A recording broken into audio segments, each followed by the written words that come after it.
explain it and get myself confused and others confused. Kamala Harris is back at the top of the polls, big lead on the Democratic side.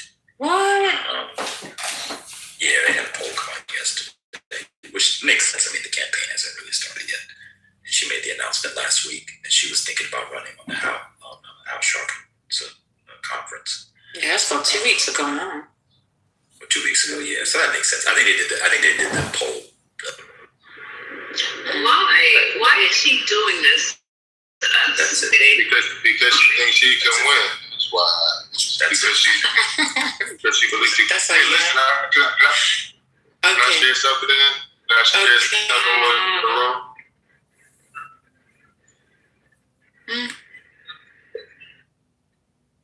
With Saudi being the leader, do you think this has to do with the possibility that Saudi has something to do with the United States entering this war in Iran? I don't think so. UAE for a long time didn't want to be in OPEC. They didn't like the limits that they thought they were being strong-armed by the cartel. And so they have used this probably as an excuse to get independence so they can make more money. They'd actually been constrained on what they can export. So that really going to fuck the price of oil up. Well, because they can, now, instead of them like how OPEC could say, oh, we're going to pump this much out and this is what the benchmark is, now they can be like, I pump what the fuck I want. And I set the price. Yeah, I mean, yeah, it could. I mean, it could. I don't know how oil global arbitrage works for enough to give maybe Brian's here. He's a libertarian economics guru. Maybe he can tell us, or liberal or somebody. I don't know. But they don't fuck with the Saudis, and they want independence anyway. So this gives them an excuse to get out. Yeah, just because the war, they're both being attacked at the same time by Iran. Oh, Daniel can come up. Daniel's an expert. Oh, yeah, Daniel come up there. Is he in? Yeah, I don't know well enough. I just know the basics. Doesn't mean that war thing, the proxy beef that they had between two sides has ended. There are still like substantial disagreements between both sides, and they are all kind of colluding against each other with proxy groups, and so they just found an opportunity to get the hell out, and they're taking it. Oh, that ain't the right Daniel.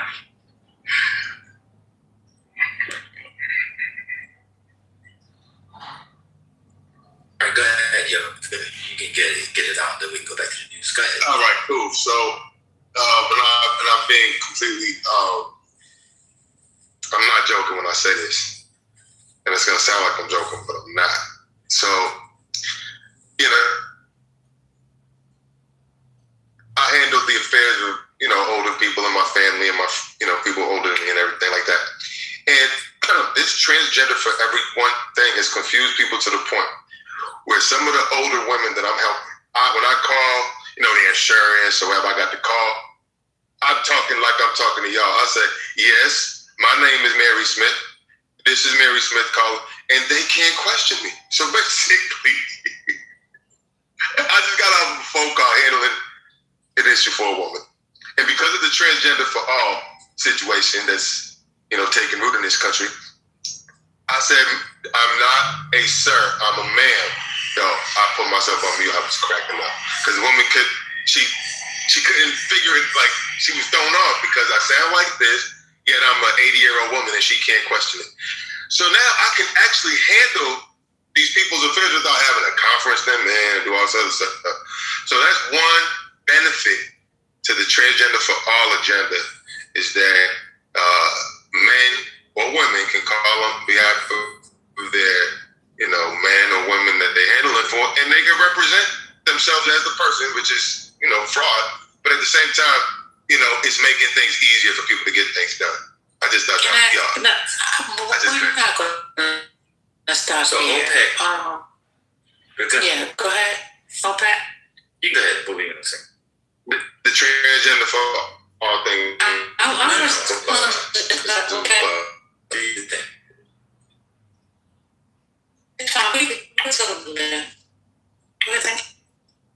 I said we'll talk about it later. No. You said, So if you're gonna handle your Infinity, father's you have affairs already first, spoken. It's okay. I'm just saying, if you need to handle your father's affairs, you don't have to get him on the line. You can do it yourself now, and they can't question you. This has nothing. I worked in customer service for years. And we never question a person's voice. I have called people, ma'am, when it was really a guy. I have called women, sir, really a woman. Yeah, At the end of the day, but it doesn't go by those. It's what can be verified. I know, but if That's it. That's all. That's all. That's the end of the conversation. Not going to go back and forth on this topic. It's over. It's done. It's finished. Thank you. Ban OPEC. Oh, I did a few minutes. see that, No, you did. I said OPEC 12 times. You're so rude. Anyway, so the Saudis, you said they don't like them. They didn't want to be there. Okay, so pretty much you was wrapping up. Patty, did you want to respond to Ben? Oh, Ben was like, Yeah, they did. They've always had a problem with it, but yeah, and them actually exit. Yeah, I think it was an excuse. I thought it might have been behind Saudis. Well, yeah.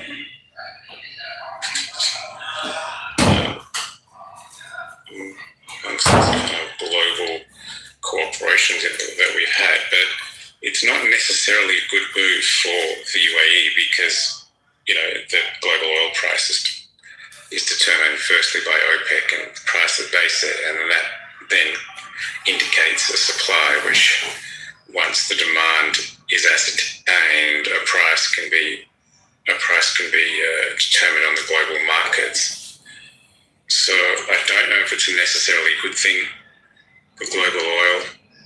I think it may be even detrimental to the US because the US needs a higher barrel price to make its oil production more profitable, or sort of profitable enough to continue. So it seems to be a strange move, but not unexpected.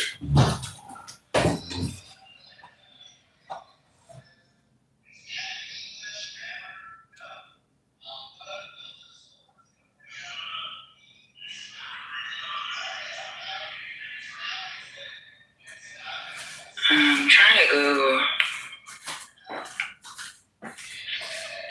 and see if there's any other article about it. I'm just waiting for somebody to say petrodollar.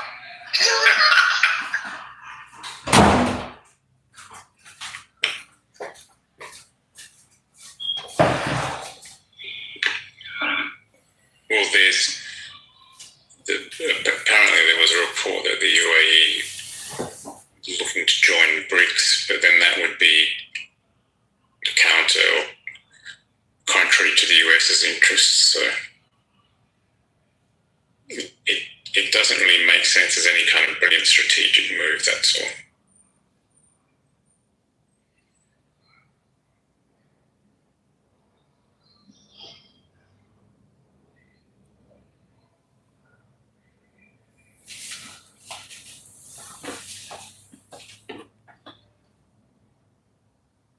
Question is could this be retaliatorial? Because we hear our president saying, oh yeah, come get oil from us, meaning America.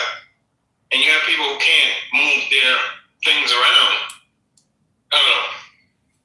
Leave this for the smarter people in here. Could this be a move to, again, accept other currencies because our leadership can't get their shit together? I'm going on mute.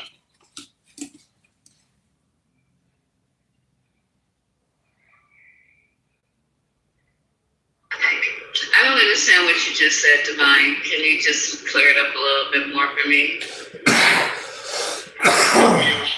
Is closed. By who? The blockade. Ships cannot enter and exit. People in that region need to move their product, right? Maybe they got to move their product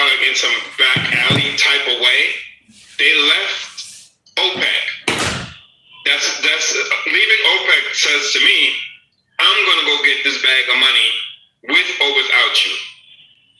This is all caused in this country.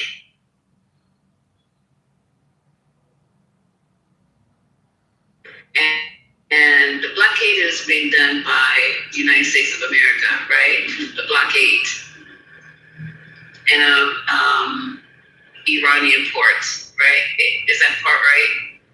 By both Iran and the US both have their own blockades.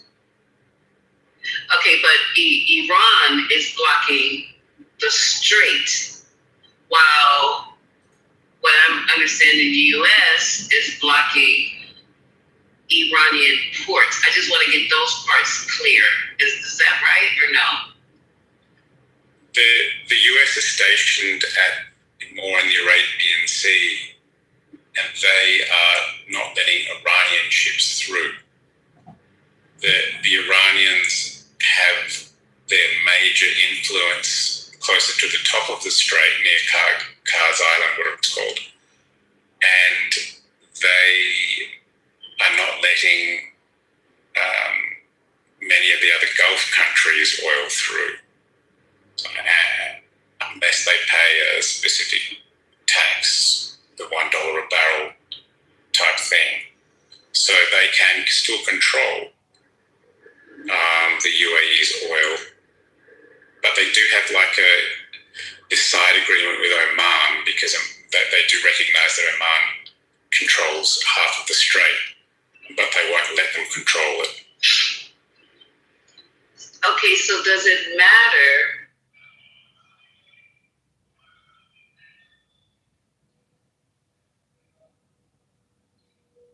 Or if they start producing more oil when they can't even get it out, if everything is dropped out. Yeah. So I'm confused with the conversation. Like, why are we even talking about how we're going to, what currency we're going to use if our product can't even get out?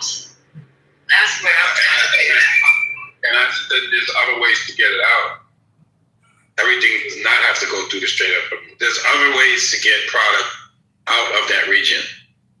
Yeah, not really though. Not because remember, each tanker can carry up to 2 million barrels, and that's, you need a pipeline, and there are pipelines. The Saudis have a pipeline, but if the Saudis are an OPEC, so it's just a big old mess.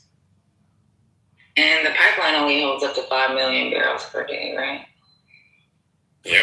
So tankers are incredibly useful because they can carry so much payload. They're very slow, but 10 tankers is 20 million barrels of oil.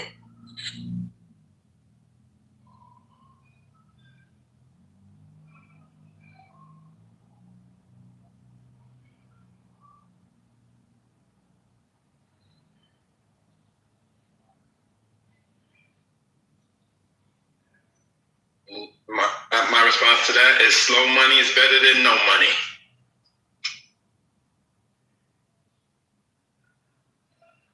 Fair Do you think it'd be logical that we might start finding different ways to not just being so dependent on oil, period?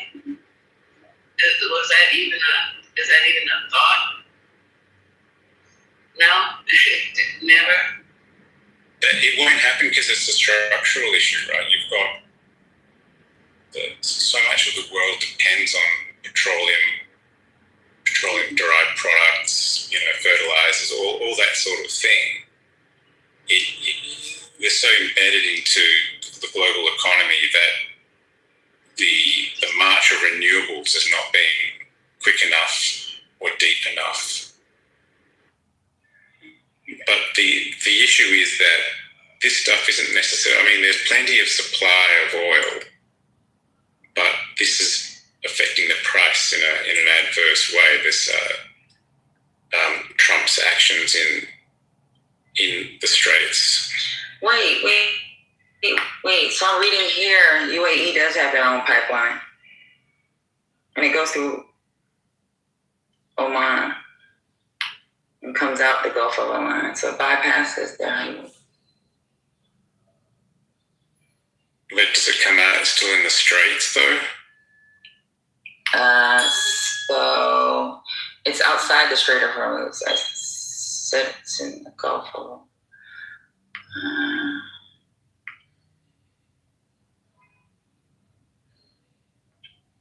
yeah. And they can get, try to read. 2 million barrels a day. That's 2 million barrels a day. Low money better than no money. I hear it. You got to get what you can get. What if the slow money costs more than no money? Oh, well then I don't know. Then you're fucked. But they trying to do something. I don't know what they gonna do. They can't move product. They need to do something. They got to do something. Well, I mean, how long is that? I mean, how long is that pipeline? That pipeline is 360 to 380 kilometers. Sounds like an easy target for a bunch of drones.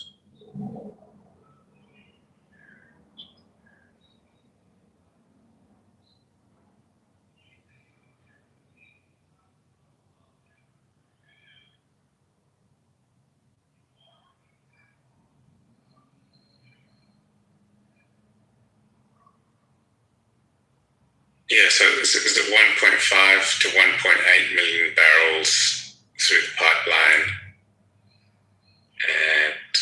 But prior to the war starting, they were exporting 3.5 million barrels per day. So they're still only at half capacity at best. Yeah, but yeah, money's money. Yeah. And it says most of it's underground. What they would be able to hit would be the storage tanks and the loading facilities.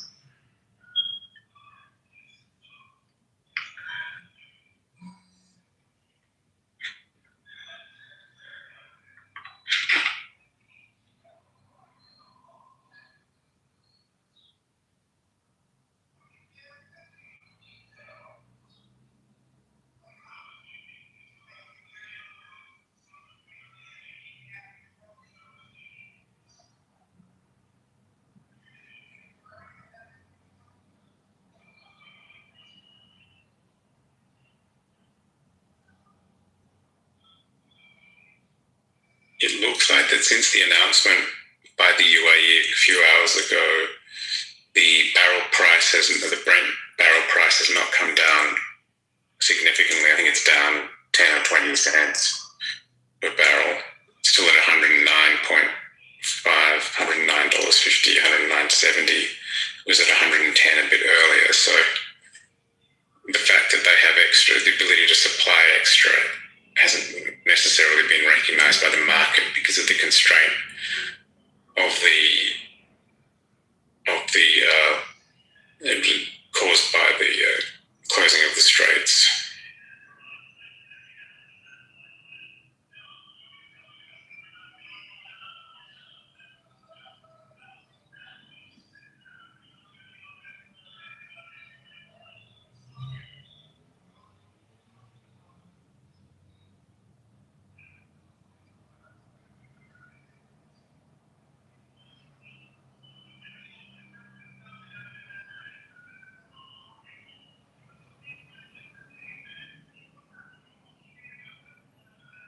Good morning, Patty. Good morning. Good morning, the rest of y'all. How about the ladies that brought you up? For real.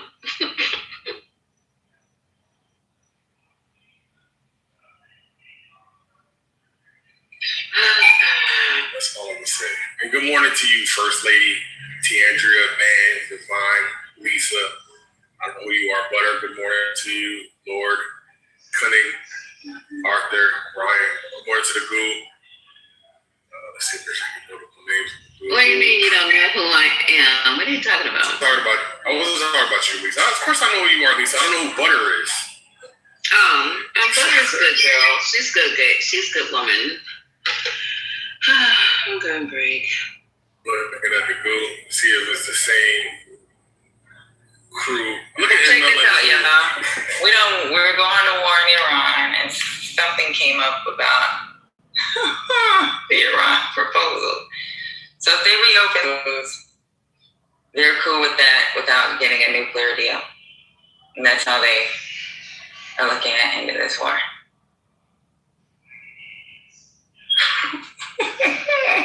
Isn't this what started the war? Stop playing, Patty. I'm not playing. This is what started it. What are we talking about right now? It says U.S. appears cool on Iran proposal to end war, reopen Hormuz without a nuclear deal. No deal? No nuclear deal. But he's going to say, I got it. So Hormuz got stopped. The strait got interrupted because we went to war. Oh, even now I was reading an article that Netanyahu, since he didn't reach his ultimate goal in Iran, that his party is falling. It might be horrible in the next election.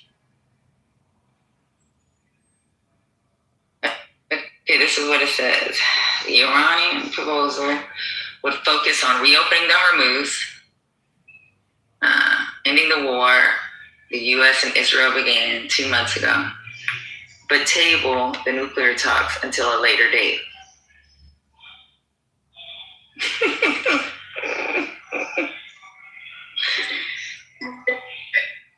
So, hey, Divine, I just went over the White Stone, so I took a picture for you.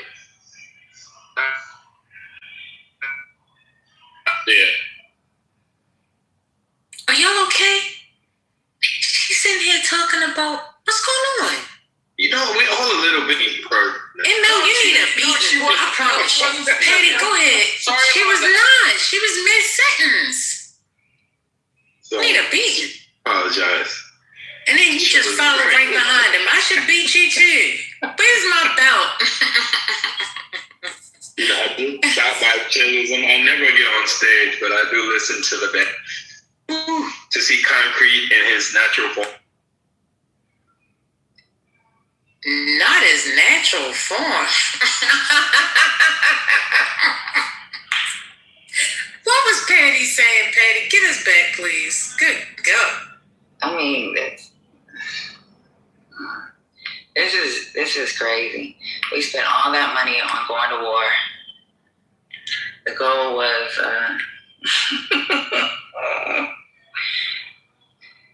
to decrease their nuclear enrichment, and now we'll talk to y'all later about that. Just open the strait back up. Probably the smartest move at this point, to be honest, because it's the thing that's causing all the problems globally, and it's putting a massive amount of attention onto the United States and the administration.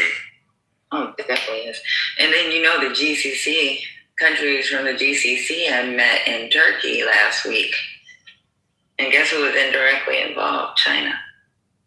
So, UAE is also looking to China for additional security measures. Not letting go of the U.S., but also looking to China. So, yeah. Fucking mess. See, we could have paid for that public education, y'all. And public universities and state tuition. 732,000 bachelor's degrees. But instead, we're in another country. Healthcare. Not fulfilling promises.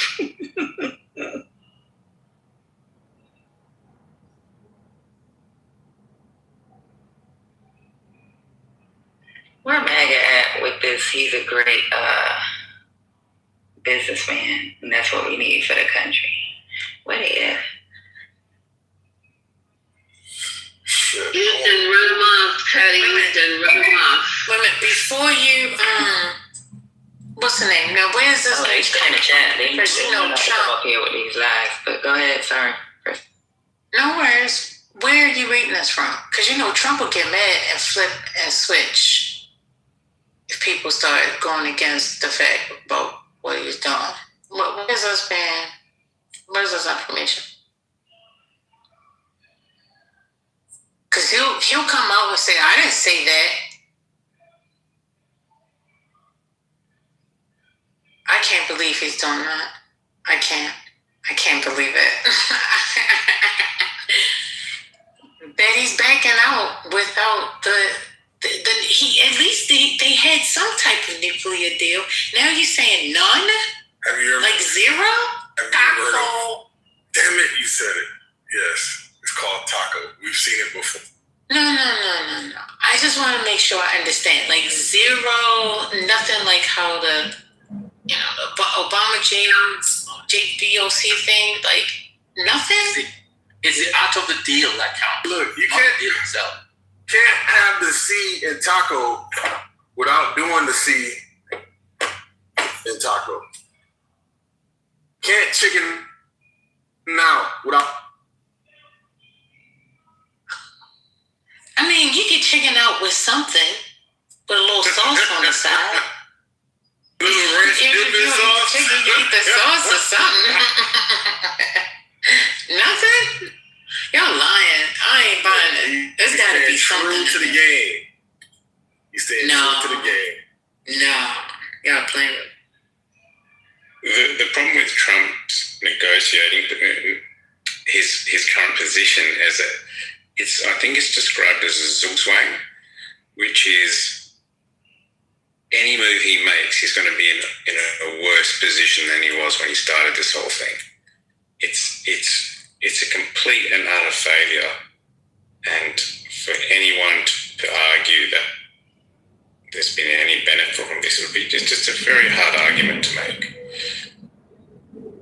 Well, the benefit definitely is that you can be taken on the precipice of war and the stock market will still rally with just some fancy or, flowery words. So that is something that we did learn from this event. Because I could have sworn we were all going to be, soiling our pants, but people still kept buying stocks. The thing is that because there's so much liquidity in the system, and there has been for so long, and wealth is increasing at an increasing rate, and that capital has to find a home somewhere. It usually ends up in stock markets. So there's this massive upward pressure on all global stock markets for economies that are doing okay. So that's why I think you keep seeing this is that the market tends to ignore. I mean, it will react in some ways in a negative way, but as soon as there's a glimmer of hope, you'll see it shoot back up. I don't think it's connected to reality. I think it's a function of the fact that there's so much cash out there, but it just can't help itself but go up. Well, I think there's a nature of the cash that you're talking about, and I think that nature is called dumb money, and I think that's really where what's driving it. Well, Concrete, you have 3 companies that are going to go public in the next couple of months or years, and the valuation is $3.6 trillion between OpenAI, Anthropic, and SpaceX. Just think about that. Makes no sense whatsoever. They're trading at 1,000 times earnings. Even if for SpaceX, I think it's $8 billion currently. Yeah, it's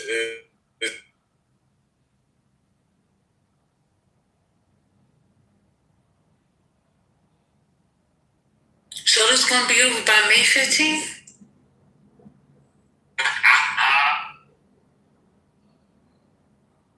What's the date of the? What's that date that it needs to be sorted by? Is that May 15? Oh, no. The May 15th has something to do with May 1st. Conversation and what you say, Betty? May 1st. Okay. May 1st. It's going to be over by May 1st. Did somebody say that?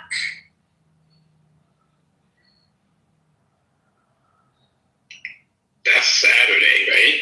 That's Saturday. Friday, I think, isn't it? Is it Friday or Saturday? I believe it's Saturday. Yeah. Thursday today. Well, are you already on Thursday? Wednesday. No. It's Friday. Friday Thursday. is the 1st. Thursday is the 30th. Oh, right. It's only 30 days this month. Copy that. Yeah, it is a mess.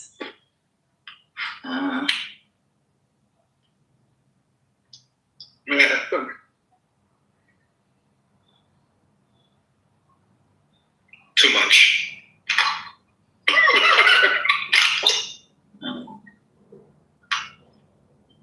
A fumble.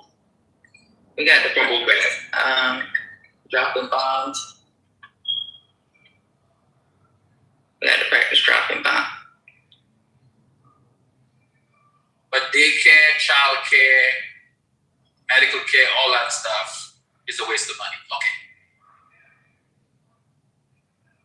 This could be the win that Mike Johnson said, y'all see.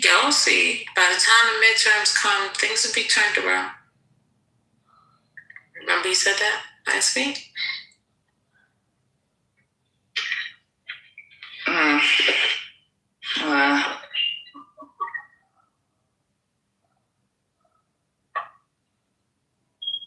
I think I'm trying to see what else.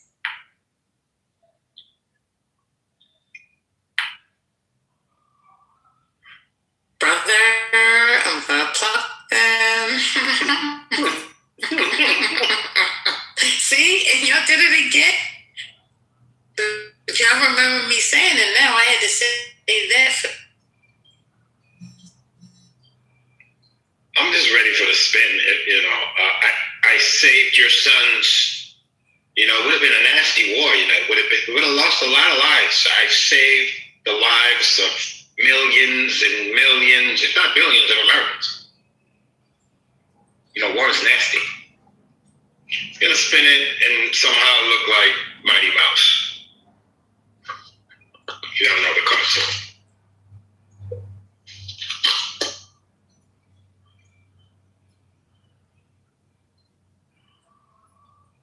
Don't insult Mighty Mouse. Is Mighty Mouse here to save the day? Was that? I don't remember the song. I do remember the show. I was a little dude. Mighty Mouse will save the day. You don't remember that, Divine? Come on, man. See, you got me by a couple of years. So. Whoa. Excuse you. Wow. I used to be the oldest OG. Now you the OG, triple OG. Wow. That's not right.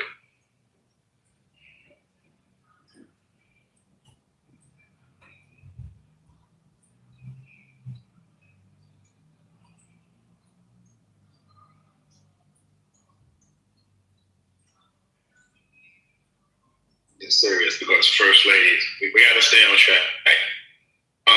If this is true,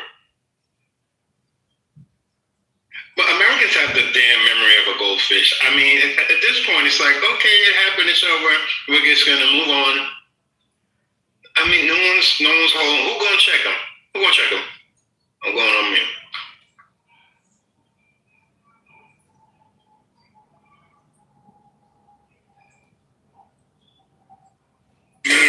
The sad reality is our forefathers would have been protesting in the streets by now, but we've become so complacent with so many Netflix series that we need to binge watch.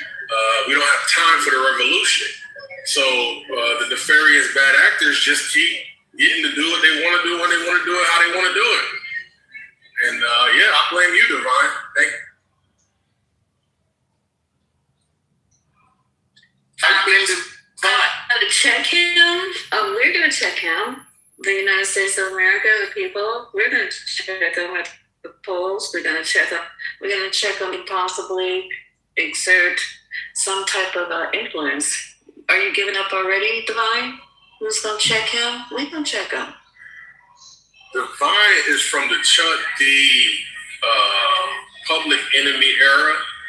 he grew up listening to revolutionaries. And when it came time for him to pick up Don't the sound arms, like it. yeah, exactly. He said, I ain't got time for that. Ain't nobody got. Say what you may. You don't know me. You don't know me. Wait. Are you not for this Chuck D Public Enemy Flavor era? I'll be people wherever you want me to be. You don't want to own it. Warrior. Me? I'm going on mute. Computer solving now.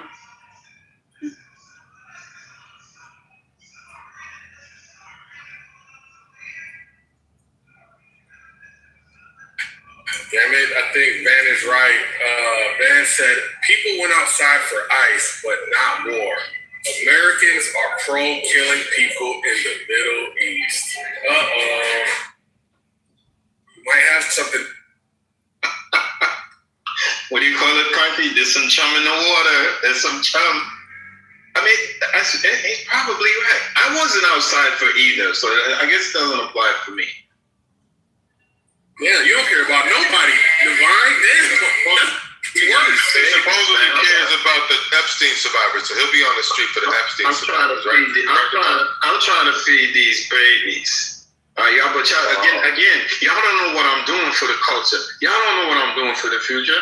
And I'm not going to sit up here and tell y'all what I'm doing. Man, you get on this app and yap your mouth. That's all you do for the culture. Yep, you're right. You know the truth. So y'all did talk about Florida redistricting map, right?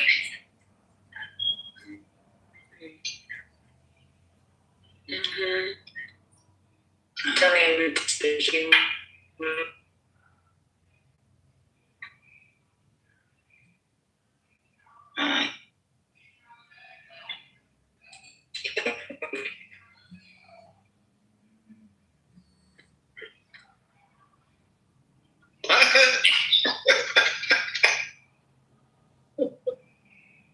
Mind your business.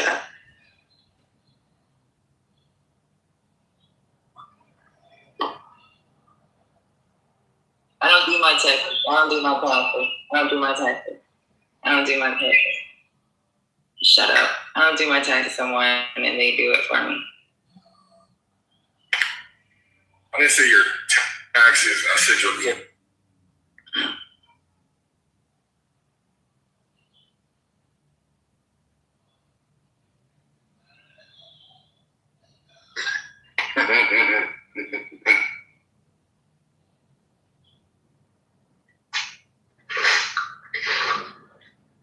So if I'm from the Chuck D era, you're from the MC Hammer era. You know you had the big pan concrete. I'm gonna tell you which era I'm from. I'm from NBA YoungBoy. Yeah, we outside, niggas. You said MC, man. Every era we've been outside. Every era, maybe like we outside. We've been outside. Do we have another Chuck D acting like? We've been outside from day one with the parks, putting up the DJ equipment in the park. We've been outside. Train you young boys how to be outside. Now y'all talking about the outside. We always been outside. Divine, the only thing worse is you said PM Dawn.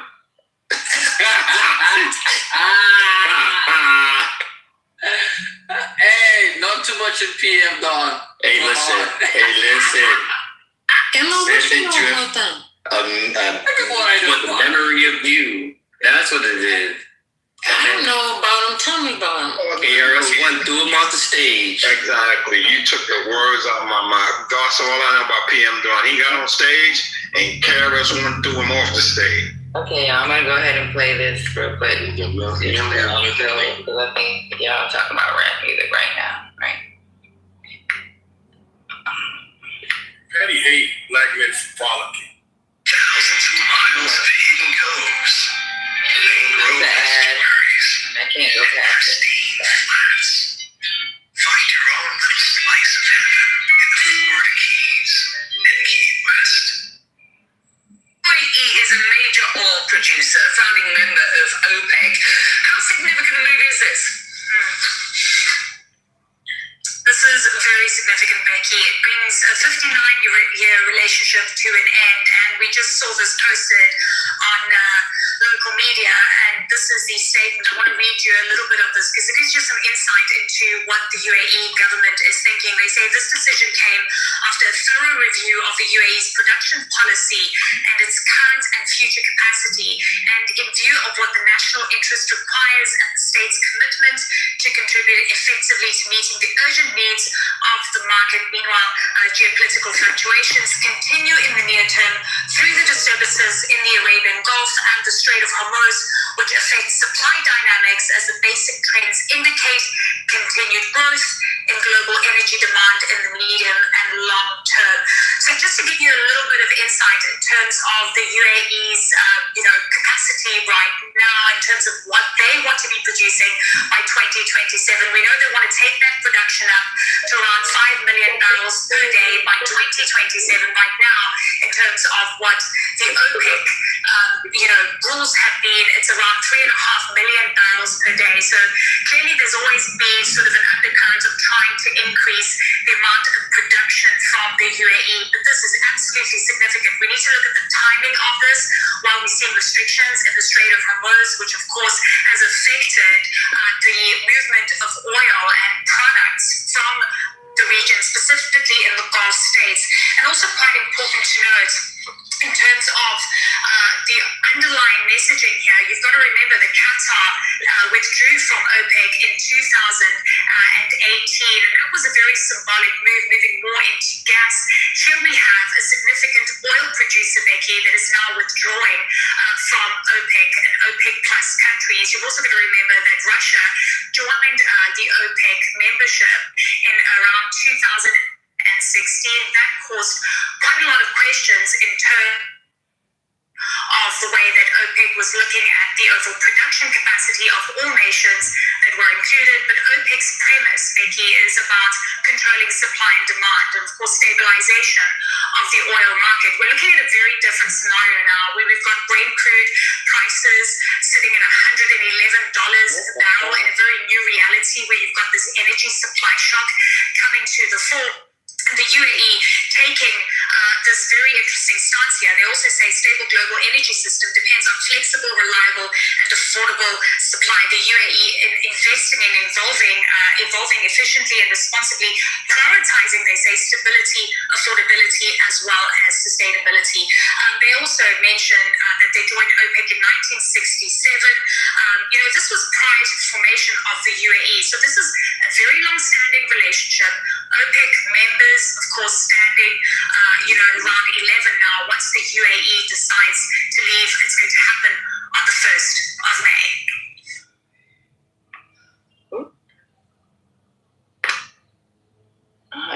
$110 a barrel.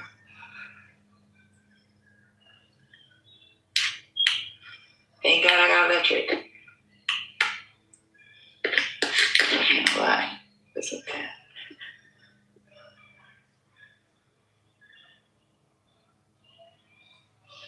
Friday. The thing is that at this level, the American oil producers are making they're making super profits. So someone's getting really rich.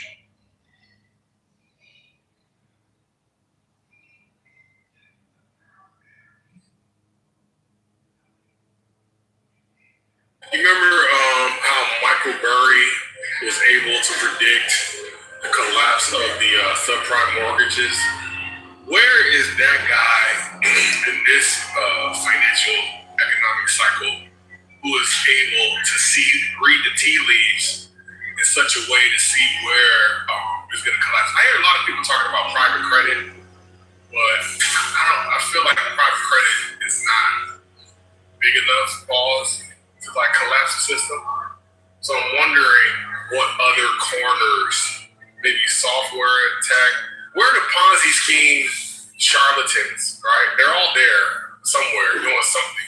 Enron, AIG, WorldCom. There's got to be a batch that are currently doing what they were doing. I'm just wondering, when is it all going to collapse?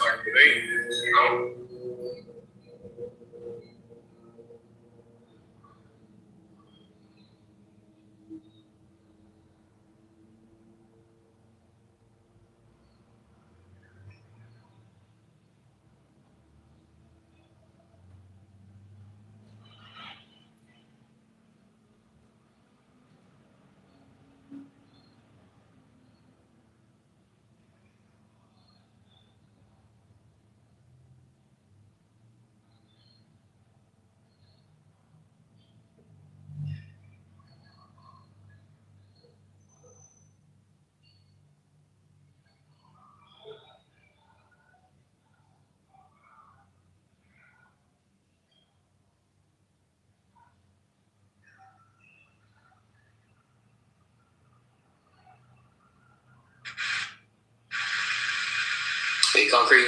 You really wanted to know like what's happening with Michael Burry?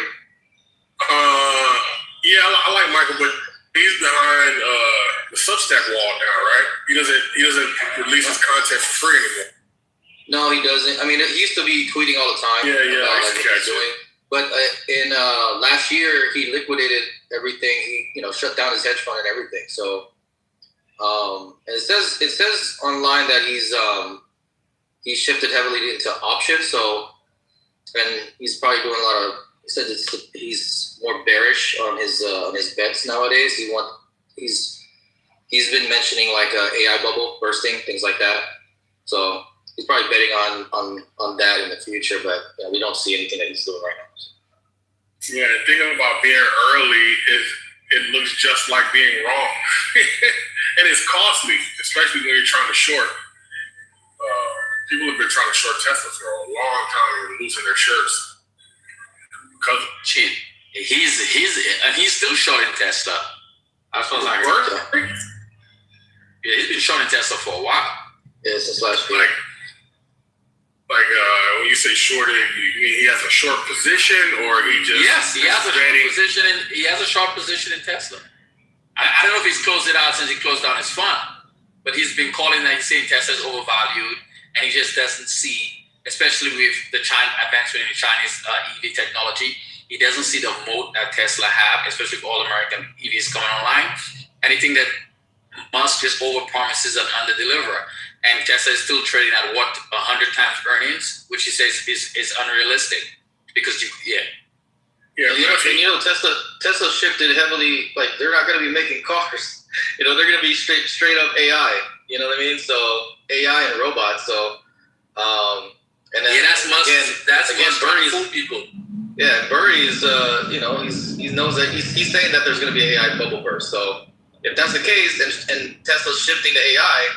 They're betting everything on AI, then and if that bubble is right, then he'll be right. The crazy part about it is, I think Elon is definitely running a Ponzi scheme. He is. But I agree with you, Congressman.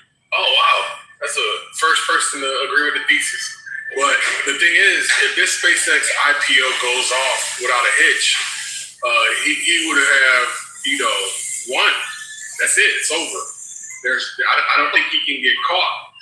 No, but Concrete, did you hear what I don't know why people are so enamored by Elon Musk. They like under a spell.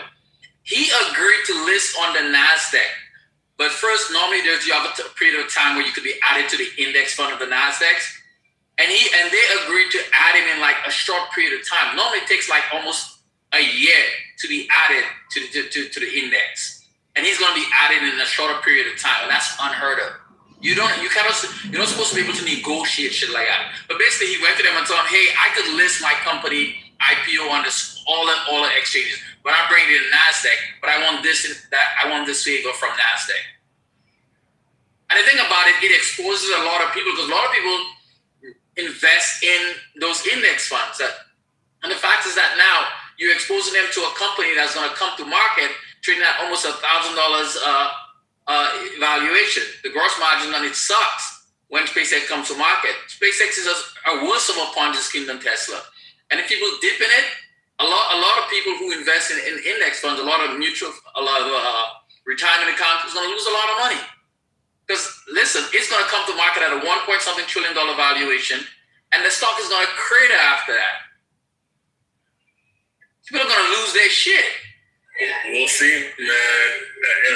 And I think that's a brilliant idea to get immediately a part of these mechanical purchases or investing where they have to invest in it based under like investment mandates. So that's definitely brilliant.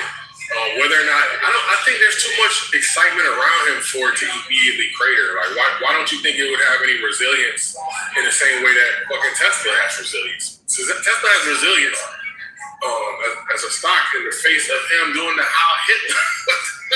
him getting kicked out of Doge, him doing all kind of wild stupid shit. And then these MFers, the CEO here, these MFers keep buying and keep believing. Why don't you think SpaceX will have the same type of resilience? Yeah, because I mean, sooner or later people are gonna ask, where is the profit? Where is the revenue? Because even with SpaceX and Starlink, for instance, the valuation of Starlink is based on their subscriber base is gonna go to like 10 billion people, which is unrealistic. You know how many people they have in the world? And that's the thing that where Musk has been able to sell people. And then you also have Amazon coming online. And Amazon has been able to hook up with a bunch of airlines to have them add to their fleet. And Amazon is going to come in with faster, with a greater bandwidth, with faster internet than what Musk currently offers. So he's going to have competition. So now he's never going to meet those rosy goals, especially with the Chinese version coming online. Europe also going to be launching their own satellites. The Chinese, Europe. I even heard India's trying to get into play. So there's a lot of companies trying to get into play. But I gotta go.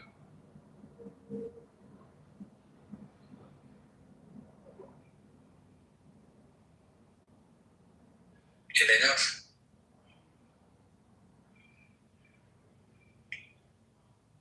Concrete? Nope.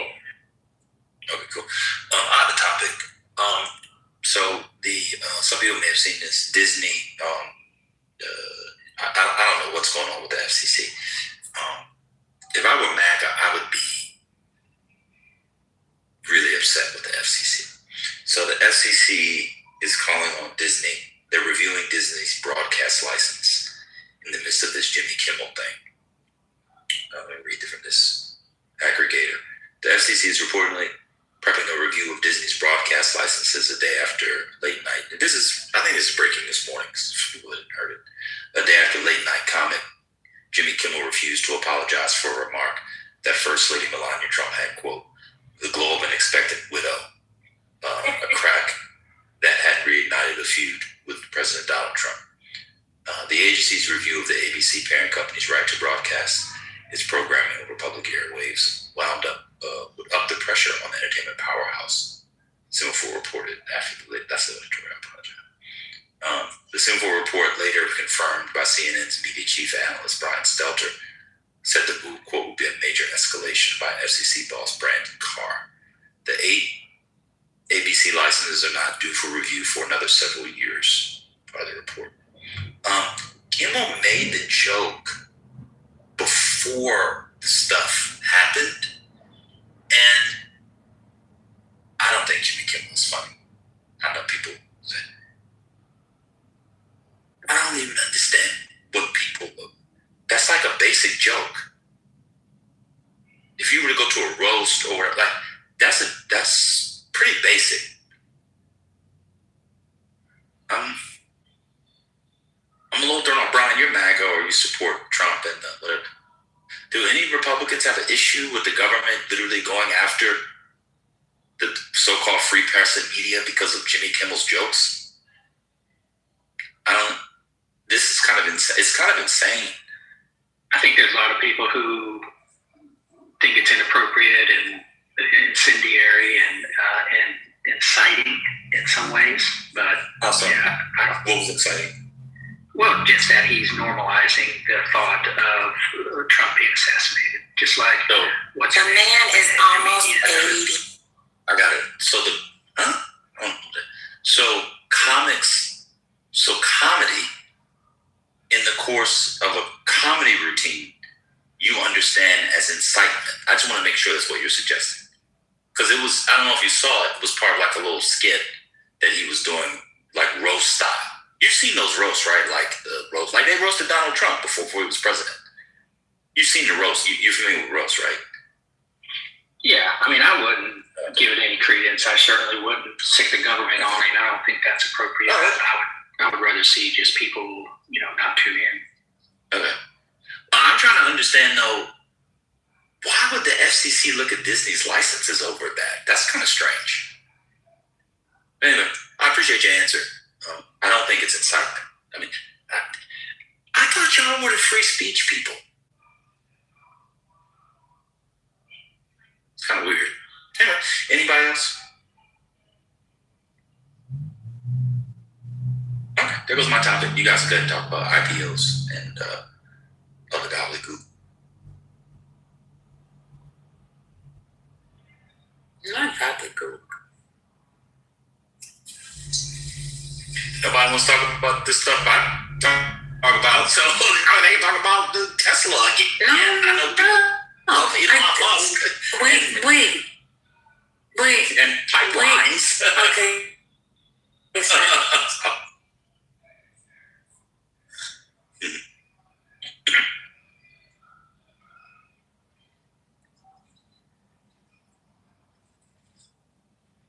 I think there's a legitimate effort by I can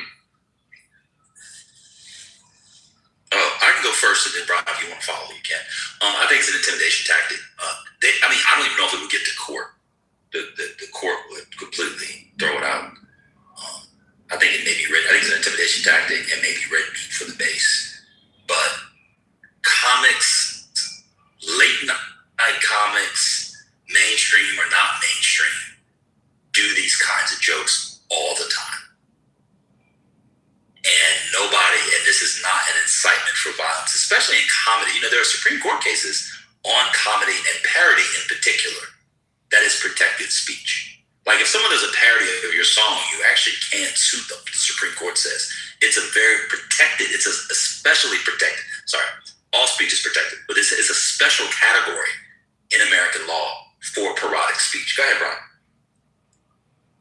Yeah, I agree with that. I think they're just trying to get people on the left. So I think what's happening is a lot of people on the left are asked this question, when does the left go too far? And I think Jordan Peterson kind of popularized this phrasing or questioning several years ago. And he was talking about they went to Canada and Europe and different places and could never really get a straight answer. Like, when does the left go too far? And there wasn't really a line or a threshold. Well, in speech and behavior. So if someone on the left murders 1,000 people, so I think it's just a statement or an effort to try to get people to think this is too far. It may not be illegal, it may be legally protected, but at what point do we as society say we need to start reining in some of the violent? But what does left or right have to do too far? I mean, if one side, if somebody kills 20 people, everybody thinks that's too far. What does the left part have to do? That was a little confusing to me. Well, because there's a lot of philosophy behind, Marcuse's repressive tolerance, where movements on the left are supposed to be tolerated, and any movement or efforts on the right are supposed to be not tolerated. So we've gotten into this, philosophical divide where anything the right does, even in retaliation to being provoked or attacked or whatever, is unacceptable, right? But when the left does it, it's condoned, it's rationalized, it's excused. Can you give an example? Yeah, well, like what we're talking about, Jimmy Kimmel talking about, he said you have to globalize, right? Okay. So when Fox News made all types of horrible slander against Barack Obama or right-wing comics that had licenses, did his FCC or Biden's FCC or any Democrat FCC move, or Rush Limbaugh used to say the most horrific things about people? Did he lose his license? I'm just wondering, because you said it wasn't condoned on the right. So what were the actions? Or just give me some of the punishments that people on the right suffered. I'm not, it's not a gotcha. I'm literally taking you in good faith. Can you just give me mostly a lot of Republicans? Laws restricting praying outside of abortion clinics, right? Just any effort that the right tries to uphold as valuable.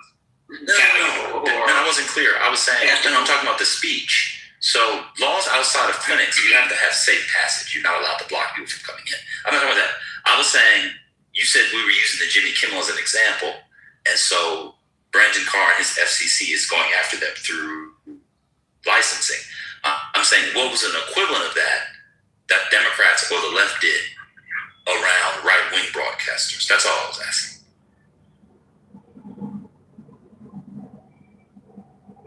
Since it's not condoned because of Marcuse, Marcuse is. A lot of cancel culture. No, I said at the level of the government. No, I'm talking about the First Amendment. Come on, Brian, stay with me, brother. I'm saying the level of the government. Specifically, you could say the IRS going after the right-wing organizations. Was it like 10, 12 years ago? IRS was targeting right-wing organizations. Even today, you have TPUSA chapters that are not allowed to form on universities. So it's just a broader effort to discourage efforts by the right. One second. That happens on all sides at the what's that? Yeah, I agree. Liberty University. One second. Liberty University doesn't allow like right-wing universities. You're kind of changing the argument. I'm just trying to understand at the level of you said the Jimmy Kimmel thing. So you said according to people on the left, whether they know it's Marcuse or not. First of all, I have to say, you people on the right online have made some of these French postmodernists far more popular than they ever were. So nobody here knows anything about Marcuse. Marcuse was a quack on a lot of this stuff, but y'all keep him alive. That's the discussion. So, but you said that it's condoned when the left does the Jimmy Kimmel thing, but not like when the right wing can. So I'm asking you, which right-wing comedian on television or radio or told those kinds of jokes about their political antagonists or people on their side did the FCC, that would be the government, go after? If you don't know it, you can just say that. Yeah, I'm not sure. I don't research it. Okay, cool. That's cool. Yeah, that's all I was asking. I was thinking it's like a quiz. I was just asking. That's fine. You think that universities should be compelled to let TPUSA be on their campuses? No, I think the example was given because there are places that accept left-leaning organizations like gay rights or those kind of. No, that's not an organizations. Gay rights is not an organization. Advocacy groups. Advocacy groups for left-leaning causes, but then they're repressive or intolerant of right-wing. Do conservative universities do the same? Yeah, of the handful of, what would you call conservative? You probably count one hand. I would say a lot of religious. I can give you examples. I would say like a lot of religious. Let me give you examples. Or conservative. Can I give you examples? A lot of them. Can I give you examples? Not in relation to the total number. Can I give you an example? Sure. I'll give you an example.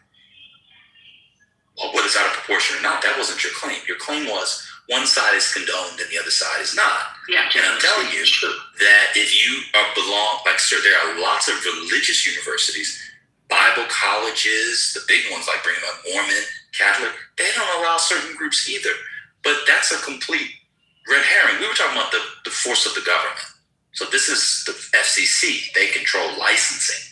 So they're reviewing licensing years in advance. So you say you didn't have an example. That's fine. I do have to say this is a jump on my own point.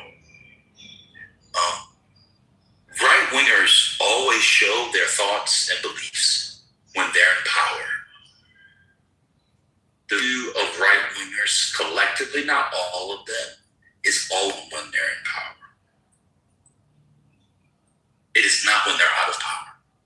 When they were out of power, they were very pro-free speech. Now they're in power, and they want to use the federal government to shut people down. It's pretty disgusting. By the way, Jordan Peterson, is he alive?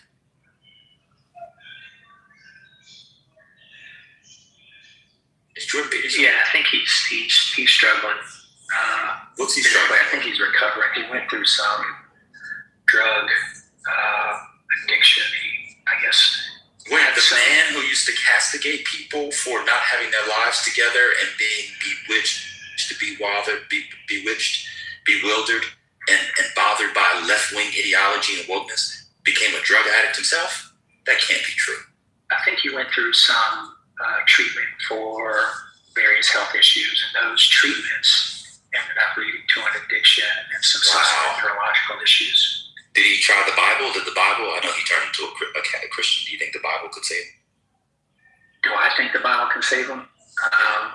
Well, I think let me not psychosomatically it may contribute to his recovery. What about Russell Brand? You think Russell Brand will have a Bible verse or two that Mr. Peterson could use? Maybe he could spend the week looking to find one. Brian, I appreciate the back and forth. I'm glad that you agree with me that the federal government should not be going after people's licenses because of jokes. Yeah, totally. That's kind of insane. Yeah, that's kind of insane. So I'm glad we agree on that. That's kind of silly. Brian, I'm gonna be honest with you. I'm surprised you actually voted for Donald Trump and you support Donald Trump. I'm being very honest. I've heard you talk many times. The things that you seem to care about the most at a policy level, Donald Trump is farther away than the Democrats are. Now, the ideological stuff about the left, the way you come in and do your paragraphs that you think through and sort of nobody responds to in the chat, I understand that. But did you hear about Donald Trump buying Spirit Airlines? I heard they were trying to bail him out because they thought it would lead to kind of like the automotive industry collapsing many years ago. I think they look at it like a bailout that'll prevent widespread economic collapse. He's probably doing it politically, to help his chances in the next election.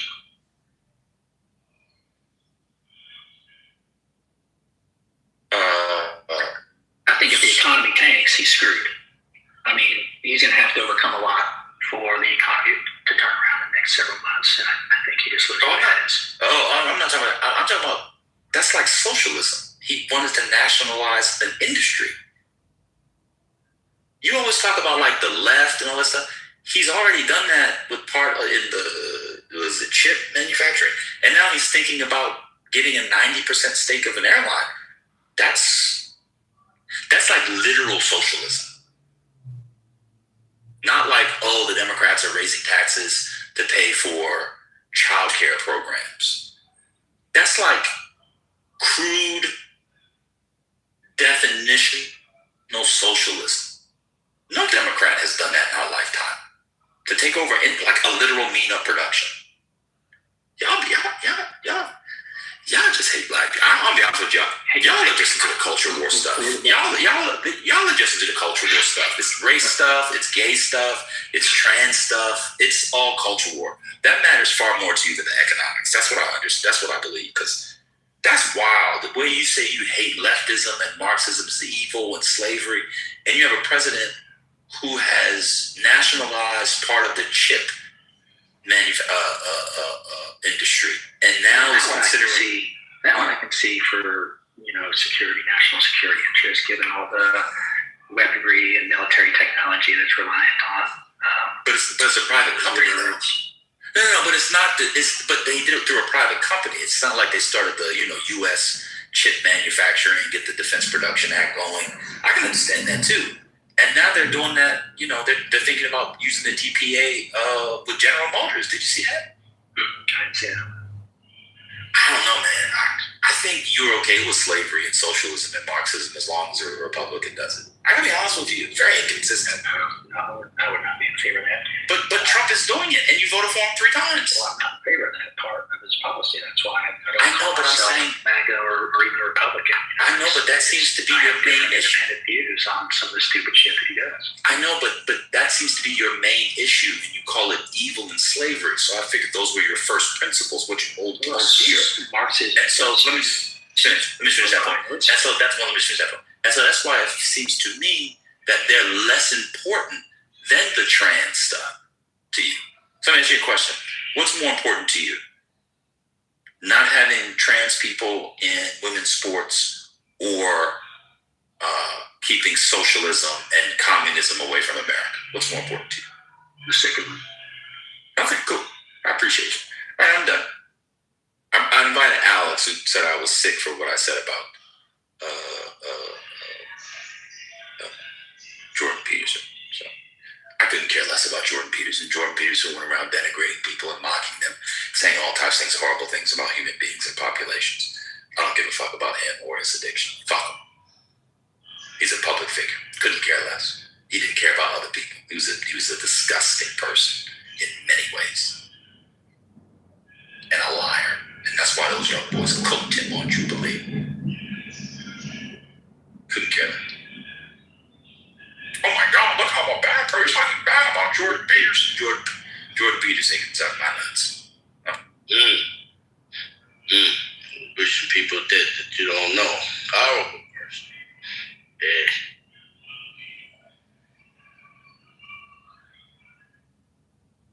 Yeah, I think Mussolini. I think that since you mentioned Hitler earlier, you know, in 1938, Hitler it started in 37. He wanted to surround Czechoslovakia. If you remember, Czechoslovakia was formed as a result of World War I.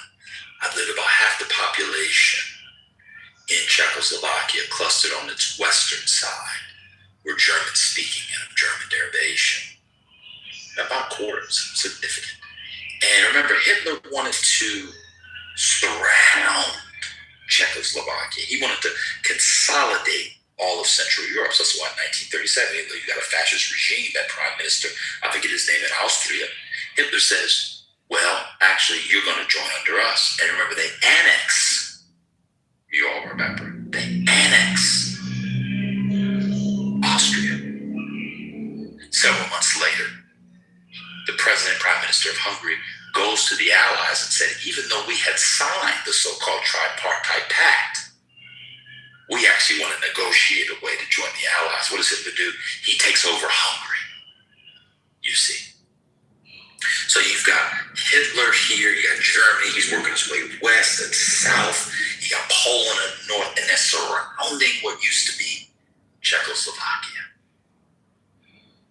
You have suffering, death, pestilence, destruction, all the things you talked about, Elder Taha. I've never met Hitler. Well, I didn't English. I'm almost done. Don't interrupt me while I'm speaking. I never met Hitler. But if I could go back in a hot tub time machine and I was alive at the same time, I would also want him dead. It's fine wanting people dead who you've never met if they're going to bring evil and pain to the world. That's bullshit. That's your interpretation. Man, let me ask you this question. Do you think the world would be better off if there were no conservative or supporters of conservative ideas? Man, of course not. Man. My favorite writer in the English language is Edmund Burke. What are you talking about? So then, what are the conservative ideals or ideas or positions that are best? Which one? As a Negro in America, I'm very skeptical of an intrusive federal government or government generally, because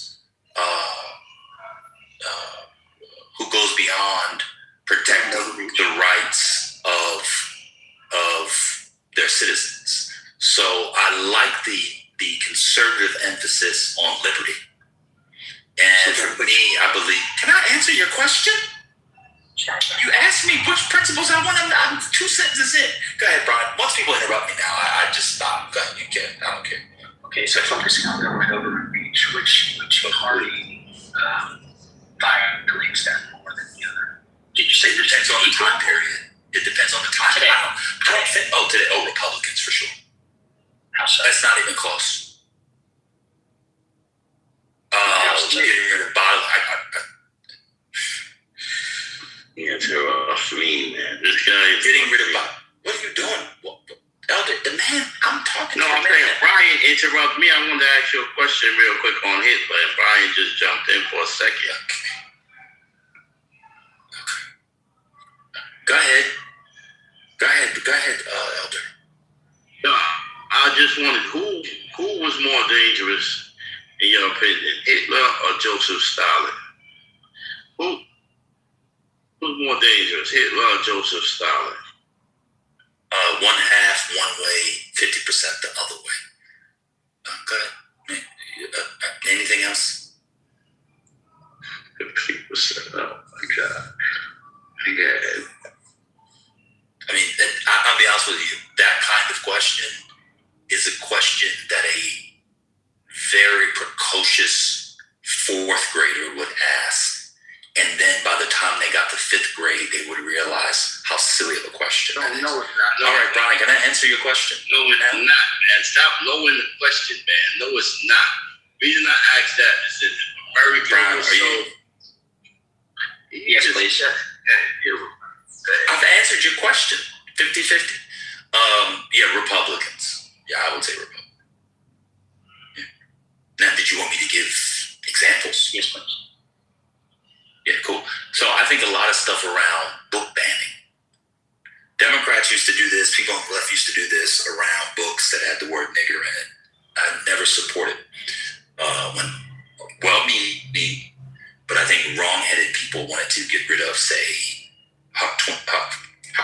Oh my God, Mark Twain's Huckleberry Finn, for example, never made sense to me. You cannot understand American literature, and I would argue American culture in any full way as you're studying it without going through someone like Twain and what his work touches on and what touched his work. It's literally impossible. So, for example, if you're studying history of humor or whatever, I don't need to go through all this stuff. You have to have it as a kid, you don't have it as an adult. But I'm saying I thought Democrats, people on the left, liberals, leftists, I don't think leftists were, but they were wrong. I see that now with the Republicans. I think the Republicans using in the states, Florida, Oklahoma, etc., to outlaw at the state level what could be taught is insane to me. That seems to be an incredible overreach and infringement upon individual liberties. I can give like 50 examples, not 50. I give like 25 examples without thinking. That's one. Would you like me to give another one? Well, let me ask you about this first. Sure. Okay. So would you agree that there is a threshold so far as content in relation to a certain age? Like, you wouldn't want to give porn to a third grader. I agree.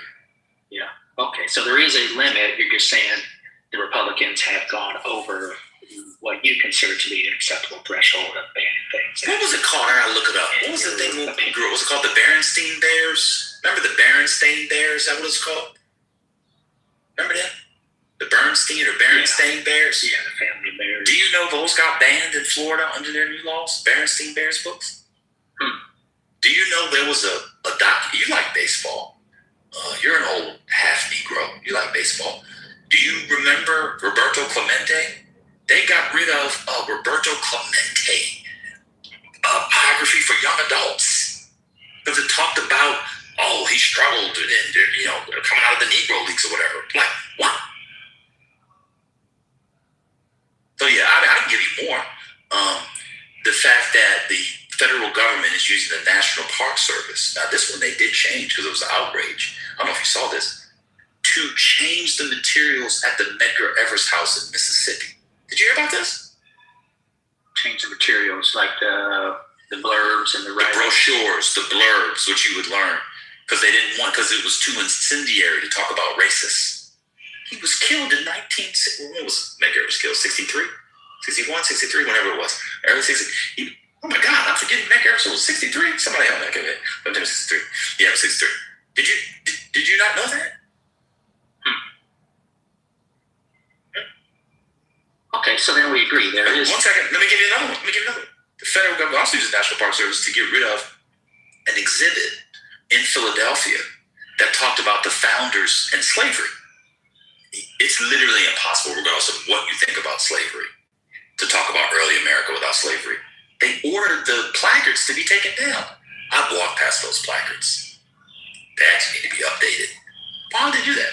That is clearly a suppression on individuals' ability to learn. That's what Republicans do. I can give you more. Those are just small examples. I can give you more. So should I give you more? Let me give you another one.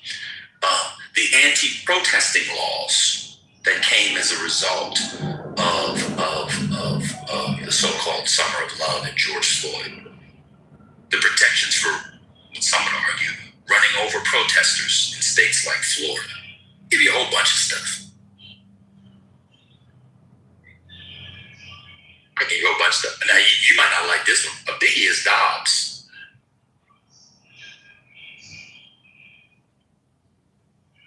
I can give you a whole bunch of stuff.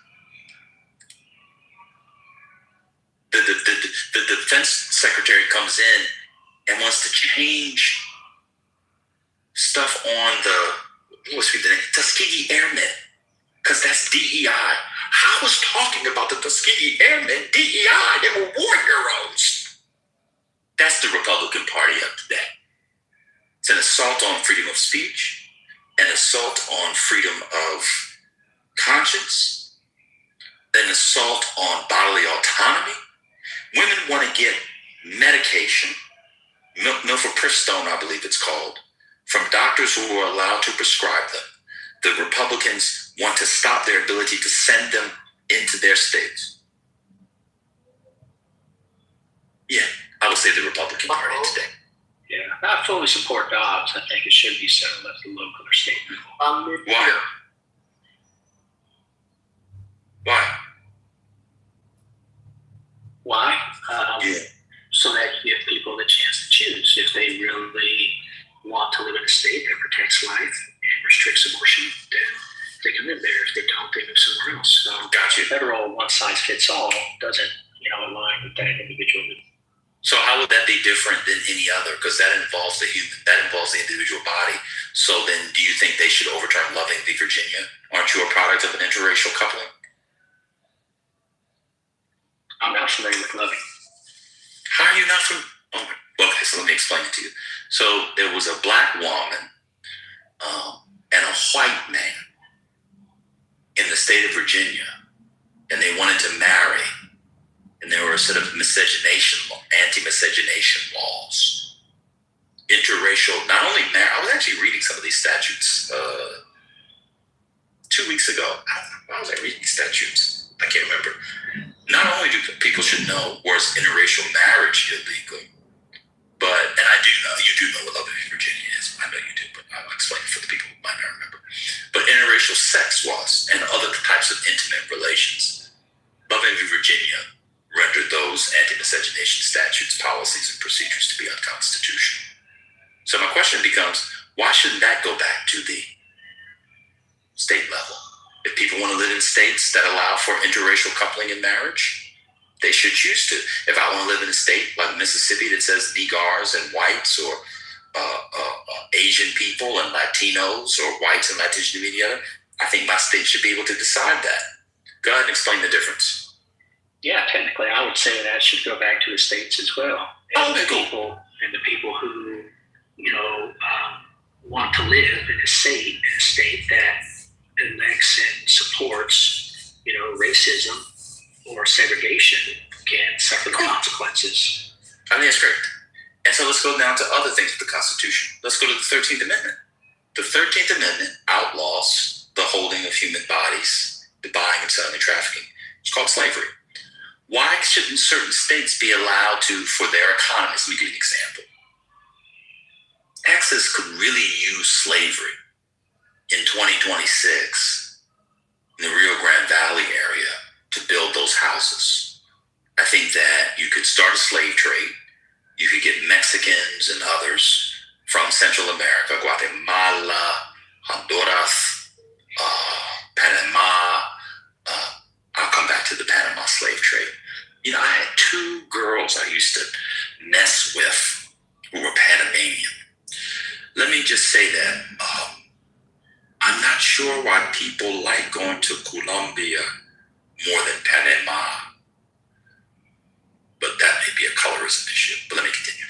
So, what about slavery? Should we repeal the 13th Amendment and allow certain states to have slavery because it could help their industries? Well, slavery is different because it violates, I think, one of the basic libertarian or basic human rights, which is live and let live. So if you violate, my 2 basic premises that I use foundationally are live and let live, and the freedom to swing your fist, it ends when it hits my face. So that includes the non-aggression principle, that includes individual liberty, that includes private property. Almost all of my philosophy flows from those 2 statements, and slavery violates the live and let live premise or maxim, if you will. So how does a prescription on marriage? Slavery is different. How do proscriptions against marriage not violate that? Because you don't have a right to marriage. Marriage is not a human right, but life is a human right. So then what about abortion? So if I have something I'm carrying in my body and I want it out, why should others tell me what to do, what's in my body? Because that life is its own independent, has its own independent set of rights. According to what? According to biology. But according to biology. So see, this is a little bit strange to me. So that means that I, as the carrier, don't actually have control over my body, which would violate your principles. You have control over your body, but not the separate body that lives inside you. Okay, so I want it out of me, though. So I'm 3 months pregnant, and I want control of my body. I don't want it. Libertarians are very clear on this, by the way. I don't want it in my body. I no longer want it taking my blood. I no longer taking my nutriments. I keep nutrients. My nutrients. I drink all this green juice, and I'm not getting enough vitamin D. Pause. The baby's getting all of it. I want it out of me. I want it flushed out of me. But I have to keep in me to grow. If my hair's falling out, my skin is messed up, it's rearranged. I mean, Brian, have you been pregnant before? Not that I know. Okay. Well, I don't know. Maybe just it rearranges your organs. Does all kinds of things. It could implant in the wrong place. All types of stuff. I want it out of me. It's strange that for you that doesn't violate the principle. I think you're a little inconsistent on that. But I want to keep going to the other thing. Well, what about women voting? You're accusing me of something. Let me at least explain. The issue is you took on the responsibility of getting pregnant. So once you committed, because with that decision comes the obligation to protect that life that you deliberately created. According to that. Life volitionally, and you have the obligation and responsibility to protect that life if you want to give it up. According to fine. Like, where are you getting that right from? According to the right to life. No, but where? So you said you believed in that sort of thing. So now you're laying responsibility for something that you did. So that means because I did a thing, this is what your logic is. Because I did a thing, and there was a consequence of that thing, I now no longer get your original first principle, which is to live and let live. So you don't believe in the inviolability of your first principle. If you have sex and get pregnant, you lose it. Okay, I mean, it's a little bit strange, but it is if you mentally contort yourself, but it's consistent from a standpoint that you chose to take on the responsibility of having unprotected sex, or you had sex and you were not in a position, for whatever reason, to carry forth that baby and deliver that baby. So then you bear the responsibility. So the life, now once created, didn't have to exist. It didn't have to be created. You didn't have to have sex. You didn't have to get pregnant. I understand but once you create that life, that entails the responsibility and the obligation to protect that life. I understand what you're saying, and what I'm saying is this: that means that life is more important and has higher value than my life. And so you don't believe in living. That's not what I'm saying. That's too different. You literally just said you have a responsibility to do something. So if I have a responsibility to X, my responsibility to X trumps or supersedes my responsibility to myself. False. No, that's what you just said. No, it isn't. Let me explain. Right, so it's different. If you go out and have sex and you have an unwanted pregnancy, and you choose to have an abortion because you don't like the father or economics or whatever, for any reason, volitionally, then that's what I'm talking about. It's different. It's fundamentally and philosophically different from the exceptionally rare cases where if you deliver the baby, you're going to die. That hardly ever happens because all they would do is conduct a C-section, and C-section. Even those C-section with ectopic pregnancies. You don't even know what you're talking about. Well, you know what ectopic pregnancy is? It's not entopic, it's ectopic. I said ectopic. No, you didn't. But it's ectopic. I know what it is. It's fundamentally different from having a pregnancy that puts the mother's life in danger. And in that case, case, I would support an abortion. Right. So your principle of live and let live is conditional, not absolute. Yeah, I don't think there is a subjective value that is not conditional. There you go. So I don't understand why marriage would consent to that. Well, because right to life is fundamentally different than a right to marriage. Why? Most people think that a right to marriage is part and parcel for the right to life. Well, it's not right to life, it's part of liberty, I guess. Why? Because you'd be infringing upon people's liberty to do something, which is a foundational right of human organization and human society, at least in recorded history. But we can move on from that. I appreciate it. What about voting? Do you think that states should be allowed to restrict voting based off of immutable characteristics?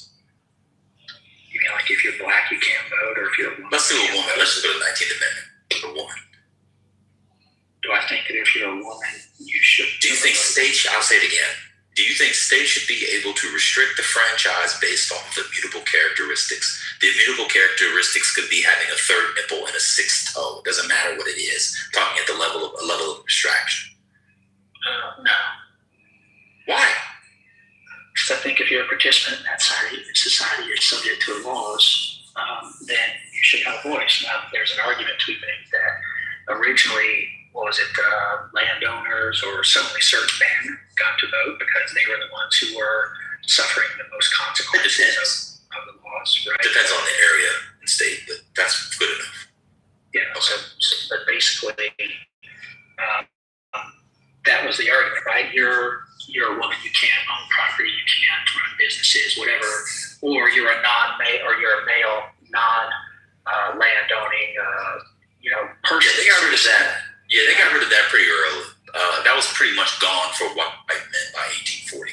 But I know what you're talking about. But there's I think an argument to be made that our voting system, by allowing any and all residents or citizens in the country, has diluted the voting process, because we have people, myself included, who aren't fully educated on every single issue. Nobody was.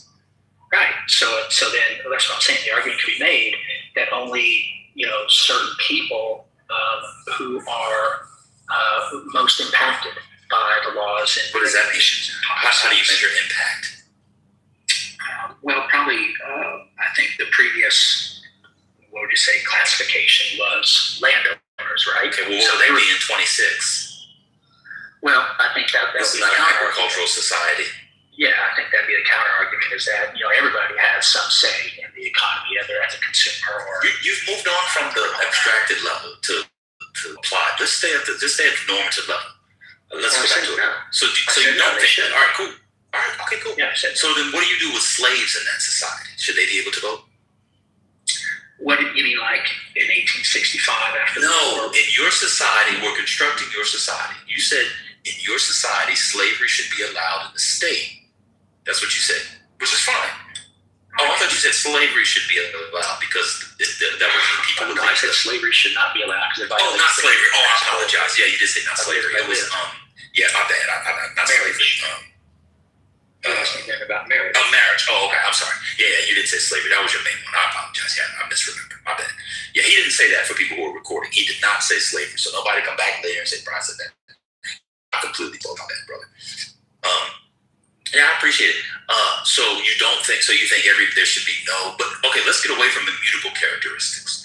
What about like education level? Do you think people with certain education levels should be allowed to vote only? And like, do you think, for example, high school dropouts should not be allowed to vote? Would you be okay with that? I don't think they should be prevented from voting. No. Okay, good. So in your society, just to wrap up, you would be against slavery, against restricting the franchise based on immutable characteristics. Excuse me, but you're fine with states that have abortion proscriptions, except for exceptions. Although some states don't have those exceptions that you were talking about. That's a different discussion. Yeah. And I'm sorry. I said that's an extreme view. No, that's Republicans. That's what I'm telling you. They're more against liberty. That's the Republican states. That's what I'm saying. And then the other one was you're fine with states outlawing it. Let me ask you a question. If my state, banned state, doesn't allow for mixed race, but your state does allow for it, and you're the product of mixed race coupling. Let's say your parents live in the state that does, but your dad gets a job in my state. Should my state have to recognize the marriage of your state? Because we are in a union. So what would you do with interstate comedy? I think that if you are going to live in that state, pay taxes, vote, and participate in that smaller economy, you should adhere to the laws that are present, that you're subject to. If you choose not to, then don't take the job. Don't live in that state. Oh, okay. So you don't agree with interstate comedy on marriage? Well, in this hypothetical, that after a certain amount of time, those laws would all be eliminated because of. Brian, you were in a PhD program. You know how to have normative questions. Stop trying to weasel out. I'm not a dummy. We're talking at the normative level. We're not talking about what you would hope could happen over time. Stop. Now you're doing something that you know you're not supposed to do. You actually know how to think. So it's kind of, and it's a little disrespectful because you know I'm not dumb. So don't do that. Well, I would hope. Just stay at the normative level. So you disagree with interstate comedy under marriage then? Sure. Yeah, because you don't have a right to marriage. Well, in the nation, you do have a right to marriage. Well, I'm saying you don't have a human right. You could have a legal right. You could have a legal authorization to get married or not be married in this case. But, if you don't want to live there, then don't live there. No, but I'm paying taxes that are benefiting, I'm sorry, your parents pay taxes that benefited people in those other states. So they're allowed to take my mixed race tax dollars. Just so you know, this is quintessential Jim Crow, which is what you are effectively defending. So they're allowed to take my tax dollars. So I pay taxes in my mixed race state. And then, somebody wants to come up. Dizzy, come up, brother or sister. They pay taxes and you benefit from those taxes. If you're in the military, like you were an officer in the military, high ranking, you may command a battalion. You go and fight for the liberty of the people in that state. But then if I were to go and get called, if you were to go as a mixed race person to that state, because that's where your base is, Fort Bragg, he's a Confederate, you then cannot enjoy the fruits of the state that you just defended with your life and continue to defend. That's fascinating. My second question related, and then I'll follow up. Then you go, is, and I appreciate the conversation. I enjoy it. And you can ask me any these questions too if you want to tell you one. What do you do with mixed race people? So you're a mixed race person. In your state where people are allowed to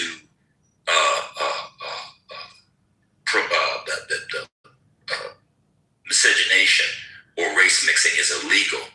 What about you? Who can you marry in that state? What would you do with a mixed race person? They just can't go to that state, even though they pay taxes to help that state? Well, I think on the rare occasion that would happen, maybe an exception could be made. I would work to, don't ask, don't tell, right? Like Clinton's don't ask, don't tell policy. Just find some way to work around it until the stupid policy can be completely eliminated. Okay, so you're no longer in the okay. So in your world, a black person and a white person can't marry in that state. But if you're the product of a black person, a white person, people will look away, even though you look like the White House Correspondents' Dinner shooter and everybody knows you're mixed race. You know, mixed race people stand out. It's very clear it's mixed race. Don't ask, don't tell. That's kind of weird. But I appreciate you. Did you have any questions for me on any of these normative claims? I'm happy to answer anything. People never ask me questions. That's fine. I always ask people questions. I'm fascinated. A lot of people. I ask you questions. I have to ask questions.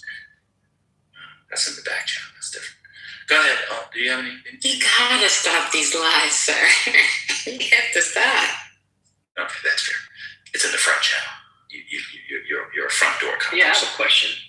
And this is a legitimate question. It's a little different. It's quite a bit different, but it is. Is it political? It's not personal, is it? No, it's not personal. Oh, okay, yeah, go ahead. So, I mean, what I see, and I think it's pretty apparent in data, is that there's an exodus from blue states. What is towards red states? What is the long-term thinking or the strategy behind doing this? There seems to be a consistent concerted effort to chase out, high earners, companies, people, millionaires, billionaires, whatever you want to call it, from blue states that get punitively taxed, and they're fleeing to low or no income tax states, Texas, Tennessee, etc. Why is that? What's the long-term benefit or strategy of that? I can't figure it out. I don't know. I disagree with the premise in some ways, because what we see is a lot of people who left California for Texas are going back. I don't know if you've been following that. Blue states want to have a robust social safety net and provide services to improve people's quality of life.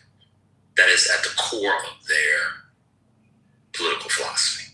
It's at the core of liberalism, small L liberalism.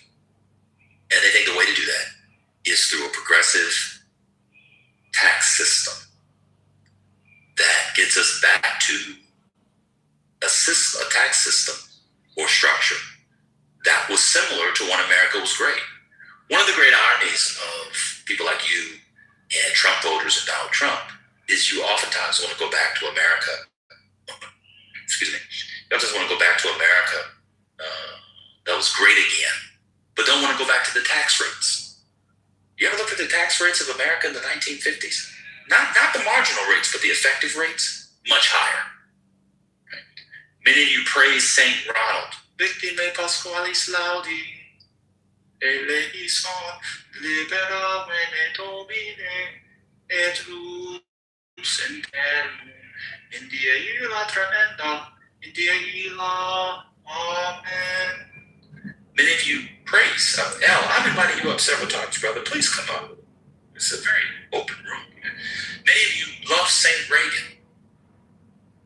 Et Filius et Spiritus et Patris et Spiritus Sanctus. But if I bring up those tax rates, I'm called a Marxist, communist, fascist, leftist, etc. We just go back to Ronald Reagan's tax rates, right? So that's at the core of their political philosophy. What I don't understand is why red states, getting this great infusion of wealth and freedom, are at the bottom of every major metric: education, healthcare, environment,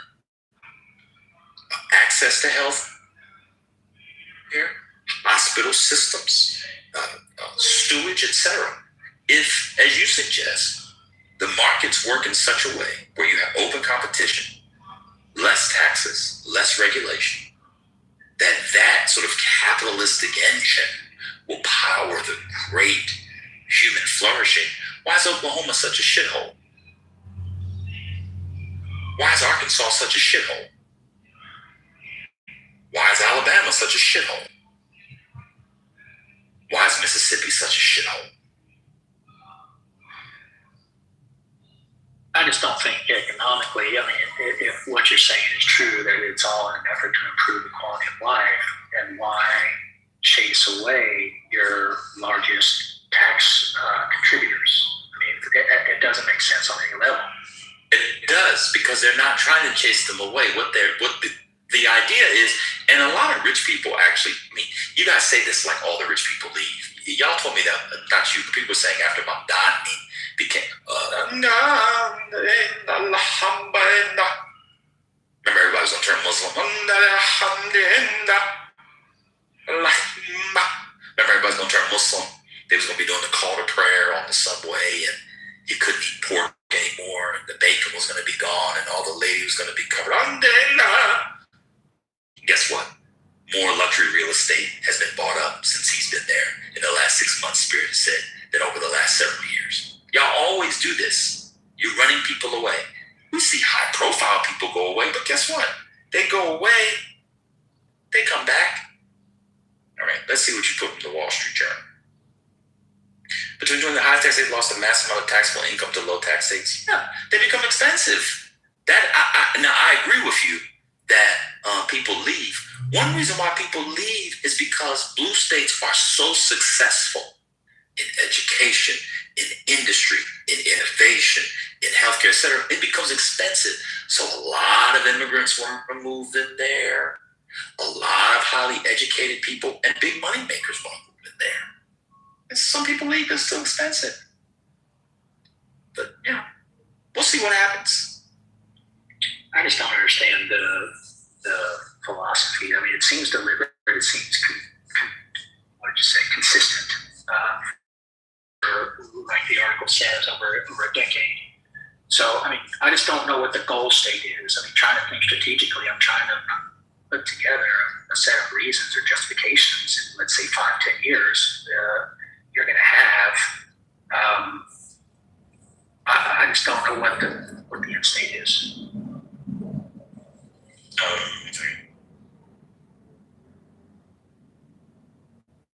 This is not an article.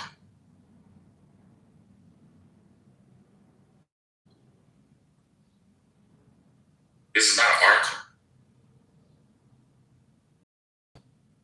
No, it's an opinion piece. It's a letter to the editor by Stephen Moore. It's a little bit more complex than what Mr. Moore, I believe was economist. I think I've been informed on. But it's always on TV, and it's frequently wrong. I know who Stephen Moore is. He's frequently wrong. Says about it. But I do want to continue. So you say it's deliberate. Can you tell me the tax policy? Do you have any of them, since it's something you follow, of the tax hikes in blue states that have people moving out? Well, I've been listening to Kathy Hochul.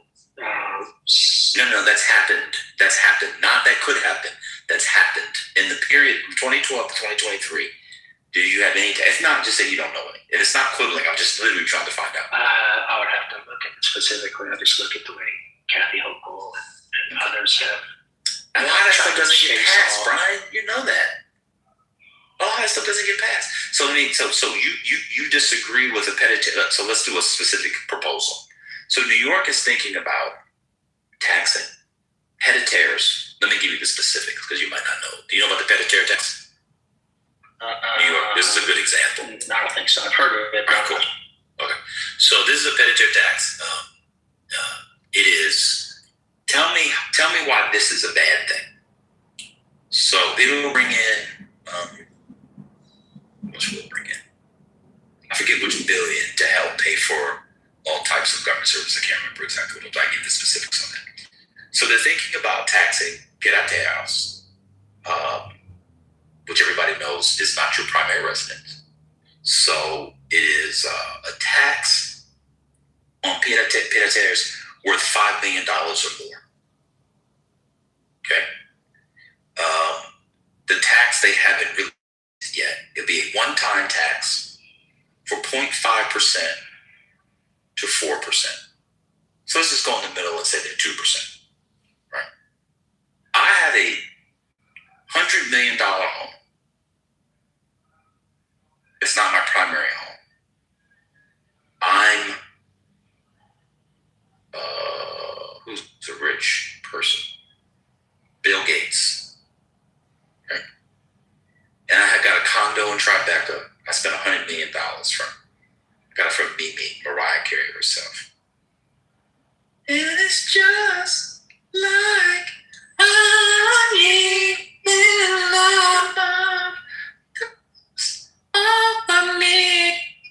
You remember her? She's a mixed race person like yourself, Brian. So you gotta stop spreading these stuff. When you just stop, stay focused. Is Brian really a mixed race person? Yes. Oh, okay. I didn't know. I don't lie. Yeah, he is. Yeah. No, I thought it was a joke at first. Okay, my bad. I just half the time I'm right. So no, that's not what I mean. It's the black side. So you think that Bill Gates having to spend a $2 million surtax on a $100 million property or some billionaire That's what's chasing them out of New York City. So you would disagree with this tax? Break it down. Why? Yeah, well, I mean, we'd have to get into boring economics or philosophy of it, but fundamentally, get into it. Okay, fundamentally, I think I'm more of an Austrian economics dude, where I look at it like I want as small government as possible. But what happens is when you have government agencies, or government actors who move to get elected and reelected, they have to promise handouts and benefits and reparations and freebies. No one's promising reparations. That was a nasty swipe, but keep going. Sure it is. So then they've already implemented reparations. People in Chicago, or what is it, Illinois, right? There's one city, one small city that's the Evanston thing. Oh yeah, okay, yeah, the $25,000 if you would. Yeah, but that was from Jim Crow. But keep going. That was for living victims. But keep going. That was a silly example. But keep going. Yeah, keep going. Okay, but it's still factually accurate. So you have government actors promising these things in order to get elected and reelected. So then what happens is, as we become more prosperous, you have smaller needs. You have low needs with these broad sweeping policies and promises and freebies. That entails creeping into the private sector. That entails increasing taxes. So like if somebody wants to get elected and they say, I'm going to provide you free education, I'm going to provide you free healthcare or daycare or whatever. And so then now they have to dip into the pockets of people who don't have children, people who don't own homes, people who don't own businesses, in order to fund those promises and those policy initiatives. So now what you're doing is you're obligating, and part of that is legitimate, right? I want the people of a country and citizenry to be invested and have skin in the game when it comes to the basic function of the government. My complaint is when you cross that threshold to say, I'm going to give you free this, free that, then you have to start expanding. It's like mission creep. So now we're down to the point where we've incurred so much prosperity as a nation, and in various cities, some states more than others, but generally speaking, we have more food, than we know what to do with. So we have to pay, folks to not farm. We have to do all these things, and the government getting involved. Bottom line is the government getting involved to promise these freebies ends up causing more harm than good. Okay. All right, cool. I actually, so you're against public education too? No. You just listed public education as a freebie that you work at. Did you hear yourself? I'm talking about higher education. I'm talking about higher education. No, but this stuff would be like public education, like universal pre-K. That's what this is not going to hire. This is a city tax. Yeah, well, I'll be against that. You're against universal pre-K. Correct. Okay. So that's fascinating. Who gives a fuck how you feel, nigga? Who gives a shit how you feel, nigga? What you about anyway? We trying to make more money, trying to live life. Bitch ass nigga. Oh my God.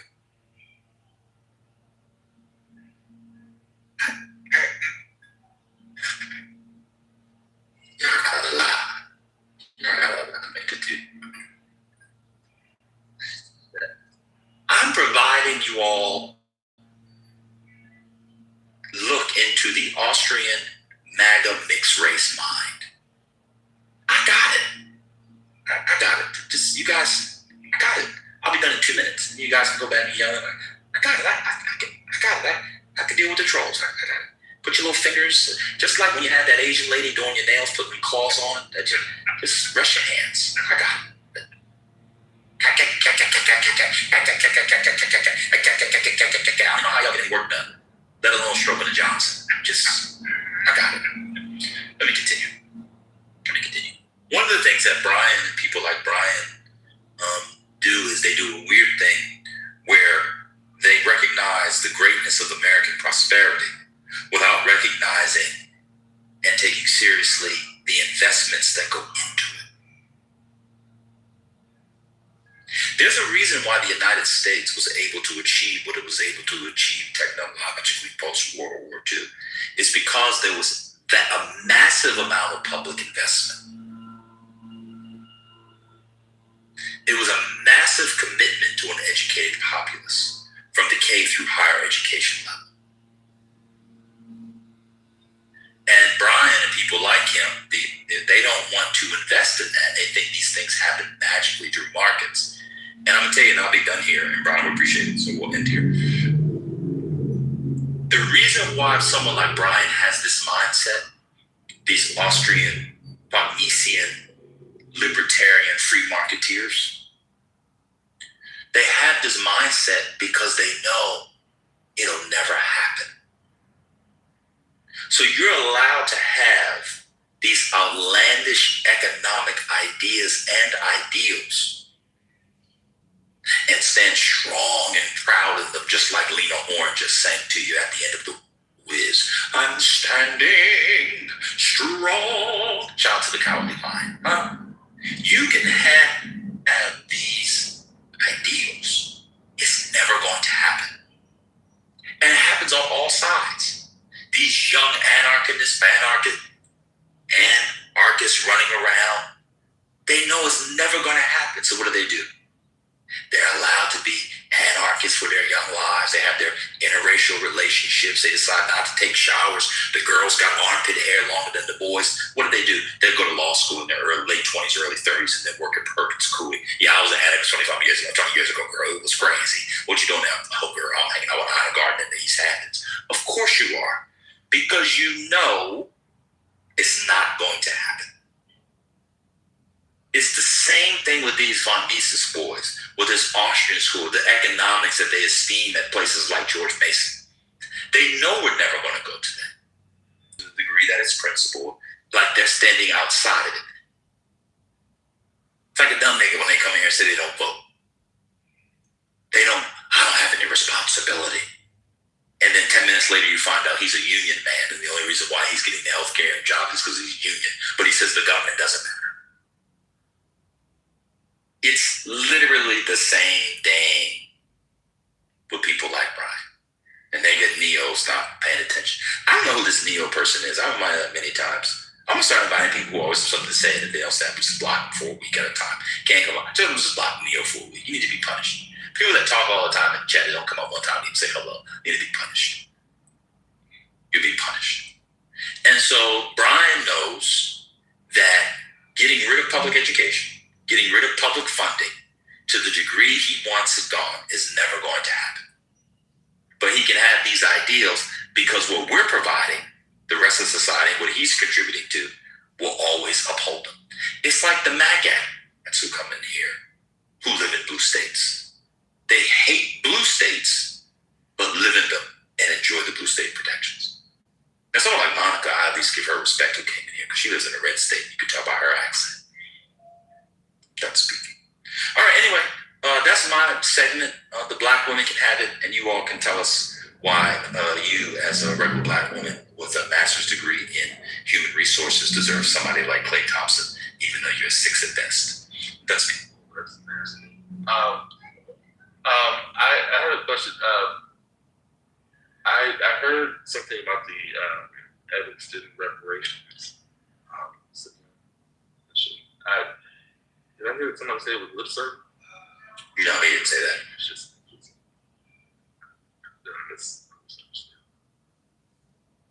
breaking news: James Comey just got indicted again. According to CNN, so far the charges were not immediately clear. So James Comey was indicted again. As I've always said, James Comey should go to jail for meddling in the 2016 election and helping Donald Trump win.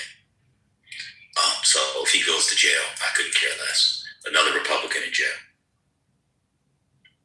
That was his lawyer, right? No, the FBI. It's the FBI? Yes. Remember when that's why he went to jail already. Huh? Mac Maxine Waters crashed out. She was like, the FBI took the house. No credibility. That shit went viral. I definitely agree with Ben. But speaking about the universal pre-K, 3K, hell yeah. I don't know how anyone could be against that. It allows people to go out and get employment. It gives the kids a head start. You know, we used to call it the head start. Y'all know I'm old as whatever y'all want to compare me to being old as. But it was head start, and you know, get these kids started early on learning things that they need to learn instead of sitting at home doing nothing and allowing parents to go out and get jobs. And another thing I love about my state, you make less than a certain amount. We have the Empire College thing where you make below a certain amount, you can go to any state university for free. I mean, this is what it's about. I don't see how anyone could be against any of that. I'm against all of that for the simple reason of basic economics, because what happens is when you take a 5-year-old elementary school, that's the beginning of the formation of long-term memory. So if you put kids to school at a mass level, what you're doing is you're wasting resources, because there's no evidence that shows that kids who go through those pre-K, even the elite pre-K schools, show any meaningful and lasting benefit. The data is mixed at best. Okay, so That's not true. That's not true. Let me respond then. What about the part of allowing parents who might not be able to afford childcare to go out and get a job, sir? Like that's one of the main things that I'm talking about. And that other stuff you're saying, that's a problem. Because if a child's not reading by 3rd grade, guess what? There's a jail cell waiting for them. But maybe you don't believe in that statistic. So the sooner that child learns how to read and can build upon some type of literal foundation, numeracy and literacy, they're going to have issues later in life. I'm done. Yeah, I agree with that part, but that's different from the argument you made previously. So they're two separate arguments. Well, to be fair, it's not, because your counter to them was it's basic economics, and your explanation using quote unquote basic economics was that it's a waste of resources because children who attend what we would call pre-K or pre-3 have no difference in outcomes, which is also not true. You just made that up. And then again, you can't just say basic economics for everything. So then what would be against you, what Devon said, is more economics like, which is talking about what we would call like tax burden, Social Security net or safety net burden of people who would need childcare and not be able to afford it. There will be other things that happen to people who do not work because they're taking care of young children, and the burden that would place in the tax system. I don't call it a burden, but people like you would call that a burden. So like he's actually thinking of this in a more holistic way of how we use our resources as a nation. You're just saying basic economics. I think he's kind of caught up, and I believe you are too, in this notion that, you know, the sooner the wife can leave the home to go get a job should trump everything. So we need pre-K, we need free daycare, we need to get the woman out of the home and into the workforce. And I think statistics show that that's not necessarily better for society. I would rather have my wife at home reading to my children and teaching them how to deal with bullies and society and whatever other issues that they supposedly get from pre-K, learning how to finger paint, learning how to use crayons, whatever. I would rather my wife stay at home and do that than have her go out and work some 9 to 5 or some job that's going to subject her to the workforce unnecessarily. She's much more valuable in the home. Okay, you seem to be a stats guy. Do you know the stats? And I'll look it up. I'm driving on homeschool kids versus the social development of students that actually are amongst their peers. So you're saying you're doing the child a disservice by putting them amongst other children, learning how to deal with other children, developing with other children, learning to speak. Don't you know when little babies go to daycare, they start to talk sooner than children that do not? Did you know that? Yeah, I don't know what planet you living on, bro. You wild. But I can work around that. I can meet with other moms. I can meet with other kids. I can socialize my child with neighbors or family. It doesn't necessarily have to be in school, which obligates the mother to go out into the workforce. So, like I said, it's just different values. I'd much rather value my wife being at home with my kids and teaching my children the values that we want them to learn, how to deal with bullies, how to interact with others, how to make decisions, how to respect yourself, all those things, then offloading that or outsourcing that to some random daycare minimum wage worker or some teacher. That's amazing. So what I hear you saying is that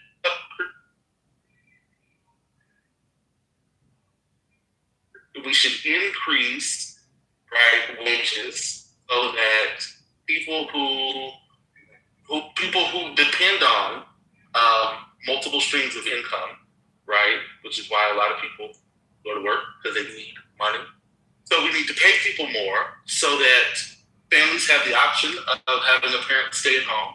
And then for single parent households, what I'm hearing you say is that we need to actually invest in those families so that parents can stay home, which means that we might need to go back to a welfare system that actually incentivizes people to be with their family. We should actually have pro-family invest more in wages, people have the option to do the things you're talking about, right? That's what you're promoting, right? No. Wait, why not? Why not? Because that would actually get at all the things you just said. So why would that have the opposite effect? That have the opposite effect, because now what you're doing is you're updating the government. Wait, hold on. It has the opposite effect. So mothers wouldn't be able to stay at home with children the way that you want. So what you're doing is and two-parent households would have the option for a parent to stay at home because there's an increase in wages and people could support their family. What's going on? It's actually anti-American. Let me explain. If you can explain as soon as I'm completing thought. Is that okay with you? Okay. So it's very, like I said, it's very much anti-American. Think about the state of our country when you don't want people to come from strong families or be educated. That is a very scary thing, huh? Like let's follow me down this yellow brick road. When you want dumb people around you, or when you want group thinkers around you, or when you only want a herd mindset, or people around you who have a herd mindset, that's because you want it to be very easy for you to manipulate those people. Hello? It is anti-American to want to dumb down people. That was the whole point, my understanding, right, of why we people have the right to a free education in a public library, right? Why would you want to withhold knowledge, information, rigor? Why wouldn't you want people to be able to have metacognitive processes and think about their thinking and what's happening and reflect so that they could be better? Why would you want families to struggle? Just to be running on that hamster wheel, running to try to make ends meet, only for the ends to always consistently be moving. What happened to that American dream? It is anti-American. It is inhumane. Imagine the trajectory of a person's life if they had 2 school years of poor reading instruction or poor math. Do you know how much you've handicapped a person? It's very sad. I don't even understand what the debate about. We go back and forth. Just like you want dumb fucks around you, bro. Just say, hey, I want to be surrounded by struggle. That's literally what you say when we say, I don't think we should invest into things that are going to make families stronger or, smarter. And now you can tell me what it is that you have to fucking say. But Brian, I also want to push back on what you said was not true. Pre-K provides significant benefits by boosting academic readiness, fostering essential social emotional skills, and improving long-term educational outcomes. And I just did a quick Google search. High-quality programs enhance early literacy, math skills, cognitive development through play-based learning, while also reducing achievement gaps and increasing high school graduation rates. Key benefits include children learn foundational skills, including letter sound matching, vocabulary development, counting, and early literacy. Pre-K helps children develop critical social skills like sharing, taking turns, following instructions, and interacting with peers. It also fosters emotional regulation, such as learning to manage behavior and express feelings. Participants are more high school, attend college, and have higher earnings as adults. Research shows high-quality pre-K improves cognitive abilities, providing a strong foundation for elementary school. Activities such as drawing, building with blocks, and running help develop both fine and gross motor skills, and I could go on and on. In addition, quality early education programs specifically help mitigate developmental gaps for children from low-income families. So I'm not sure where you're getting your information that pre-K, no, it makes a distinction with high-quality pre-K, but pre-K is still pre-K. I went to pre-K. In southern Louisiana, every child went to pre-K. They called it the neighborhood school because in the country, everybody was considered low income, even though they owned their own property in their own house, just because the wages were very low. So, do you have small children is what I wanted to ask you? Because I was a stay-at-home mom whose children still attended pre-K. So you seem to have this idea of stay-at-home moms like Leave It to Beaver's mom, where she just, put on a little apron and tidied up the house. I was a full-on stay-at-home mom, and my children attended pre-K. So I'm just asking you, because the comments that you're making make it seem to me as if you don't understand. No idea. He says he has 5 children. Well, I'm saying he has no idea, and I have children as well, so I'm saying that. Because you're assuming, number one, that your wife can do the job of a teacher with a quality education who has literally learned how to instruct children in early education. And I'm submitting that you don't, and that your wife doesn't. Is Neo willing to speak on the stage?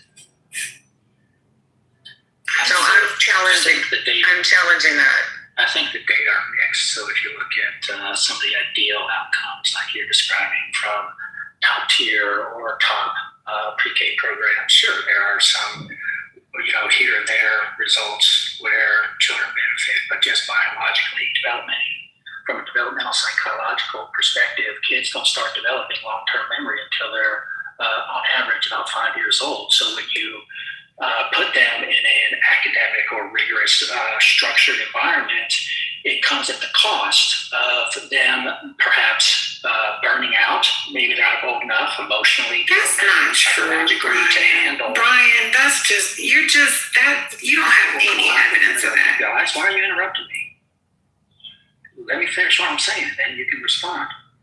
I'm saying that there are trade-offs, and so not only are you if you take Brother's statement or claims into account, what he's saying is that we should expand the social safety net. We should increase government taxation in order to create this benefit, this freebie for people who may not have children, may not be married, may not want to participate in those things. So again, it's just an encroachment, an overreach of a large government, and too many people, especially on the left, look at these freebies like they're rights. Like I have the right to force someone else to pay for my higher education or my kids' preschool or my free lunches or my whatever freebies they think they have a right to. They also entail or enjoin that expectation with the requirement that government grows in a way that forces other people to pay taxes to cover those things.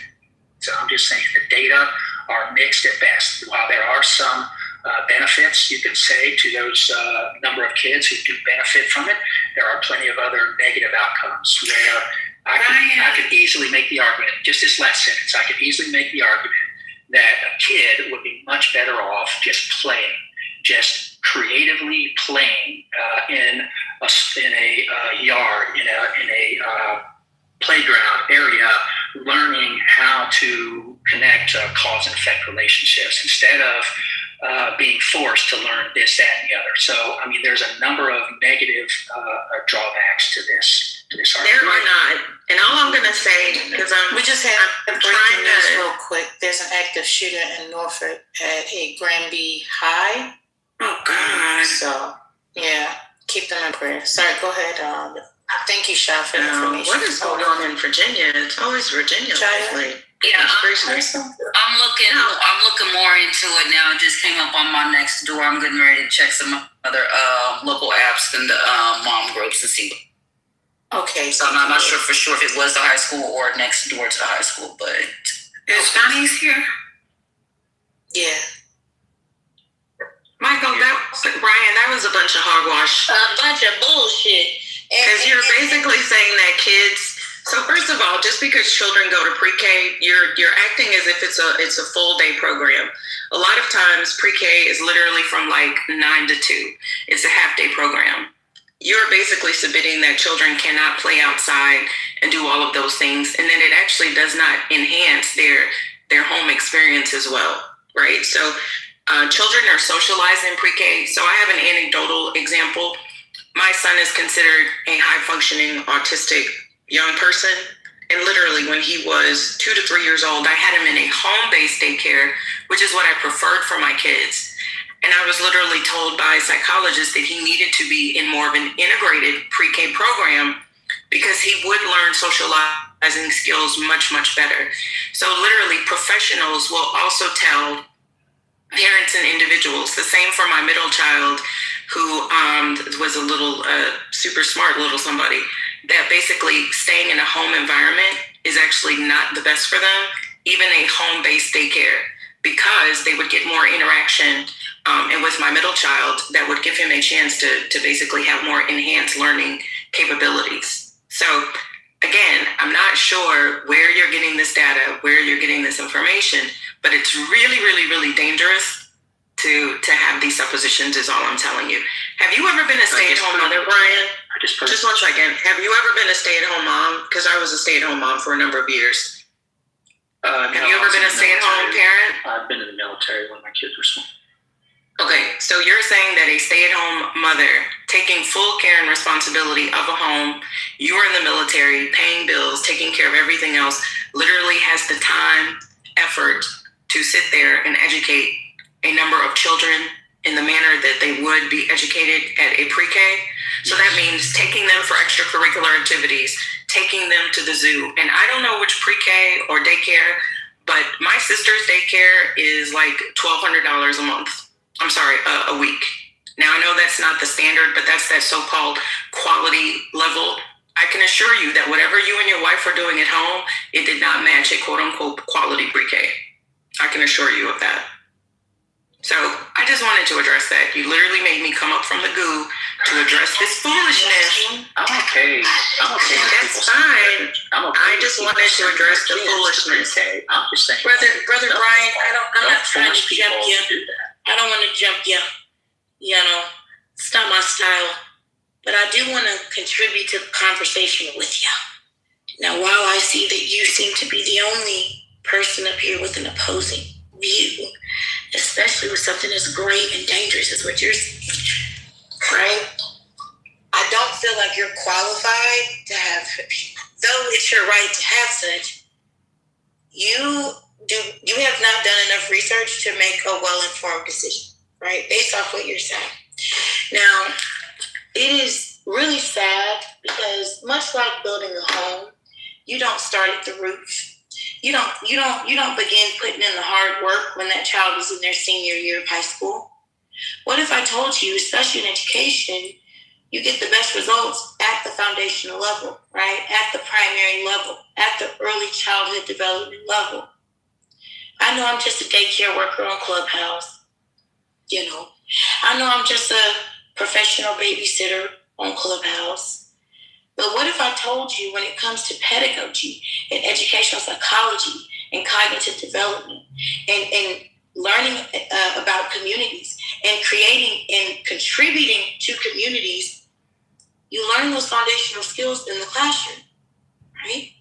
So I know that parents should be talking to their kids every day and should be reading to their kids every day and should be going over letter recognition and alphabetic principle. This letter has a name and this letter name has a sound. And when you put this letter together and that letter together, it makes another sound. And I know you think that that's happening, but I'm here to tell you that it is not. And I don't think that we can afford to live in a world with any more dumbasses. I like to think that they're alive on every single day. And I say, wow, I have to have a sense of urgency about my work because we cannot afford another one of him. You know?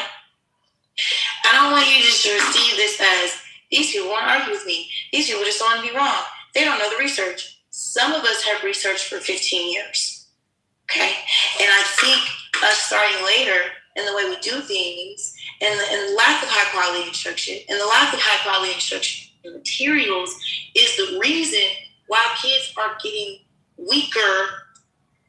Supposed to be weaker and wiser, but just academically poor as the fuck. Kids cannot write.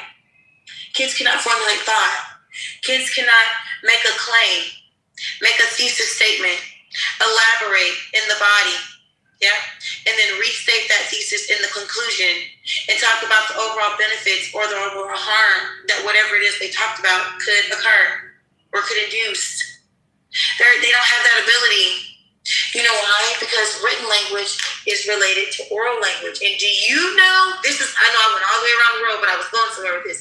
Do you know where kids develop oral language skills? Or we know where they should be developed. But when, let's say that there's that gap of it not happening, which is the truth that we're in, do you know where those things are developed? Brother Brian, do you know? Yes or no? Yes, where scholars get to practice oral language development skills. Yes, that's what I said. Yes. Do you know? Come on. You know it. Are you playing dumb? Are you playing dumb? Or are you being intentionally obtuse?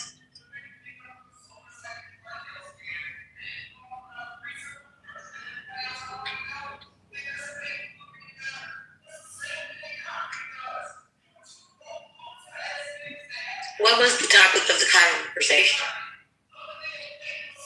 So then why would I not be talking about pre-K, Brian? Brian, what is wrong with y'all in this room? Do y'all not know that scholars and students are used like synonymous in education? Yes, yeah. Oh, okay. You just being dumb on purpose. Young scholar. Yeah. How the fuck did you not know that, dummy? No, yes, wow. No, I'm serious. How did you not know that? Because you're limited in your thinking. You're thinking scholar as in scholarship, as in higher education. And even in grade school, we will call kids, we don't call them kids. Nobody wants to just be limited to the word students. We'll call them scholars. Scholars and students can be interchangeable. So is it you learning a new meaning of a word, or are you being... You probably never went to pre-K, Janet, that's why. If your ass had gone to pre-K, you would know. So I'm gonna go all the way back. I feel like he's done this dumb shit on purpose. I'm gonna go all the way back to the starting line and hold his hand. I'm gonna be the educator that you probably would have, that you should have had growing up, and you probably would have turned out with. Yes. I'm glad I'm sitting down. This just took my breath away. They can't take my that song. Over the 8647 picture that he posted on the beach. They're indicting him violation of 20.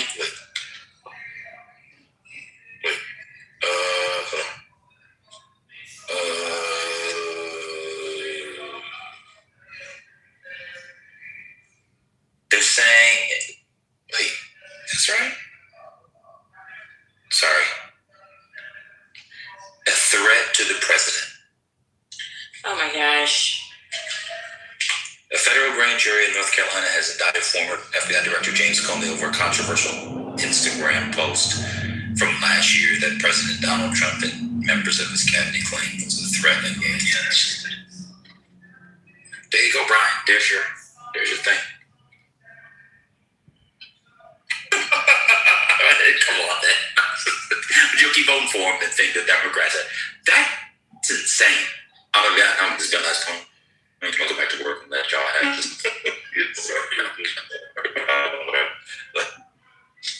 This is the most insane indictment. Not whatever y'all think y'all doing.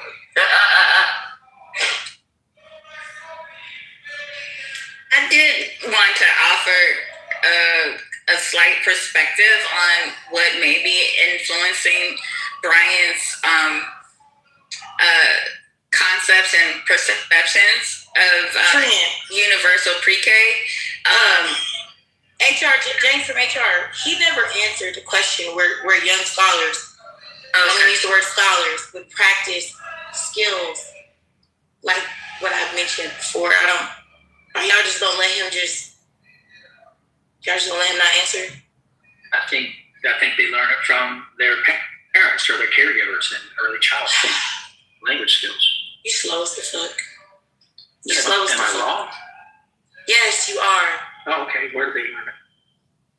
What? You said I'm wrong. What's the answer? So let me ask you this, because I want you to do the cognitive lifting. Where do kids or scholars or students spend the most time of their active hours?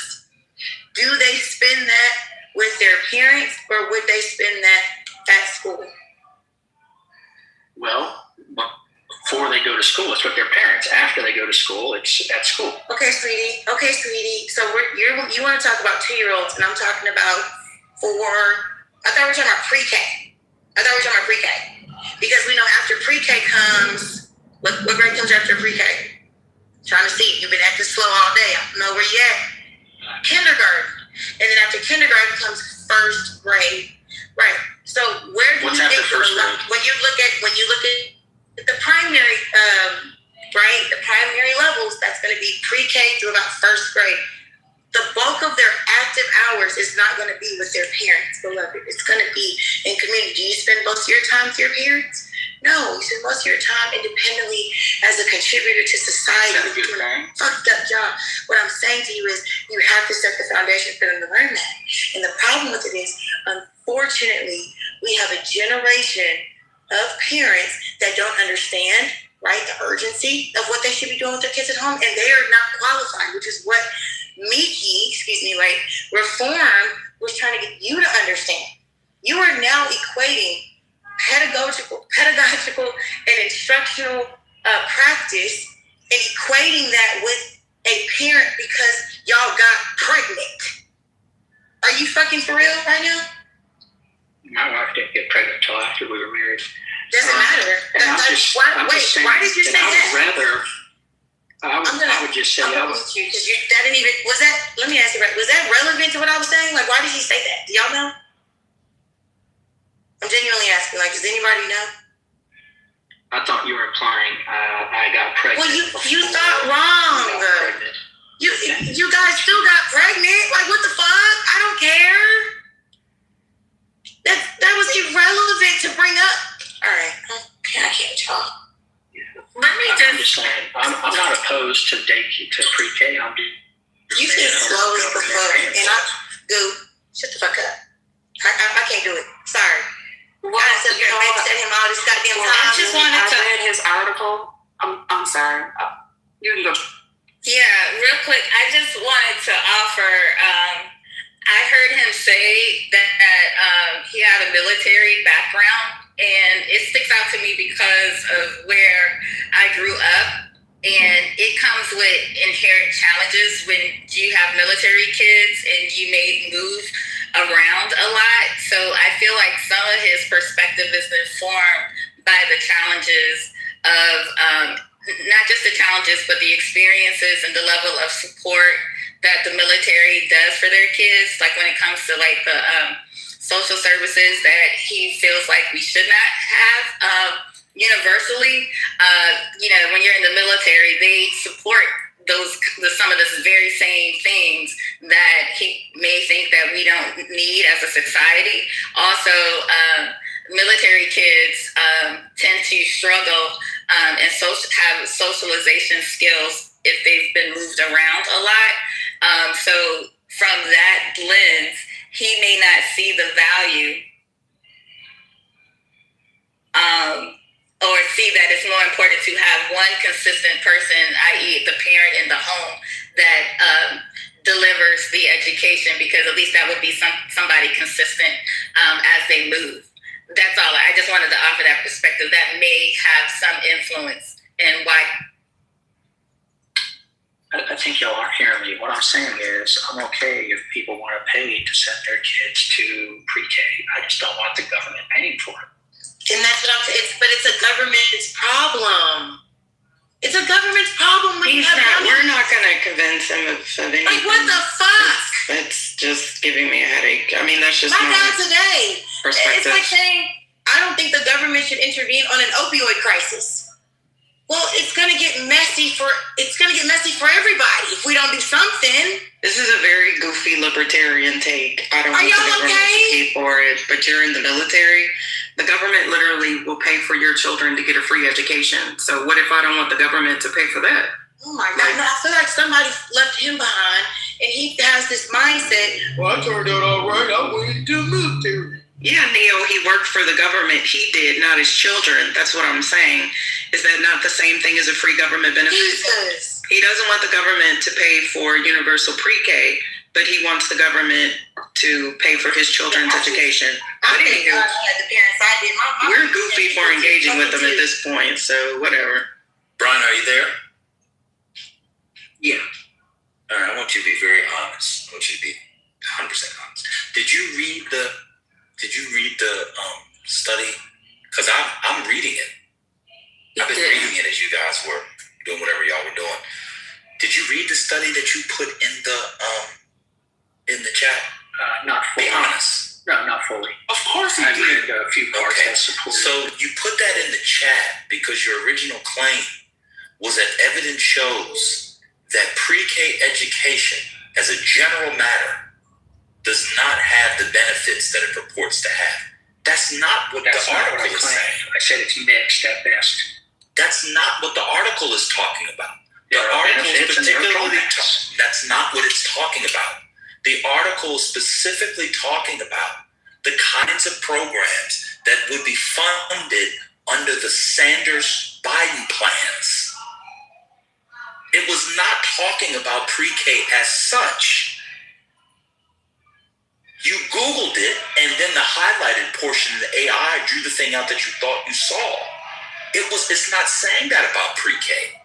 It's not saying the results are mixed. In fact, it says that pre-K, when done correctly as such, has not only positive effects for the child, but positive, I'll quote it, intergenerational effects, end quote.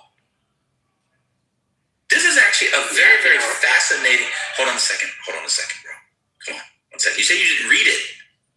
As someone who's reading it, can I talk about it? Okay. So it's not talking about pre-K as such, is the point. So we agree, if the government gives a bunch of money for me to set up a pre-K and not me, I'll give you an example. A Republican. For Mark Robinson and his wife, who ran scam pre-Ks and they were stealing government money, and they probably would have gotten it under Biden was to give people money, I understand, or Sanders for sure, or Biden for sure, whatever. We can all agree on that. That wasn't the claim you made. The claim you made was that pre-K as such has mixed effects. That's not what this says. You should read it. It's actually a good study. It's also a little disingenuous because at the core of their argument, and you just aped it, was compulsory pre-K. People funding pre-K does not mean it's compulsory. So if you feel like you don't want your kid to go to the pre-K and you want your wife or your baby moms or whatever woman to stay home, which, by the way, in 2026, that would be like 10% of Americans. That's a different discussion. You can choose to do that. That's not what this is saying. I'm done. I'm literally reading it. Go ahead. Yeah, there are numerous articles. This is one of them that says that the results and outcomes of pre-K are mixed. There are some near-term benefits where kids may outperform kids in first and maybe second grade, but that levels out after a period of time, so that the effects or the benefits of this whole infrastructure, this whole freebie, this whole taxpayer-funded benefit is negligible. So, Brian, that's a different argument. No, that's my whole argument, that the results are mixed and I don't want the government paying for it. That's a different argument. That's my article. One second. This is actually kind of silly, and I'm going to be honest with you. You could have just said you didn't read it. We could have moved on. Obviously, if you go to pre-K and you had a good pre-K, and then you go to a crummy school and schools after, those things fade away. You still have to be educated. Everybody knows that. No one thinks, oh, well, if you go to pre-K, you end up at MIT or Caltech. Well, you can't go to Caltech anymore. You might try to assassinate the government. That's a different discussion. Shout out to MIT overtaking, and Stanford overtaking Caltech as the top 2 schools in the country. That's a different discussion. Anyway, that's kind of silly. That's not like what this is saying. Obviously, the quality matters. They're talking about a funding structure. They're not talking about pre-K as such. And I'm going to be honest with you. Literally everything in life, the results can be mixed. That's not an argument. So if you're saying you disagree with just throwing money at a thing, that's cool. This is actually arguing for targeted This actually is in favor of pre-K, including a universal one has to be targeted. So I ask you again. You said you didn't read it. Can you give me the other studies that you had that say pre-K as such? The other thing you kept saying, and I looked it up because I know it wasn't true, you said that kids don't start developing long-term memory until after 5. That's not true. I'm seeing a much wider range that starts as early. Oh, no, you can't do that now. That's what I said. Because I looked it up. Around 5. I looked it up. So much on that, because it's right in between, but that means a lot of them do before. So, but long-term memory, let me finish. Long-term memory is not the only reason to go to pre-K. I didn't even understand that argument. How much do you remember as a 3-year-old? I don't remember anything before. Exactly, because your long-term memory has not formed. So what type of skills, what type of memory, I did not finish. What type of skill development do you have if you're teaching something to someone who doesn't have the capacity to recall? Growth and fine motor skills. It's basic. What's going on? Okay, but that's not exclusive to pre-K. So again, you are, and neither is long-term memory. You cut me off. I was gonna say I don't remember anything past like a month ago. My earliest memory, I have to think about it. I don't know. But what does that have to do with pre-K? And he's also wrong, because most children are potty trained by the age of 2. So is your stupid ass literally saying, well, they're not potty trained at 5, man? Okay. Y'all got it. I'm just trying to get what the evidence that he gave and he's giving. Do you have any other articles that question high quality pre-K? Oh yeah, sure. Talking about how the results of pre-K. No, do you have any? And how they're I know. Just put it in the chat for us. Because this is actually quite long, so I'm going to read it. Because you misrepresented what it said. No, I didn't. the results are mixed. It doesn't matter what the funding, it doesn't matter if Sanders or Biden proposes funding. What matters is that the results are mixed. They're saying it doesn't matter where the funding. Child care is not pre-K. Child care is not pre-K. So the article is breaking down a variety of programs.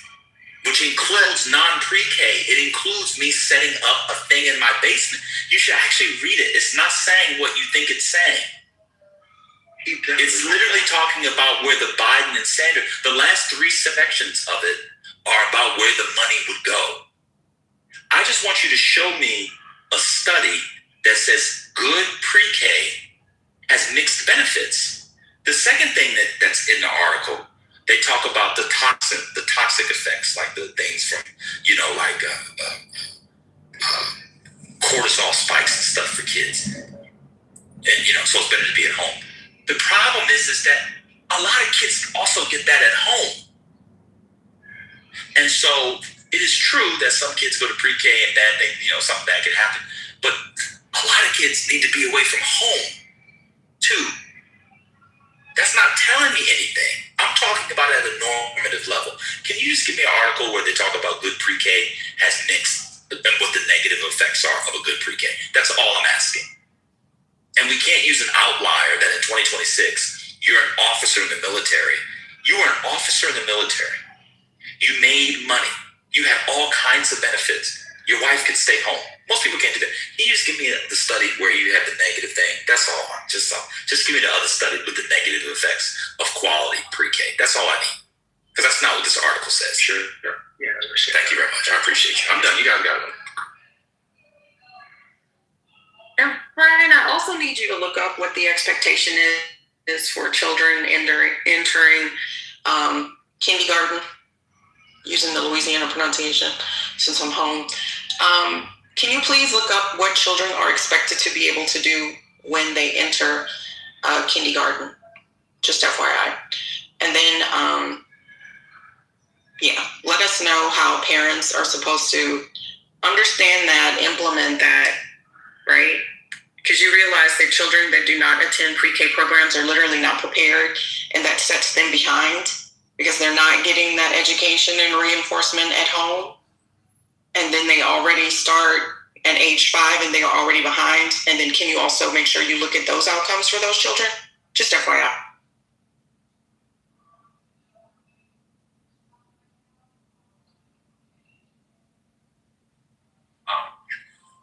People can read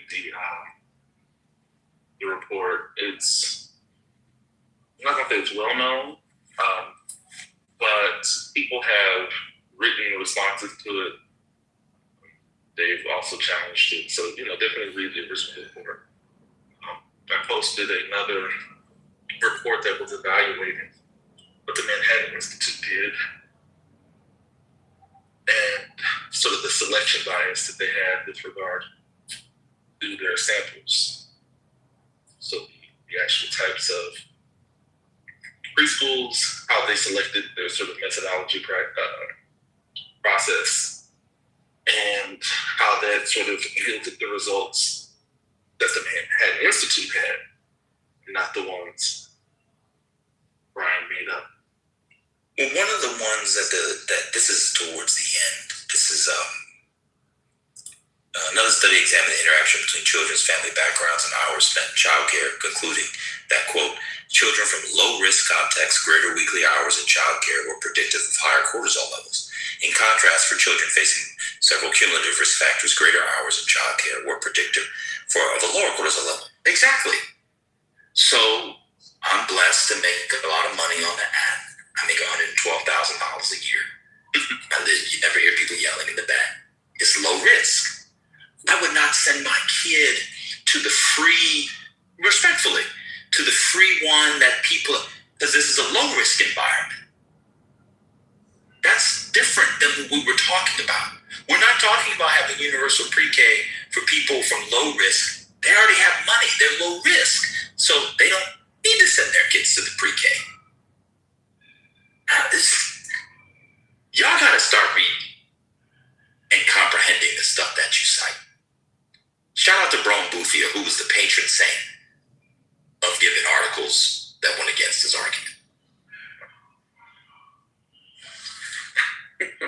That's it.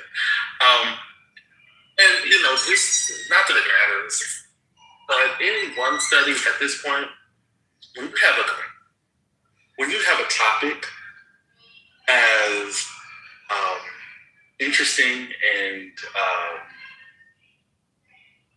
well sort of researched as this one, specifically pre-K and universal pre-K and all those sort of early childhood studies, what you might want to do is look for meta studies, ones that compile the research and then try to analyze to see what if there are sort of overall takeaways, if the findings sort of across a multitude of studies have sort of a general consensus and evaluated as a meta study, rather than picking one or two articles. Anything with regard to early childhood, pre-K, where you're citing just even if it's one that you find interesting or it aligns with you, at this point, there's too much research that exists within the larger sort of topic to only cite sort of or only use sort of one particular research, one particular article, right? Unless they're doing a meta study. So you get a feel of what the actual conversation and what the sort of general consensus of findings are with regard to their topic. And I want to be a bit of an asshole. Studies like the Manhattan Institute. Oh, go ahead. No, I said in something like that report should be citing meta studies if they're trying to provide sort of a final or a complete sort of review of of this. If they're trying to settle a debate, you would expect them to cite, use, refer, do their own to some degree, right? They have academics, they have scholars to do their own sort of meta study, looking at the totality of the research on the issue. Yeah, and I'm just gonna be an asshole. So you have 5 kids, unless you make about $500,000 a year, motherfucker, I'm paying tax for your kids to be educated. How about that? You don't even make enough contributed tax to pay for your own goddamn kids to get a free education. So what the fuck is that? Because you're not sending all of them 5 kids to private school. So you have a problem with pre-K. Let's wake that up. You can't even afford a free education. Did your kids go to public school, Brian? Elementary school, middle school, or high school? Yeah, I don't have 5 kids. Oh shit, I'm sorry. All you MAGA crackheads sound alike to me. My bad. I'm just making that point. Well, you're a perfectly good stand-in. I don't give a shit. You still don't make enough. Yeah, that's accurate. I tried to send my youngest daughter to a private school. We ended up taking her out for, let's say, policy reasons, not financial reasons. Right? So you had a badass kid because they weren't pre-socialized in pre-K. I know what that means. The kid was bad. No, it was a Christian school. But your kid wasn't the bean that started. I'm sorry. I apologize.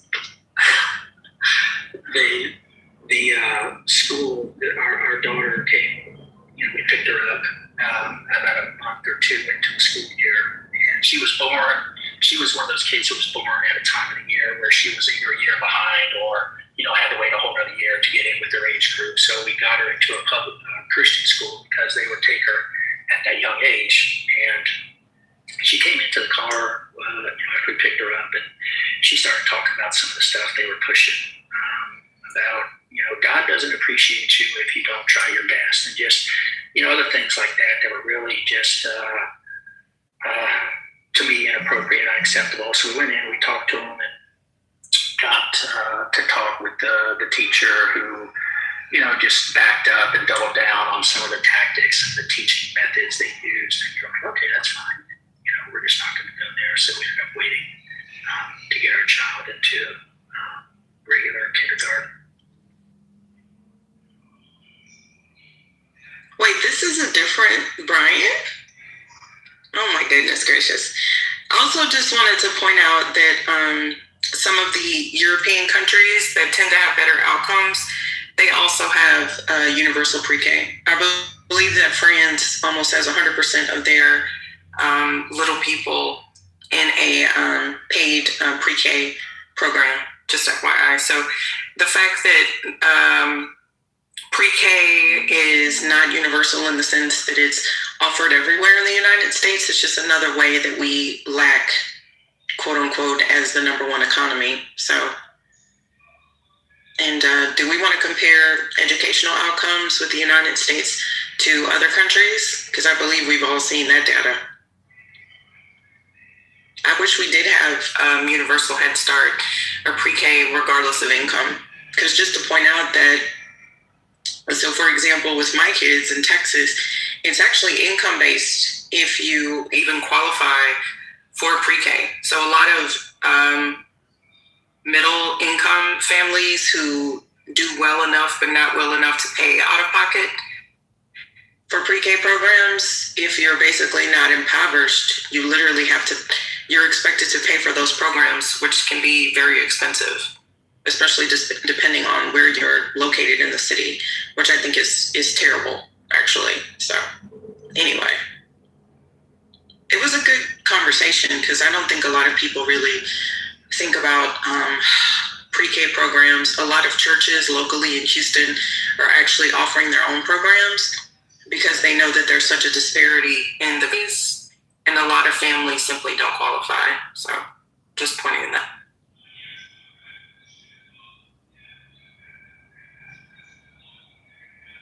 Yeah, my wife grew up in a really Southern Baptist home, and it just for her brought back a lot of I guess bad memories about the experiences she had going through church and the fire and brimstone and all the guilt, all the shame, all the negative aspects of being raised like that. We just decided that we would teach her better at home about religion and what we wanted her to know. Well, I went to Catholic school and still a lot of kids who have an extra $5 in the South. So, I mean, religion is religion. I don't really have a dog in that fight, but some people need to hear hellfire and brimstone. People need to hear that they're going to go to hell because they're horrible people. That's all I'm saying. But not at 4 years old. Right? Not at 4 or 5 years old. I think it should start in the womb for some people. Thank you, Butterbean, because some people sure got some demons, child. You got some badass kids that's going to grow up to, you know what, that's a totally different conversation. Louisiana is really getting to me. Jesus Christ, must be something in the boot.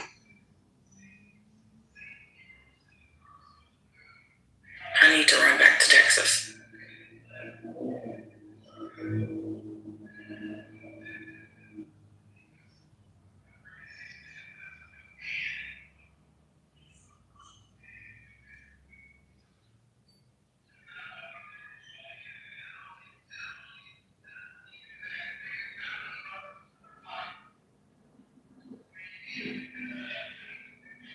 A lot of secular people actually send their children to religious schools. There's one in Houston that is the Wiener School. I believe it's a Jewish school that's actually pretty popular. You'd be surprised at how many people that are not super religious or affiliated with one particular religion will send their children to a religious school. Yeah, I encourage my kids to get involved in religion if that's what they chose. I have a daughter who just got baptized at my brother's church a few years ago. I fully supported it, and he was gracious enough, and the pastor was gracious enough to baptize her. So I'm not anti-religion. It just doesn't work for me. Yeah, we actually used to march to Mass every Friday. I don't know if they do that anymore, but we would literally attend Mass as part of our regular instructional periods. But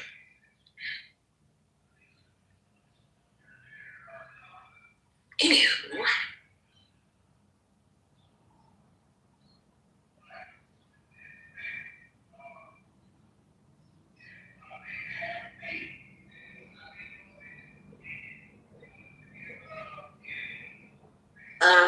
gentleman realizes it, but he's already paying for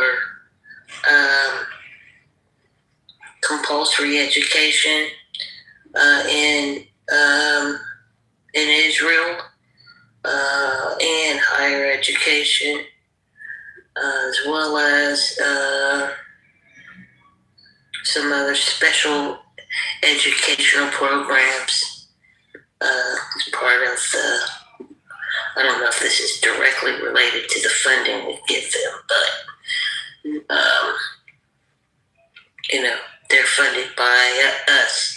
So it's weird that you would have a pushback for your taxes going to your own, but you support someone who, and I'm not saying it was his administrator that started it, but it sure hasn't stopped that we are sending money for a place where you don't have to pay for education, period. Just interesting.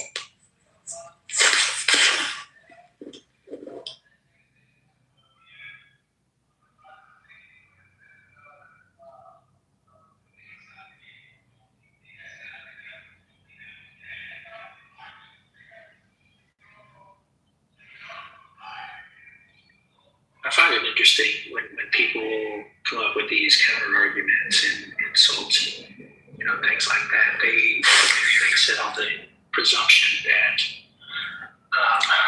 the government is somehow superior, and forcing people to be moral, forcing people to be educated, forcing people to be participating in these compulsory activities is somehow a sign of their moral or ethical superiority. When I look at it, when my wife and I first got married, we were very young. We had our first child a few years later. We afforded what we could. I was enlisted, so I started out with no stripes. So I was making the bare minimum. I was making less than minimum wage. And when we had a child, we just reduced our expenses. We just compensated, and my wife stayed home, and we just didn't spend. We didn't charge. We didn't,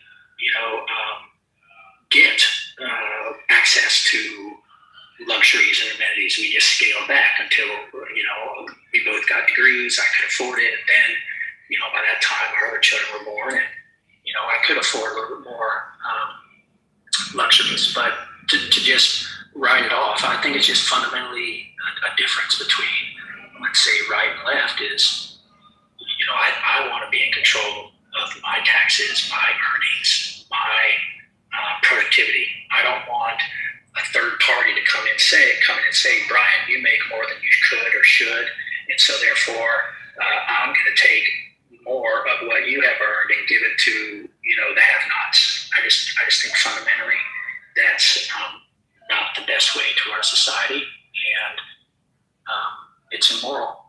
Well, I appreciate that. The thing that don't live in this society. The thing that troubles me is that a lot of your tax dollars don't necessarily go to people who are poor. It actually goes to people who are not poor. Matter of fact, they're not even close to being poor. But you don't have a problem with that? Yeah, of course I do. I don't want, government bailouts, government cronyism. I don't want, these sweetheart deals that are given to large corporations. I don't want bailouts. Fuck them, let them fail. If they don't make good decisions, then they should. Then that tells me that they're not economically efficiently using the resources they have access to, and they should go under, because what will happen is those resources will then be taken by more productive, more efficient, better decision makers in the economy. That's how it should work. So I oppose government welfare for the poor. To the extent that we get involved in their lives at the expense of my earnings and income. So I oppose it principally for people across the economic spectrum. So why don't, to brother's point, why don't you move out of the society that has, like, accepts that as what the society wants to do? Why don't you move? Where's the society that does that? Excuse me? Where is a society that does what I'm talking about? Yeah, that's what I'm saying. Like earlier in the conversation when you were talking about, well, if you believe in yeah, like states' rights to certain extents, people shouldn't live in places where interracial marriage is banned. People shouldn't live in places where books are banned or African American studies are banned. So why don't you just leave the society that funds public school if you don't accept that? Why don't you just... I've picked a state that has the best combination of all those factors. You live in a state that doesn't have public education? No, what I'm saying is I've chosen the state to live in that has the best overall trade-off that I find acceptable.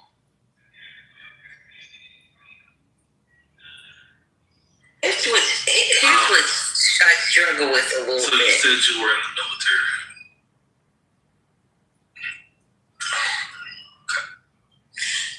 Here's what I struggle with a little bit, because it seems like a contradiction in logic. It's like on the one hand, you wouldn't support, or you don't think it would be right for the country to give a child a foundation for which to learn, over a period of time, starting at kindergarten, because you don't feel like kindergarten is effective, which I disagree. But there are other things. Okay, so can you just restate it? Because I'm confused right now. What are you saying? Yeah, what I've said is that if people want to send their children to pre-K programs, that's fine. Knock yourself out. If you want to save money in some areas and spend it on those things instead, that's fine. Knock yourself out. I just don't want the government getting involved in that. So I don't know why you thought that what I said was really much different in context. Because you're talking about kindergarten not being effective. That's a totally different issue. So you go ahead. No, go ahead. Because there's a delay, we're noticing that kids are just moving on grade level. Even when they've received really good grades in grade school, we're seeing like summative assessments that show that scholars are just not performing well. And so we're realizing that kindergartners are not, first grade, second grade, third grade, so forth and so on. They seem to be a year behind. And then what happens is that gap just continues to grow. And so the logic is, the reasoning for early childhood education is what kids get to do is they get like a year zero before their year one. And so in your year zero, if you're developing skills such as, let's say, holding a pencil correctly, right? Like just writing your name, writing simple sentences, writing the letters that you recognize. Is that my baby Gemini? It is. That's my big bro. Okay, sorry. ADHD, I apologize. Right?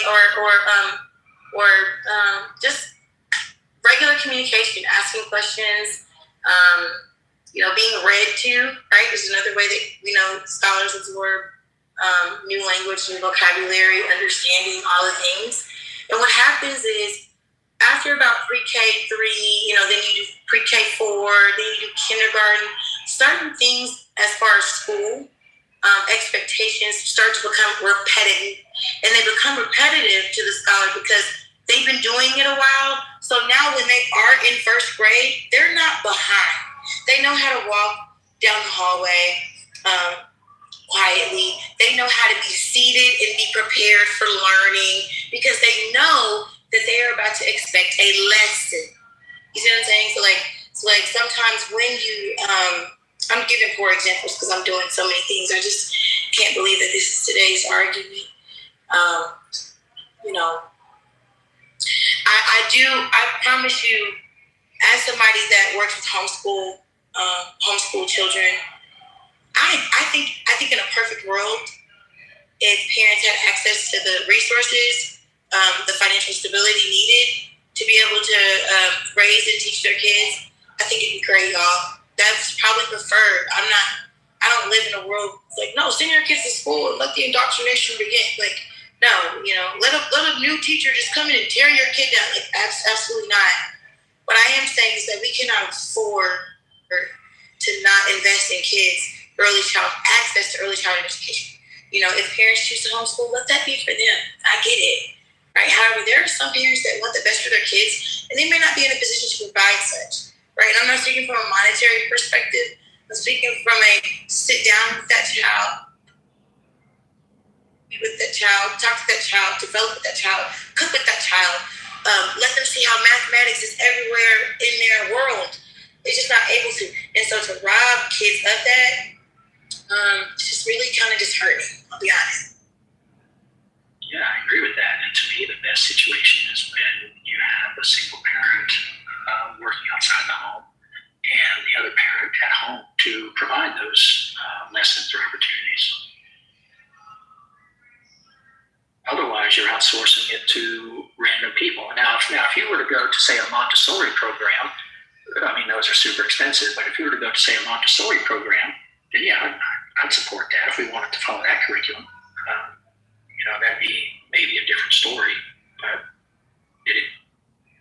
Montessori is an approach, it's not a curriculum, but I understand. You're the expert in the room today, and I'm going to submit to you, King.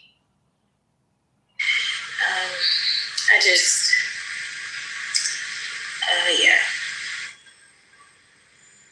I appreciate the conversation, as Ben would say. It's not Ben. I just let him talk. It's a weird statement, Brian. I don't know if you know, but there are Montessori schools that one can pay for, but there's also ones that are free that are paid for by the government. You're actually kind of making the argument. I'm sorry. You're actually kind of making the argument I was making, which is it depends on the investment. That's what your article was saying. You just throw money and somebody has a child care in their basement, like Mark Robinson, his wife, they were probably stealing money. If you read about it, I believe they probably were just stealing money. But you Republicans nominated him to be governor. Then we found out the consultant was watching all that trans porn online, but you're the Family Values Party. That's a different discussion. That's one thing. But there are Montessori schools that are, in fact, part of public school systems. You're kind of all over the place. To be fair to you, they're very rare, right?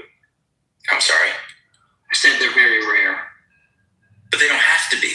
That's what I'm saying. They don't have to be rare. Well, yeah, because then that defeats the rule. You're using the exception to create the rule. I'm saying that if that was an across-the-board curriculum or approach or methodology, then that might be a different discussion. But the resources entailed with a Montessori approach would just be overwhelming. And then it goes back to cheaper. No. So you don't know anything about Montessori. You don't. Yeah, it's individualized curriculum, individualized pacing. Individualized curriculum in Montessori? Yeah, individualized, specific to that person's motivation and pace and development and all that. It's the whole counter approach to one-size-fits-all public school education. That's the difficulty with public school education. You don't know anything. It's not. It's a holistic approach. Yeah, it's a student-centered approach, but they're not creative. What do you mean by student-centered? What do you mean? What do I mean, student-centered? I'm asking you to define student-centered. It's a self-directed, hands-on learning, project-based learning. There you go. So it's individualized. So you're going to ask me a question. Correct. We're just going to talk at the same time. Exactly what I said. Yeah, no, that's not exactly what you said. So you asked me a question to talk at Auburn. So it's not individual. One second, I'll tell you. Let me give you an example. Let me give you an example. I can give you an example. Let me explain it. So did your kids go to Montessori school? Did your kids go to Montessori school? No, I didn't know about it. Mine did. Mine did. And mine do. And mine I can tell you what, and I have some that still do, so I can tell you. It's not. They sat down and say, okay, little Brian needs to work on X, Y, and Z. So we'll have an individualized program for X, Y, and Z. No, that's not what it is. They'll do things like a skill, life skill. So the kid, Mommy, I need a placemat and a fork and a spoon. And the kid, then they do a thing. There's a whole big unit that they do with the kids around like table manners. They're really working on fine motor skills. The kids don't know it, but they get excited, right? They work on that as a class, but they do it independently. It's not tailored to the individual kid. So kid 1 is doing this, kid 2 is doing that. That's not it at all. It's a holistic approach. It's not. That's what that means. And it's not expensive. It's actually a lot cheaper. Now, the gag on Montessori is because the results are so good, they could actually charge a lot of money, and they oftentimes do. And the toys are just actually, like, you go buy Montessori toys for your kids. They're usually just like scarves and with blocks that they put blocks at $10. Melissa and Doug. It's literally just the marketing. So that's not what it is. That being said, you made the claim about pre-K as such. And so now you're where we are. If it's a high quality, a proven type of curriculum, people can teach it, and they're not making minimum wage, like you said, and just throwing the money away, it's good. So we all agree, actually. Turns out we agree. Cool. That is what you said. You said that they were throwing money at minimum wage workers. That's what you said. Why? This is like the second time that I've been I shouldn't say second. Like, you keep saying shit and you don't know what you're talking about, Brian. This is not a pattern of behavior, dude. You posted an article, you didn't fucking read it. You're just up here saying any goddamn thing. Oh, what the hell told you that? The other thing I like about Montessori that I'll go back on you for a while, which I think is great, is they frequently have kids in classes who are different ages. And with their technique and with good teachers, it can work quite well. And if your kid is in a Montessori school, say from like age 3 to 5, sometimes you can go longer, they might start in that class at 3, 3.5, or 4, but then they go higher and they see people coming behind them. And it's a certain kind of socialization, which is pretty fantastic. But Brian, I'll be honest with you, you actually don't have a view on this. It's just ideological. You just don't want to pay taxes. I respect that. That's fair. He doesn't have a view, an informed experience. He doesn't have knowledge. I don't want to pay taxes for curiosity. If people want to do these I don't either. things, Paying fine. taxes for your president's whims to go to a war that he said he wasn't going to do, which is costing billions of dollars a day. And people like you have more smoke for pre-K and healthcare than you do for bombs and wasting money in the Middle East again. Where'd you come up with that? Please don't overspeak a black man. I follow politics. You're saying that's my opinion? I didn't say. I said people like you. I needed him. I didn't say such as you. If you went to pre-K, you know the difference between like and such as. Huh? Yeah, gotcha. Go ahead, brother. And, since we're talking about freebies and what people don't appreciate, we also paid for your housing. You were making minimum wage and you worked with your family. You didn't have to pay for that.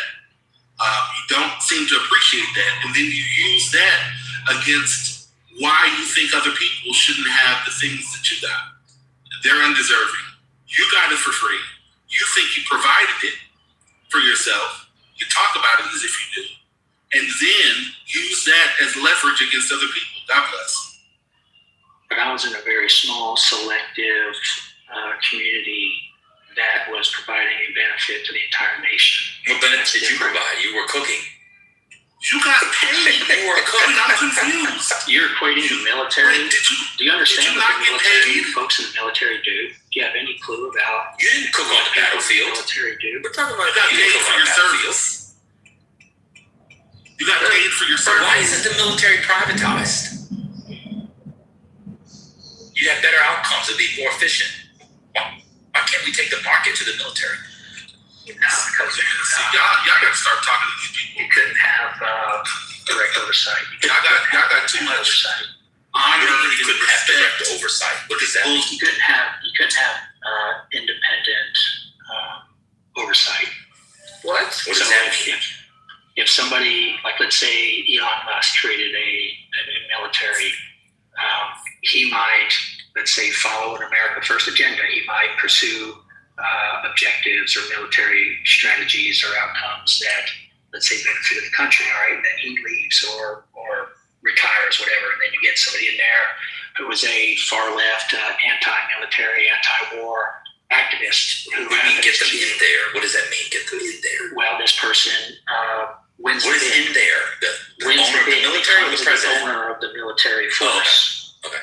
Right, get them in there as the owner of the military force to replace Elon Musk, who has retired or left for whatever reason. Now you have somebody in there who is working against the country's interests. So then the shareholders would just oust them. You could use the same market dynamics that you want to take to education and health care. It wouldn't be responsible. It's amazing. It's incredible. It really is. It's just wild how you guys are so unprincipled. You can literally use the same hand. He would be ousted because the returns would be so poor that because you can make an argument. No, it wouldn't, because you can make an argument that not getting involved in global affairs, just being a complete isolationist, improves the outcomes. Yeah, we did that before.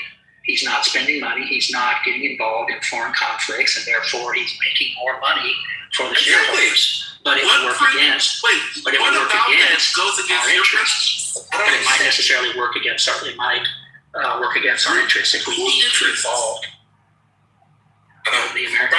Brian, I don't know if you're quibbling or what, but I'm saying, what's wrong with that? America did that for 50 years with the public military.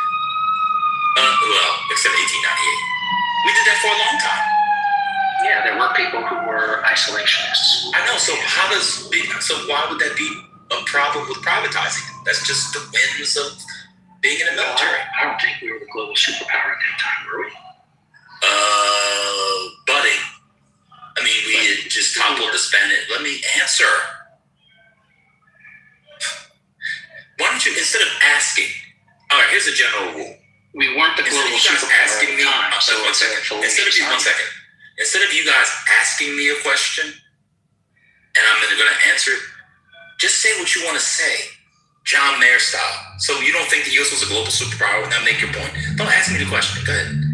So then we didn't have all the interests. We weren't required to participate in, say, NATO treaty conflicts or support European theater with numerous bases. And sure we did. Not to the extent that we do now, right? Well, nobody did to the extent that they do now. Right, so it's a different dynamic. So you can't equate 2026 to 1898 because the dynamics of our role as a lone superpower have changed the entire argument. That's wrong. My point I'm making is if the guy's a poor leader and the outcomes are poor through a private market-based military, it would take care of itself and it would be more efficient. You'd get rid of, what do y'all call it, waste, fraud, and abuse, and you wouldn't be worried about my tax dollars. I mean, why is that good for healthcare but not for the military? More people die, more Americans die from healthcare poor outcomes than they do from military. I just don't understand why these things are good for education, healthcare, but not the military. Yeah, I don't like freebies.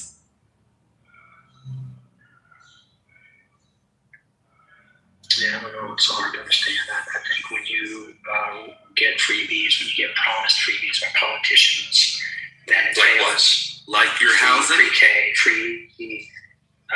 No, not for the small. What percentage? Wait, so you're allowed to have free. What percentage of the U.S. citizenry? So the percentage what now percentage matters. of the U.S. citizenry is in the military, right? Well, what's the percentage of a 3-year-old? They in the people in the military perform a unique, agreed upon. That doesn't matter. We're talking about principles. Yeah, the principle is that Medicare is a 3-year-old shit on that. The principle is that we understand and agree and vote for politicians who support the military because people in this society understand the role. That's a different argument. No, it isn't, because it goes not down. A normative claim. It goes down to the argument that if we all agree with this in this country, that we can disagree whether to go to this conflict or that conflict, but I think universally people agree in America that we need a strong military, because otherwise we could be invaded or not be able to protect our interests around the globe. So that changes the nature of the dynamic when you have people who are medically able, cognitively able, psychologically able to fill those roles, and they are a small subset of our society. We reward them, we incentivize them. We want to have those people, the best of the best, if you will, making those decisions on the battlefield, because the stakes are so high. Well, a couple of things. One, the incentives don't get the best of the best. That's a different. I mean, now you're making an argument for raising pay and incentives because you don't get the best of the best. And two, this is fascinating. So the percentage matters for your principles. So I thought we were making normative philosophical arguments, principles, but now the percentage is small enough. So what is the percentage of 3-year-olds in America? 1%? I'm saying the percentage. Why can't they look it up, Brian? I'm look saying it the up. Percentage. I'm saying it up. I'm saying take a moment. Just look up. Google it. Stop. I'm saying the percentage of people who are eligible physically, psychologically, cognitively to serve in the military is relatively small compared to the larger population. 3-year-olds are still shitting on themselves. I don't know what that has to do with So the cognitive but the role defines the need to be selective and to have their inability to wipe their ass means that somebody needs to and our interests around the globe. So that changes the dynamic, and consistently people have voted to provide those incentives and benefits for that small subset of our population. It doesn't matter what people vote. You were talking about a percentage. It doesn't matter what people vote. What does that mean? Not if you're saying that the reason why we should do it is because it's a small subset of the population. No, I'm saying if you're making that argument, it doesn't actually matter what people vote. You're saying that it only benefits a small amount, and so that the overall impact, is negligible. And that's what you are. So it actually doesn't matter. You are making a numerical claim about the group of people that are benefiting. Okay, so I say that it's still that the number doesn't matter to me. I think then you're ignoring basic economics. You are getting paid for a service. You, like everyone else, should have to pay for all the other services that are required to live on this to live. Pay for your own housing. I'm fine with that. I don't think we should privilege anyone. The 3-year-olds, you said fuck them. So let's continue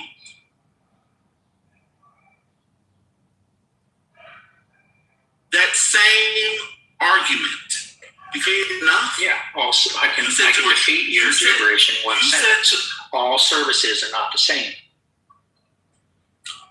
The service of defending our country is fundamentally different than providing some other service like you described. How about this? Like free childcare. Only people that are on the battleground to defend our country housing paid for. than it is to provide free. Only people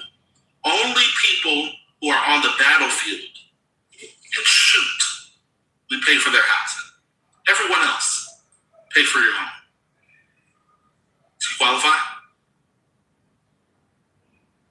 No, I was not. I mean, to be honest, I'm giving you the same bullshit you were giving us earlier. I'm just using your logic. Okay. Well, I mean, if you want to equate all services, I do.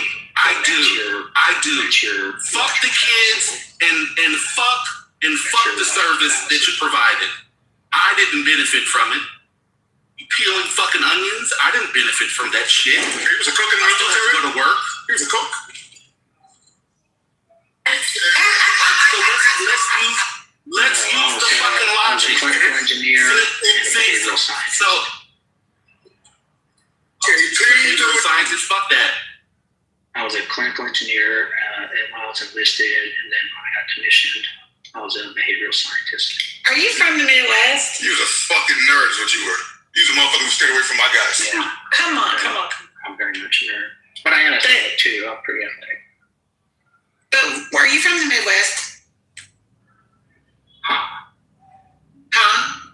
No, ma'am. Where? Do you mind telling me what region you're from, if you feel comfortable? The Bible Belt. Okay. Like that's where you grew up, or that's where you live now, or both? Both.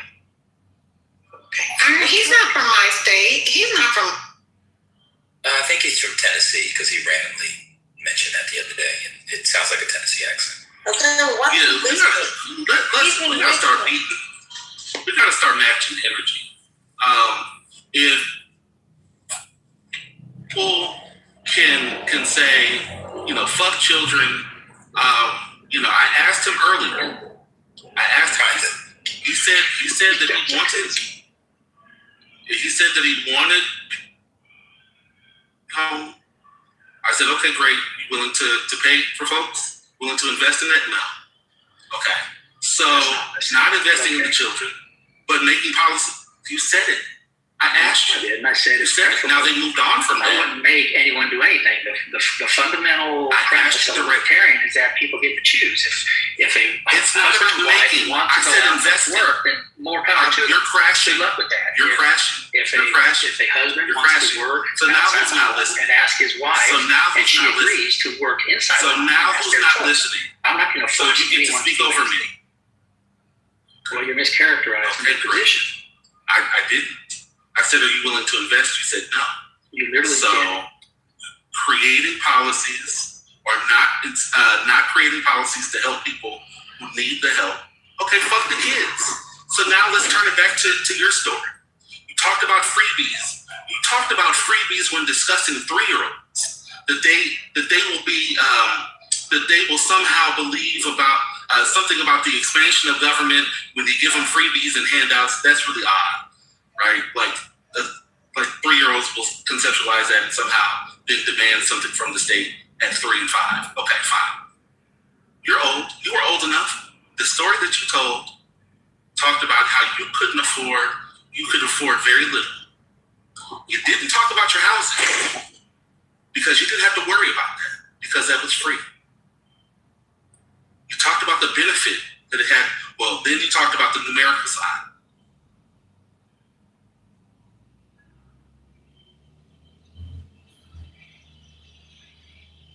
I'm flabbergasted because we're always you cut off for these programs for other people, right?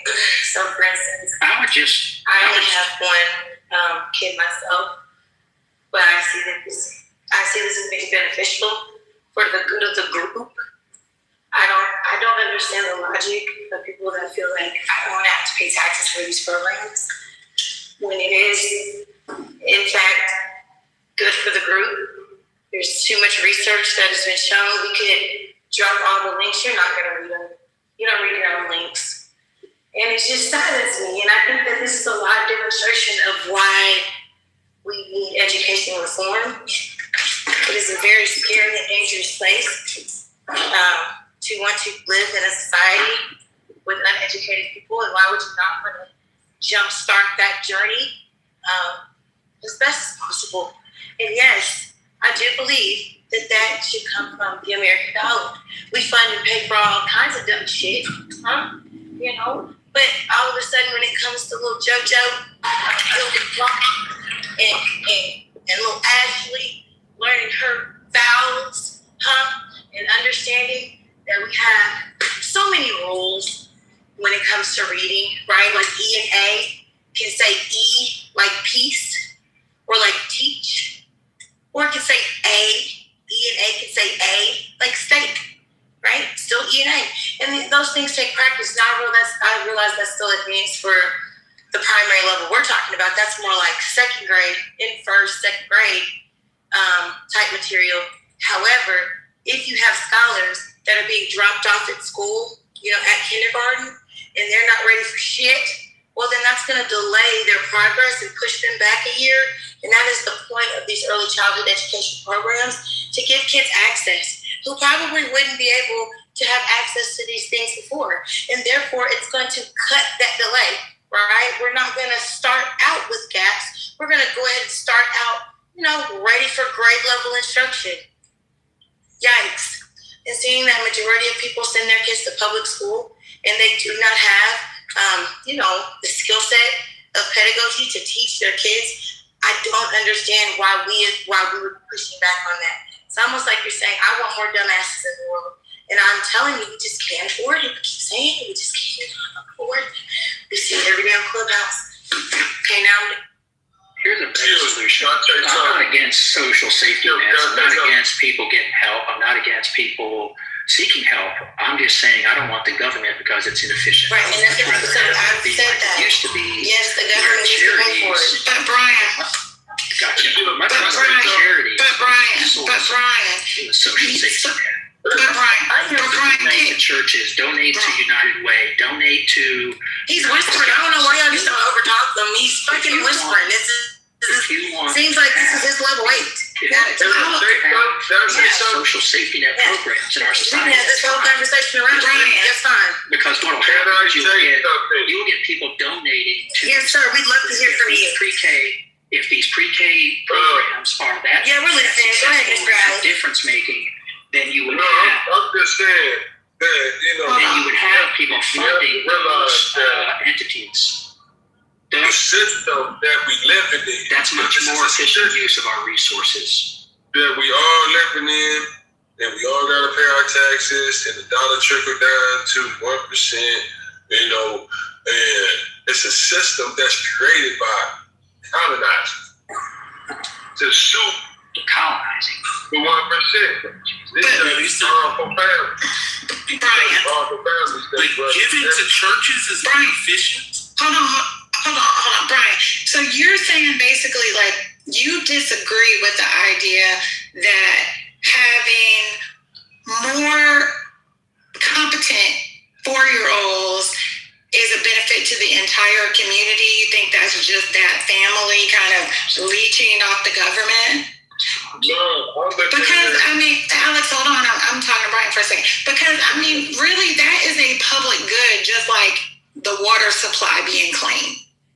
Our children, whether you have children of your own in your home or not, our children across our community having better competence, that's better for everyone. So yeah, we should invest in that. It's not a leech of the people who have children off of the rest of the community. Those children are going to, help take care of those of us who don't have children when we're older. Like, that is a public good. That's what the government is for. That's not what the government is for. Here's my claim. The claim is that if we want to have those Head Start type programs in our society, that's fine. Fully support that. If you want to send your kid to that, then lower taxes, give the individual family members a increase in their take-home pay and pay for those programs and create incentives. If you are going to get the government involved, then use some type of, small tax incentive to say, we're going to eliminate the government-run aspect and we're going to kick it back to the private sector. Then what will happen is you will get agencies and educational institutions competing for your dollars, and they will provide the best service possible for the lowest possible price. That's the way it should work. Instead of just saying we're going to raise your taxes and have this generic approach where we're going to use tax dollars to fund the bureaucracy necessary to instantiate and enforce and oversee those institutions. It's not going to be as efficient. It's not going to be as direct oversight. It's not going to be as responsive. If you kick that to the private sector and you say we really value 4-year-olds and 3-year-olds getting started, getting a head start on their education, that's fine. I 100% support that. Just don't have the fucking government do it. Kick it into the private sector. Donate to those private entities or fund with your own dollars those organizations that do that. That's the better solution. That's a better use of resources. Wait, you said who has direct oversight over private entities? I'm confused. Who has direct oversight? You said give it to the private you have shareholders, you have customers. Okay. And that is somehow more oversight for the people who are than the federal government. 100%. Because then what you do is you say this school, let's say a Montessori school started up, or just a run-of-the-mill pre-K, and the outcomes for that school, the way they treated their children, the outcomes, let's say kindergarten readiness rates, whatever metric you want to define, wasn't as good as this one across the street. The first one is not going to be funded. They're going to go out of business. Why? Because they're ineffective, they're inefficient. You're going to go to the one that gives you the best bang for your buck, that gets your child, let's say, kindergarten ready. And that is as responsive as you can get. Going through the bureaucracy and government officials and all kinds of elections and policies and voting and all that stuff is incredibly inefficient. So democracy is inefficient. Voting, when it comes to the scenario voting, described, having yeah, absolutely, having direct power to elect the people who are going to oversee what's going on is less efficient than giving private institutions a board of directors that are beholden to the best of the institution, right? Making sure that it maximizes its revenue. That's somehow better than government accountability. So the fundamental difference. What is the fundamental difference? Okay. So wait. Okay. So I have a more sort of. Government does not create wealth. This is my last question. So if that's all inefficient, then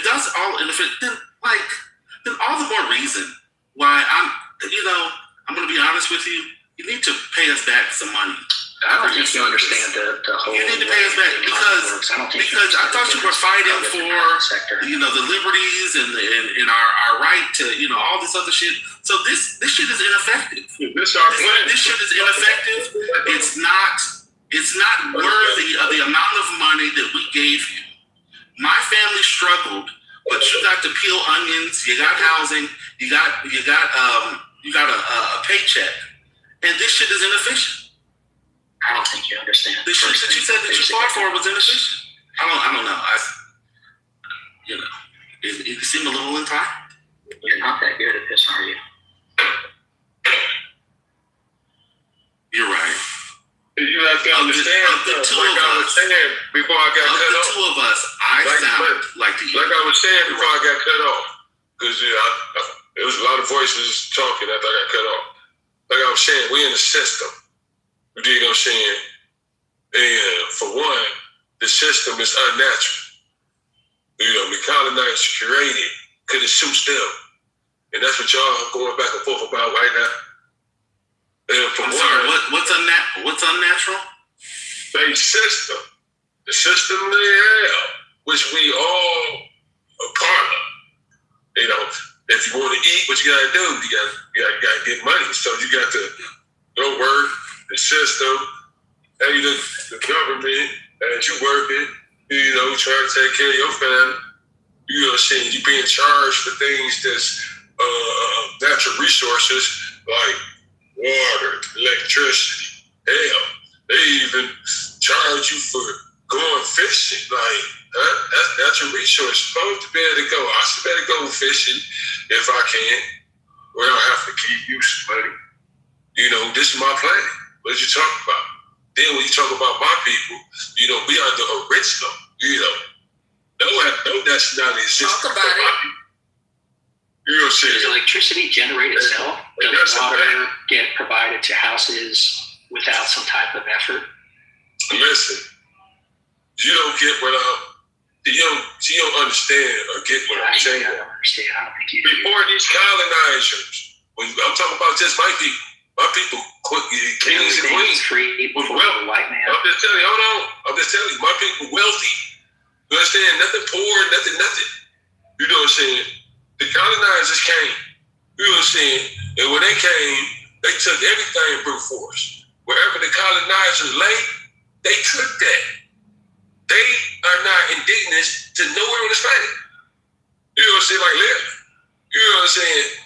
So, therefore, you know what I'm saying? The corruption come from them. Then you got these fake Jews that run everything who stole the whole identity. Come on, man. You know what I'm saying? And they got these entertainers doing strange things for some change. Yeah, why you think they don't never say nothing bad about them? They own the media. They own everything. Like, what are they talking about? They got all the money. Look, sober up and then try again tomorrow. How's that? No, this is facts. All you gotta do is take heed and listen, man. Them not real Jews over there. They never been. They stole the whole identity. True Jews are dark, man. Do your homework. Is your last name Cougar? Man? Yeah. No. Say cool. Just do your homework. Because all nationalities come from the Asiatic original black man and woman. The Aboriginals. Everybody. Do your homework. Even the Chinese thought they were different. They thought they was like, I ain't part of none of them motherfuckers. They did their genetic, scientific, genetic makeup and all that shit. Guess what it came back to? Our people. A little. So just do your work, do your homework before you jump on me. Who are your people? Who would you say are your people? The originals. The originals. I am the descendant from the originals. I mean, the people who were here before your nationality and everybody else's nationality. See, the Creator made my people in His image. Hold on. There's no nationality on this planet that birthed my people into existence. My people come straight from the Creator Himself in the earth and dirt. The earth birthed my people. You dig what I'm saying? The earth is a female. All she do is birth life. You know, have you ever seen that? Does that still happen? Have you ever seen that happen yourself? Does that still happen? I can tell by your response. I can tell by your response that it's pointless talking to you. Because all I do is be going back and forth until we go, no, I'm not doing all this. Shit, ironic. I'm grown. Play with your kids. Don't play with bro.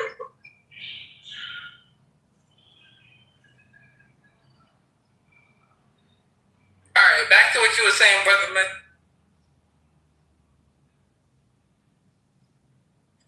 Brother's probably doing his homework as instructed. I'm always doing homework. No, I just think it's interesting. People want a society. Even folks who claim to be libertarian, they want society for themselves. They talk about freebies for other people and how it makes them overindulgent. It makes them somehow not realize the sacrifice that other people are paying on their behalf. We saw it play out here. Certain things you just sort of took for granted. Education, it's clear to me as someone who has spent a significant time at home with his children at very young ages. He doesn't know about development, spending very little time educating children, seeing how that, that education sort of tracks over time. I mean, he literally said that there was no benefit to education at 3 and 5.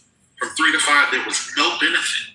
There was no, imagine saying with your full fucking chest that He said the evidence is mixed. Educational benefit, no lasting benefit. It's not mixed. Fuck up. You don't even know. For you to even say that, you would have to read the literature on what might be mixed. You don't know. Yeah, there is nothing that you can say that convinces me that you have had any sort of real involvement with your own child in terms of their own growth and development, that you have read the literature, you didn't even read the shit that you posted.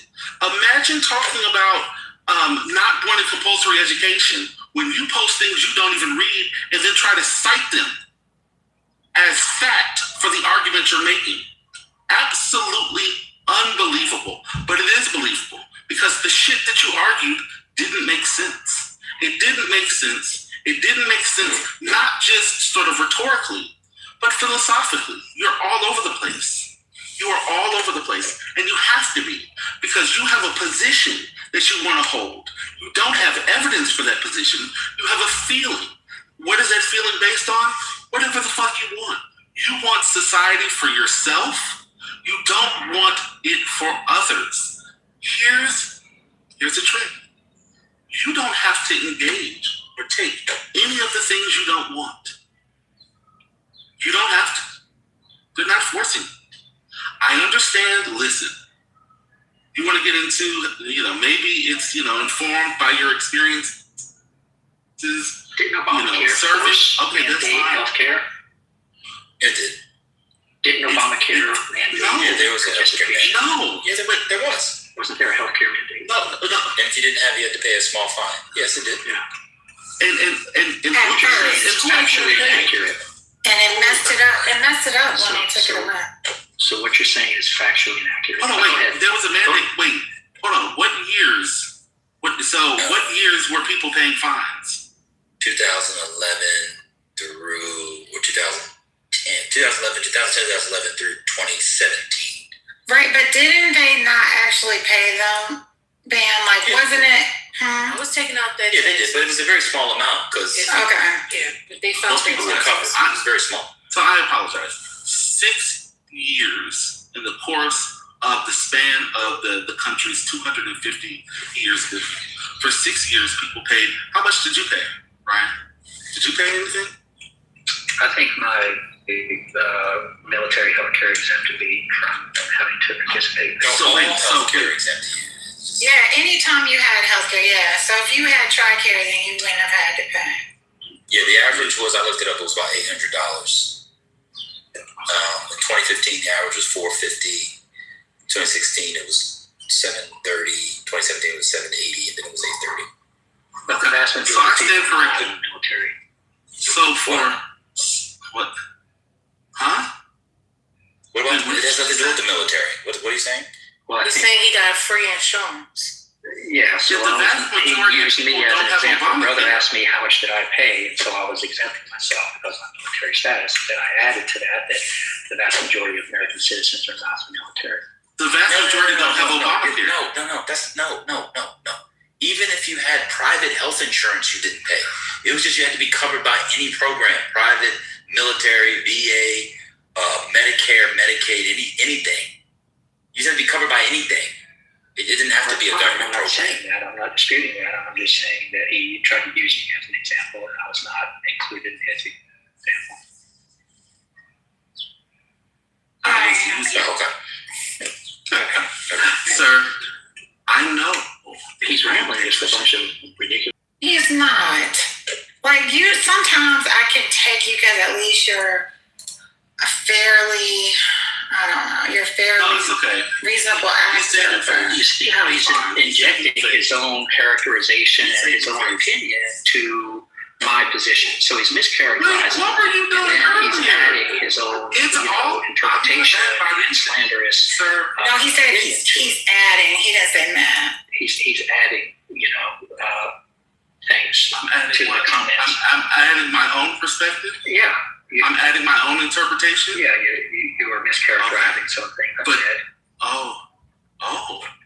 Okay, so that's a problem now. But when you were mischaracterizing the study, that was okay. Listen, Ryan, why do you call yourself? Wait. Why do I have to be accurate? Why do you get to say whatever the fuck you want, and I have to be accurate? I have to provide sources. You get to provide sources. You get to provide sources. I'm just saying what I believe. You're taking a misinterpreted what you believe, and I'm arguing what my statement is. Wait, so you're slandering it. I'm not doing that in reverse. You're the one here doing that. Not a soft-hearted fucking libertarian. You just told people to suck it up. You told 3 and 5 year olds to get fucking bent. And now you're over here, you're gonna make an emotional fucking claim about somebody fucking hurt your feelings. That's fucking ridiculous. Grow up. So you don't want to have a conversation, you want to bitch. Fine, okay, fine. You're a victim. How about this? You are a victim. I mischaracterized you. You have been victimized. You have been hurt. I am sorry that I hurt you. I'm sorry that I victimized you. I'm sorry that you are now a victim. Are you okay? I'll mute up. You tell us how hurtful I was to you, how emotional it made you feel. Is that what you? So now you don't want to be censored, brother? Did he provide the evidence to Bane? You mean the evidence of him buck breaking? Brother, we just heard you. I have an audio recording of it. It's amazing. It's amazing what you call buck broken. It's amazing what you call buck broken. But that's fine. But I wonder. I have a question. Now I'm back on. I have a question for Brian. For the pet. I have a timer. 13 and 20. Whatever. His commute. You know, he has a long commute. So he was trying to find a parking space. You used the N-word. This only man. Just not the most wholesome. Every third word even Peter cursed before the Lord. How many times did he say He was rewarded with what? The whole church. All right, well, let me cut your ear off. Well, let me ask Brian. Can I ask Brian a question real quick? Can I ask Brian a question real quick? Didn't he cut the... Can I ask Brian a question real quick? Yeah. Okay.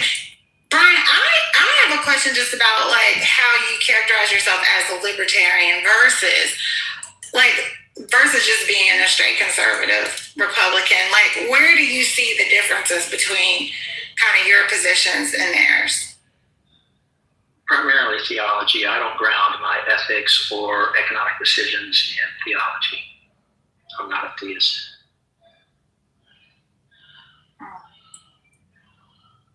So, like, I oppose abortion because people have a right to life, not because God said so. So your beliefs are the same as theirs, just the reasoning behind it is different.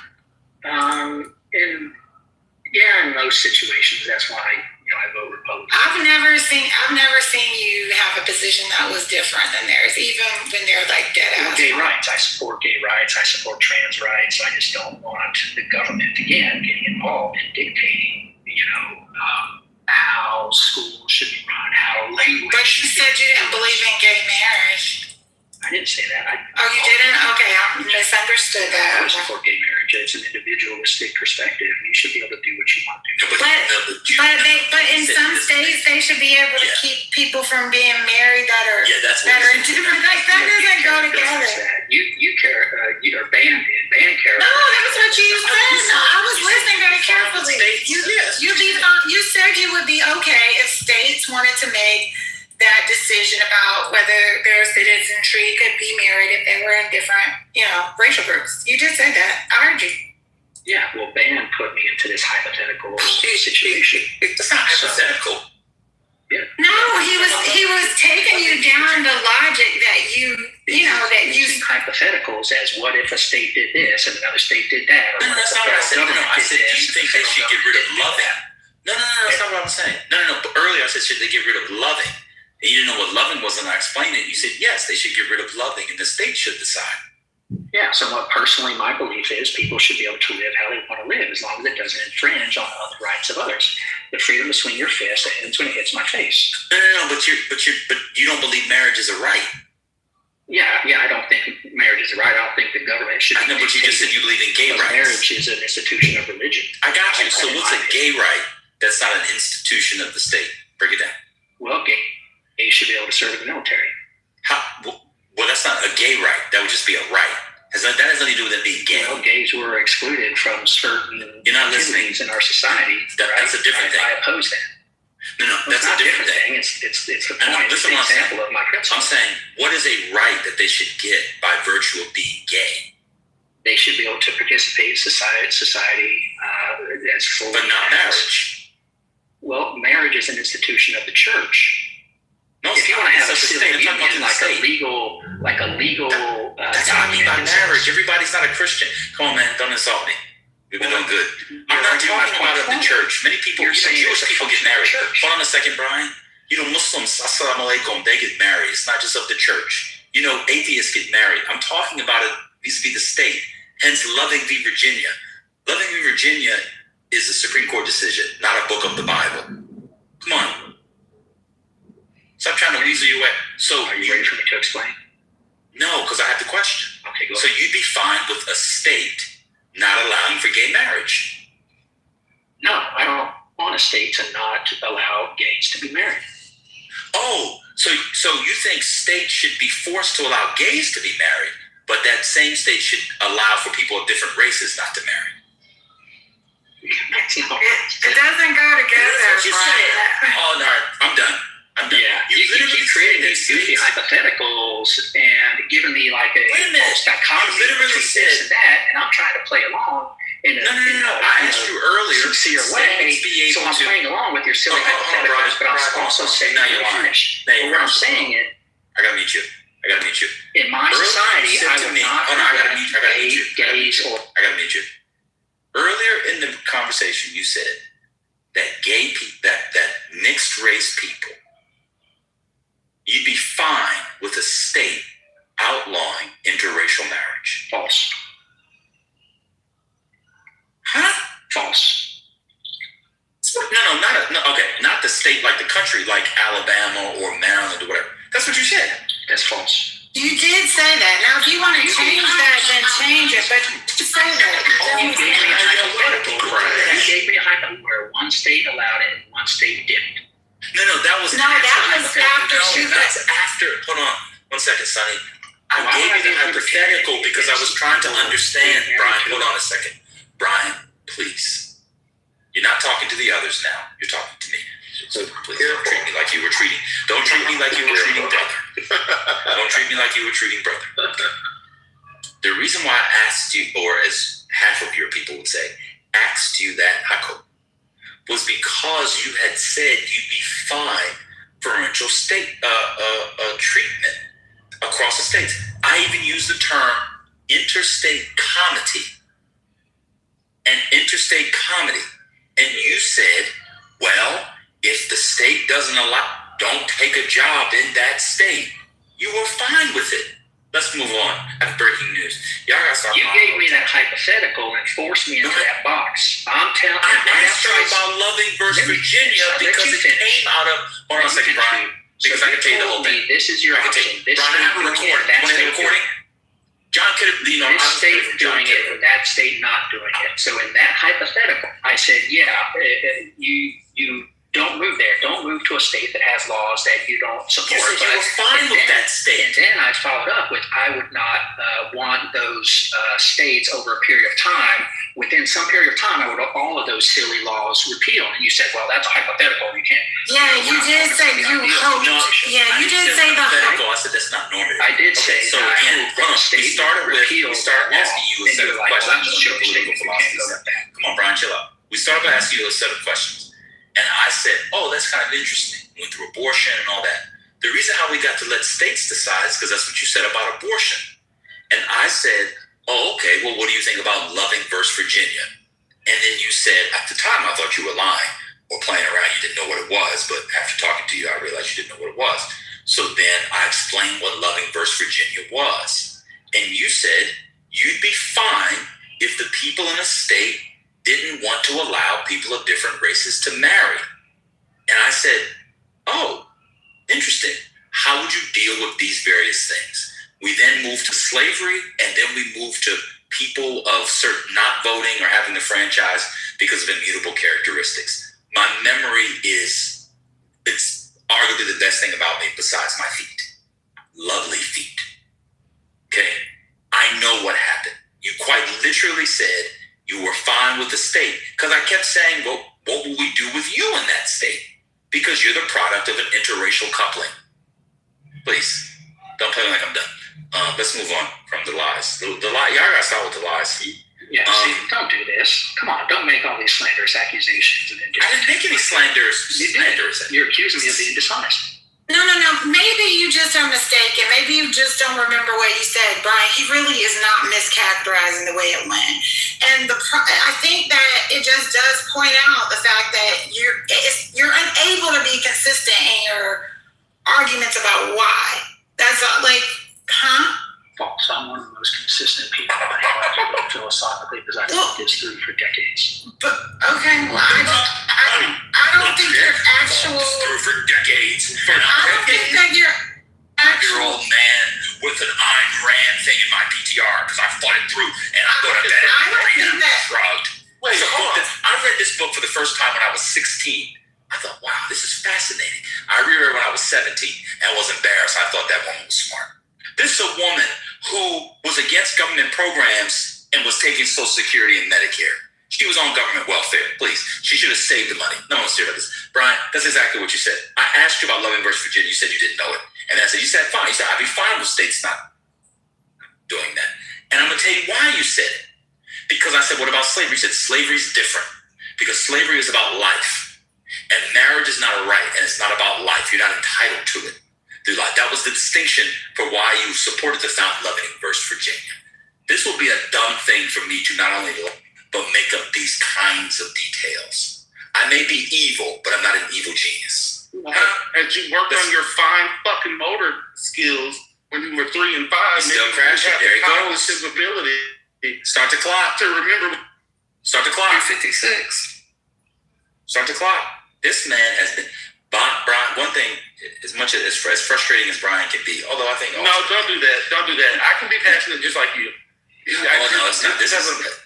Yeah, I know. I know. Passion is born of buck breaking.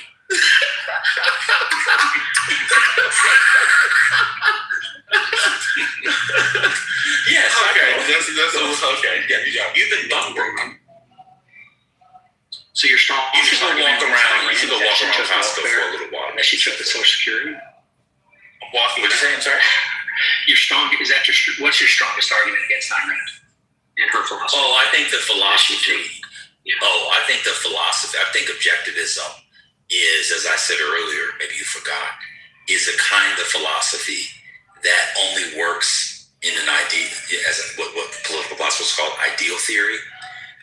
2, I don't think it upholds the public good, although it purports to uphold the public good. And 3, I think it's full of inconsistencies. And it relies on a rendering of the political economy that would be not only inefficient, but would get us to the apocryphal state, get us closer to the apocryphal state. I find the ideas to be fascinating when I'm around a fire, like the boys in Lord of the Flies. Quiet, piggy. If you got that, you got it. I could go on specifics, but I have stuff to do back at work. Do I need to go deeper? Pause. I ran out of PP. I got to meet up. No, that's fine, and I agree with some of those. I think a completely laissez-faire capitalist society would be difficult as envisioned by her. I mean, she agreed with some libertarians, Hayek, von Mises, but I think there are difficulties in operationalizing a lot of her philosophies. My favorite part of her philosophy is just grounding ethics and economics in the value of human life, holding the value of reason and existence as your primary value. I don't think that I don't think that her philosophy, while it purports to uphold the value of human life, it does not provide a structure, especially in an advanced economy and a modern world, that actually contributes the material basis upon which a valued human life not only can subsist, but also thrive. So let me give you an example. You guys don't believe in a lot of public goods. And what that does do, and you have articulated this a bunch today, is if you are born into resources, you are able to get certain things that someone else was not born into similar resources. And by not being born into those resources through no fault of their own, they don't get the thing. So just by her system, the baby in category A is prized over the category B. What liberals argue, and by liberals I mean small L, which is Democrats and generally Republicans, just liberalism, so it's general matter, is that while you cannot make them equal, you can at least create or strive to create a floor for child B so that child B can thrive. You don't believe in that. So you said earlier that you don't want to fund universal pre-K, even though you admit that if I can afford to send my kids to Montessori's Hark method or the one where they break bread, etc., bake bread, etc., those programs work. You don't want to fund a thing that takes more tax dollars from rich people to create a system where those kids also get it because you're, quote, punishing Bill Elon Musk. So the way you see the world, because those people are and have more resources and money, they actually are higher value. That's the difference. Here's the important distinction that I think you guys are missing, you and a few others. I didn't say I don't want those programs to be funded. I've said at least half a dozen times, if you want to start a company that provides those safety net services or those pre-K services or free lunches or whatever you want to call it, then do it through the private sector, because government is by definition inefficient. Government cannot do as efficiently with the same resources, the same level, quality, and scope as the private sector. So I want safety nets in society, and Ayn Rand also advocated for having those things in our society, just not through the government, because it's a terrible, inefficient use of resources. We would be much wealthier as a nation and as a globe if we shifted away from that exact mindset you're talking about, where we use the government as the instrument of equalizing outcomes. Okay, so you misrepresented my position. So I didn't say anything about equalizing outcomes. What I said was to create a floor whereby child B can thrive. Y'all don't either listen. So it's either three things: you don't listen, you don't comprehend, or you're conscious, or you're intentionally misrepresenting what I'm saying.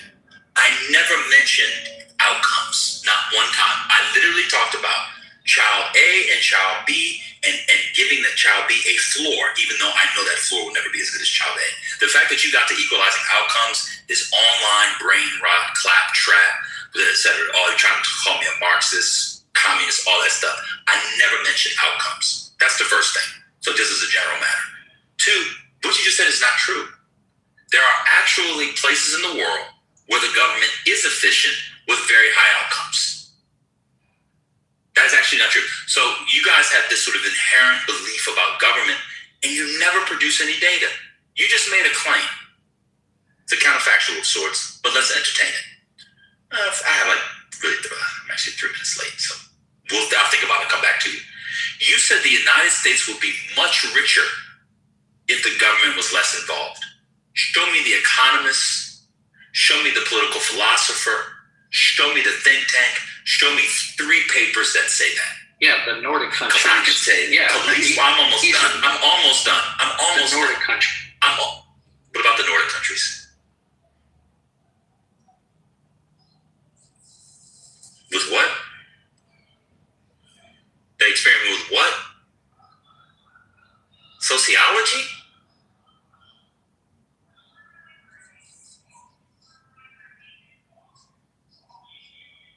That wasn't the claim. No. Wait, no, your claim was the United. Wait, what's going on? You said we, talking about the United States. Wait, are you Danish? I said, you made the claim that you're an American from the Bible Belt. I'm an American from the shores of Turtle Island. That we would be much richer if X, Y, and Z. What the fuck does the Norwegians have to do with it? I asked you to give me evidence that America would be richer if the government was less involved. How the fuck did you get to the Norwegian countries? Example of the government getting overly involved in the economy, the citizenry realizing what a fucking disaster it was, and then voting to undo those exact same policies. Which policies are you talking? Wait a second, hold on. I'm not. I can come to the Nordic countries in a second, but because you're actually wrong about that. But I You said America would be much richer. That's what I'm asking for the evidence for. Okay, what policies did the Nordic countries have?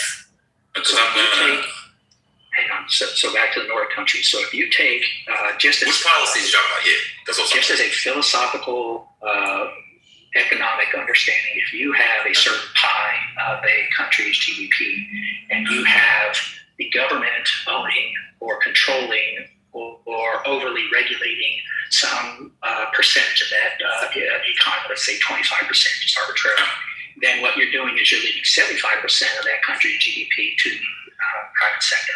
Now, what happens is as countries increase that 25%, that government-owned or controlled or overly regulated portion, what you're doing is you're taking. What does that mean? One second before you keep going, I don't know what that means. What do you mean overly regulated? So where you have burdensome regulations, like a lot of climate stuff, a lot of EPI stuff, APA let me stuff. give you an example. Hold on, I need to understand. So somebody came to my house today to check my, I got a, just government regulations. Just say government regulations. Hold on. You're interrupting me. Somebody finish my statement. statement. I can't follow you. I'm just asking for clarity. You don't understand the notion of government regulations? I don't know the quantitative amount. You use the qualifier. I know what a government regulation is, but you said burdensome. So I'm trying to understand where the line is. Hold on a second.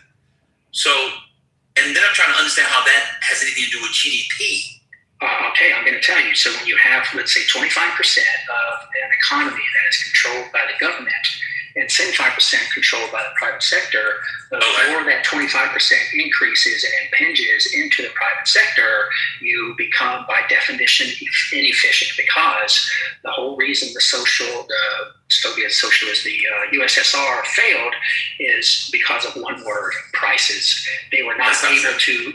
Yeah, it is. They were not able to understand the role that prices played in resources. So they kept continually trying to funnel all of their economic decisions through this central planning committee, and you can't do that with all the stores, all the countries, all the individual consumers, all the people operating in that society. Prices are what allow the private sector to be more efficient than government. Government does not have to compete in the notion or in the arena of prices, because they can print money, they can tax, they can borrow, they can do things that defeat or suppress the indications that come from prices. So by definition, government is less efficient. And throughout recent history, let's say the past 150, 200 years, we've seen time and again where governments that go deeper into the private sector limit the effectiveness of the usage of those resources that would better be used by the private sector. Okay. So based on what you're saying, the Nordic countries today would be bad for business, enterprise, etc. Is that what you're saying? Say that again. Would you say the Nordic countries today are bad for business, bad for entrepreneurship, and then the quality of life that flows from it? 1 second. Let me just finish the question. You know what? It doesn't matter what I was going to say. You're going to answer it the same way either way. Go ahead and answer. Countries reverse their policies several decades. So which policies are you talking about? Because the Denmark, for example, which is very good for starting, creating, and maintaining and growing a business, the government has like 50% of GDP.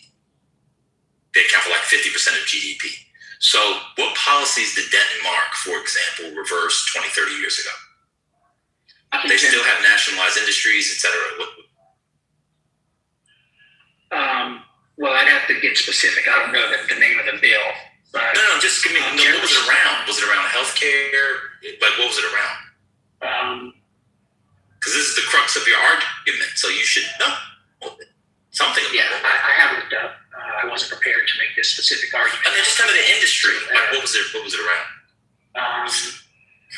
So if I just type in, if I just look it up real quick. All right, go ahead. I'll wait for you. Sure. Do you think?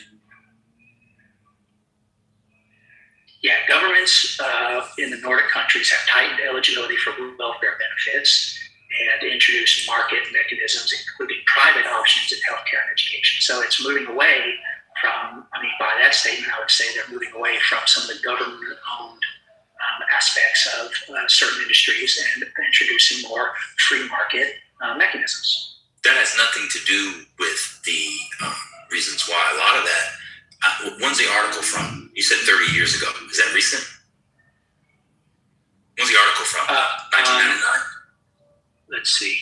You said 30 years ago. Wasn't from the 90s. I'm saying that's when it all happened. There's been a lot of that is around immigration. Oh my God. A lot of that is around immigration, and the far right took over a lot of and the center right take over. They don't want to give stuff for immigrants. That's a whole different. I mean, to be fair, let's go to Singapore. Let's get out of the I'm just saying, generally speaking. I got you. 1%. I got you. Singapore, I got you. Singapore, does the government control too much of its economy? I'm not an expert on Singapore. You're not an expert on anything, but you've been talking all day, so just continue. Do you think the government controls too much of its economy? I can look up Singapore's. Well, do you think Singapore is a good economy? I've heard that. Do you think it's efficient? To that, I don't know. I'd have to look it up. I'm not an expert on it. So I love this. So you can make a claim. You can make a summary claim. About government. 1 second, sir. Via Ayn Rand, I'll be done here. You can make a summary claim about the inefficiencies of government. It doesn't work. And yet you don't know any of the specifics, the applicability, and the materiality of the actual governments and their respective political economies, to use an old word of art from the 19th century. Singapore, the government, just so you know, probably controls upwards of 30 to 35% of the GDP. It's also seen as like the shining country on the hill for doing business. It's incredibly efficient. Incredibly efficient. It has a better business environment than your beloved United States. Y'all just be saying stuff.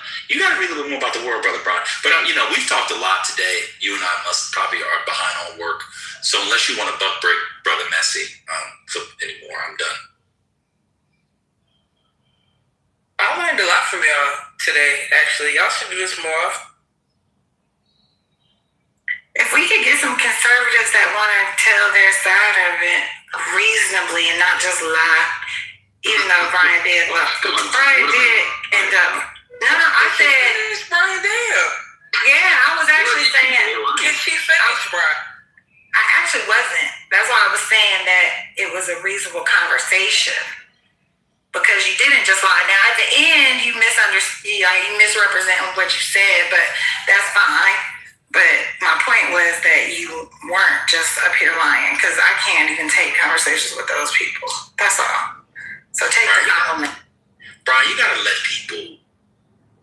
I cut people off, but I'm like Oda Mae Brown.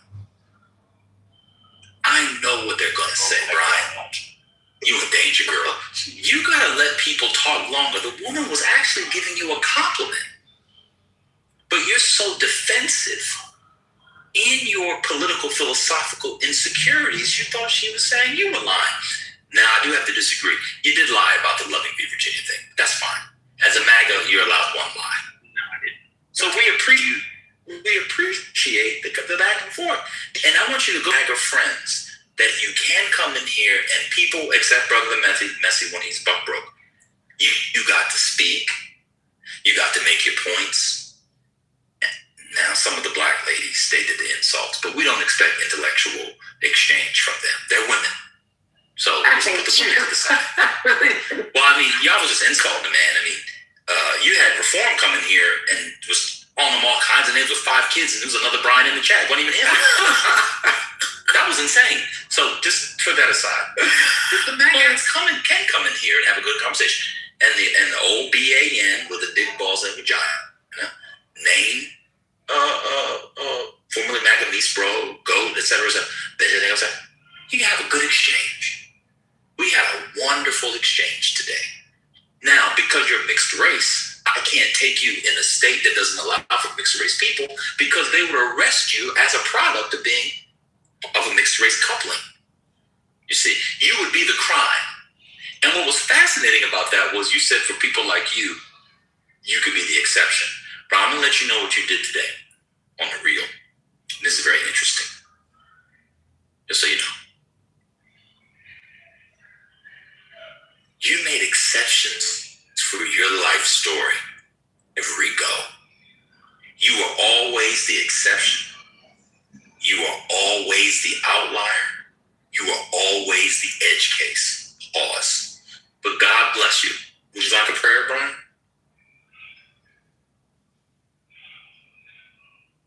Brian, would you like a prayer? Sure, if you want to.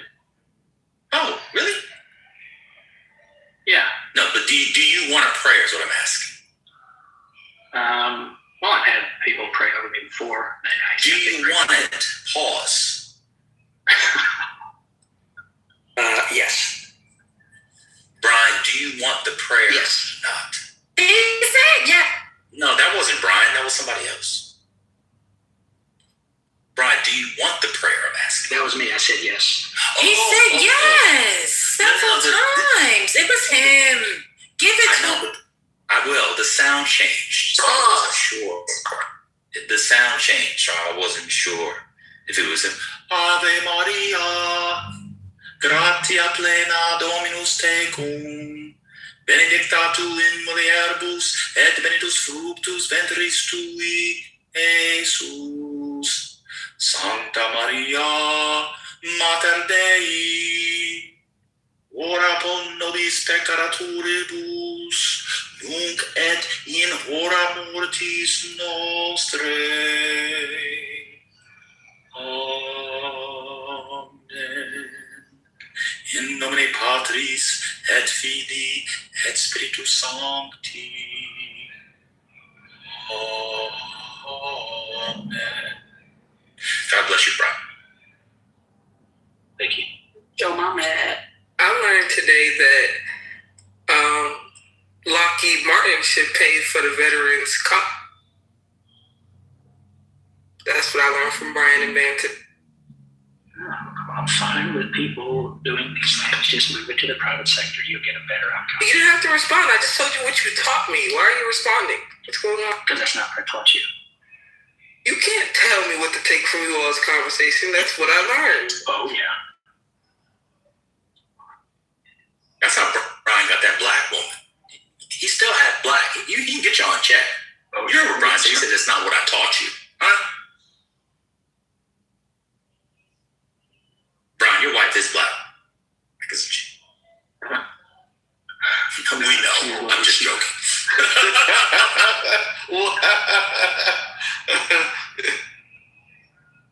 I'm mad that he kind of chuckled at the fact that you asked him that. He knew it was a ridiculous question. Exactly. There you go. That's very but true. How many did you date? How many have you dated? Did you ever date? I've only dated my wife and one other person. And the other person was not black. Wait, stop. One mic on me. You know what? I'm done for the day. Yeah, you should. That's why I said I have the defeater. That answer almost broke you? Yeah, definitely broke. That's why I said I got the defeater. I don't know why Brian talking about the only difference between me and the conservatives is I'm not a Christian. He married the first woman he had sex with. He believed babies have a soul in vitro. Like, this nigga is a Christian. I don't know what's going on. He's like, well, I don't believe in that other shit. Everything they believe. She was the same. Oh, you fucked the other lady? And you didn't marry her? Well, no, I had a one-night stand. Then my wife and I got together. Then we broke up for like a year. And I dated one other girl for about 10 months. And then we got back together and then we got married. This one night stand, was this somebody trying to cure your virginity and they paid for you to get a hooker? She was arm's reach of being a hooker. Wow.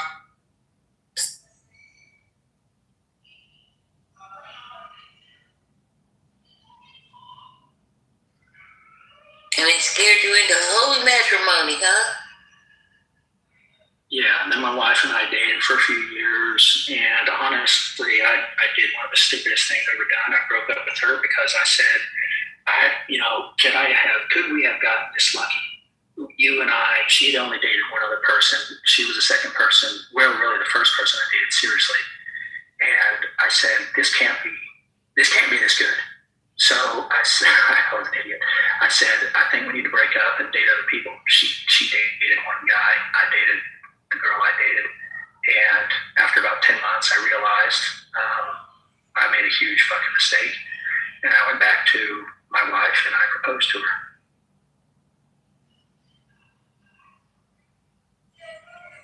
A Christian love story. And God was nowhere in the picture.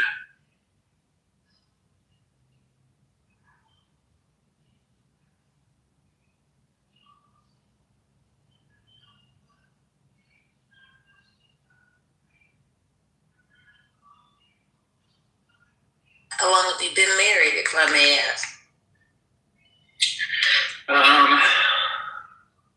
Yeah, I'll say 35 years. Oh, you're an old man.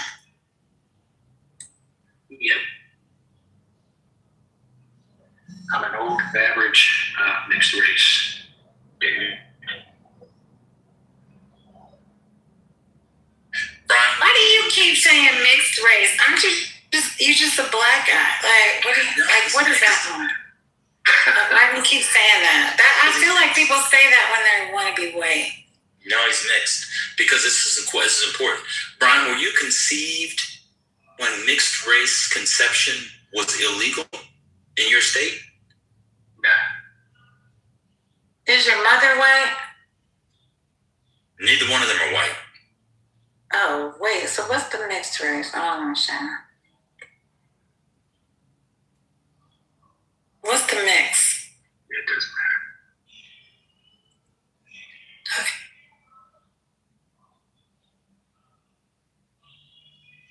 My mom was a Catholic, and she was a virgin when she got married. And they've been married, like 60 something years. Did they vote for Trump? Oh, yeah.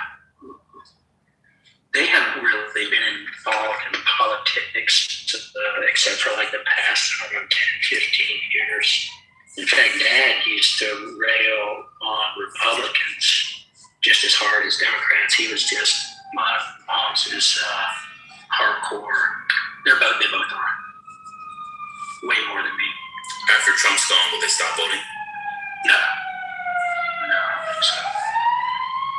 Yeah, that like disaffected to Trump voter to hardcore Republican is interesting. I think it'll last a little while, but I think it'll eventually go away because Republicans, they're Republicans. So.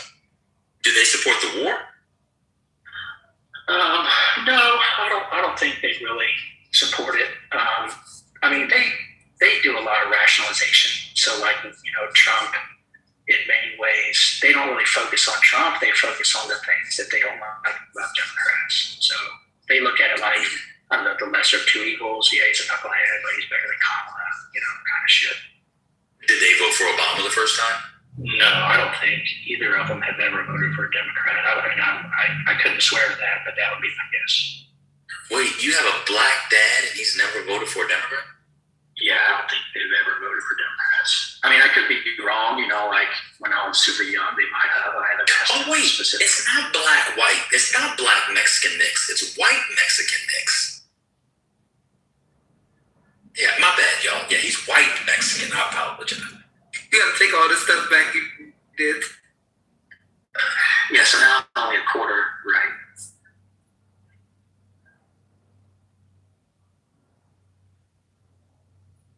I'm gonna find the Kitover video and then play it so you can find yourself saying that you were fine with states discriminating against mixed race marriages.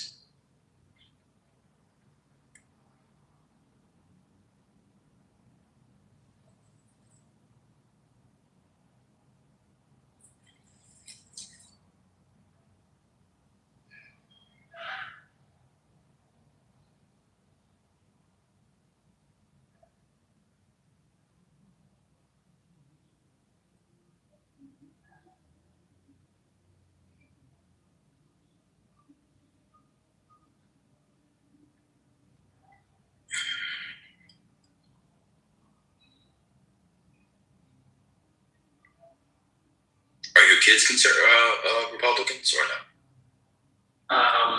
My old daughter is, I wouldn't say she's far left wacko, but she's probably arm's reach. She's normalized over the past year or two. I think she finally realized she reached peak influence, if you will. But she's starting to come back. She's starting to realize it's not healthy to live with all that, anger and hatred. And I'm not saying all leftists do that, but I think for her, it got to a peak, and she saw it as kind of self-defeating, self-limiting. So she's actually acknowledged that she's trying to come back to the center. You don't think people on the American right have more hate and complain more than people on the American left? Oh, absolutely not. And by right and left, I don't mean fascist versus communist, whatever. I just mean your mainstream common Republican, the people that are railing against abortion and going crazy. You think those people are, Donald Trump's entire campaign was like a bitterness campaign. All he did was complain about America the whole time. Well, you didn't find Donald Trump's campaign a bitter campaign. He's always complaining about somebody. He's always calling people names and be it. I think people look at that as him kind of standing up to being provoked and bullied, and like he's reacting. I don't think he initiated all that. If you look at the way he's been throughout most of his life, he was a Democrat. I think he agreed with a lot of Democrat policies. So he was reacting to ideas. So it wasn't until he started to run. If you look at his first term, he was blindsided because based on his own comments, he says, "I didn't realize and I underestimated how hard they would go after me." And I think he was caught surprised. He probably looked at it like, just based on his comments, that I've been a Democrat. I've gotten along with Hillary. I've gotten along with Schumer. I've done all these donations and fundraisers for these people. Yeah, but you're missing like 15 years. You guys always knew this. Donald Trump moved away from the Democratic Party a lot earlier than. Maybe you were in the military and you didn't see it. Donald Trump used to be on Fox News. I'm not even joking yet. He was on with Bill O 1 to 3 times a week. He was on with Hannity. He did that. He had not been, it's not like, he just decided to run as a Republican before he came down the escalator. There was a long transition away from that. But even away from Donald Trump and people running for president, etc. You're not a religious guy. Your party is putting the 10 Commandments in classrooms. That's insane. From your perspective. You agree with that? No, I support religion. I support people's, choice to make their own religious decisions. And also, I think the vast majority of people are religious. And if we are going to be religious... No, I didn't ask you that. I said, do you support the 10 Commandments, the state forcing 10 Commandments in classrooms? Not really. From a historical perspective, you could say it was, influential. Influential to do what? To have lynchings after church? What did it influence? Well, no, the 10 Commandments being a part of the historical foundation of our country. If you look at the Christian principles. How so? Where's the 10 Commandments in the laws in the beginning? What do you mean? Break it down.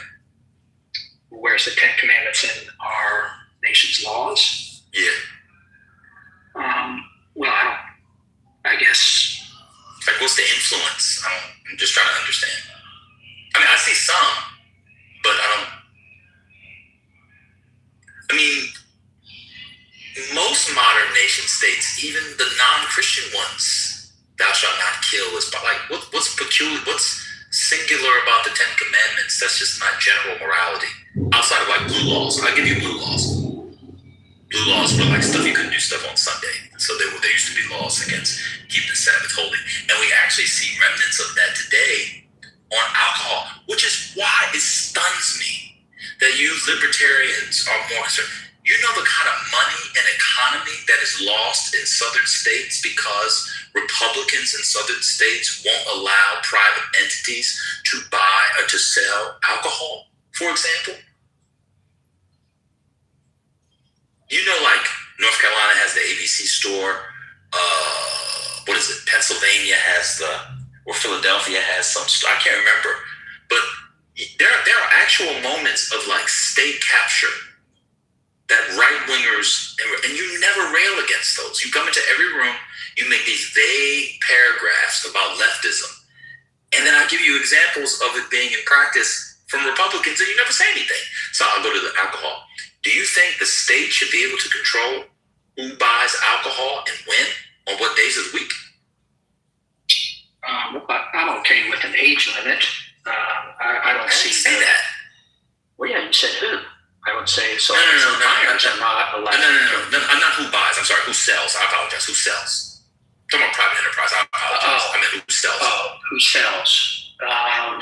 Did you know that about North Carolina and Philadelphia and other places? Yeah, I think there are some states that regulate on Sunday in the Bible Belt. No. Stores. Did you know that? Exclusively? Yes.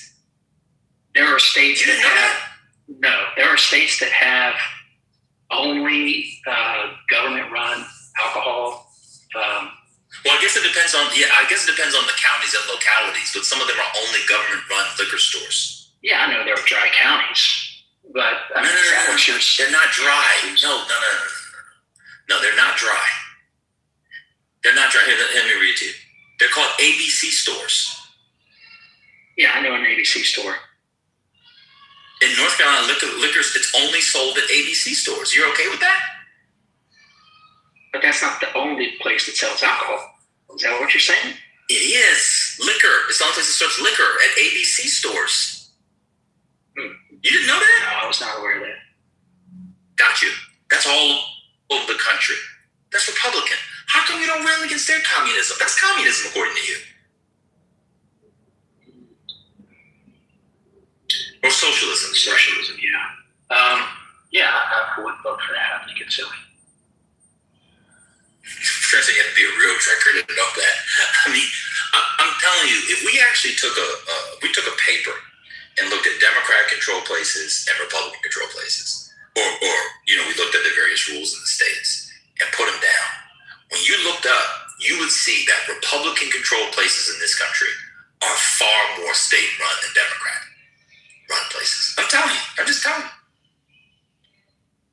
Yeah, that's why. We'll have to go. You know about ABC stores? I think ABC stores. What states? I didn't realize they were exclusive. Well, of course you didn't realize it because Republicans did it. You don't know anything bad about Republicans. I think Virginia is Virginia one of them. Let me see. What states have ABC stores? I know Virginia has an ABC store, but I don't know if that's the only place that sells liquor in Virginia. I mean, according to Brian, the state shouldn't be selling them at all.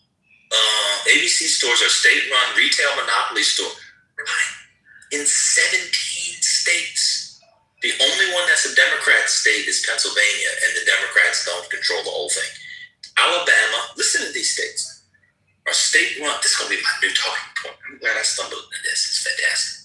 ABC stores are state-run retail monopoly stores. Monopoly stores for liquor in 17 control states. Alabama, Idaho, Maine, Michigan, Mississippi, Missouri, Montana, New Hampshire, North Carolina, Ohio, Oregon. Oh, there's your blue one. Oregon, Pennsylvania, Utah, Virginia. Virginia might change it. That's another blue one. I'll give Virginia blue now. We'll see how long it takes. Vermont, blue, so 3 blue. West Virginia, Wyoming. And South Carolina has funny rules about it. They're not explicitly a control state, but they... Yeah, it's fucked up. Brian, why does your party that you support and vote for all the time and your parents, why do you guys support socialism? Because of religion. They're trying to legislate morality.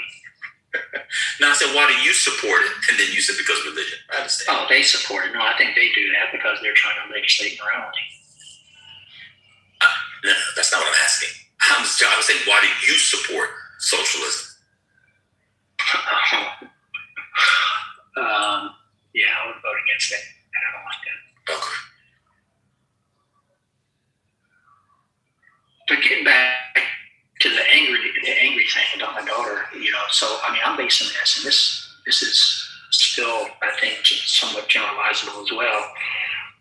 During the past 2 or 3 elections, you would have a lot of YouTubers going and other people going into rallies. So you would have people like, let's say, former Democrats or whatever, going to Trump rallies, right? And they would participate and attend. And some of them would openly say, hey, I'm a Democrat, or they'd wear a Hillary t-shirt or a Biden t-shirt, or whatever Biden had. And then vice versa, you'd have some Republicans. They were Biden rallies. Look him going. Yeah. But Biden had a bunch of empty chairs. He had one of There were no Biden rallies. He had one of them. Actually, I remember that. But anyway. Biden rallies. I'm sorry. Y'all be saying stuff. I've never seen a Biden rally except in a nursing home. Everybody got wheeled into the same TV room and they was waiting for Wheel of Fortune to come on. A Biden rally. But keep going, man. Y'all just be saying stuff. Yeah, but you had people from, let's say, the other side attend, rallies. And if you look at the way that the Republicans were greeted and treated at the Democrat rallies, it was much more angry and violent than you had in reverse. So like when a black Democrat or some, Democrat would go to a GOP rally, he'd get hugs, he'd get questions, thanks for coming, all this kind of stuff. That was very open and welcoming. And hey, we disagree, but hey, that's fine. Welcome to the club. Hopefully you change your mind. Whereas when you had the Republicans going to the Democrat rallies, it was, F you, and we're going to kill you, get out of here. What kind of bullshit are you running? Take that t-shirt off. Just all kinds of violence. So that's generating a lot of that. Gotcha. So do you know who Rob Smith is? No. You mean the Minnesota Vikings running back? Running back? Yeah, Robert Smith. Robert Smith, the Minnesota Vikings running back. Yeah, that's Robert Smith, not Rob Smith. He'd probably beat your ass calling him Rob Smith. So Rob Smith was a gay black conservative who was heckled, called nigger and faggot while attending a MAGA event in 2024. Are you familiar with this? No. Isn't it amazing how in your algorithm to confirm your bias, you don't know countervailing stories? It's almost as if you only have the information to agree with what you agree. Let me read to you. Rob Smith, a gay and black conservative, was heckled last year and called racist on what was slurs, nigger, and faggot while attending a MAGA event last year, said he's leaving the Republican Party. Smith, a longtime conservative commentator, announced he now identifies as politically homeless during an episode of his podcast, Cancel Rob Smith. I was betrayed. Rob Smith speaks out. Now, to be fair, he's since gone back to the Republican Party because the checks got bigger, so they made amends, but he sold out like they normally do. Smith shared a video on social media December that showed an event in Phoenix, quote, being confronted surrounded by some white supremacists that don't like gays or blacks in the Republican Party. Now, if I give you 30 of these, but I have all this stuff, you still will say the same thing next week. Yeah, because there's way more of the examples that I gave than the one that you could. Watch this. I gave you a specific example. Let's spend the next 5 minutes going example for example, since you have way more. Which one do you have? Okay, yeah, let me do a quick Google search. Cool. Oh, you don't have any on deck? I have like 20 on deck. I don't keep these things. Of course, but of course not. Keep going.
him, so I'm just waiting for him to give me some. I just wanted to know if I was still in numbers. I thought maybe I got.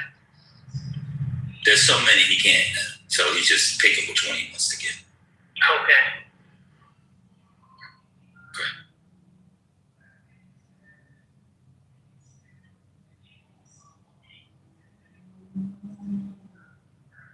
I mean, but to be fair to the young man, he got both his parents, lead them this way. So No. I want conservatives at Kamala Harris rallies, and I want somebody with a Joe Biden teddy bear. He said a rally. Yeah, with a Joe Biden teddy bear at a rally, kicking out conservatives. That's what I want.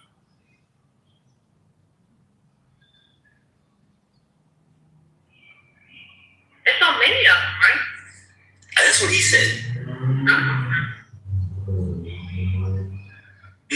Now, where I thought he was going to go, and I could agree, would be like young people in 2020. People were on fire in 2020. Not the political rallies. Like, the so-called Summer of Love stuff, they were on fire in some cases. Literally. That's a different discussion. I can rock with that. But at a Kamala Harris rally? Now, if you went in there and said you were trying to disrupt it because you were a watermelon person, she might tell you to shut the fuck up, otherwise she's speaking. But I don't recall this at Kamala Harris. I don't even recall a Joe Biden rally. That was key, Joe Biden's rally. Yeah, I mean, see, that's how this is why they always put too much dip on their chip, and they get caught in their bullshit. All you have to do is listen to the sound that you hear. Shout out to Beyonce and Jamie Foxx in that terrible wig. There were no Biden rallies. But you don't understand what the connection I was making. I was saying, to be fair to him, Trump has said these things. He has said the left is going, they do this, they do that. And they hear it, they believe it. I know. I'm just surprised Brian does, because I think he's genuinely an honest person. I'm going to say, let me finish. But he's a stubborn person. He has the white man's dig in. And rather than just saying, oh, you know what, that's right, maybe I went too far. He has to dig in on certain things, because this is one where, like, I'll give you an example. We could be having a conversation about Klay Thompson and Megan Thee Stallion, and how if they had a baby, the baby would come out looking like a Hanna-Barbera hound dog character. Right? We could be a Huckleberry Hound. He would come in and just start talking about the left and Marxism. It's just so strange. It's the most bizarre thing. Now, to be fair to him, he's almost 60, so he is slowly transitioning into his OAN news, Fox News. Brian? Yes. He's been married for 35 years. Oh, I heard. Okay. Right. That's when you were asking about the kids, I was like, they kind of young, ain't they? But, okay. He's been married for 30-some years. All right. I mean, Brian has also never been to, like, a conservative event. The people at CPAC are not nice people. He's just dug in ideologically. But I'm just waiting for all the examples. So just give me two. Well, I think the really great period you gave him is over. Well, I think that means he just had a prayer in Latin. No, that was about. I just prayed Ave Maria in Latin. Your mama, that was about 45 minutes ago. It wasn't 45 minutes ago. It was 15 minutes ago. No. Your mama missed it. It was not at 4 o'clock. It was before 4. No, it wasn't. Yeah. Now why is Brian giving me a thumbs down? Victimes Pasqualis Laudi.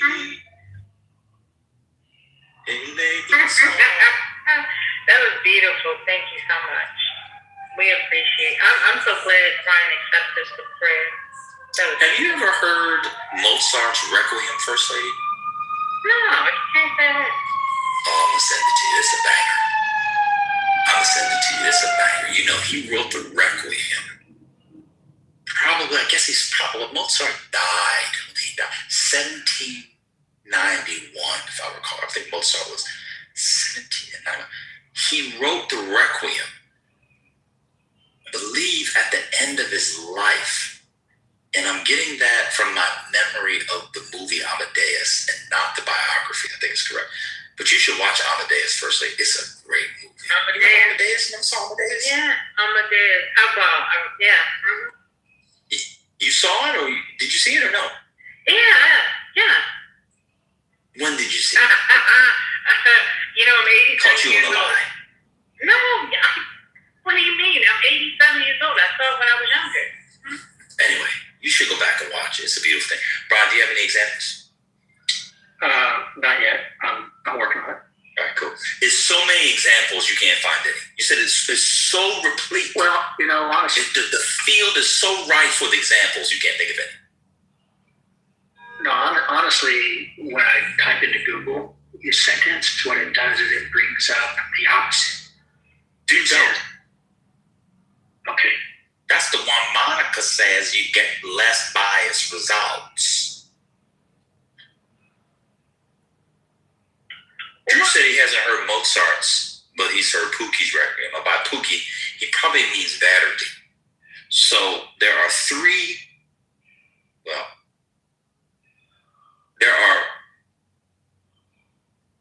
I have three favorite Requiems, and two are great. Pookie's one of them. That's Verdi. Giacomo.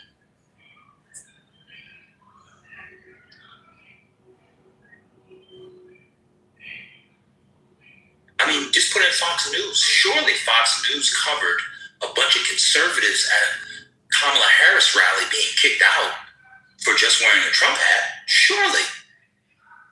I'm thinking of this one girl.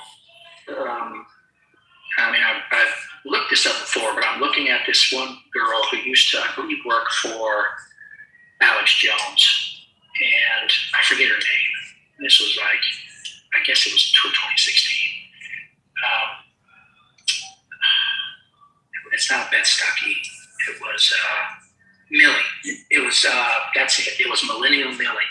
Let me look that up. And she was just sitting there, or was she antagonizing people?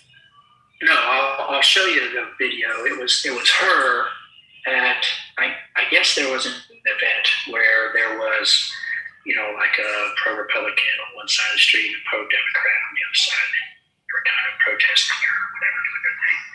And then she takes herself and her cameraman and finds, I guess, this black guy who, I can't remember if he had wandered onto their side or she went and plucked him to talk to him. I think he came over to their side, and he was like, "Hey, I just kind of came over and want to see what all the hubbub's about, how am I going to be treated, what's going on, etc." And this is kind of early on, I guess, in Trump's political career, so maybe things have changed. I don't know, but anyway, he was talking about how well he was received there, and so Millie jumps on that and says, "Hey, do you think we'd be received the same welcoming way on your side if one of our people went over there?" And he's like, "I don't know." So they test it, and of course they weren't. So that's the specific one I'm thinking of. There are others that I've seen along those lines, but I have a list of violence against conservatives, political violence. Of course, Charlie Kirk, the assassinations against Trump. Steve Scalise, Rand Paul, Scott Walker, Rand Paul, Elon Musk. Yeah, Rand Paul was confronted walking down the street. I forget which city he was in, but a group of people tried to attack him physically and ended up throwing his bodyguard down to the ground. They punched him or swung at him, and he kind of had to run for it. Who were they? I don't know. I didn't really get into the specifics of their name or background. I don't see it. I just Googled that. Rand Paul. When was this? The senator suffered 6 broken ribs and a pleural effusion and excess fluid around the lung after being attacked by... Oh, no, that's not it. That's his neighbor. No, that was a different one. So I know I'm looking for it. Which one are you talking? What are you talking about? Yeah, let me look it up in the chat.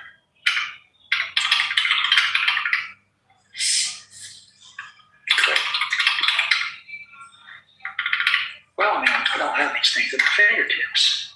No, but it should. If a senator's bodyguard, it should pop right up. I just googled it. I don't know. Let me see.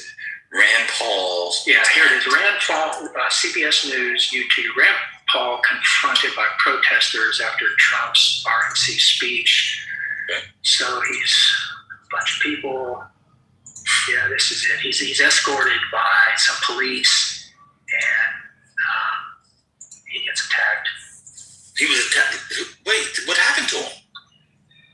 Yeah, well, the police isolated him and hurried him out of there. Here, I'll put it in the chat. No, I see the video. Where was he attacked? Yeah.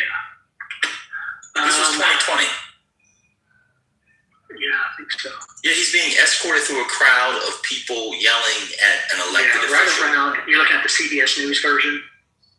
Well, this was NBC News.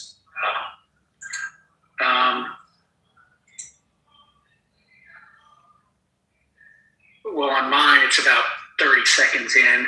There's a cop, a couple of cops, I guess, escorting him, and somebody pushes the cop holding a bicycle into him, and then he gets basically surrounded by his entourage. You said Rand Paul, the senator, was attacked. Yeah, somebody's confronting him and trying to get at him through the cop. Hold on.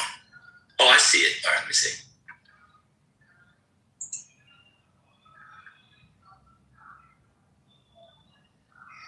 And then Rand Paul stops to look at the guy and says, "Are you okay? You okay?" And he's like, "Let's get the hell out of here." Wait a minute. So in that video, in that part, Rand Paul's got a cop with a bike. The cop with the bike gets, I guess, moved out of the way or whatever. Why didn't the guy keep attacking Rand Paul? They're trying to attack Rand Paul. I don't know. You can't really see on the video. Okay. Somebody asked a question. Were they chanting "Hi"? If they're chanting, were they chanting "Hang Rand Paul"?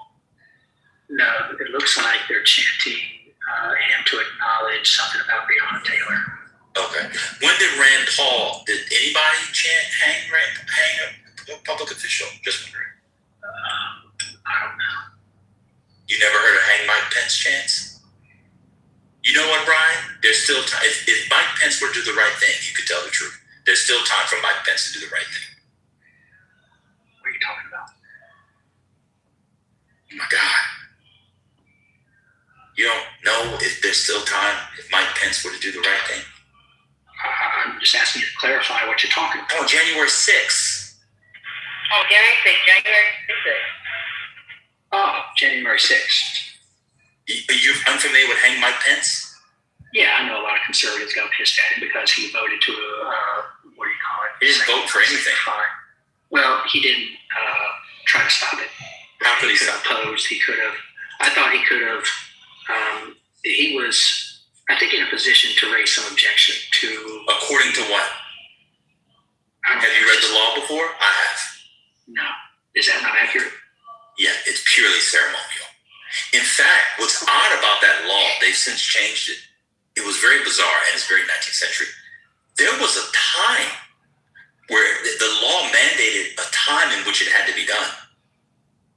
I think it was 72 hours, if I recall correctly, 72 hours, which is why when Ted Cruz said, we should just take it and take our time and go do the thing, that actually would have been illegal. Now, to be fair to Ted Cruz, maybe he didn't know that piece, but there was actually a time where it had to be done. On what grounds, let's say that Mike Pence could have stopped it, on what grounds would he have stopped it? I think the issue was that there were still some ongoing some lawsuits that were disputing some of the outcomes, like in Atlanta or Georgia, I think in Arizona. Same thing, Atlanta and Georgia are the same thing. I'm sorry, then Arizona. And then what they were trying to do was just delay the process so that those lawsuits could unfold, because if, one or two or more of those states were overturned, as in fraud was determined, it was a whole complicated thing. I don't think it was reasonable. That's why I didn't go to the January 6th thing. But I think they were under the belief that if they could delay that, finalization of the vote, that some of those lawsuits would turn out in their favor. Okay. Do you know why the people who, do you realize that based off of, they were already certified. The courts can't overturn certification. You know the electors had already met. The electoral college. Right. Well, you know by January 6th, the electoral. Oh my God, you guys are the conservatives, and God will pass out. The electors had already met. They meet in December. Well, isn't that why? I mean, y'all don't know the process at all. Y'all hate America. Isn't that why Trump sent those fake electors, and he got our so-called fake electors, and he got in trouble for trying to, to do that, because it was still, I guess, like I said, in the courts. So if it was revealed or discovered or proved that some states had violated their own rules, like I think Wisconsin or a couple other states were accused of not even following their own laws as far as certifying the votes. Doesn't matter. And, well, okay, I mean, yeah, you can say that, but at the time it was being disputed in court. So it doesn't matter at the time. I can murder somebody and say, well, it's being disputed whether or not the law says I can murder them. It had already been certified. Hold on. Do you know what certification means? I'm not certification. Do you know what the Electoral College is? Yeah. Okay. They'd already met. What court cases are you talking about? There were no court cases. The court cases met the ones that mattered before certification, which is sometime, not certification, the Electoral College count, which is sometime before middle of December, which is in the middle of December. But I want to move on past that. Let me tell you why what Trump was arguing was stupid. It's very easy why. No vice president and his party would ever lose office. If what Trump was saying was possible, every vice president would just object. Now, throw these out. There's been other electors. Why would Al Gore, just think about the precedent. I hope nobody here thinks that the 2020 election was more of a shit show than 2000. I mean, 2000 was the ultimate shit show. Based on what you're saying, Al Gore could have just stopped the certification of Florida, thrown it out, and we'll see what the courts do. Doesn't matter what the Supreme Court did, and boom. He could have stopped certification, regardless of what the Supreme Court had said. Right?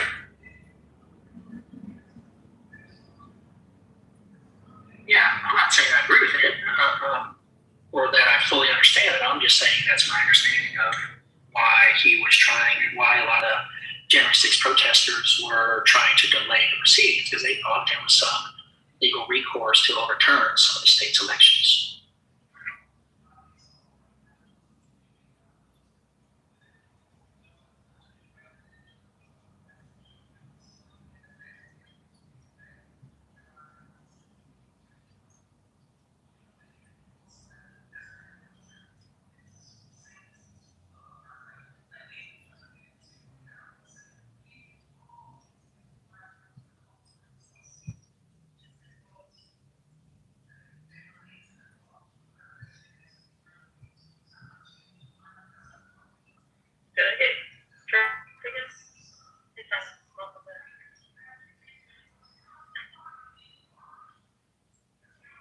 Hello?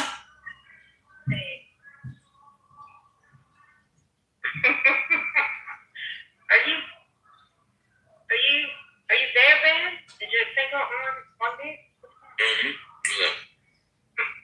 Oh, he gave you his explanation. You done? Okay, got it.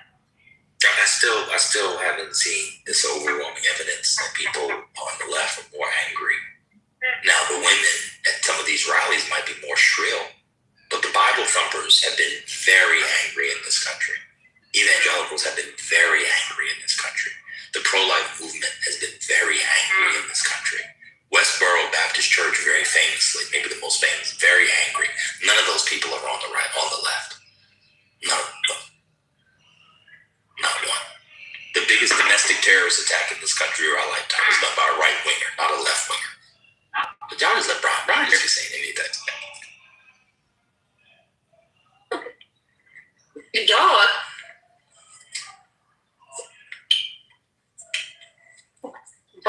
you couldn't produce any hardcore facts,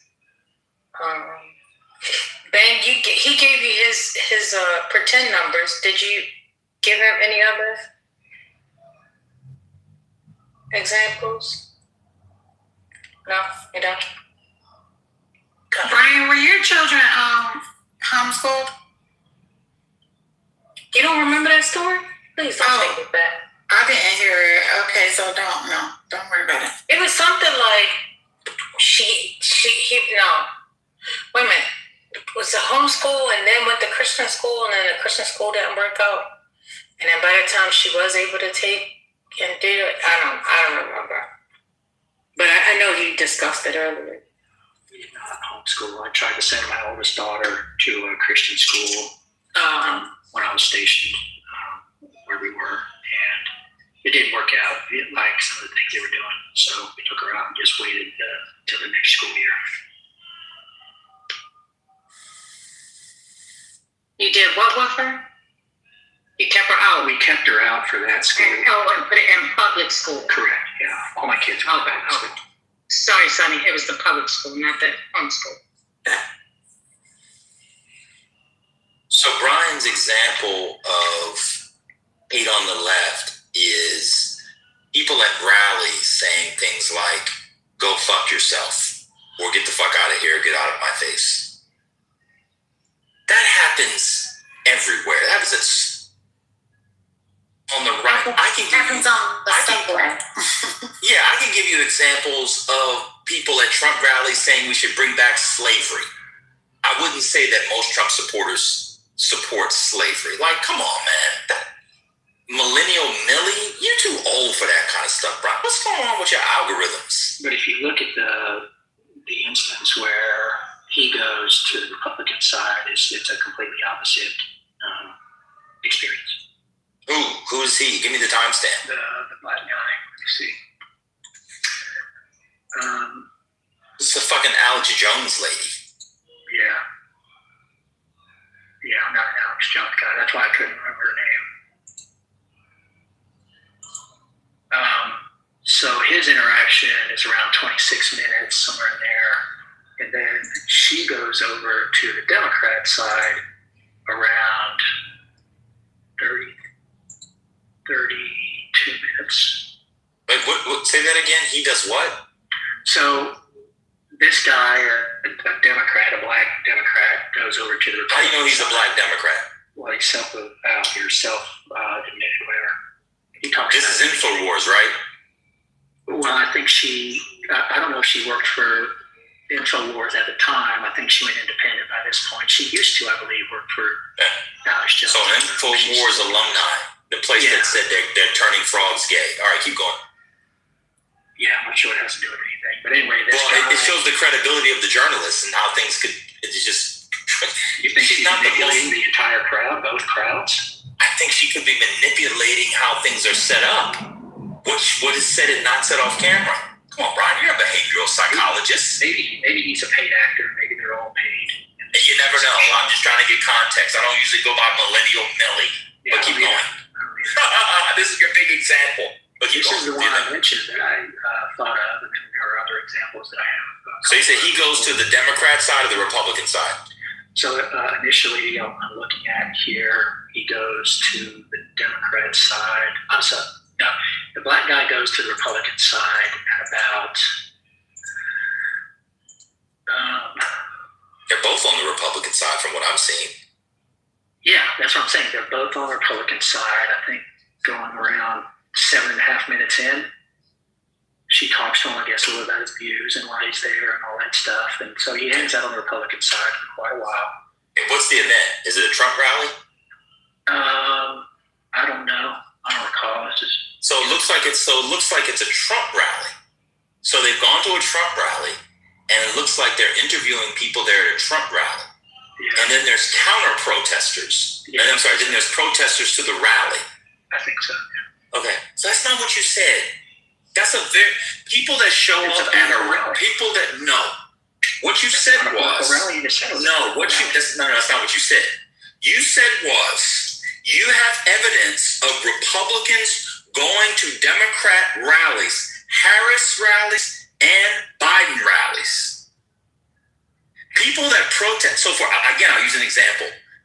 People that protest rallies are usually weird motherfuckers on all sides, right? So I would not use the Westboro people as representative of the entire right. Just like I would think you would not use you would use people at 30, 40 people protesting a Trump rally outside the street for the American left, which, by the way, is, I don't know, 120 million people are on the left. It's half and half, 120 adults, 120, 120, 120. I don't know how many kids there are. Can you give me the rally where at the Democrat rally where the Republican was treated? That's what you said you were providing, brother. Y'all always do this. Yeah, so I mean that's one example of a political rally. That's not an example. You said you had an example of a political rally. No. You said at a Democrat rally. Try to find other examples. All right, yeah, that's what I'm asking. Cool. Okay. There you go. Okay. And it's very strange. If you think that the Democrats are the ones who are, I think everybody's angry in America. And one way to get over the anger is for people to just be honest. It is not a one-sided affair. It is a multiple-sided affair. It literally is both sides. Yeah, but it's mostly on the left. The violence is mostly on the left. That's not true. Oh, absolutely. Yeah, if you look at the protests. No. You just said stop. You said the violence. Stop. What you said is not true. Most violence, political violence in the country, from the FBI itself has said, even Trump's FBI said it, comes from the right. Let me ask you, what leftist went and shot up people in grocery stores in the name of leftist ideology? Just give me a name or an example, or a church or a synagogue. Just give me the names and examples in your lifetime. Just churches? Just name 3 things. Churches, public spaces, synagogues, churches. Steve Scalise was shot. Trump's had three. I got you. So Steve Scalise, I got you. Let's go each one. I got you. Elon Musk. I got you. So Steve Scalise. Who shot Steve Scalise? You mean like the guy's name? Who was it? Tell us about it. Was he aiming for Steve Scalise? I think it was the. Let's see. I have it pulled up here. Steve Scalise was shot in June of 2017 after 66-year-old James Hodgkinson of Bell, Illinois, opened fire as Republican members of a congressional baseball team held practice in Alexandria, Virginia. Scalise and 4 other people were shot. Hodgkinson was shot and killed by police. That's a good one. Hodgkinson reportedly hated Republicans and That's targeted a good one. over his severe dislike for Republicans. I got you. That's a good one. Anger after Trump election. That's what I just said. I just said that. That's a good one. I give you that one. I remember that one. And I think he was killed. I got you. What else you got? I'm not saying there aren't any. That's what I'm literally saying. He wasn't a leftist, though. Yes, he was. He was a leftist? Sure. Oh, for sure. That guy was he was a left-wing activist. Absolutely. Yeah. Keep going. 100%. Well, what about the guy last night or the other day? What about Cole Allen? Right? His manifesto targeting Trump and his cabinet officials. Okay. He doesn't want to live in a world with. I'll give you that one. I mean, this one's going to be a little bit more difficult because we don't know all of the people who get foiled, who wanted to kill presidents. Hold on, bro. Let me go one by one. You just gave me one. Calm down. I can give you that one. But I'm just saying, if I start pulling up all the forward attempts on Obama's lives, it's going to be a lot too. So that's why I'm saying the president one is a different thing. But I'll give you that one last night, and the guy that killed Charlie Kirk. I'll give you Charlie Kirk. I don't know if that guy was a leftist, but I'll give it to you. What else you got? Elon Musk's. What's the Elon Musk one? Somebody tried to kill Elon Musk? No, I'm talking about the what do you call it? Tesla dealerships. That Okay. All right, keep going. Wait, a Tesla dealership was firebombed? I thought somebody drove into it. Tesla dealership? Molotov cocktails. Wow, that's crazy. When was that? That was in 2026. Oh, yeah, I remember that. Oh, God. How do you know they were on the left? Who were the people? I'm just asking. I don't know. I didn't know who the people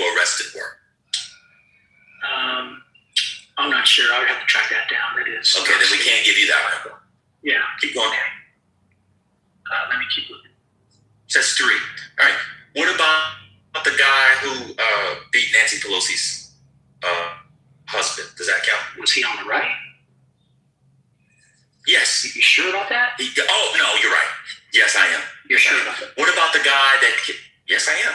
What about the Minnesota legislators that was murdered? Gabby Giffords? No, not Gabby Giffords. It said Minnesota. Yeah, Minnesota. See? You see how you're able... Do you see how I'm able to give you yours even if I have questions, but you can't give me mine? No, see how dishonest you are? Come on. Go ahead. Do you think? Sounds asking for clarification. Go ahead. You're right. It was a Democrat killing other. Do you think? Yeah, I didn't Ask think questions. I didn't think he was a Republican. Yeah, you're right. He was a Democrat. He wanted their office. That's a good point. What about the arson at the governor of Pennsylvania's house?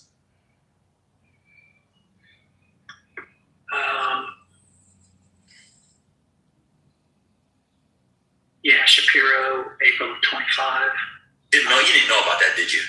Well, I'm looking at it. Yeah, I do remember it. It didn't stay long in the news cycle. Well, I mean, because he's a guy. Because we don't live in Pennsylvania. I mean, I don't know. What else would you want it to be? I mean, I don't know. Go ahead, keep going. So you're okay? So an affidavit from the Pennsylvania State Police detailed that 38-year-old Cody Balmer allegedly committed the arson against Shapiro based on perceived injustices to the people of Palestine. Oh, so he was a leftist. Okay, so he was a leftist. Okay, so that one doesn't count. I'm asking. Well, I'm saying it's not committed by. I would have to look more into it, but generally speaking, don't consider people who get up in arms about Palestine and the injustices of Palestinians. I'm just asking. Was he on the right? What do you mean? I don't know. Oh, you're right.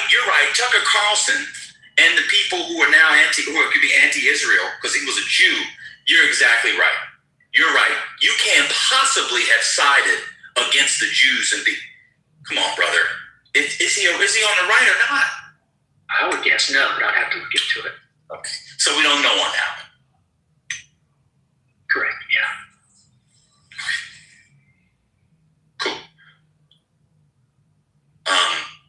Shall we do the killings in the churches, or is that too far back? The South Carolina church shooter? Yeah. That's not a right-winger to go kill a bunch of black people. No, I think he was a right-winger. That is not a right-winger, is? I think he was a right-winger. Okay. What about the Buffalo shooting? I don't recall that off the top of my head. You don't recall the random black people, the multiple black people who were murdered in a grocery store in Buffalo, but you recall Millennial Millie's video? Well, I do, but not the details. Remember the people that were just eating groceries on Saturday night, afternoon, evening, or whatever. Oh, man. God. And he shot them. I don't keep all these details at my fingertips. But I'm just saying, I'm good. I apologize. Gotta keep going. That's my point. I mean, I'm willing to acknowledge that there is violence committed by people on the right. What about the Pulse night? Okay, cool. What about the Pulse nightclub shooting? That was a left winger going after the homos, queers, and steers who like to ride bikes with fixed gears. Hey, he didn't like the house music. They played Frankie Knuckles instead of Larry the Van, so he dropped the place. I guess he went after the homos because he was on the left. No, I think that was a right wing dude. Are you sure? What about the mass shooting in the Las Vegas mass shooting?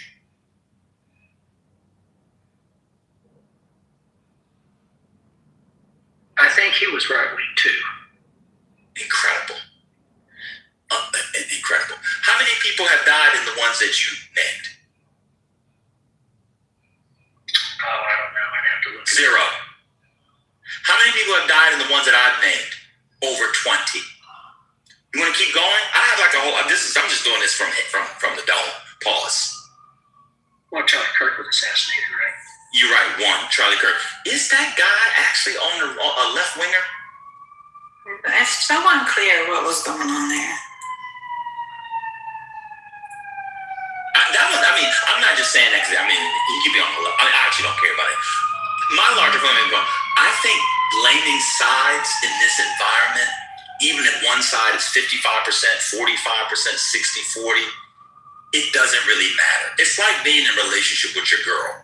The man is right 9 times out of 10, but just go ahead and take it so you get some quiet and ass later in the day. You're allowed to try to trigger something, so. It's actually true. It's so untrue. Okay. No, I think it. You're right. I think it dates back to. See, I just did it. You're correct, Sonny. You're right. Like when I think about the Tea Party, so like the Tea Party came up when Obama, I think, first got in office, and they would hold little protests, and it was a bunch of basically elderly people getting out there holding up signs and. Who? When? The Tea Party? The Tea Party. That wasn't a bunch of elderly people. Yeah, mostly. No, it wasn't. But weren't those people on the right? Wait a minute. Yeah, they're on the right. They were protesting. Tea Party activists. And then you had the Occupy Wall Street people. You had. Brian, they were middle aged. Okay. Oh, now to be fair to you, the older people were overrepresented. Okay, that's fair. Yeah, that's fair. They weren't young. That's true. They were middle aged enough. I'll give you that. But that wasn't violent. The Tea Party, none of the Tea Party stuff was violent. That was all just regular stuff. To my recollection, I think we'd be hard pressed to find an incident of violence in one of those Tea Party rallies. Are you sure? I'm pretty sure. Okay, but keep going. And then that kind of birthed the Occupy Wall Street folks. Christian Science Monitor. Violence at Tea Party rally. Bare knuckle politics in the streets. A Tea Party protest against immigration reform in Fort Lauderdale sending the fisticuffs. It goes on and on. Actually, wow. Damn. Brian, there's a bunch of stuff, the Tea Party stuff. When was that dated? 2009. Okay. And so, if fisticuffs, was it the Tea Party seeking out like counter protesters, or was it, let's say, Democrats or people on the left getting into their face? According to Christian Science Monitor, it was the former. But just keep going. What's your larger point? So we both former. Can I see that quote? So I can pull it back up. I can pull it back up, but let's just there was no violence at Tea Party. That was 15, 20 years ago. Let's just stay here. There was no violence. I know, but let's just stay here. Forget the Tea Party. Let's stay where we are today. Characterization of what I said. I know. I'm just saying. Let's say there was none. That doesn't matter because we're past Tea Party. Let's just stay right here. So you have Charlie Kirk. How do you know that he was on the? Because I'll take your word for the guy, the Palestine guy. I'll say he was left against Josh Shapiro. I'll take your word. How do we know that Charlie Kirk guy was on the right, was on the left or the right? I would say that he wasn't either. But how do we know that about the Charlie Kirk guy? I think there was. It's a serious question. I don't know. I stopped following it. No, I think there was some donations and some tweets or chat groups or something like that they used to imply or infer that he was on the left. No, look it up too.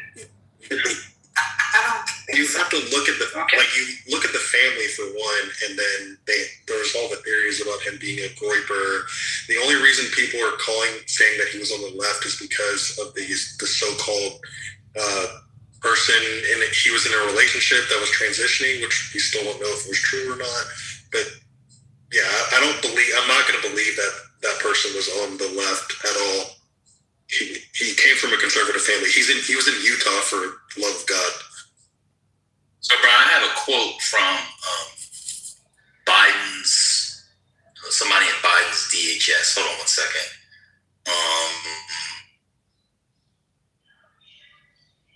Okay, this was from Biden's. Well, do we agree that white supremacist groups are right wing or no? Yeah. Okay, cool. This is from Biden's DHS. White supremacist extremists, from a lethality standpoint over the last 2 years, particularly when you look at 2022 and 2021, are certainly the most persistent and lethal threat when we talk about domestic violent extremists, end quote. Do you disagree with Biden's DHS guy? This is the guy that ran DHS. No, I'd be willing to accept it. I would just, try to figure out how much of that was sincere, legitimate. I mean, we just saw the Southern Poverty Law Center. So why would he lie and say that? Why would he lie and say that if it's Well, I'm not saying that he lied. What I'm saying is, there was some false flag, let's say. But he works for the DHS. This is not a person. This is not a thing. That's not true. No, what I'm saying is the Southern Poverty Law Center was just indicted for funding those groups. So no, they weren't indicted. That's actually not what they were indicted for. I'll come back to that in a second. But let's just you're saying that the DHS guy could have been misled? No, I'm saying it was happening, or it's legitimate that it was happening. I'm just questioning the sincerity, the legitimacy. Okay, because and Matt Cool, one second, and Matt Cool, you disagree with the Biden DHS guy? Let's see or any other MAGAs you got disagree with the Biden DHS guy? White supremacist extremists from a lethality standpoint in the last 2 years are certainly most persistently thrown. We talk about domestic violent extremists. You guys disagree with the Biden DHS guy? Why don't you just use the Cato Institute example? One second, sir. Okay, nobody wants to say it. You know why? It wasn't the Biden DHS guy. That was Trump's DHS guy. That's what Trump's DHS said. Is that the study they removed? Isn't that what you're talking about? No. I don't know. What study are we talking about? Oh, I'll come back to it. Okay. But you can do the Cato one if you want. So they're saying it's white supremacist groups. What about like Oath Keepers? Do you think they're a violent group, Brian? The Oath Keepers? I'm not familiar with. I mean, I have heard of them. I know of them. I don't track them. They're doing. Okay. What about the Proud Boys? Same thing. Okay. So you don't know much about the specific groups on the right. You just know that they're less extreme and violent than the left. Cool. Why can't we all just say that the whole thing is done? Let me ask you a question, Brian. Do you think Donald Trump, in his stead as president of the United States, contributes to this toxic stew of horrific rhetoric and violence, or no? Yeah, absolutely. Yeah, he says some stupid and inflammatory shit, but I wish he wouldn't. That's cool. Why is it when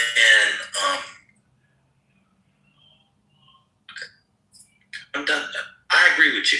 I think the whole thing, first of all, let me just say this. It's so little of it, generally. Now, if it go for president, government, everything that is it. But it's generally so little of it. It's frustrating to me that people get into the blame game. It doesn't matter where it's from. As soon as Charlie Kirk got assassinated, said, oh, the boy was dating somebody trans, must have been on the left. Breaking news. Most trans porn is consumed in right-wing areas of the country.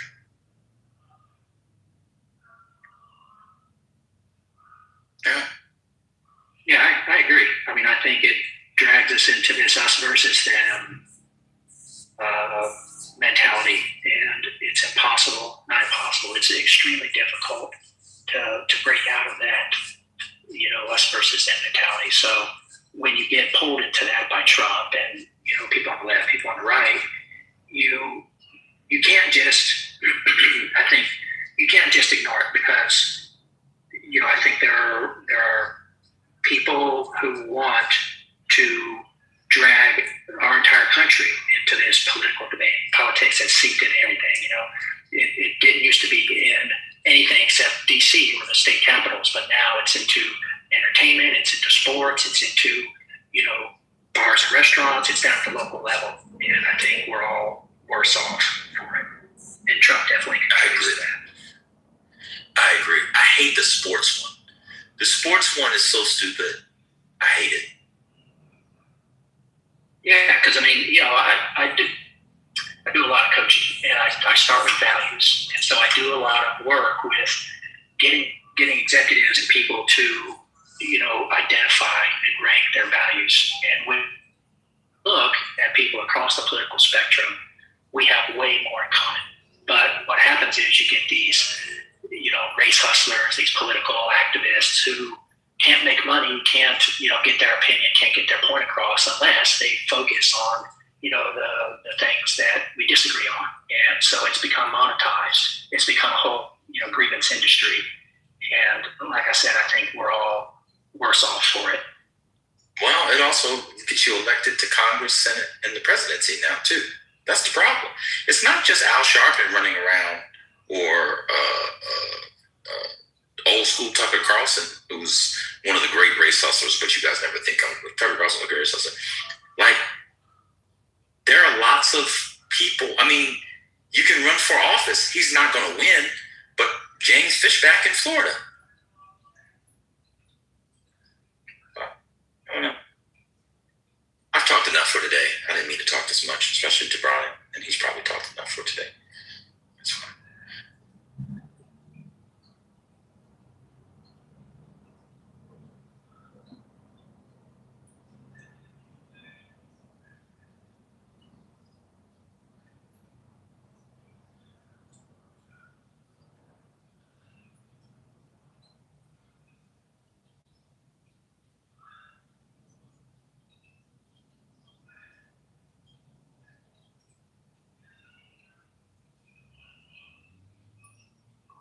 What happened with the active shooter situation? Let me read what Matt just posted. In recent years, the United States has seen an increase in the number of left-wing terrorism attacks and plots, although such violence from very low levels and remains much lower than historical levels of violence carried by right-wing and jihadist attackers. There you go. It's more on the right. Thank you, Matt. Matt Cool just gave the defeater. Yes, it has gotten higher among the left, but it's still much lower than the right. Thank you very much, Matt Cool. So far, 2025 marks the first time more than 30 years that left-wing terrorist attacks outnumber those from the violent far right. Despite its decline this year, right-wing terrorism could easily return to previous high levels. So in 2025, the left, for the first time in more than 30 years. So according to this post, in 2025, it was more on the left. There you go. But it's been more on the right. So Matt was correct, and the left wingers are correct. There you go.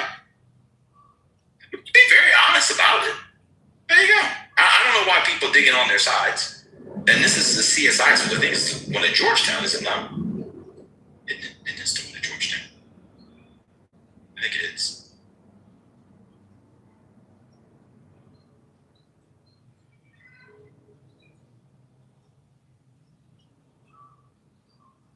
Your mama said no. Oh, this is not the... Oh, it's Stan. Okay. Thank you.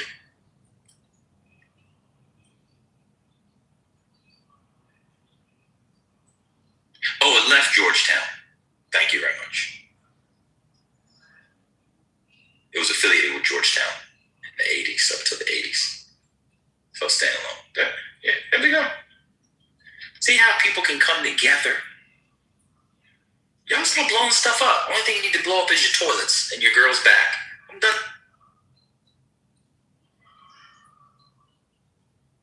Why did I look up the CSI think tank to see if they left when you said that? And there's a new think tank called the Common Senses. I think that was founded by Black Muse in order to get on, get in it, make sure you're interviewed while eating.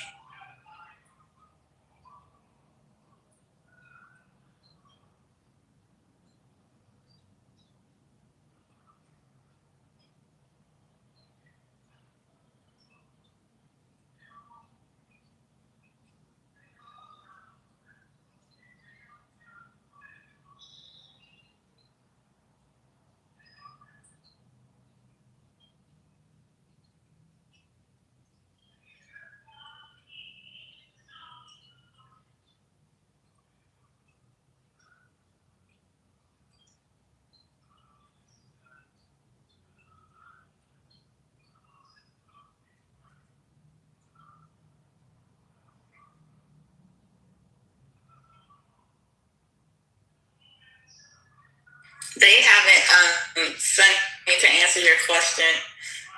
They released the two schools that were in lockdown. It was the elementary school and a high school. They're just on delayed release as it relates to like the bus routes, where they sent a notice out to parents and posted on social media that they would be delayed. But the shooting didn't occur at either of those two schools. They said that someone called in a shooting at a nearby apartment complex. And because of the proximity, they put the two schools on lockdown until they could investigate it. Oh, that's good. Thank you. Thank you for that.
By any chance, does anybody have Anthony Edwards blocked?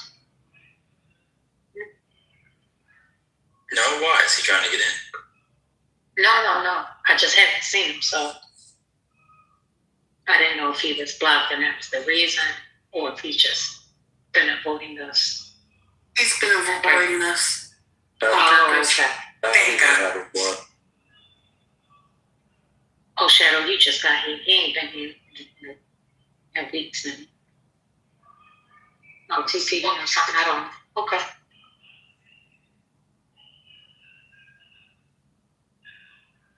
No alarm bells. Well, you know he was supposed to do that duel with Ben. Oh my God, TT's so obsessed. She wants it so bad. I'm not. Pause.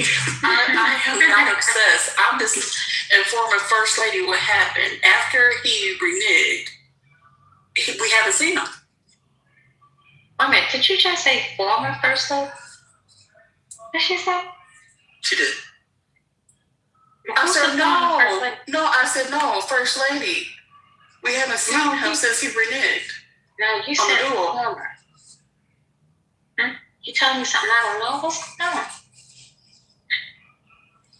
No, you're First Lady. I don't know what I'm doing. I didn't. So what were they supposed to be talking about? I don't know. I can't remember. Ben probably remembers a lot better than I did. Oh yeah, I said I was informing you of what happened.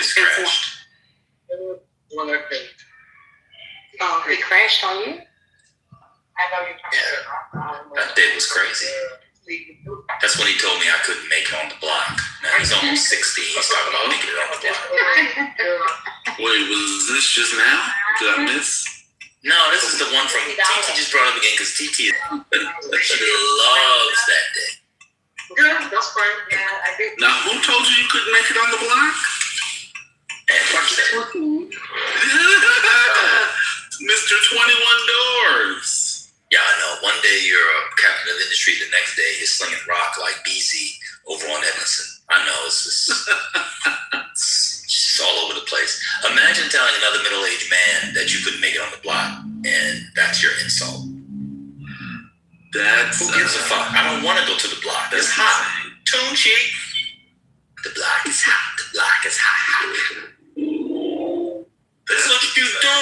All you can do is read, The long and short of it is, Like, what?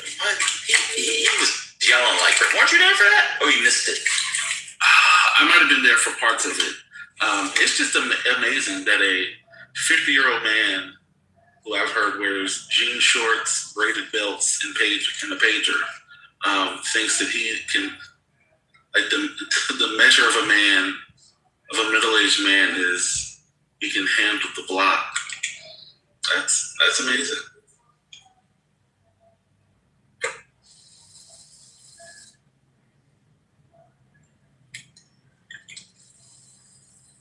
I haven't seen him around. I don't know what That's y'all how did to we him. got here. Was Ed Covington. I didn't see him. I've seen him in Big E's room every now and again. Yeah, I see him outside. Just not in here. Yeah, I don't see him in those rooms. He blocked me. So when I'm like driving to work or whatever, or I just finished the walk with my qigong, and I'll come on, it'll be like 6 Central Time, 7 Eastern Time. Mm-hmm. Are the people in bottle service by the wood, have they just been up all night? It'll be like 3 a.m. their time. They will not have slept. That's wow.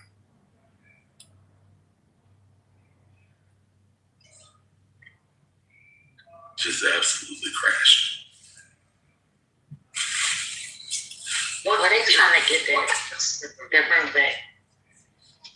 You know, something might have to stay with them a little longer. They've been out of order? Yeah, they haven't tried to provide service. Are they still arguing about whether or not the Cheesecake Factory is an acceptable first date?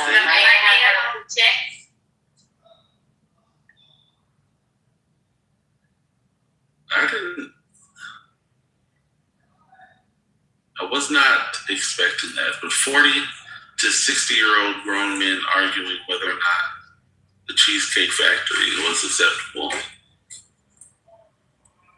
for a first date was insane.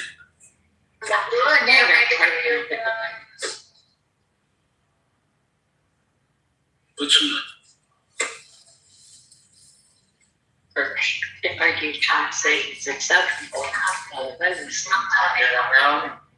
Is that what I'm arguing? That's real nice. That Jonathan is pretty conservative. Conservative? Aren't they all? What? Jonathan? What the Bible says? He's really conservative. What definition of He is always over there spouting off some right-wing stuff. You don't agree?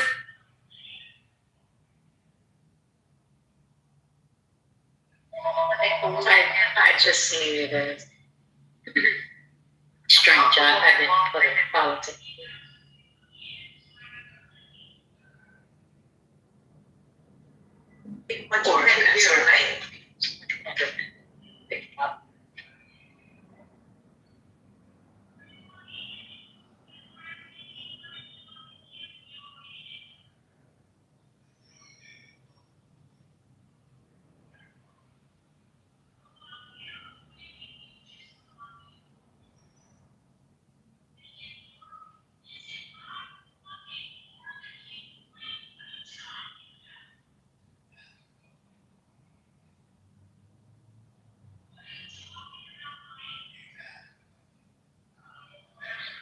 What interests me are the personality differences at the aggregate level between the left and the right, Democrats and Republicans. So as a behavioral scientist, I've studied personality type for years. If you look at the fundamental differences between the two groups from a personality perspective, people on the left are usually lower in conscientiousness and higher in openness to experience, using the big five. So what that means is the people on the left are more creative. That's why you see a lot of people on the left going towards the art. and creative industries or fields. So they are wired to be liberal. They're wired to be more. Cite some research. Cite some personality research, please. Like, come on. It's not a bad thing. It's just when you said you but it's not a true thing, though. It's not. It's not. Do you have published work on this? You said you studied. Yeah, there's a shitload. No, I'm saying, do you have published work that you've written? I published it. No. He said, what if it is? Okay, well, you said as a behavioral scientist, I've studied. So okay. So when you say you studied, have you conducted research? Your own research? Or done clinical work? Not on that particular facet, no. Okay, on what facet? My work is on decision making. That's cognition. That's not behavior. What do you mean when you call yourself a behavioral scientist? What are you talking about? What's your degree? Are you degreed? Yeah, so a bachelor's in psychology and a graduate degree in what's called human factors and biopsychology. Yeah, he was in a PhD program. Now he's in a PhD program. Why do you keep saying that like that's something? Well, y'all doing I can't beat him on the argument, so I'm gonna do his resume thing. No, that's not what I'm doing. I'm trying to understand where his. You just asked if he had a degree. I'm trying to understand what perspective he's coming from. Can you calm down for a second? Seriously. Psychology, people have different perspectives in psychology that they come from. I'm trying to understand where he's situated. So calm down with all that. I am calm. That was me, Sonny. I wasn't even talking to you. Dan was talking, but as I said earlier today, women are correct. You're right. I wasn't even talking to you. But you think he was talking to me? So my graduate degree, my thesis was in decision making with automation or adaptivating using psychophysiological triggers. I think I mentioned this once or twice. I don't know. What was your original claim? I missed it. I was trying to do just the personality differences between the left and the right. Go into it, and then what about you'll see. My debit card was hacked, and I need to use it. Go ahead. What? I hate when that happens. Do you know one of my friends got a HELOC for $50K, and then went to go get their money because they were doing some home improvement, and $33K had been hacked from their account. Did they get it back? He still hasn't. It's been over 2 weeks. I know. Like, somebody called him. Like, I don't know if it's the kind of thing where the bank is going to try to get out of it. Well, if he did it soon enough, he should get it back. But if they took out cash, he's probably, No, they did it electronically. Oh, yeah, that's it. It was wired. The bank screwed. Yeah, the bank is screwed. So, Brian, what did the person? I don't know. What do you mean? What are the personality? What do you mean? Like the left is gay? No, this is sexual orientation. Yeah, but that comports to personality, does it not? No, I mean there might be some overlap, but I don't think that's not what I'm saying. What I'm saying is the most valid personality research is based on the Big Five, what's called the Ocean Model, 5 traits: openness to experience, conscientiousness, extroversion, agreeableness, and neuroticism. And if you look at research that has been done with both people who identify as being on the left or right, there are differences between those two groups. The left are more open-minded. That is true. Yeah, and the arts is you've seen literature on that? Like, you've seen that published? Are you just going with vibes?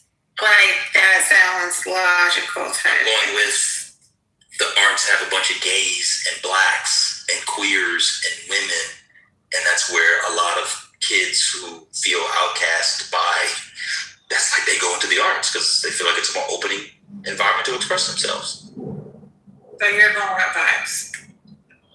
Is that vibes or is that qualitative data? I'm looking at an article. Oh, you're right, Sonny. The gay boys that go into ballet, they do that not because ballet is more open-minded. No, but he was making a political claim. He was saying the political ideology. And I don't necessarily.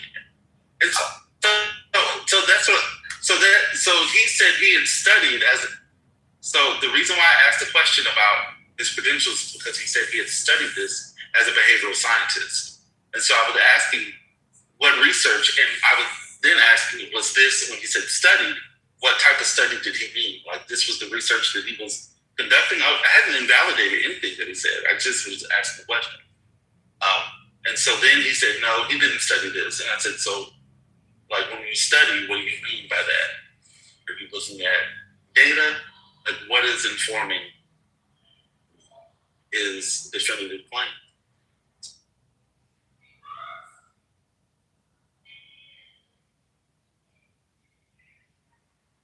Listen, you got me good earlier today.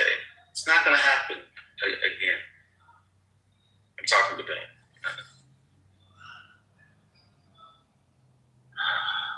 So I put a published article in the Journal of Personality and Individual Differences in the chat, Science Direct.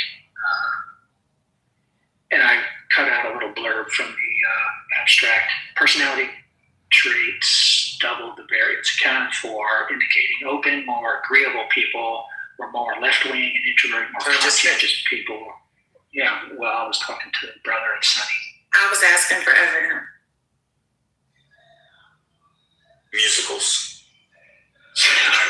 So I don't think it's a bad thing. I mean, I don't know why if you're taking it as a negative or a slight or an insult. Or I'm not taking it as a negative. I'm just taking it as something that I'm not sure. Just confirming. Right. No, and I'm still not. I mean, this is something that I know a little bit about, and it's not consistent with some of the other things that I know. Would you say that there are? I'm saying that hypothesis makes sense on its face, but as far as laying out on a large scale study that indeed this is the case, I don't know that has been done. Hold on, let me take this call.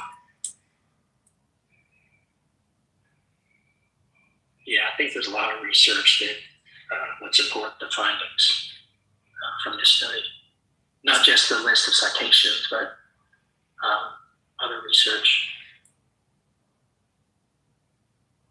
So again, it's not a bad thing. You have people on the left who are more open to new experiences. They're more creative. They're more willing to try new things. They're more open to ideas, and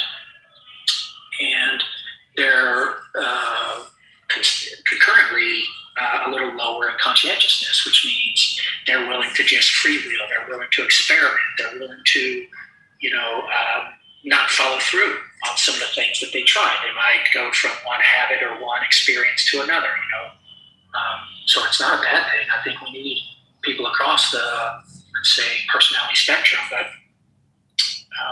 it's just, I didn't think it was controversial. I was just looking at it as descriptive.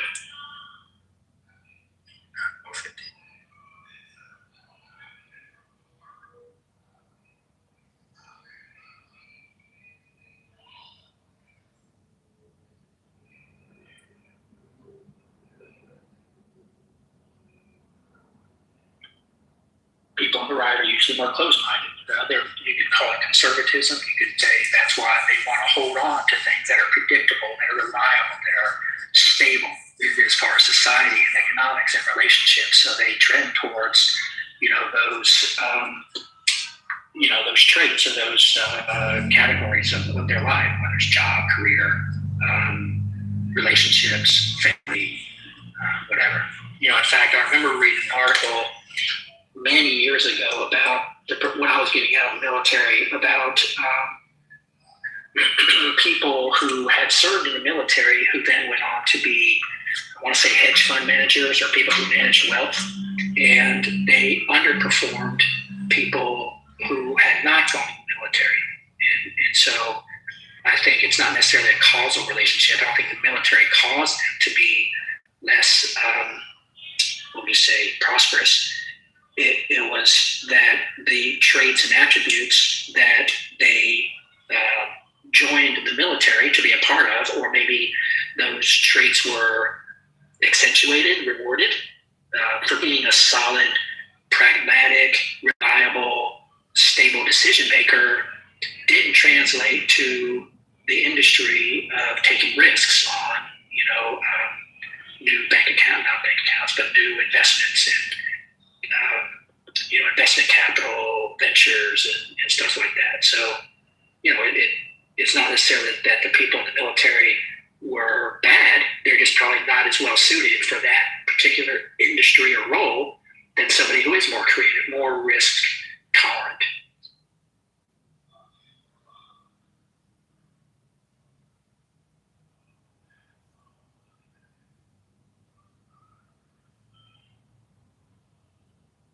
So as a behavioral scientist, like when I get into jobs or consulting gigs and I talk about how to set up an organization, succession planning, leadership development, performance management, things like that, that's one of my fundamentals, job, person, fit.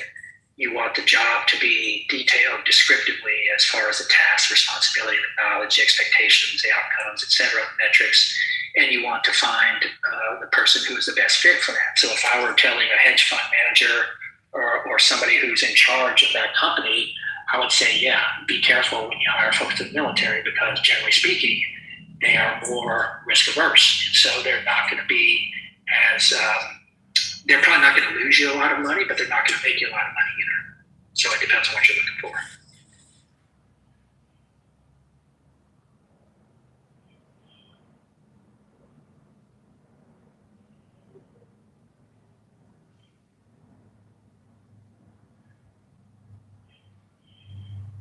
It's based on, the nature and nurture of personality and how people are raised and wired.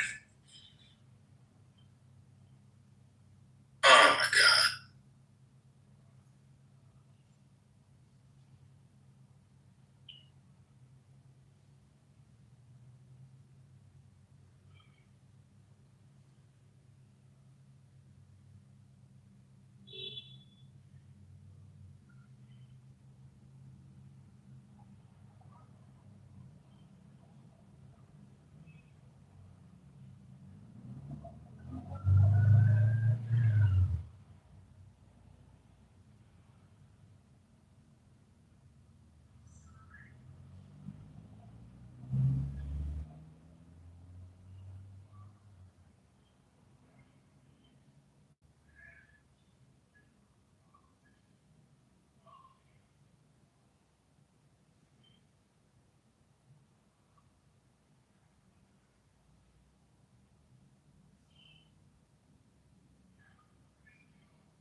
Two, 3, 4, 5, 6, 7, 8, 9, 10, 11, 12.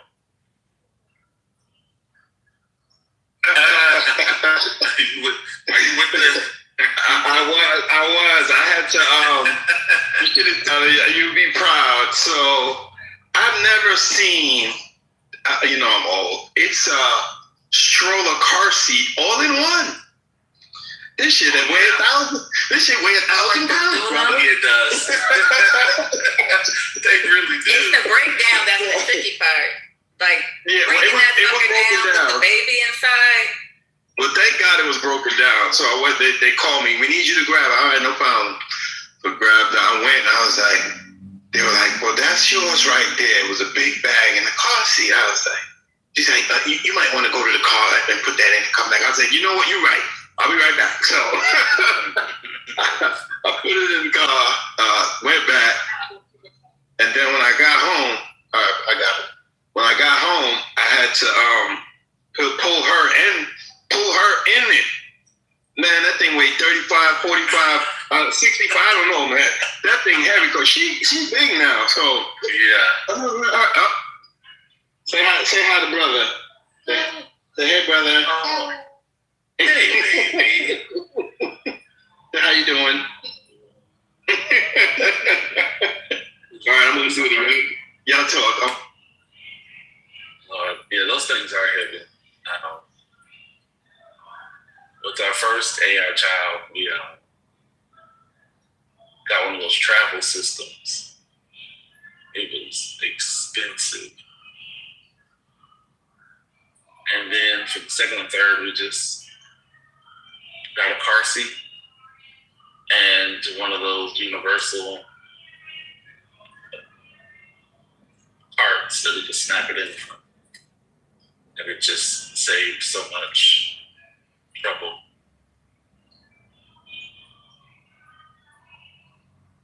So the car seat base was a lot easier. Yeah, the tricky part is not just the breakdown, but like if the baby is asleep when you getting them out the car, not trying to disrupt their sleep, but get them out the little base. Yeah, well that's, because I would see people, I see a lot of people with them. I was like, yeah, so how is it? They're like, yeah, it's really nice, but it's heavy. That's what they said. It's heavy to get that baby back in the car seat, back in the car. But now, I don't know if y'all have seen them. They have car seats where, they can, they're the ones that you can transition over time. But now they swivel. And so you can actually, the baby will be facing backwards, or, the kid will be facing backwards, and you can swivel the seat to where it faces you, on the outside. And so you don't have to, reach over and, mess with all the straps, get into the car, and then pick the baby out. You can actually just swivel the seat. The base is all connected, still connected, but you just swivel the seat and pick them up that way. Oh, that's awful. Yeah, it's they also have the safety. What are they called? What are those? I forgot what they're called, but the anchors, the anchor clips. So instead of having those where you have to dig in, they have them. I've seen them in like Canada and Europe, and I'm just now seeing them here, where they just like click automatically into, like the base has the anchors. They just sort of stick out. You can just dig them into the car seat, and they'll light up green when they attach. You don't have to worry about straps and all that stuff. It's all right there. Really convenient, but it's a lot. It's a lot of money. Because I don't trust technology like that. I get it. I was so impressed. My cousins have a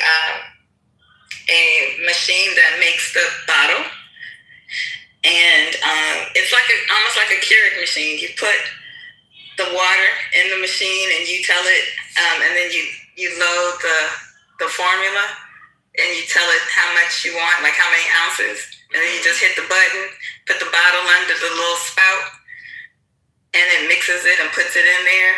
I was like, oh my. Yeah,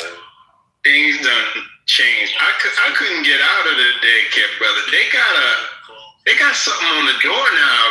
I was like, damn, y'all child-proof the doorknob? She's like, of course. I was like, yeah. They don't play. We didn't have none of that. Don't touch the door. That's right. Yeah, they ain't playing. But it goes around the doorknob. It's pretty cool. It goes around the doorknob and it has like 2 buttons on it. And so you have to press the 2 buttons and those 2 buttons grip the doorknob. Oh yeah. I was like, wow, that's pretty fancy. All of these new gadgets they have is great. Yeah, that is helpful. If you have that type of door, yeah, it's really like the knob. Yeah, it is. Or some of them, like you got to get the good ones because if you buy the cheap ones, sometimes the stuff when you press it down, it doesn't actually grip the knob, but it doesn't grip the handle enough to where you can open up the door. I have those, you sort of buy the cheap ones. You're like, okay, they're all the same. And then you're stuck. You gotta, tear up the little cheap plastic so you can open the door.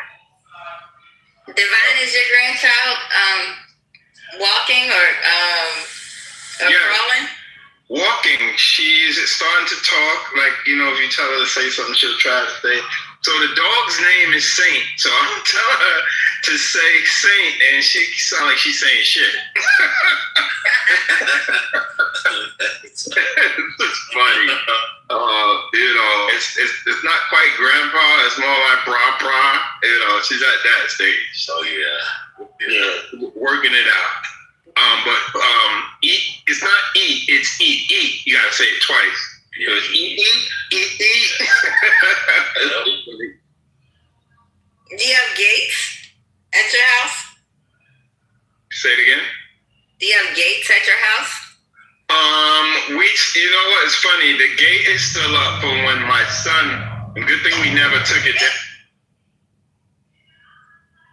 That's you, baby. Good thing we never took it down. The gate is still up. You talking about the stairs gate? Yeah. Mm-hmm. And my son's in college, so that's to tell you how long the damn gate. Lord, that gate probably is not compliant. Damn. Does it still have the warranty on the gate, man? It's a 30-year warranty. That's a strong gate. But you know why we left it? There's always, I'm like, brother, there's always a baby in my house. Somehow, some way, between the cousins and the cousins' babies having babies, yeah. So, just left the dang gate up.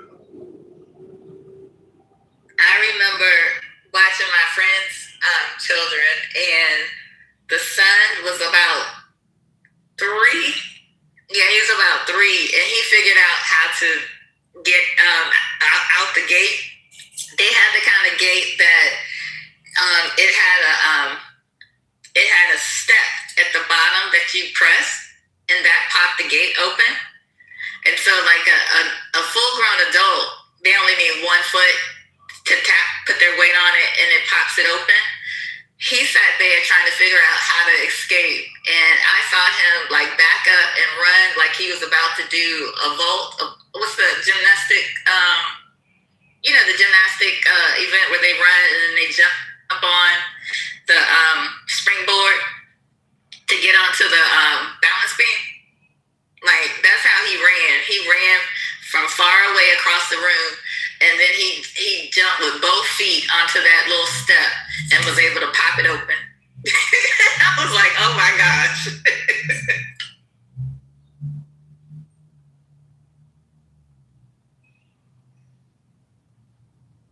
Listen to you talk about the Keurig style formula maker.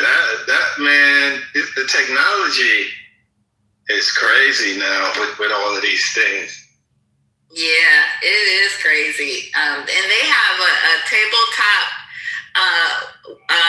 bottle washer that you just put water in it, and you load it with the bottles, the nipples, all the attachments, and it's like its own self-contained dishwasher. and it runs cycles and everything. You just sit it near the sink so that as it's going through the cycles, the water can drain out. I was like, they think of everything. Yeah, we used to use the old brush, the wire brush with the plastic. That long joint, you kind of push a little bit. Yeah, you know what I'm talking about. Wow. And we used to boil the nipple. That's how we cooked the nipples back then. We would boil it. And check this out. That's crazy. Check this out. I thought this was genius too. They have pacifiers that are made for you to give them medicine. Boy, I did see that. Yeah. Yes, I was like, that was brilliant. That's deep. That's deep. And I saw the pacifier that attaches to the bottle. It's got like a long straw, and so they can get the formula through the pacifier. I was like, oh, that's pretty genius too. There's some cool stuff out there.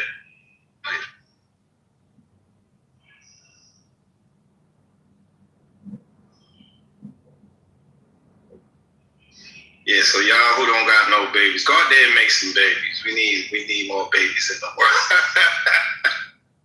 Don't tell me that. I might oblige, brother.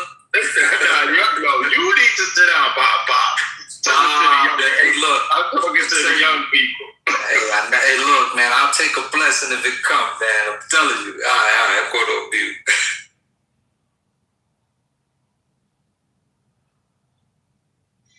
Yep, Rambo. You still can do it. You still got it in you, you know?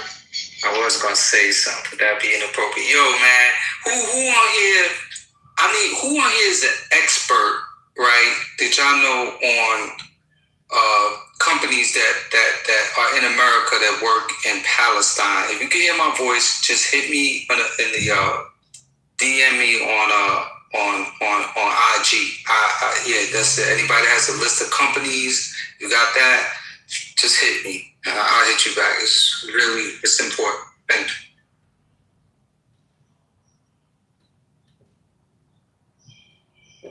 You should connect with Coach David. He probably has. Coach David is that dude? Okay, cool. Thank you. But, I'm being funny. You know who Coach David is. Oh, no, I don't know who that is. He's the one that spams the chat. Oh, okay. See, yeah, something just came across my desk, and I want to take advantage of an opportunity. I ain't gonna lie to y'all. I'm just really conflicted right now. Like, standing on principles or getting this freaking paper. So I just said, well, I got other ways, but I don't know who on the app might be, have that, expertise and shit. I just need a little brief 15-minute conversation. So yeah, that's it. Your mama, come up here. I gotta tell you something quick. I invited you. Where's she at? She loves that song from your mama. Exactly. Your mama, I lied to you not. I lied to you not. About 3 minutes ago, I was gonna yell out, somebody ping your mama into the room. For no reason, I was gonna yell it out. So you heard me. What's up? What's going on, man? Shit, ain't shit. Just checking it out again. Hope you're having a great day. Hope all is well. Appreciate that. Yeah, too. Showing up time and time again. First, I love your picture, your profile picture. Isn't it beautiful? It's beautiful, girl. I was able to look at it today. All other times I couldn't look. I don't understand. What you mean? Your eyes just came back to sight? No, I can't look at when it's pictures in Well, I can't see your face, First Lady. What's this 1C shit? What's going on? Ma'am? I don't understand. What you mean you don't understand? I don't understand. But I got it. Rambo is 1C. That's the first name and the last. 1C. I'll serve Omega. What? But first, you get jail, or what you getting on your nails? Yo, that shit sound like a sword. Like, what's up? You in the group chat? Like, what's going on?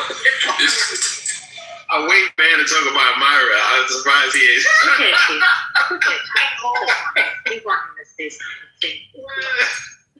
First lady, did you see my name was cleared up in the chat? No. Who cleared? I said inform me, First Lady, not former First Lady. Inform me, First Lady. I don't hear one. You know, 87 years. That's the reason why I asked for clarification. I thought, I heard. Okay. You know I love you. I know you do. I know. I love you. Not the love fest. I love everybody. And your mama, when Ben started praying, the first thing I heard was, "Where am I at?" Wait, when he was saying, she said, when he was singing, Brian asked for a blessing. Oh, she prayed in Latin. Yeah. And the first thing I mama was, "Where's your mama?" Dang. I missed the prayer. Oh, man. But yeah, today was great. I was definitely listening when I could. Brian and Ben going back and forth, different topics. Your mama, you probably missed it. The education was mentioned. New York was mentioned. Different scenarios. Give us a scenario. Give us an overview, brother. I wasn't here. No, I don't want to mess that up. Yeah, I gave you. It's too much for me to reiterate. It was a lot. Got it. I missed it. It was good. Yeah, they was cooking meat for about 4 or 5 hours.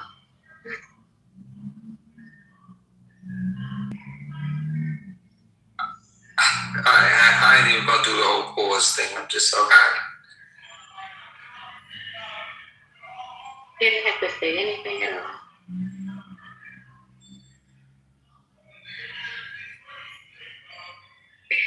But it's Rambo, so you know he wanted to show us he was nasty. You know what, your mama? You know what, your mama? I'll just wait till the meetup. I'll wait till the meetup.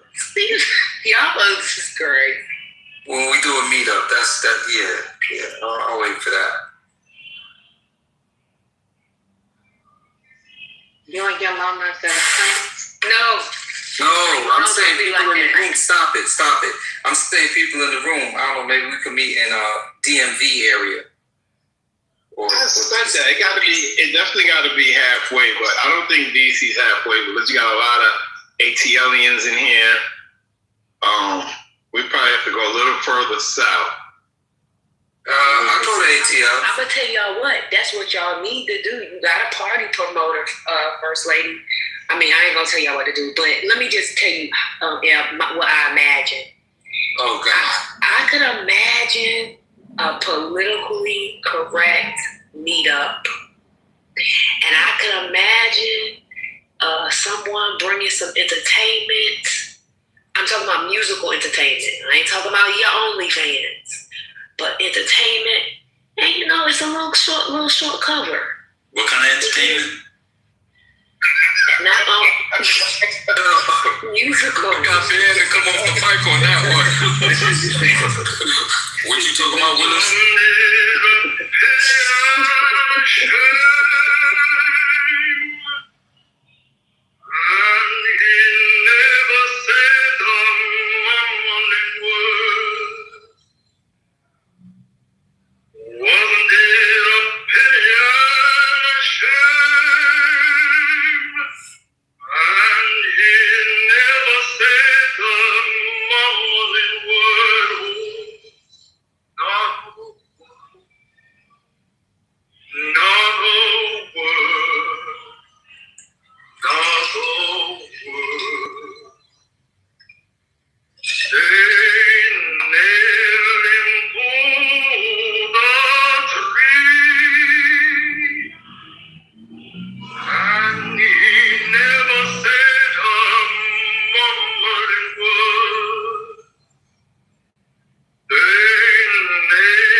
saying I let she-wolf influence me? I mean, you know, the bird. You're out of your mind. The bird speaks for itself. You're out of your mind. It quacks like a duck. It walks like a duck. Look at Does she clap? You think I'm influenced? That's why she left. She just left you to hang. You see what she left without us talking about it because she knows that's what she did. I could scroll up in the chat where she was hot-fiving you and shit. Tell you moved me down. That doesn't mean nothing. She's a mod backing her other mod up. That doesn't mean nothing. No. She was only doing that to bother me. Because it was me. And what is Steele saying under his verse? Hold on. Let me you stop interrupting, please? Because she was only doing that. Tell Steele to stop interrupting, Don. You stop interrupting. Stop.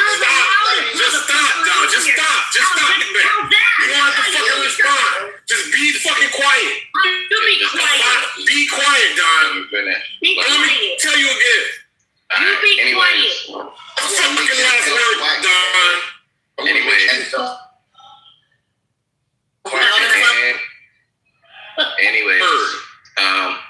right. I'm sorry, Eric. Last fucking word. Nah, you good. I'm sorry, too. Last word. You can see the right. It's good.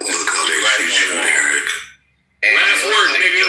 And the guiltiness of the person who left you out to dry. It's a fact because it was me, Syke, Finley, and I think one other person who was like, all right, the queue needs to end with Lion. It was like, all right, we'll give Lion 2 minutes. It was like, and nobody, don't add anybody else. So the queue could just end. But you fired me because that big wolf treated you like a sheep. And now here we are. So now I'm going to. It has nothing to do with her, Eric. It did. You could make it seem like it did, but it did. I'm sorry you were. It really didn't, Eric. Nothing to do with you the at victim all. always doesn't accept that they're. I don't care who's talking or who's giving me props. I don't care. You can take it that way, but I don't get involved in your guys' beefs. Everyone knows that about me. Don, the first step is acceptance. All right, you have to. I don't get involved like that with you guys. Like it that. don't matter. It don't matter. You were manipulated. You didn't know you were involved. No, I wasn't. I'm telling you, you were involved. I have my separate relationships with everyone. Don't call me a monkey. Anyways, so anyway, you're manipulated. But I'm going to give my submission now. So I wanted to talk about the Bible again, right? Because it took so long that the niggas that I wanted to like confront is no longer here, but I'll still say it anyways, right? There's a particular story in the Bible where like Jesus is having a conversation with the Pharisees, right? And I don't know the exact details. About the part, but like anyway, the short story is he's having a conversation face to face with the Pharisees, and the Pharisees in the Bible. Ain't come on, bro, what you know? You gotta relax, baby. You gotta relax. The Pharisees stop being alone, nigga.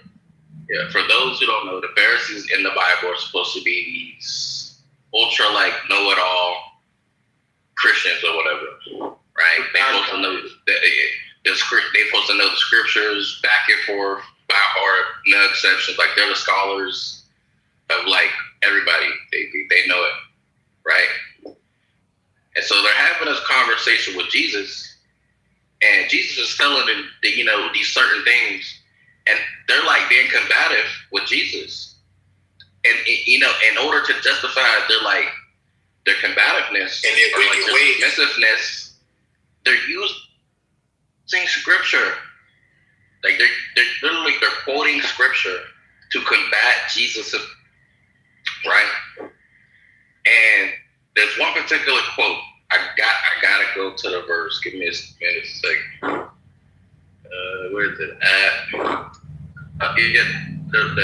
He says, "You search the scriptures because you think eternal life is found there, but those scriptures point to me, and yet you refuse to come to me." And essentially what that is saying is you can quote scriptures all day long. You can follow and worship the book all day long. But at the end of the day, The Bible is not above God. The Bible does not make you a Christian. That's right. And I feel like that's what Lion was doing. He worships Paul and the Bible. And I just like, to me, when Concrete asked him, he confronted him and said, "How do I know to be a Christian? Since you say we should be following you, Lion," which is quote unquote the correct way. He says, "I'm following Paul. Paul is following Jesus." Right? And that's already like a blasphemous statement in itself. You're following Paul to be a Christian? That's retarded. You ain't supposed to follow Paul. Yep. Paul's not a God. That's right. That's what Paul said. Paul said, "Follow me. Follow Christ." You know, when we nip that in the Can y'all stop the cheerleading? Yo, shut your fat ass up. Hold on, bro. My ass is You know, after we nipped that in the bud, the next pivot was he follows the book, right? He's the only one in here who follows the laws. He obeys the commandments in the books. He reads the scriptures, and everybody, all of us, we're fake Christians because we don't read the book. That's what he said. And I thought to myself, that's not a determination, like the determiner of like who's a Christian or not. Just because you read the book, you know, don't mean you're a follower of Christ, right? That just means you're a follower of the book. And that's why I brought up the Pharisee story. Like, and I like, God himself could come down to somebody like Lion and you know, be talking to him, and he would try to dismiss, you know, Christ himself with scriptures and the book as if God's word, and it's just not true. You guys gotta stop worshiping the book, bro. There's only one true God, and that's our Lord and Savior Jesus Christ.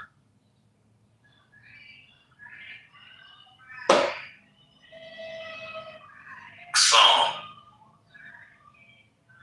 Hey, bro. What was the lady's name? Anyways, her dog. My turn. It is my turn. It is my turn. It is my turn. It is my turn. It is my turn. It is my turn. It's my turn. Okay, all right.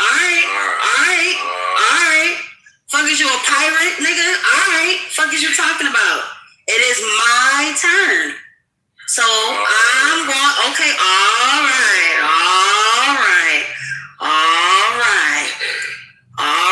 You get all that mucus and plaque in that throat together when it's your turn.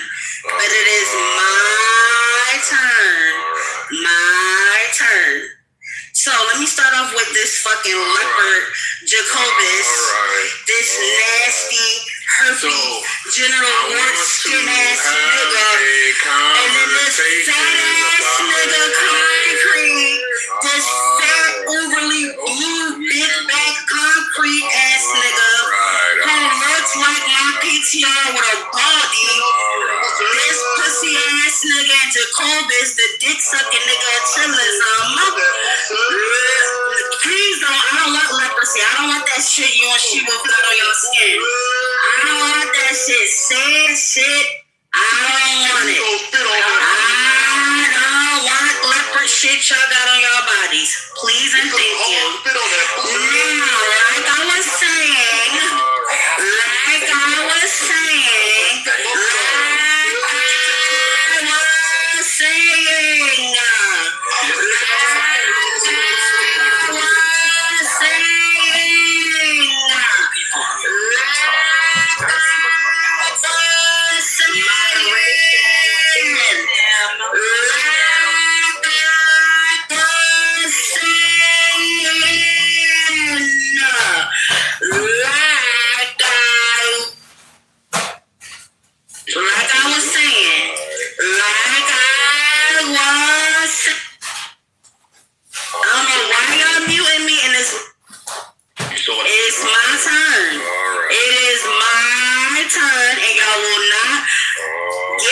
fucking baboon to relax because he missed Big Mama and he wants to ruin the fucking room by trying to jump the gun when he saw that I said to add me to the queue. Now he wants to chip and ape out and have his inside of his booty hole inverted and show it to the fucking room right now. But guess what? I'm going, nigga. I'm going. So like I was saying, Nathan mentioned about women who are mothers, right? And the funny thing about it was, well, I want the floor, so I'm going to scream over this nigga card.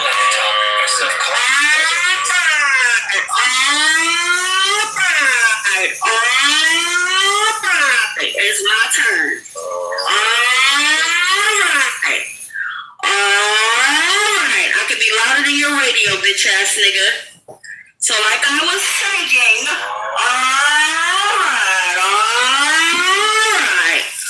alright, nigga. Like I was saying, you gotta go. Alright. You know I can keep going in. And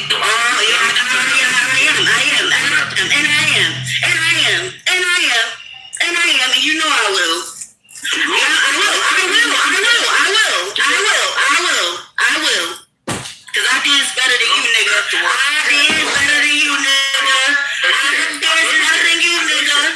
I can booty clap better than you, nigga. So like I was saying, right? So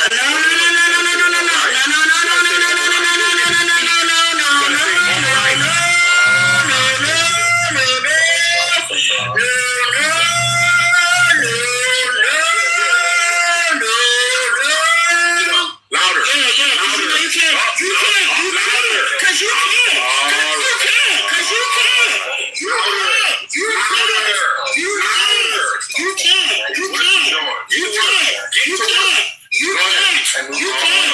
And I'm surprised that that fucking $275,000 indigo blue fucking truck that you fucking use actually has a radio in it, you bitch ass nigga. Instead of worrying about fucking speaking on tourism, nigga, get your oil change. Get your oil change concrete. Get your oil change concrete. Get your oil change on that 275,000 motherfucking Ford truck you drive, niggas. Yes, so like I was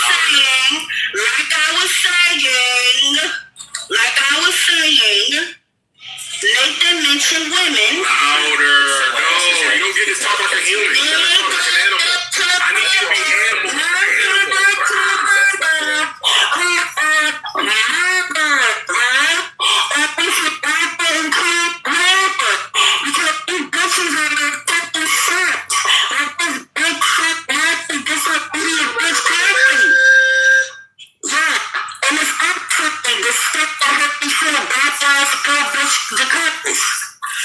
That's what we're talking about. So like I was saying, right? No. Back to work.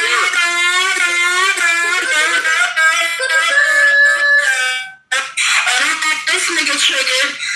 You fucking ass nigga. You're triggered. You dick sucking ass nigga. Louder.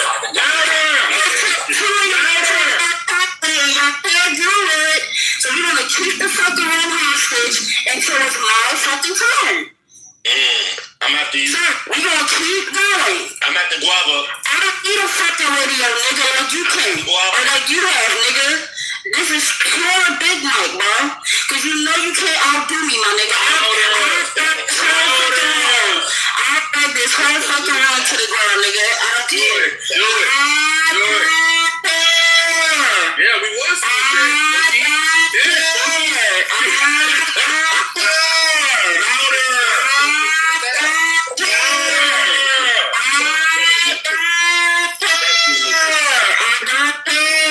Say what you want. You the fat fuck in the fucking parking lot, fucking turning your fucking radio up and down to prove a point. You fucking broke ass nigga.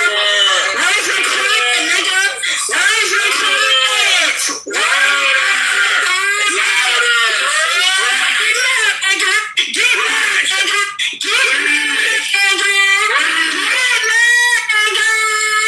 Get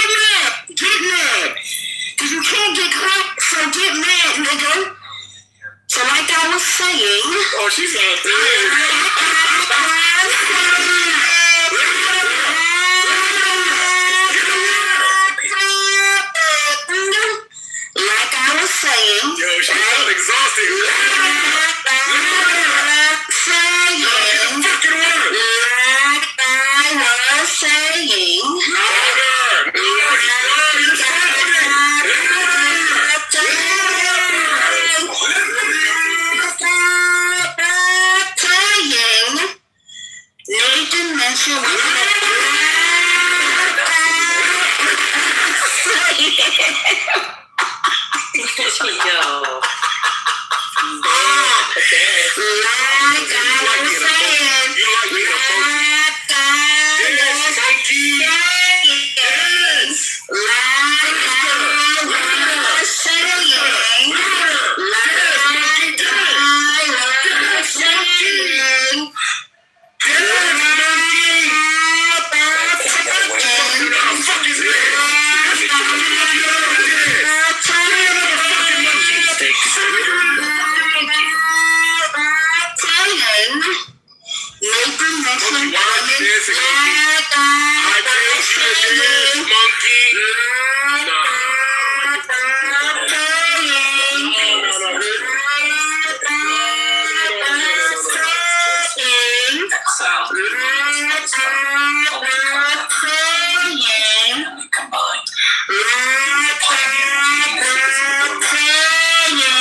Hold on, because in the chat, right?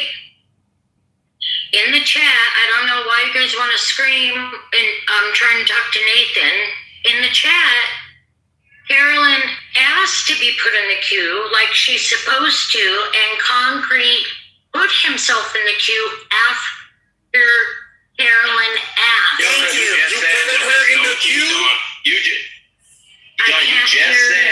You just said just now Just now, but earlier there was still a queue. I said just like this, dog. Let anyone who you want to go, let them go. Dawn said there's no queue. And then I said I'm after Eric. And then I said I'm after Eric. That's still a queue. And that means I'm after fucking Eric. So you saying you after Eric is a queue? That's not popcorn. So it's concrete. That's not cool. That's not cool. You don't get a place if there's You're calling out. That is a queue. That is a queue established. 27. I don't care about your fucked up ass radio. I don't. First of all, let's wait. First of all, let's turn off the big mic. Please. This nigga started first. I called up the Eric. I said both of you guys put down your gun. Turn off the big mic, man. I called after Eric. No, this is not cool. This is not cool. I'm following the rules, and then he jumps the gun, and then saying calling after Eric is still a cue. That's not popcorn. Do y'all want to settle this with like a chat GPT debate? No. What we can easily do is we can run the argument, right? We can do 1v1. No. Fuck that. We're gonna do Anyway, I literally. I'm gonna refrain from insulting you. You can't insult me. You can't insult me, nigga. You can't insult me. You can't insult me. I insulted you for the past 3 years, nigga. Listen, and that's your hurt. No. Your reality is your hurt. Your reality is your hurt, nigga. All right. I'm being nice to you. But what we can do is be nice to yourself. Be nice to yourself. We can do a logical 3 fucking years. Be nice to yourself, fat bitch. 3 fucking years. Be nice to yourself, fat bitch. And imagine be nice to yourself, fat ass. Be nice to yourself, fat ass. Stay away from this type of women. Be nice to yourself, fat fuck. All right. Moderators. Yeah. So I just want to go next. Yeah, there's 2 arguments. Yeah. So what? I so just there's want 2 to go arguments. next. One argument is she requested I requested. So I'm not using the radio, and then you got Jacobin's Dicky and fucking. He mad because I said, he got herpes on his skin. He mad because he got herpes on his skin. So that's why he jumping in, right? All because I did the right thing. All because I did the. Jacobus. Go ahead, Jacobus. Yes, thank you, bro. Now Jacobus is skipping me. What? Where'd she come from? Yeah, I was after. Go ahead. Yeah. Go ahead, Shaka. Jacobus. Yeah, mute up, leper. I heard that this room was gay. That's it. Nah, y'all did fuck up though. Cause she definitely called it. And y'all just want the crash outs. Which understandably so. Y'all miss Big Mama. And y'all like when Big Mama crashes out and pats people up. But just say that, just say, hey, we want the crash outs. Don't try to hide behind the guise of like letting the buffoonery transpire because nobody knows who's going next. Like, shut up. We're not going to do that. If y'all wanted to crash out, just say that. Y'all know Caroline don't mind. Y'all know. And y'all can tell. But anyway, shout out to my big mama. That's my big mama.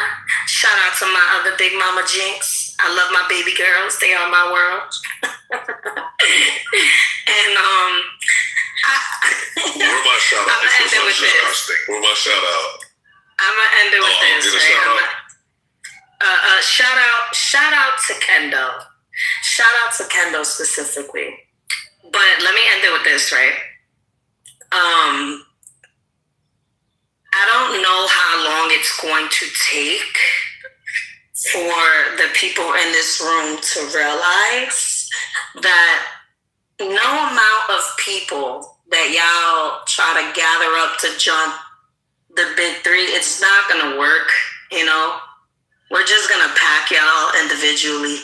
So like when y'all do these like little jumpings, when y'all catch us by ourselves, I don't know what are y'all thinking in your mind? I'm thinking, oh yeah, this is my opportunity. This is like, you would think you would have learned after like what, the last few pack-ups I don't know. I think you guys like pain, which understandably so, because I like pain too. So I'm not going to judge your kinks. And that's all, you know. Have a good one. That's right. All right. I love. Let me shout out to the people that I fuck with. You know, shout out to Jinx and shout out to Caroline. That's it. Goodbye. All right. I'm getting my love, bro. Great. Yo. I'm trying to start asthma gate again. Come on, let's go. We just had a whole fight about Q. I thought that was. Let's not continue it, man. Because it was your fault. There we go. I'll add myself to the queue again. Because Kitover, go ahead, bro. All right, so it's my turn. So we can go like this. I'm gonna like Carolyn and concrete up afterwards. I hope that the people finishes. Yo, Nate. Wait, so there is a queue then? No, Dawn makes the queue. Dawn said there's no queue. But you just allowed a queue. Nate, can you move niggas to the goo on my turn? There's no calling and there's no queue. All right, you heard that? Okay, so don't argue with me. Go ahead, Nate, I anticipate. So because there's no queue. Yo, let your Jacobus go. Yeah, you still interrupt people when they're speaking though. You're done. What the fuck? Stop talking. What is happening? Nathan, what the fuck is going on? What is happening? You know that. Come on, man. This is wrong. I'm just trying to be fair. I'm trying to be fair. What? Put yourself in my shoes. I just wanted to make sure everybody understood that she could have gave her commentary. Come on, it's Jacobus. I'm waiting for Jacobus to go. Alright, yo, so please move niggas to the goo on my turn. Cause it's my go. Cause it's my turn. It's our go. It's our turn. Alright, yo, Mike. Yo, Simone. It's dedicated to y'all, my niggas. Yo, it's my turn. I demand my respect. Give me my burn. Or get slammed in your neck cause it's my turn. I'ma reach to the top. Give me my burn. I'ma speak with the Glock cause it's my turn. Don't make me turn your wig cause it's my burn. Don't make me burn your crib, nigga. I'ma rhyme the right, keep the trans, nigga. I'ma keep the ghetto in the trance. You know why? Cause when the time is right, me and the devil go dangerous. Hold on. You and yours make way out coming through the door. Screw the law, breaking all the rules. Ain't nothing new at all. I'm true in all the shit that I done. Check the clip on my gun. Respect the clip that I'm from. Nigga, or get lifted to the sun. Yo, done.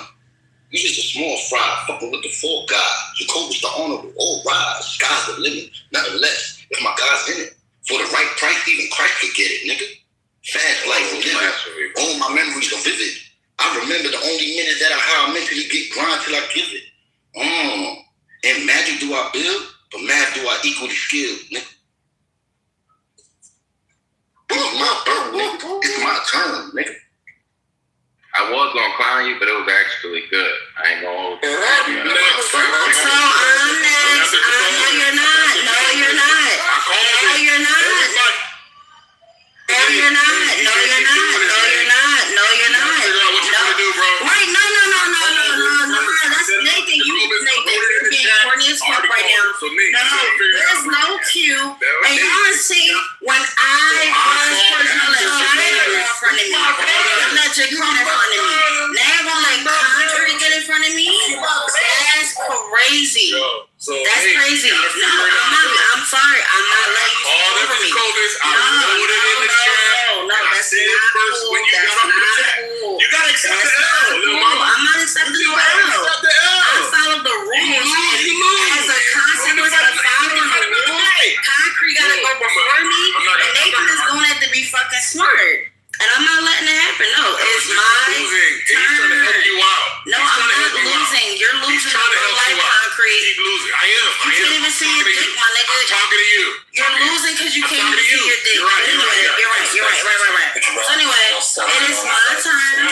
It's my turn, and I don't know why y'all allowing for this fucking wait.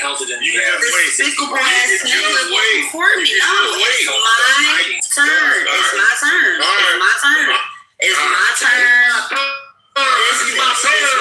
Then we got the dick sucking, burn this nigga to pulpits. And this morning, y'all letting 2 people jump me while it was my submission. I followed the rules.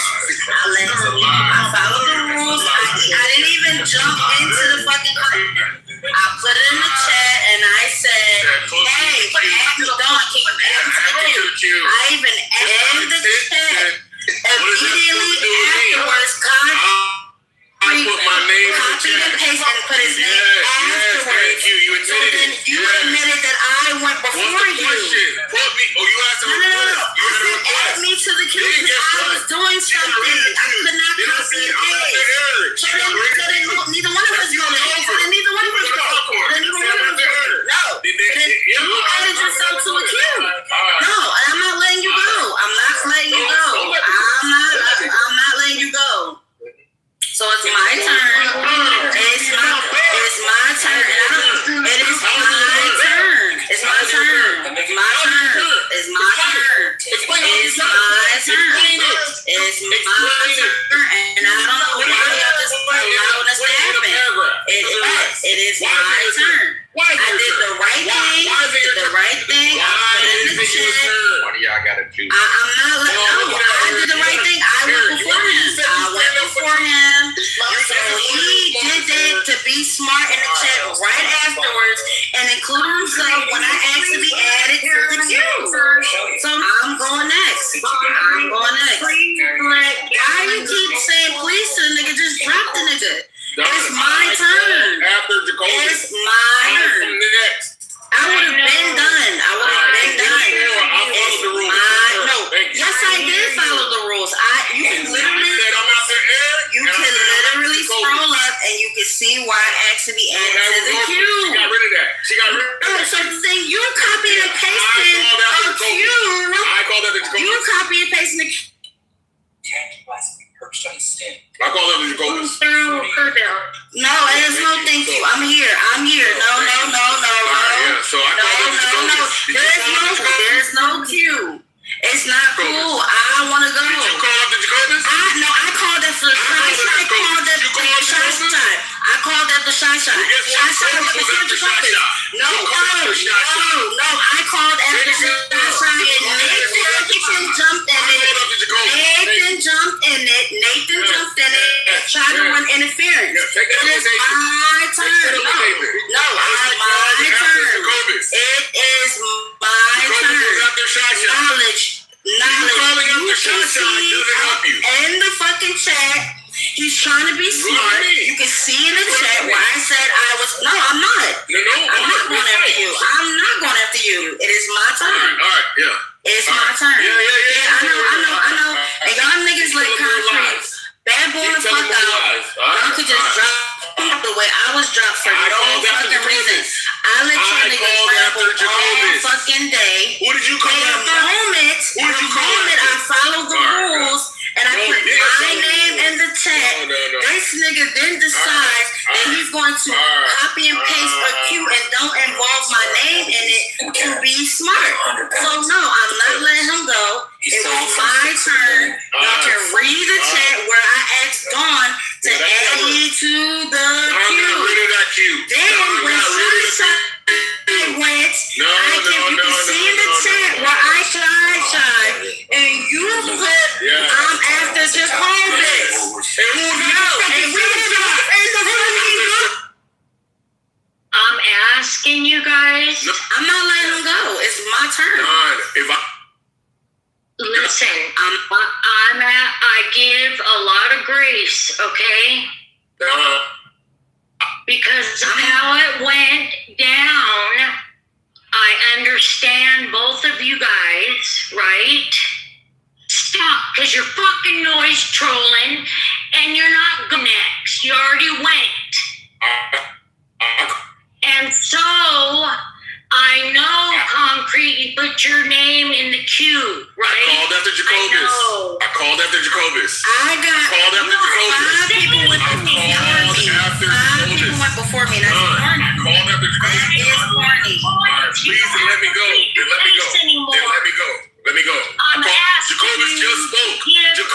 just spoke, Don, and I said Shy went, and I put in the chat.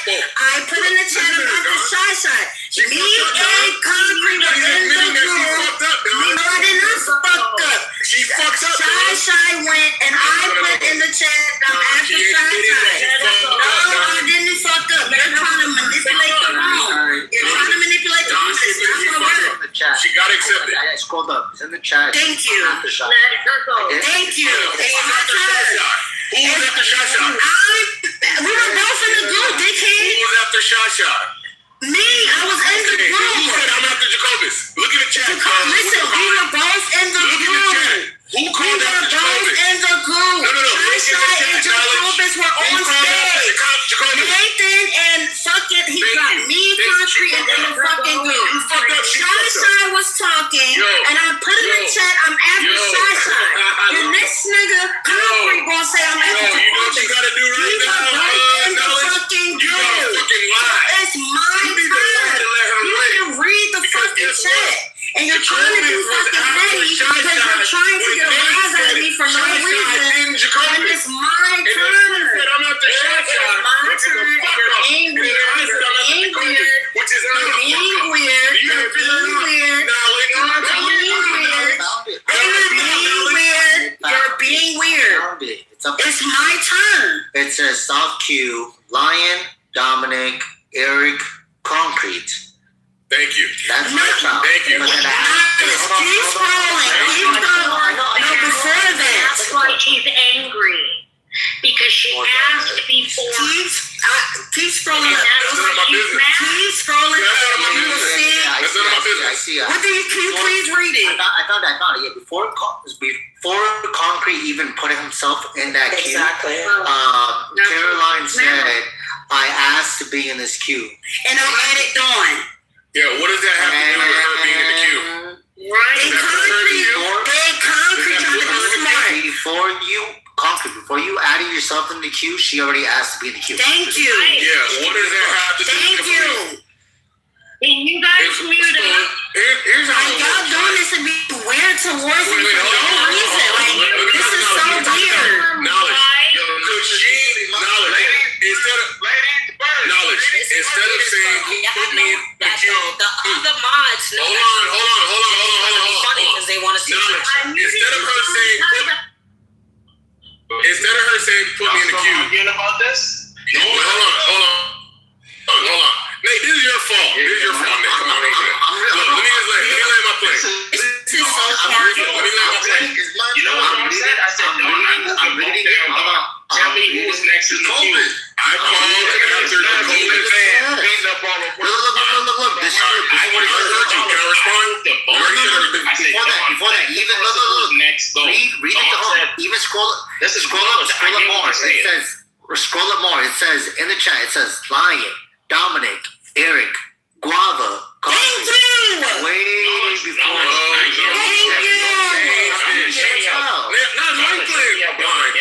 Thank you. This is knowledge. Are you bringing up? Yeah, he don't know what's going on. He's missing some information. Let Dawn tell the story then. One second. So, look, they was going for a while. I left. I came back. They was going. So I moved them both down. I said, Dawn. I moved them both down because that's the only way someone's gonna talk. I said, Dawn, let the person that's next go. You let them up. Dawn told me this. She said, Nathan, there's no queue. So I was like, okay, since there's no queue, I just picked two people to speak. It was Shy, then Jacobus. I never finished. What I did was, what I did was this. You finished, nigga. What I did was this. I put on no hand raising. And the first person that came up on I put on no hand raising. The first person that came up was Concrete.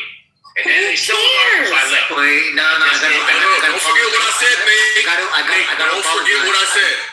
I gotta apologize. What did I say when I came up, Nate? I gotta apologize to Concrete, so I just scrolled up a little more. So the earliest cue that I could find, the first one from Don was Lion, Dom, Eric, and never mind. No, she's still right. Right after. Hold on. Right after Dawn said that, immediately after that soft cue, quote unquote, she said, add me to the queue. Thank you. I scrolled all the way up.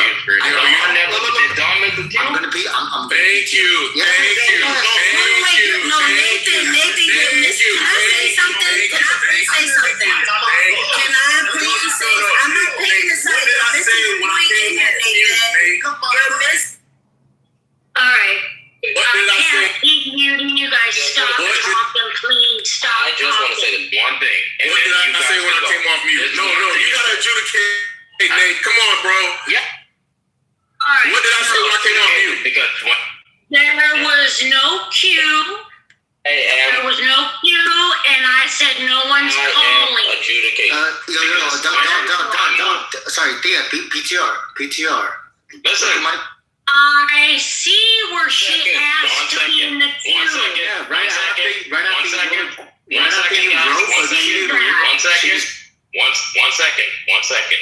When I asked Dawn. Go ahead, Nate. I don't understand why y'all going so hard for me tonight. Go ahead, Nate. When I asked Dawn, what is the queue? About 5 or 10 minutes? Come on, stop muting him. Wait, he can mute us, we can't mute him? Can I please say something? I just wanna. Let Nate adjudicate. I'm going after Nathan. I'm going after Nathan. Listen, when I moved both concrete and Walbert down, right? I told Dawn, because she's the one who's responsible for the queue. Dawn, bring up the person that is next to go in the queue. Dawn told me there is no queue, Nathan. So even if you pull up a thing, Dawn said she didn't make a queue. Can I please go next? Can I please go next? If you want to be fair, if Dawn said there's no queue, we can't go in the chat and say, "Oh, this person's next in the queue." No, can I please? Why y'all don't want me to talk? Why don't y'all want me to talk? Nathan, you being weird. I don't understand why I can't talk. So, first of all, I was not by my phone. God, when you said that there was no queue, I was not. What you say, Nate? Never said you was in the queue. Whose bill is it, Nate? Me, Jacobus, Whose bill is it, Nate? Excuse me, can I please go, please? Nate, whose bill is it, Nate? Y'all gotta go to Dawn. I don't care about that. I don't care. I don't care. Nathan, you came into the conversation and you made sunshine in the conversation. I wrote it in the chat. Can I please finish? I wrote it in the chat. Please let me talk. Please let me talk. Please let me talk. Please let me talk. And I said it on stage. Concrete has been talking. Jacobus is the kid. And I just simply wanted to talk. In the chat. This is all weird. Because I know it's going to come down to that, and he's an adjudicator. I've been asking him to let her go. I wrote it. Writing it in the chat because she asked before him in the chat. So he's gonna go. Yes. So I wrote it in the chat and I said it on stage. That's a lie. I called after Jacoby. That's a lie. I wrote it in the chat and I said it on stage. I'm not Y'all being so weird to me, and I don't understand what this is about. I said it on stage. I'm not speculating her. Even when Nathan told Sunshine that she can go, while me and fucking Concrete was in the room, I said in the chat, I'm after Sunshine. Some strange reason, niggas. Yo, I wrote it in the chat. I said it on stage. I wrote it in the chat. And I said it on stage. I don't even understand why y'all doing this. Like, this is so weird. This is so weird. I wrote it in the chat. Jacobus, you're mad because I called you a leopard and so you're trying to jump me? I wrote it in the chat. If you look in the chat, even before you wrote that in the chat, I wrote before you that I'm after Sunshine in the chat. I don't even know why you don't drop that. I wrote it in the chat. I said it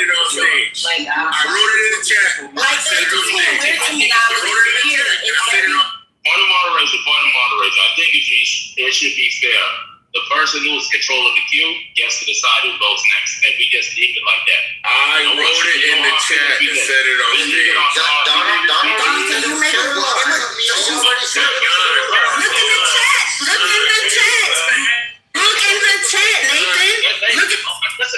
Listen, I gave you. I got you. Yes. So I'm saying yes because it's okay. That's what she says. Can I finish? Be quiet. That's it. Be quiet. I was supposed to start cooking a fucking hour ago. Listen, now my husband's mad. So stay muted. Now he's going to bed. So let me tell you this. Because I said it was popcorn, right? And no calling and no fucking cue, right?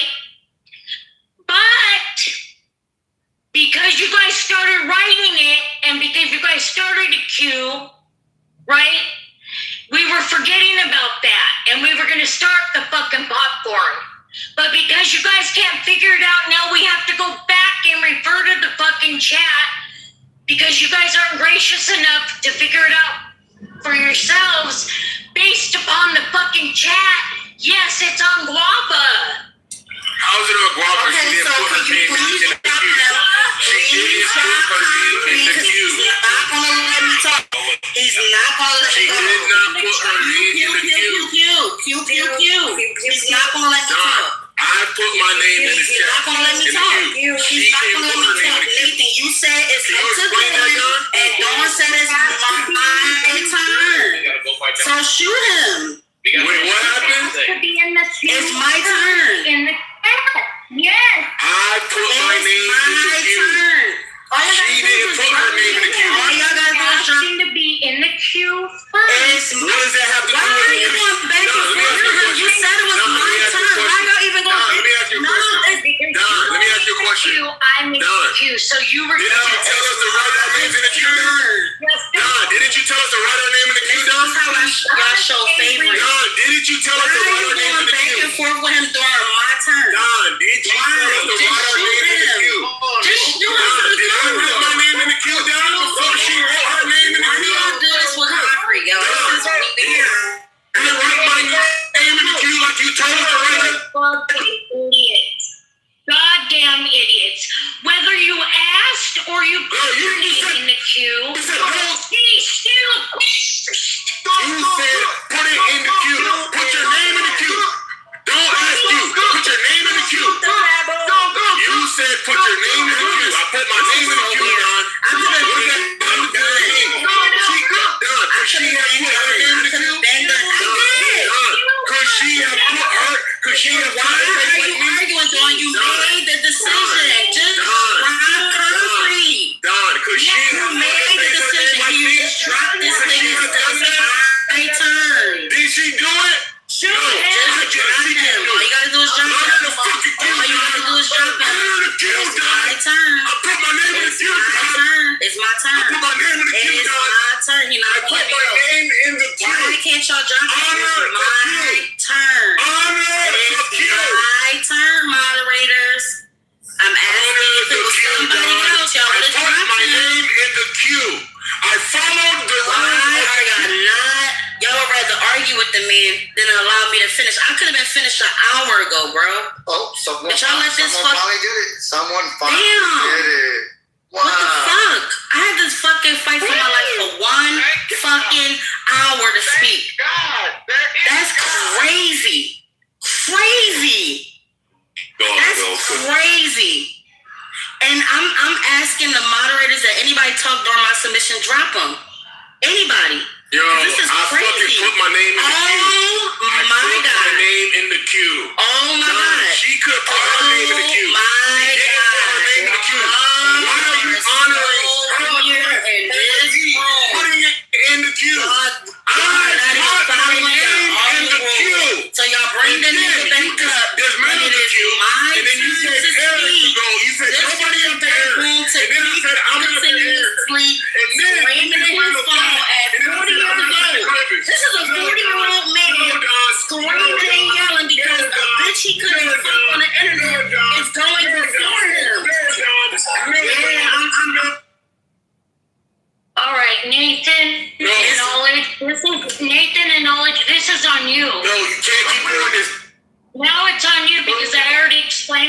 up and all of that. You're bullshitting. This is I put my name in the queue like you requested. How many times did you tell me to put my name in the queue? So I'm not allowed to speak. How many times I'm not did you allowed to put my speak. name in the queue? I'm not allowed to speak. I'm not allowed to speak. All of this happened after the man done. I could have been done my submission. So can we please drop these niggas to the go? Can we please drop these niggas to the go? It's my turn. Like, this is crazy. If Jacobus talk, drop that nigga too. And I'm losing my voice. This is crazy. This is fucking crazy. And I'm going to take my time to first talk about the inconsistency in this room, and then I'm going to get to my point. First of all, I came here peacefully. I didn't fucking overtalk nobody. I didn't jump nobody. Nothing. I was away from my phone, Dawn, is what I was trying to get through to the fucking room. But for some reason, this is Attack Guava Day. For whatever reason y'all decided. When you were going back and forth with Eric about the fucking queue or whatever y'all had going on, and you said there wasn't a queue, I stepped away from my phone and I got to my phone as fast as I could because I wanted to include myself in the soft queue. That's why I said, Dawn, can you add me to the queue because I'm doing shit. I'm not sitting waiting by my phone, twiddling my fingers to be added to a fucking queue. That's why I asked you. Immediately afterwards, Concrete copies intentionally, y'all can tell it's intentionally, because this faggot, right, wanted to scream with a fucking bitch on a walkie-talkie for a fucking hour now, right? This nigga intentionally saw my comment in the chat, and paste his name after I requested it to be added to the queue.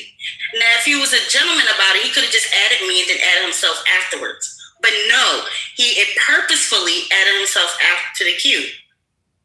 So when it was time for Eric to be done speaking, I understand, Dawn, that it was popcorn. At that time, I was dropping niggas that was going to say something while during the soft queue, which is why I didn't say anything, right? That's why I communicated in the chat. So this fat fucking nasty fucking piece of shit decided to come off mic and say, I'm after Eric. After I put in the fucking chat that I said I was going to go, right? So then, fast forward, Nathan comes in half-ass to the situation, hears me and Concrete crashing out on each other. Then he picks a side, right? He drops both of us to the goo. Then this nigga decides to make a queue, which is weird. That goes against what you were saying, Dawn, that was not supposed to fucking happen. So then he randomly picked Shy to go. Shy goes. Mind you, me and Concrete are in the goo at this time. I put in the chat, I'm after Shy. Shy's done talking. Nathan then randomly picks the dick sucker from the Bronx with the fucking weird fucking leprosy in 2026, Jacobus, to go immediately afterwards. Then Concrete then puts in the chat, I'm after Jacobus. So if we were on stage, technically if I put him after Shy, I would have went any fucking way. But the bigger question or the bigger point of this whole thing is that for some odd reason, y'all want to be weird towards me. Y'all moderation, y'all not on one accord. Dawn, I'm not gonna lie, I respect your quote unquote cue. Then it's popcorn. But y'all have made exceptions. Even when I was a moderator, y'all have made exceptions after the chat says popcorn. Y'all have made exceptions. As a matter of fact, people will erase the popcorn and still add themselves. I mean, I ain't been around for 3 months, so I don't know what the fuck the new rules are, because y'all change them like fucking tampons in this fucking room. But it's the inconsistency for me. I have a theory as to why I believe that all of a sudden y'all want to attack Guava today, because I've been putting belt to ass on these bitches in this fucking room, right? I came in here yesterday with an actual conversation. The conversation was flowing. We were having a good time, right? When I'm participating and actually being nice to you fucking dick-sucking ass bitches and niggas, right? Y'all take advantage of my kindness. But then when I pack y'all the fuck up, it's a problem, right?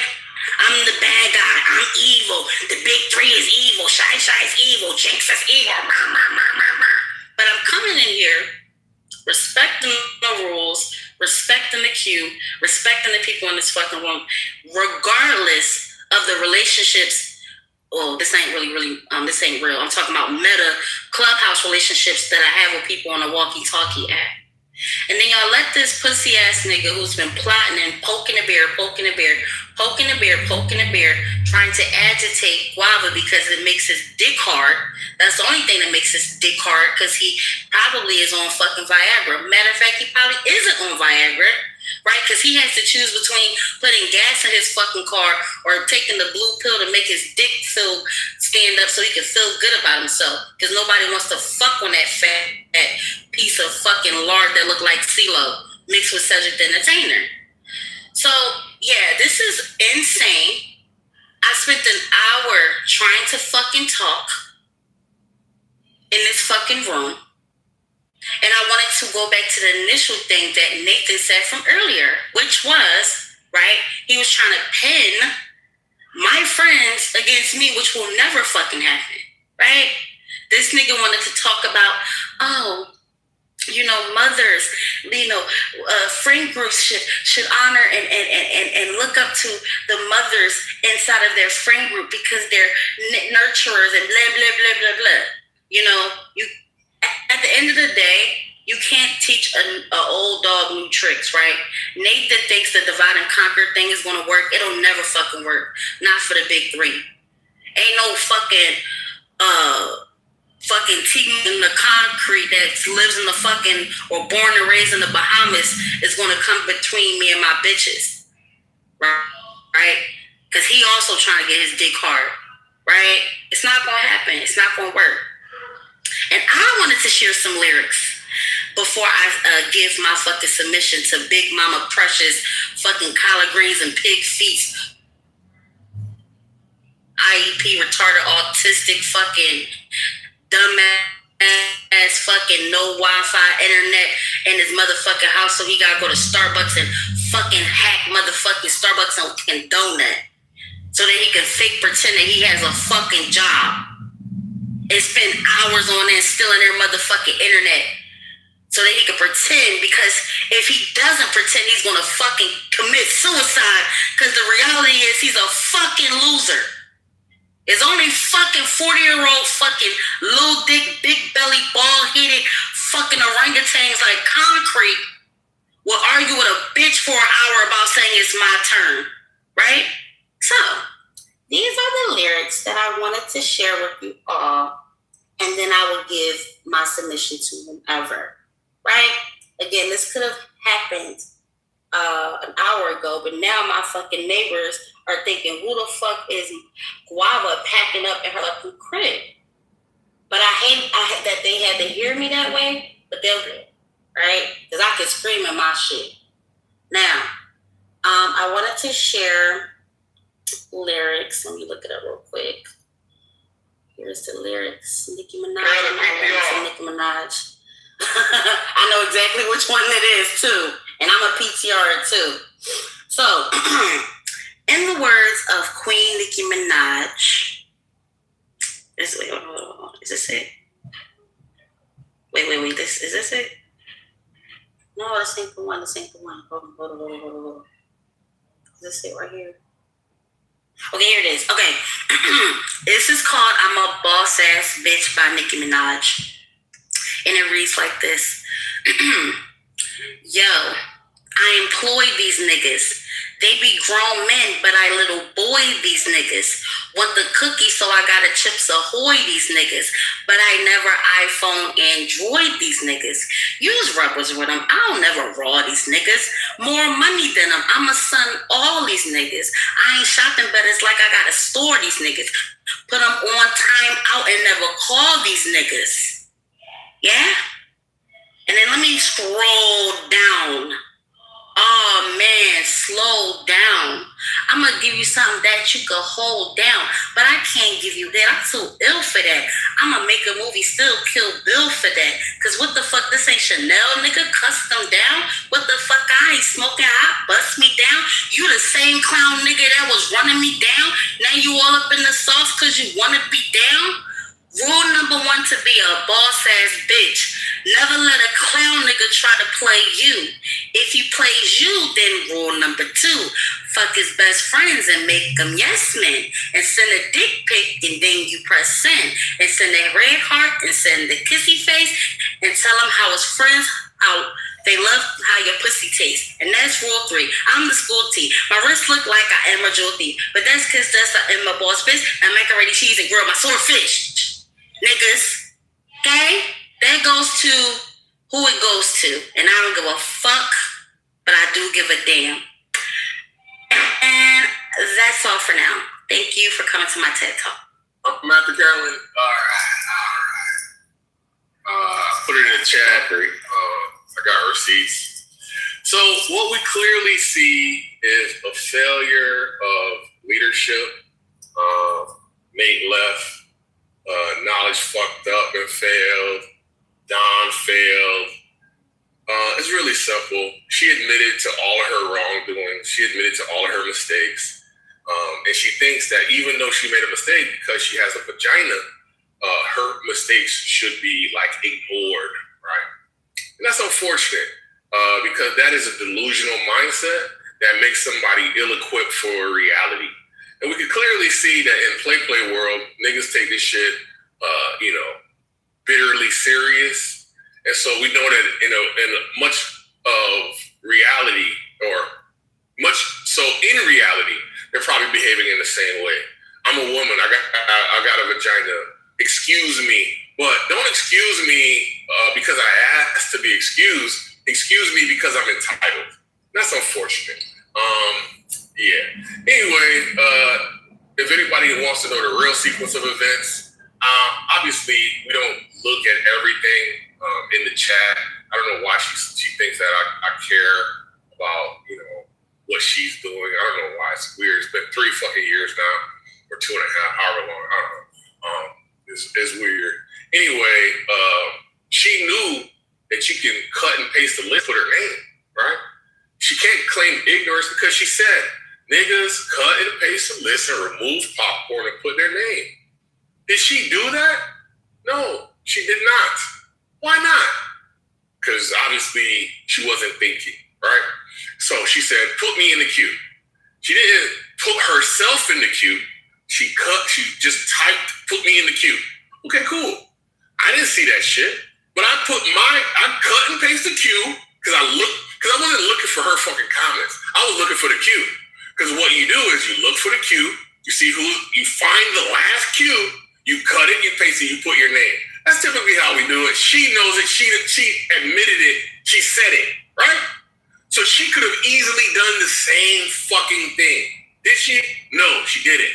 Okay, so is it on me that I didn't see her fucking shit? Don didn't probably see her shit. Don didn't add her to the queue. I added myself to the queue. And then she wants to get mad at me? This is something that we call ambiguous situation. Who knows what to do? You need somebody who is strong, capable, honest, decent to adjudicate the issue. That's when Don or anybody else could easily say, I see your intent, but then there is this technical procedure that we engage in. So does intent supersede procedure, or does procedure supersede intent? That's where people like Eric and Finley and Oleg, they come in, where there's an interpretation of the law, right? There's an interpretation of the circumstances. And then because we both feel justified, I said, put me in the queue, and this other person put themselves in the queue when you could have put yourself in the queue. Who's correct? And that's where we have good adjudication. And that's when we don't let, just keep it cool. We don't let people decide amongst themselves because you can clearly see that they have other contributing factors that might be diminishing their objectivity, diminishing their emotional stability, or just clouding their vision, right? But guess what? Irrespective of, add me to the queue, concrete cut and paste into the queue, Don said no more queue. Fucking O. Fucking O. So that means it doesn't matter that she wanted to get in the queue. It doesn't matter that I cut and paste my name in the queue. Because Don said no fucking queue. Right? So now we move on to fucking stage 2. Pay attention, knowledge. So stage 2 is no queue popcorn. But here's the problem. Lawmaker said no popcorn, no calling, or no queue, no calling. Right? So now that means nobody has fucking permit or exclusivity in the next words that are uttered. Right? It's nobody's. But guess what? That doesn't make any fucking sense, Don.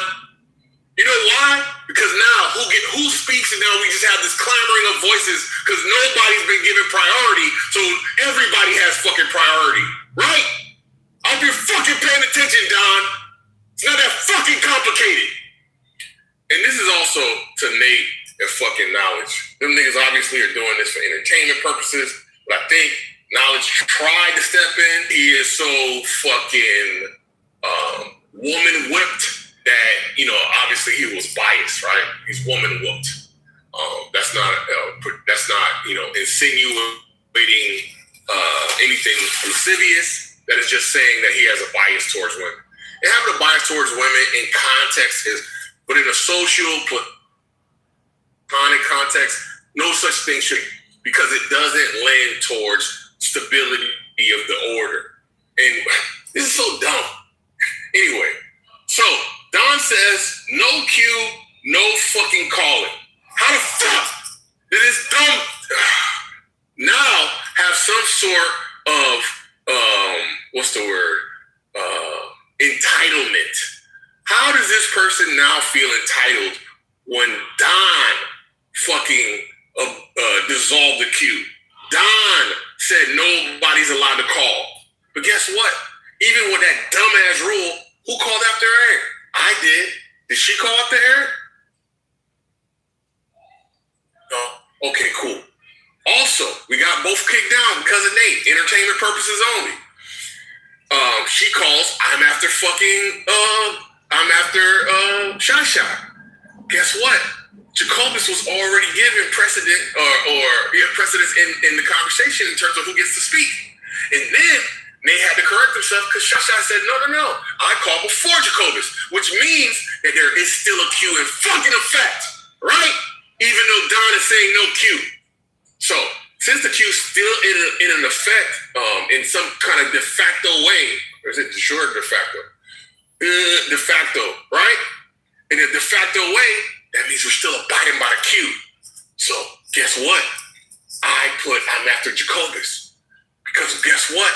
Jacobus was already fucking ordained to go after Shasha by Nate. So, when Caroline says I'm after Shasha, guess what? That's another fuck up. You're fucked up. Anyway, so after that fuck up, I did say I'm after Jacobus. So guess what?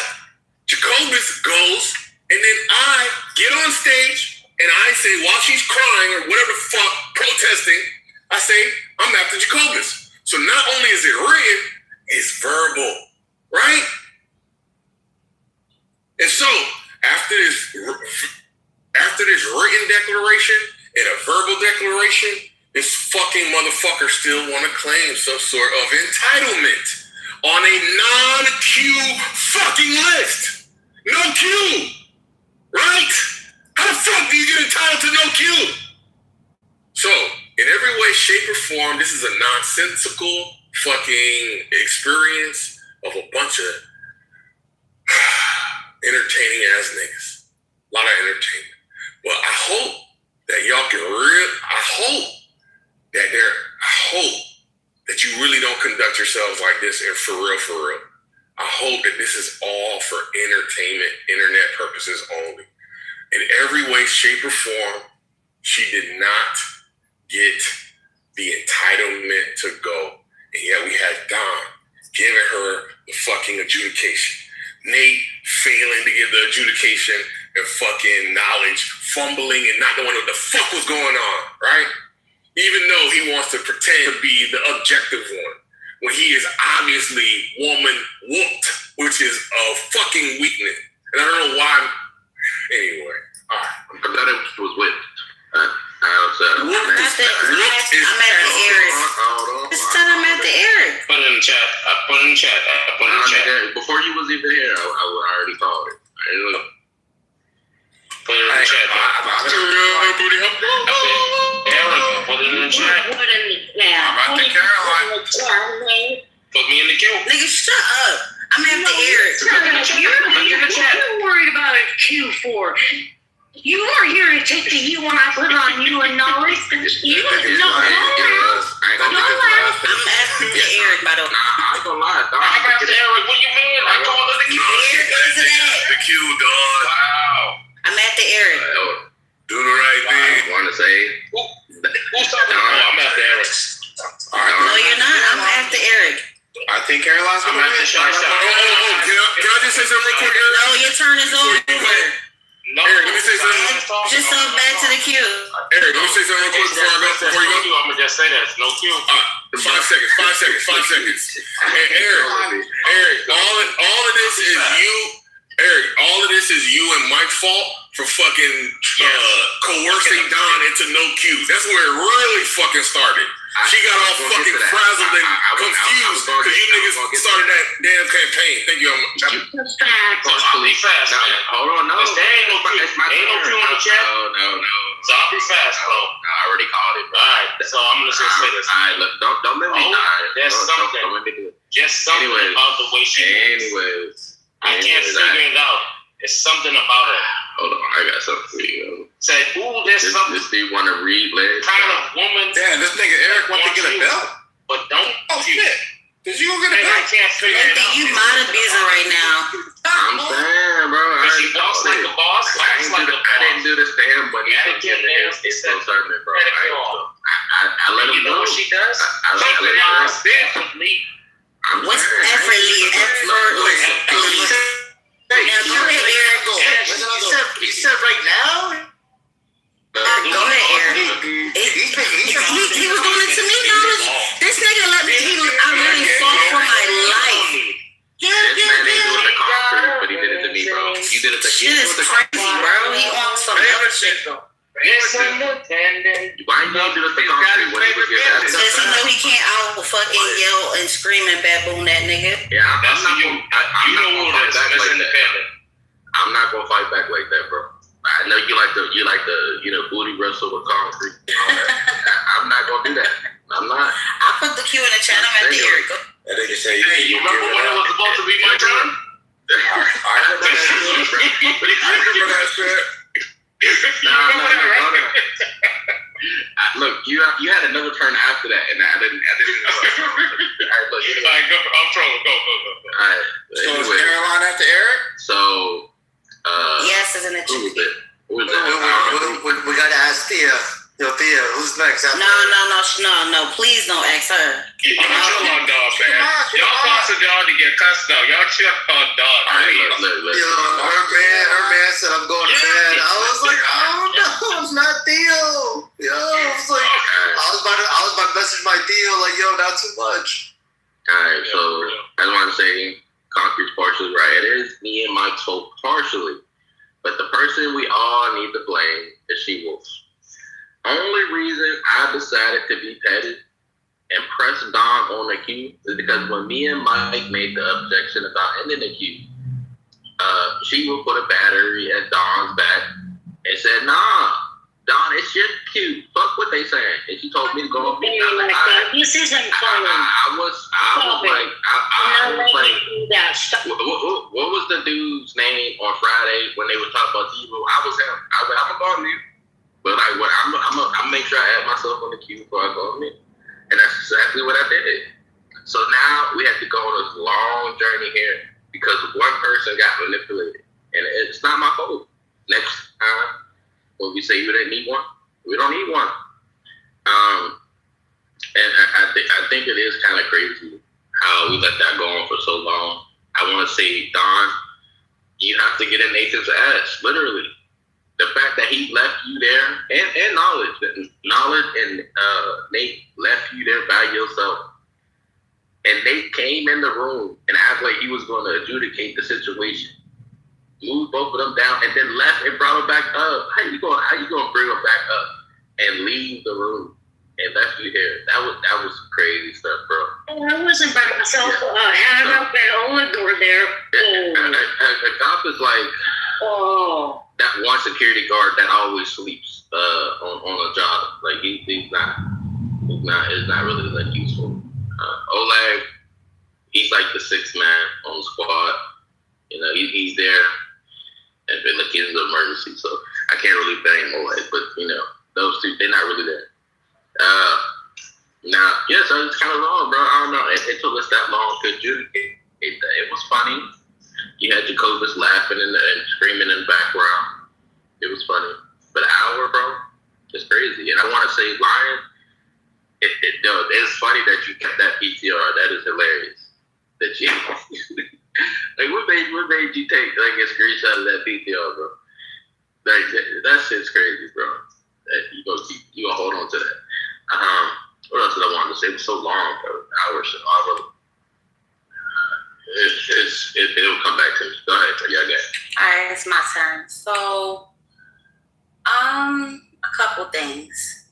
You know, I understand that when you are a pioneer and a visionary, you set the standard for many people to come. And I know that in chillism in particular, also known as most influential, also known as the main character, that carries a level of weight to it, right? Because what I do impacts those that come after me. And so I know, because I've been in a position twice. And those that support you too. That's right.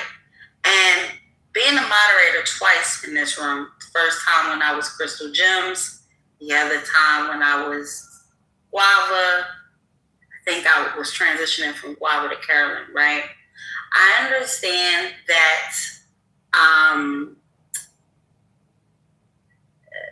when it comes to business, right, you always hire your most qualified candidates to do the job, right? But what happens is in business, when the workers that work under you or work for you, or in some cases work with you, when they're being mistreated or when there's inconsistencies, they tend to revolt, they tend to fight back, they tend to become insubordinate as a cry out for either leaving the contract, not wanting to do the work, or simply to go on strike.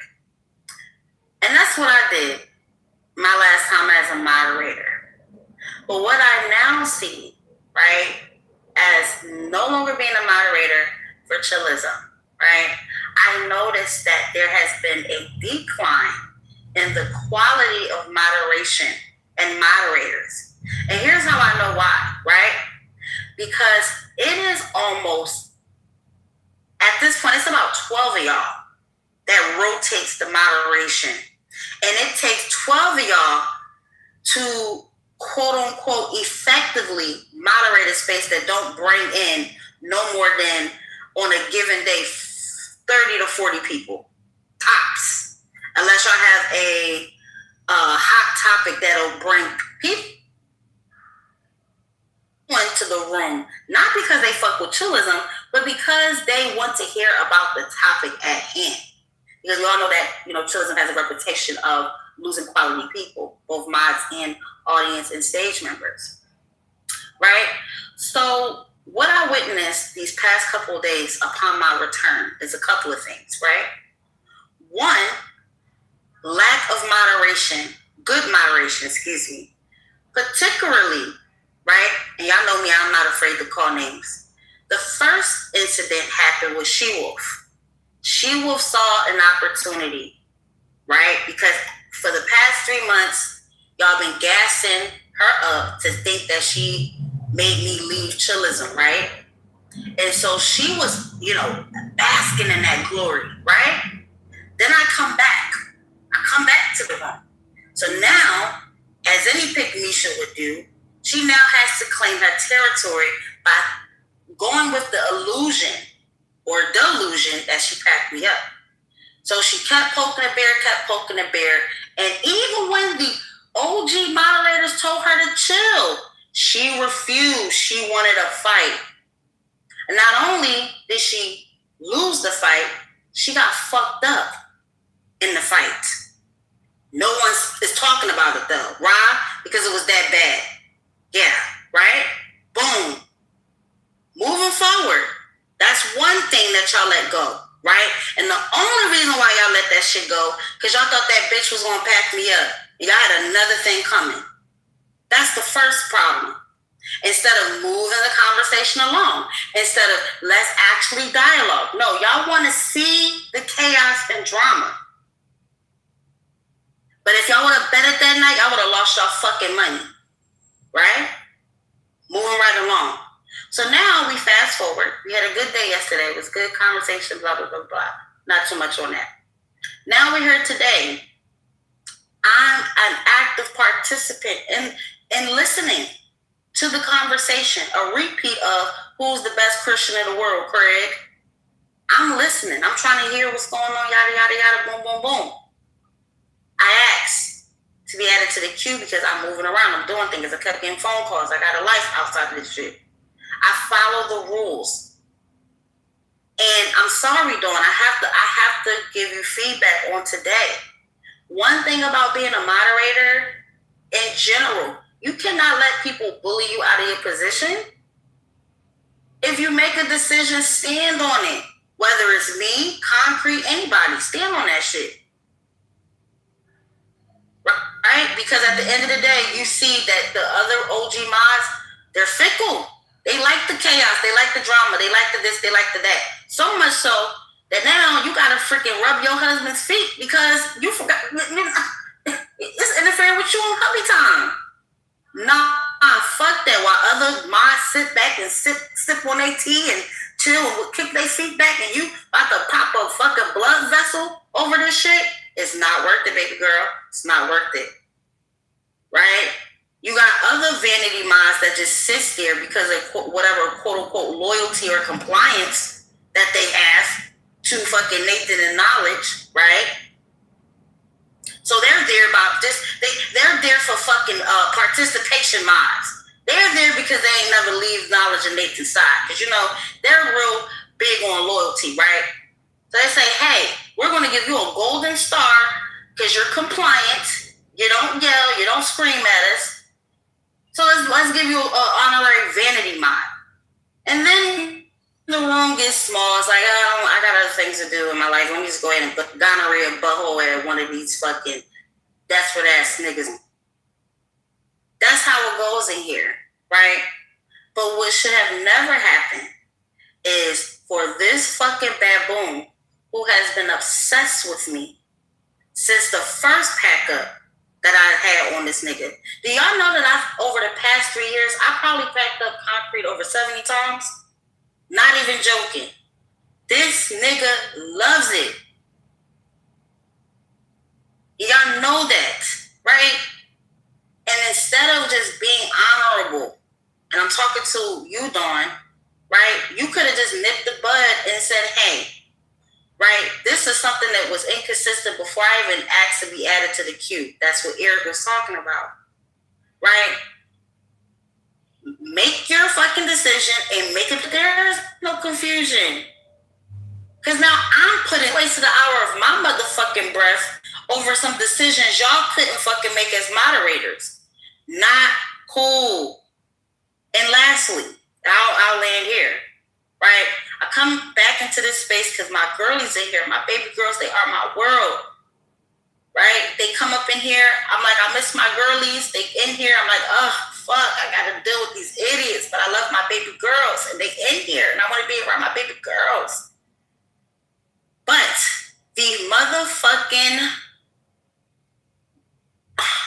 autism, fucking redundancy, the retardation that comes in this room, I'm not having it this time around. I'm gonna pack every last one of you motherfuckers up. I don't care. And what happened between me and Concrete, that wasn't even a pack up. That's to show that he can't outdo me in anything. Not even motherfucking troll. He hates that. It makes the inside of his fucking guts boil and he gets a nasty wet fart in them drawers every time he uses the war against me.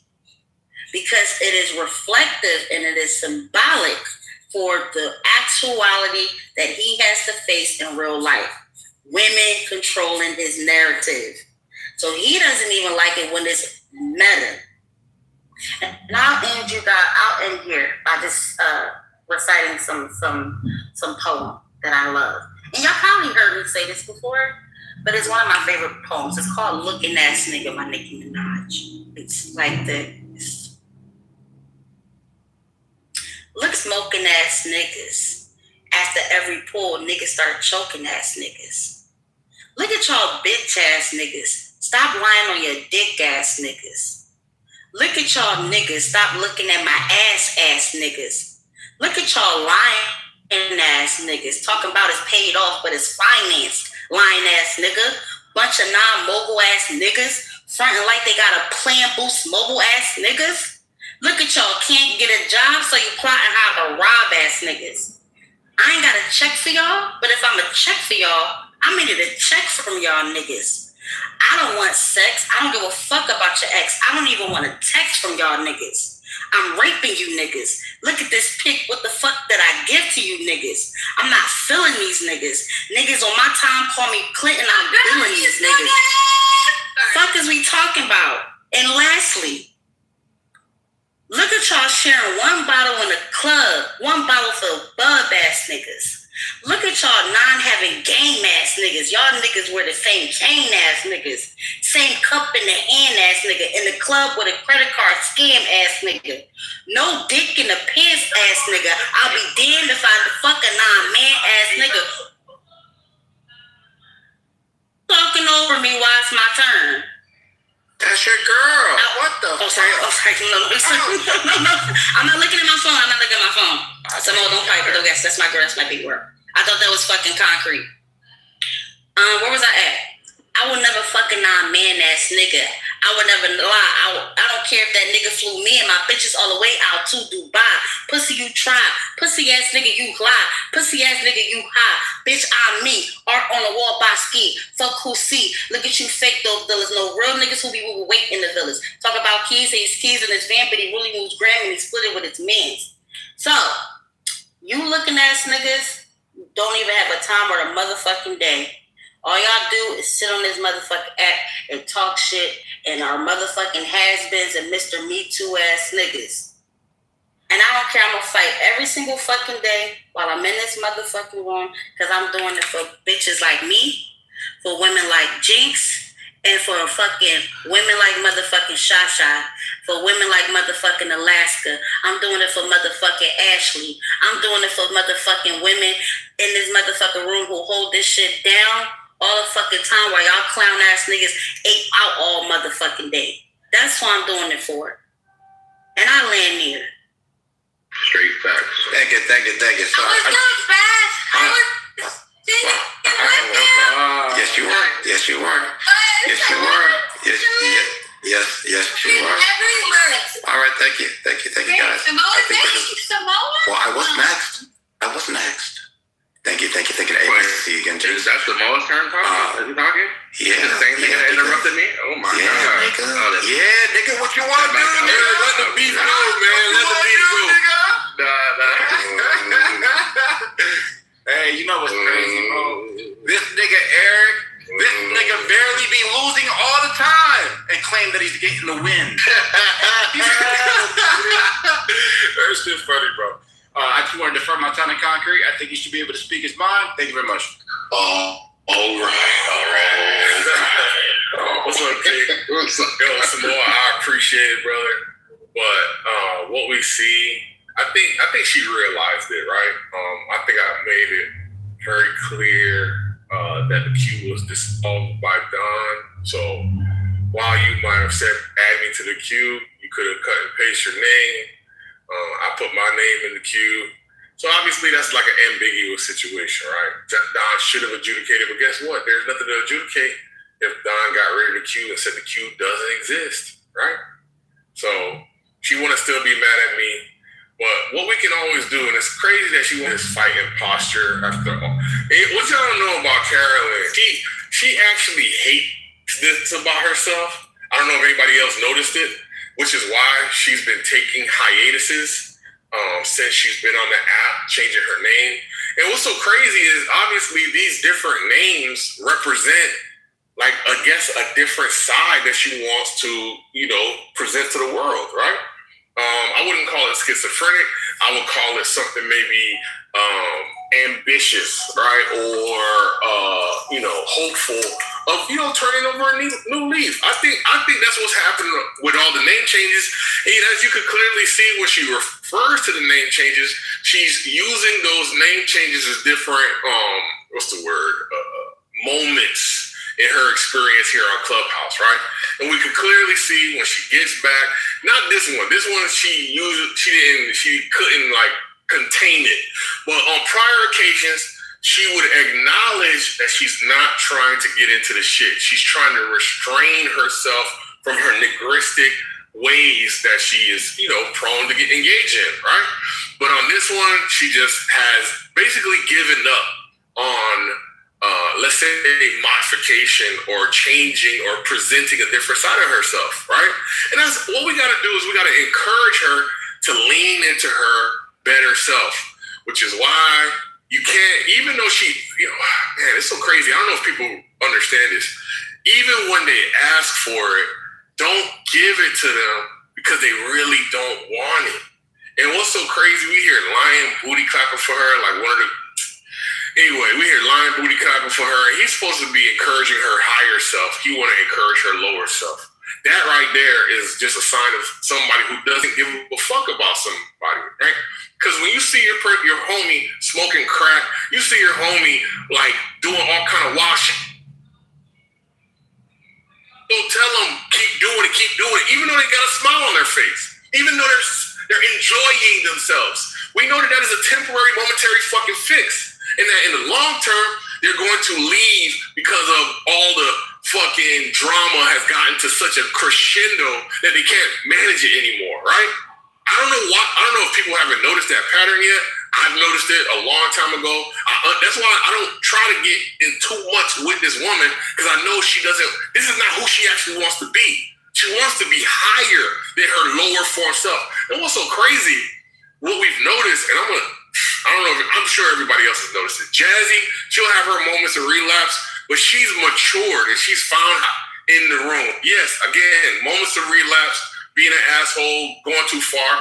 Same thing with Shasha. Shasha is actually the one that seems to, and I will even give it to Jinx. Shasha and Jinx have matured, I would pretty much the most, right? Jinx just got back. We're glad to see her. Shy, in the midst of all the bullshit, she still keeps her composure. And we still got one of the big three that's still holding on to this fucking persona, right? And niggas is encouraging it. Niggas is booty clapping for it. But she doesn't like it. She doesn't like it about herself. I hope that if you look at the data, maybe you don't believe me, look at the data. Why else would somebody leave, right? A space that they enjoy participating in, conversing with different eclectic people, and on and on and on. And like she said, her girls are here. Why would somebody leave that environment? Because they can't handle the situation, right?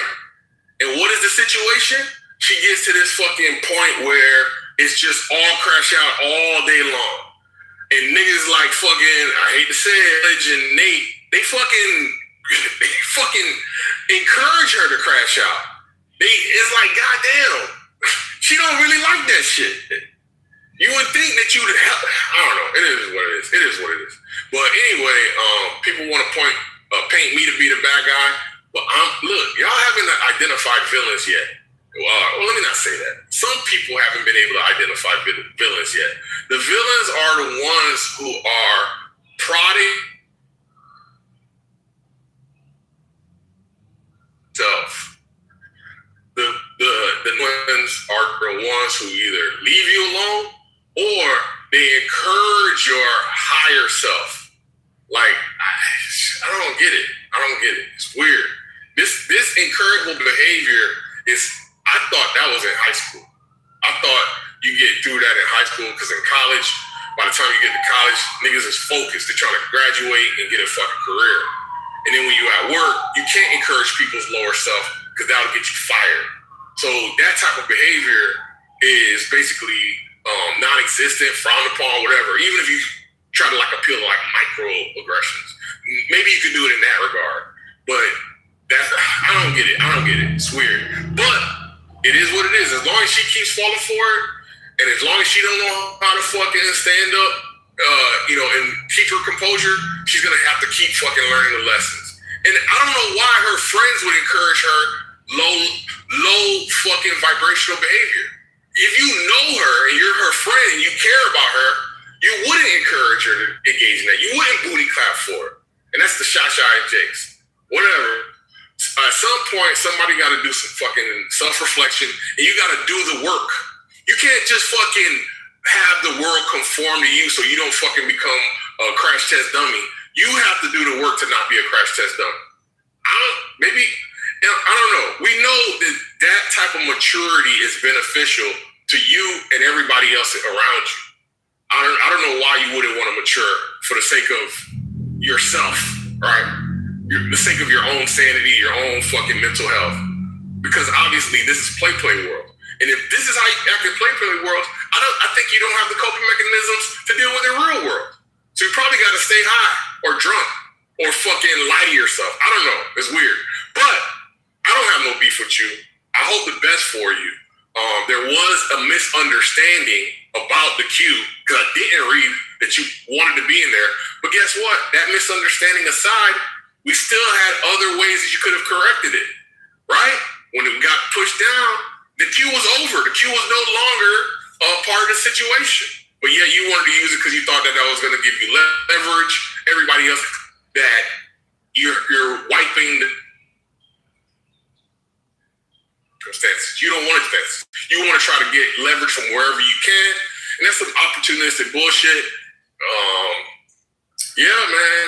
These are the techniques. Anyway, I'm gonna leave it out. All right. And this is the last thing I'm gonna say about this, and I would prefer y'all niggas talk about who was the better Christian or not in chillism. I know that everybody has a general understanding of what a devil is. And there are many names that are attached to the word devil. Some of you may know it to be the adversary, the accuser, Satan, Lucifer, Decepticon, all of the things that you think about when you think of the devil, right? And one thing I do admire about the devil is that the devil will make you feel like what you're experiencing is something completely different from what the devil is doing to you. And just like that, in a snap of a moment, you could forget that Concrete spent an hour crashing the fuck out with me for 1 hour straight over a fucking queue, right? But then he would try to, in a devilish way, manipulate the room as if it was my doings. I'm the reason, right? Remember we talked about the synonyms of a devil? An accuser. He accused me of being the disruptive one when there's clear documented evidence in the chat that I was following the rules. But again, because he has his own ulterior motives towards me, he wants to convince the room that I am this like disruptor and I go on these hiatuses and I'm all of this weird shit that I wasn't even really paying attention to. That's a Decepticon. You're the one who was turning up your radio, yelling and screaming, kicking, acting a fool, acting like the fucking Exhibit A in my motherfucking PTR. Screaming, yelling, kicking, the whole nine, right? That was you. So it's kind of weird that you're like painting this narrative, and every time I actually do come back from my fucking hiatus, which you're trying to demonize on me, I encourage everybody in the motherfucking room and on Clubhouse to take hiatuses. You have to be a fucking dead brain, rotten fucking piece of a person if you are on this app every fucking day and you don't take breaks. So you're trying to weaponize that on me? By me taking 3 months, 4 months, 6 months hiatuses off the app, you can never make me feel bad about that. Never. That's actually healthy.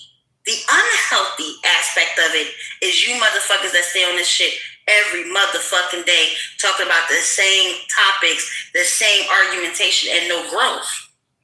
Okay? I noticed that only in this room alone, that it is actually counterproductive for me when I come back in this space and I allow fucking idiots like Concrete, who gets a rise, because you know the devil loves misery, gets a rise out of trying to make somebody who is trying to actually participate in conversation and try to have them revert back into being packed up or crashing out, because they enjoy it. They love it. It's kind of like a dominatrix, right? And no pun intended, there's actually dominatrix that's in this motherfucking chillism space. But that's neither here nor there, right?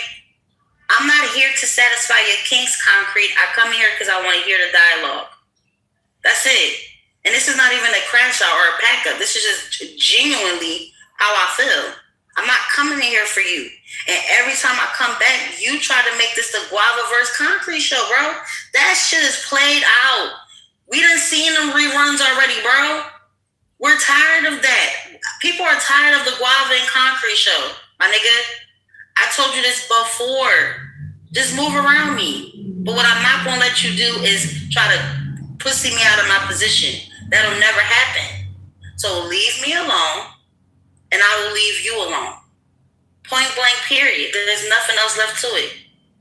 And don't try to sit there and do the she-wolf thing where you like to throw rocks and hide your hands and they cry wolf when somebody fucking calls you out on your bullshit.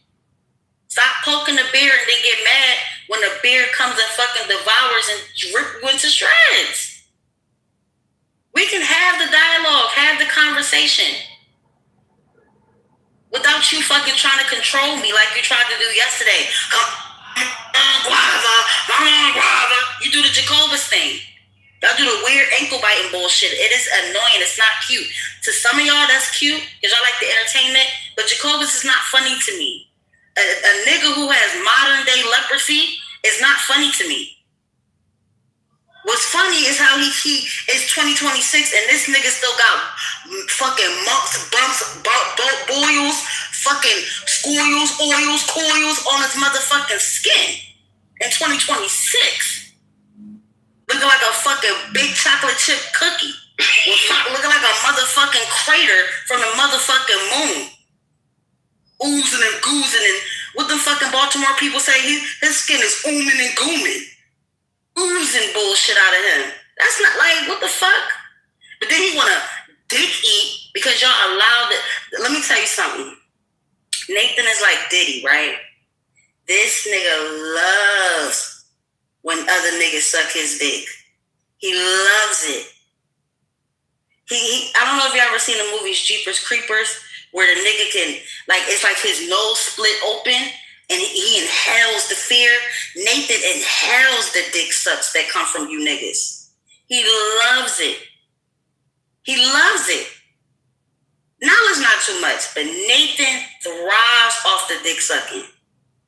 So he allows, in trading of the dick sucking, right, Jacobus get a pass to act the motherfucking fool because in exchange, he gets his dick sucked. He gets the praise, right?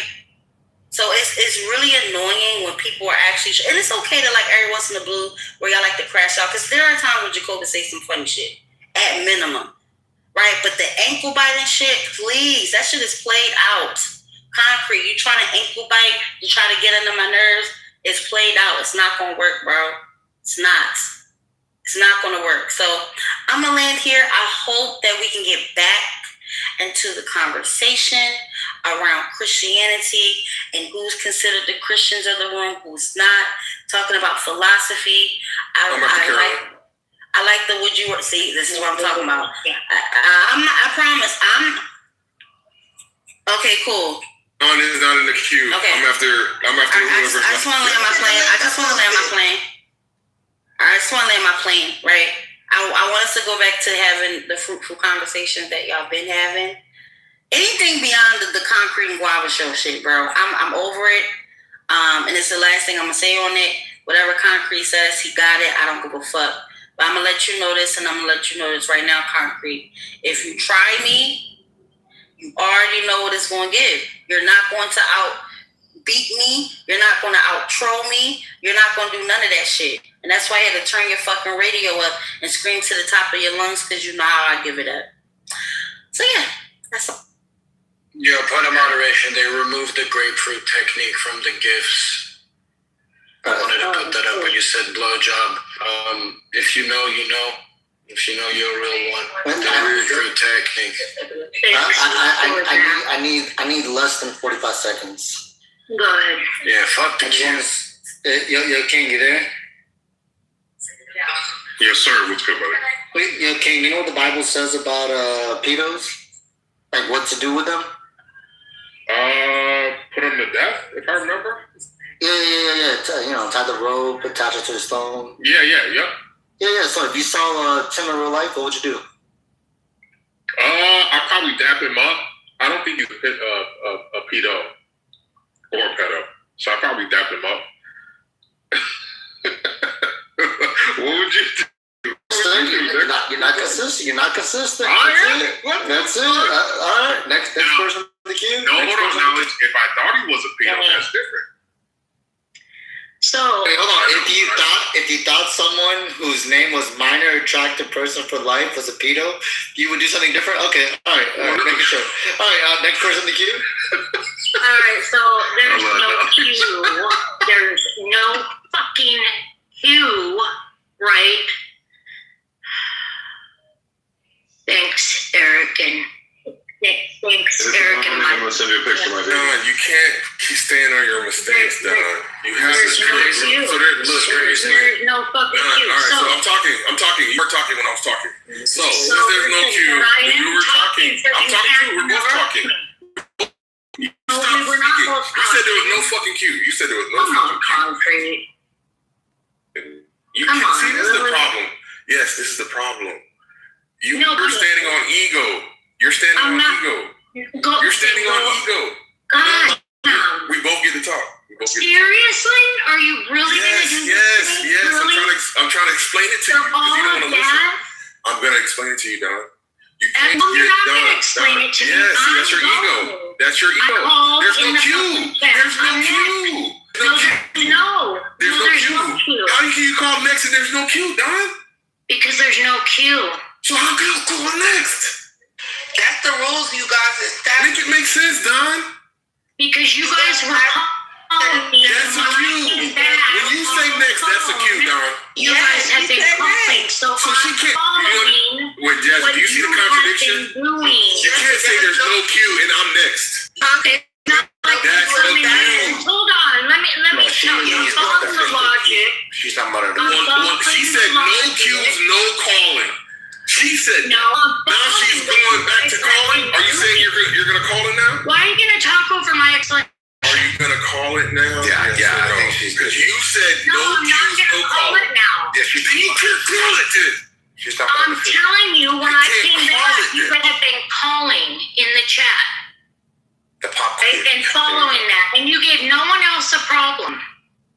I don't think you understand it yet. You don't understand it yet. This is your I think this is a failure of comprehension. I think it's failure of your ability to give others grace. I'm after you, Don. How about that? My submission. I'm after you. Good job. Even though you said no calling. Good job, Country. Even though you said no calling, I'm after you. Good job. Now I what? didn't say no calling. You said no calling, no cue. Clear, but you guys I'm had after to Don. do, so I'm following that now, right?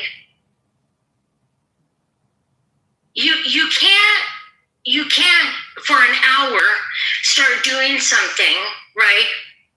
And then I come in and go back on what was done an hour before that with no explanation. I can't expect that.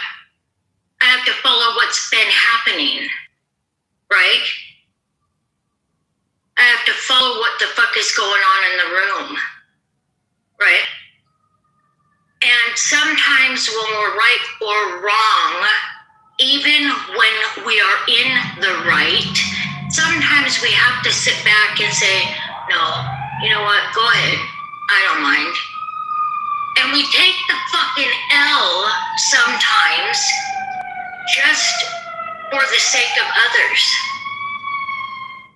right? But that's a lesson that some people in this room have never ever learned.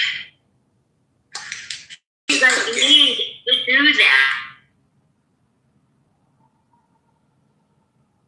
I think it's been so long since your parents taught you, and I know they taught you better. Don, who are you talking to? I'm talking to you too.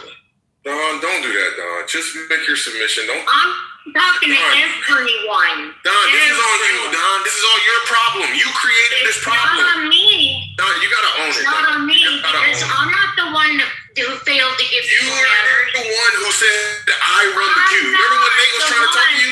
You said I run the queue. Remember? We're not talking about the crash out, Don. We're talking about the mismanagement of the queue, Don. Don, you gotta own the mismanagement of the queue. It's not about behavior. It's about fucking. It's about organization.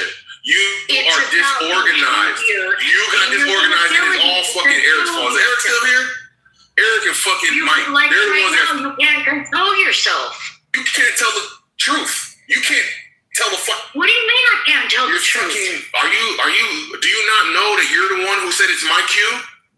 You're the one who got rid of the fucking written cue and the verbal cue. In this room, do you not know that? Do you not realize that? That is the fucking problem. No. The confusion was the problem, Don. I'm next. No, didn't you hear me? 10 out. I'm next. I'm next. And that's the fucking reason for the that you got rid of. Because you guys can't control yourselves. And say, yeah, you know what, just go ahead, just go ahead. Yo, Don. Because what I have to say is not that goddamn important or life-changing. I'm just gonna rap. Don, you gotta, Don, this is a... His stomach is going rap. Don, you can either have a moment where you grow or you can have a moment where you bullshit, right? I hope that you can recognize that when Nate tried to do something, you said it's my cue. If you talk about the... Hold on, Don. Don't fucking cherry pick. Don't cherry pick. You're cherry picking. You're cherry picking. So what happened, Don, is if you basically, hold on, Don. It started with Eric and Mike. Don. It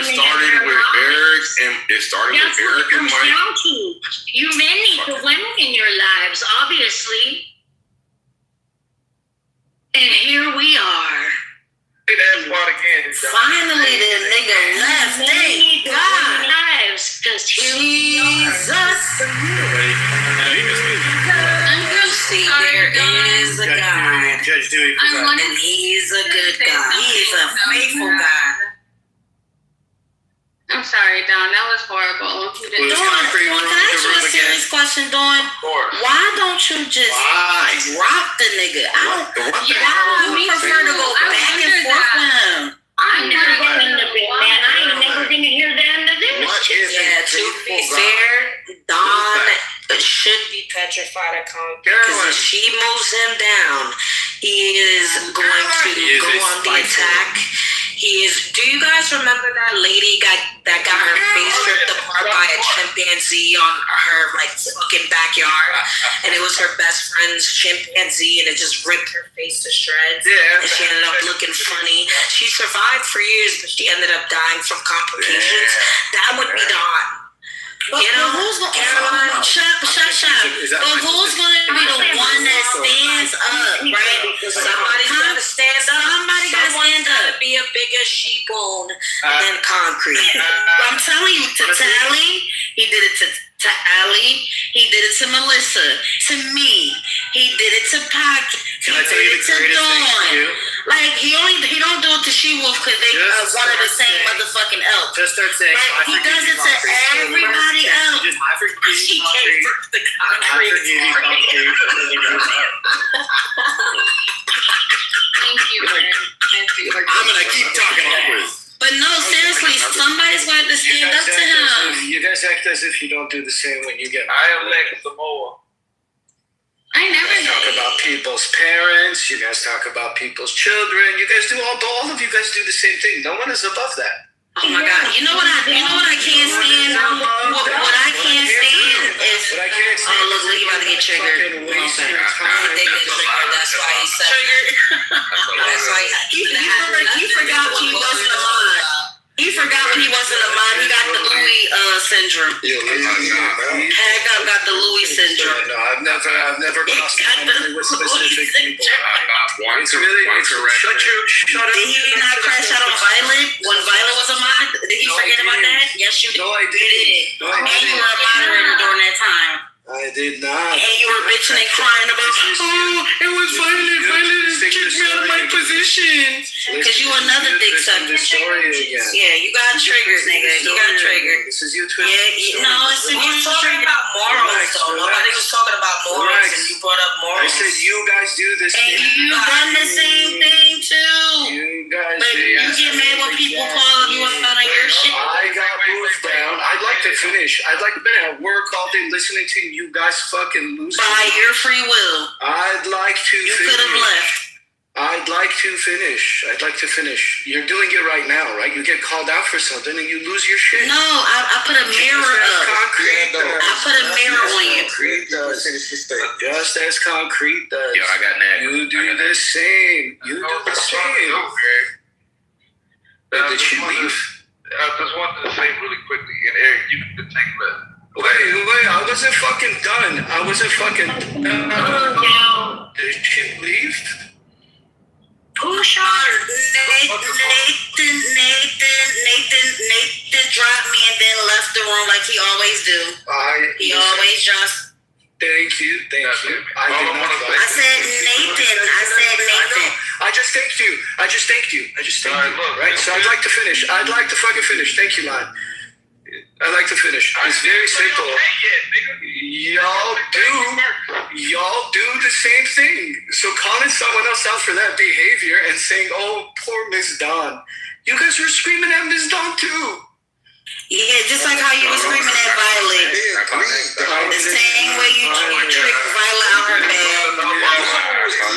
Agree with strange habit of saying y'all. Bring Violet in here too.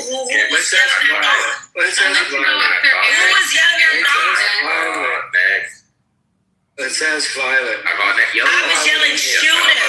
We were obviously joking. Bring Violet in here. Goddamn. I would never yell at her. Bro, you love this, bro. Let's bring Violet in here. Let's ask her. You already. Remember, Eric, when you made Violet apologize to me? Remember when you made Violet apologize? I'm about to crash out. You see how I'm not as classless as you. So then let somebody else. I'm gonna be classy about it. I'm not fucking done. I'm gonna take my time, just like you did. Come on, take your time. You landed. You're going in. Like a child. Does it hurt when it acts like a child back to you? Does it hurt when a person acts like a child back to you, Eric? Does it hurt? I don't care. I'm not saying you attacked me, bro. I'm talking about what you did earlier. You get mad at the wrong person. I'm talking about what you did earlier with with the fucking Q shit. I'm about causing all of the shitstorm, right? You insect. Wait a minute. There's no Q. Fuck the Q. No, There's no Q. If there's a Q, I'm gonna read Harry Potter. You didn't do that? Hold on. Because if you're gonna tell that part of the story, you gotta tell the whole story. I mean, but you did it though. You did it. Are you gonna tell the whole story? Oh shit, we got another angle by. Which part do you want me to say? Which part do you want me to say? The part where Miss Dawn messed up the Q? No, not that part. So what led up to me actually, pressing Dawn about the Q was that when me and Mike made the objection about like ending the Q, right? She combated me and she will put a battery in her back and told her to move me down and told me to go on mute. So I was like, all right, I went on mute, right? So if it wasn't for She-Wolf and her pettiness, I wouldn't have said anything. So we would be in this position. And I just want to say, she does the same thing too. Quick correction. I'm the only one that hasn't gone as far as y'all niggas. Y'all take this shit too seriously. I only nigga I've ever gone forward is that one weird nigga from Alabama or something. I forget his name. Mountain. No, Kane. No, Mountain. That one. I think the same with Kanan. Yeah, but other than that, I just don't like this moral high ground that niggas like to land on when all y'all niggas went low in this motherfucking room. Every last one of y'all. Exactly. So I'm not. This is what happens. Hold on. This is what happens. Is y'all get mad when people do it better than y'all. That's when niggas get mad and get upset. Right? Like y'all get mad when people do it better than y'all, but every last one of you motherfuckers on stage has crashed out or has broken a quote unquote moral high ground and standards. I've never crashed. I've met you crashing out, nigga. You just crashed out the other day. Your big mic was so. I have never. That nigga went and got his big mic and was like, who's cut me off? Who's cut me off? Who cut me off, man, bitch ass nigga? I have never crashed. That's my first entrance. All I wanted to say. I'm sorry, one mic on fucking Jinx. Nigga, you ain't no moderator, nigga. The fuck? I moderate for my friends. Jinx and Lion didn't want to go. So did I. Did Eric go? Eric, did you go? Wait, Lion, can Jinx go first, please? Please, pretty. She really talks. All I was really just gonna say is like saying that like we all do the same thing too. That just really discredits the actual situation at hand.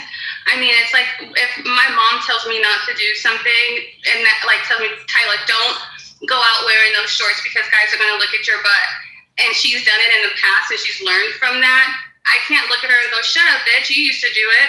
No, I can't do that. You can. No, you can't do that. It's about the situation at hand, and I feel like trying to say, well, you guys all do it too, and that's the reason why nothing was done today. You're really doing a disservice to the current situation. You're being a hypocrite. All right, so look, here's the point. Everyone saw what happened here. We saw this ghetto gagging ass Walmart worker flip out, making all of these accusations earlier. Dumped on me because of my position. He doesn't like me being all passionate about 10 steps backwards. Whatever it is that I'm saying. Then within an hour or so, I leave the room because I actually got real shit to do. I come back and he's flipping out on a woman. Nonetheless, it's a woman that he can't stand, but he actually is in love with. That's not the point. The point is this. He flips out and he screams for the mic. He screams for the attention. He wants to be number one just so he can just say, yeah, I got the mic over you, Carolyn. But that's all this bitch ass nigga wants to do. Then after that, he screams about how Christian he is. And you all, hey, the reason why most of you clown ass niggas, including Nathan's whole ass, can recognize that what I stated about all you clown ass niggas is true was right here. It played out right in front of me. Was this Christian like what you saw? Was this the behavior fear of your God, did your Jesus do any of this shit? The answer will obviously be no. But you're not gonna acknowledge it. And the reason is because you're all just like concrete deep down. You're all I'm not the line, including yourself. I want to go. Because King is my witness. I forgive concrete all the time. I forgive him. I'm more Christ-like than him. Hey, you're all soft, pussy, pansy ass, hoe ass, bitch made niggas who wear white robes and act like you can point fingers at other niggas. So you get mad at me because you don't like my voice. I'm crass and I'm raw. I just got that like real man shit that you scared of because you didn't grow up with it. Because you've been born bitch made, right? So this is the way I talk, it's interpreted as a negative thing. But then when that bitch ass concrete starts coming in here singing with his fat flabby ass, y'all think that this nigga is a Christian. Nathan comes out the mic with his whole closet gay ass. You think that whole ass nigga is a Christian. These niggas are garbage. Pure, unadulterated, hot, smelly, used condom garbage. And you all revere these niggas as if there's something. And it took a woman, I don't know if she's atheist or whatever, but I do know that she doesn't follow any God that I'm aware of. It took that woman to bring this shit out of that whole ass Walmart worker. And instead of you all come together and go, hey, wow, maybe she's right. Damn. Or maybe they are right. Or maybe I should do some sort of self-reflection to myself. Because I also behave just like that whole ass nigga concrete does. I do act like I'm the only child. I do act like I'm a grown ass man that needs the attention of a 6-year-old little girl. I do act like that. Maybe I should change my ways. But of course, alas, you won't. You'll continue on being a whole ass nigga that you are. And I'm gonna have to continue to be here to keep pointing shit out. The sad thing is this. We could have come together right now. This could have been that moment where we came together and we learned and we grew. But instead, we decided to continue pointing fingers at each other. And that's the saddest part about it all. We all know who the real main culprit, and it's not concrete. It's Nathan. Thank you for disproving your whole point. Yes, let's. Nathan. Yo, he's onto something. Let him cook. Nathan. Man, that nigga phone with me. Nathan is the orchestrator of this entire event.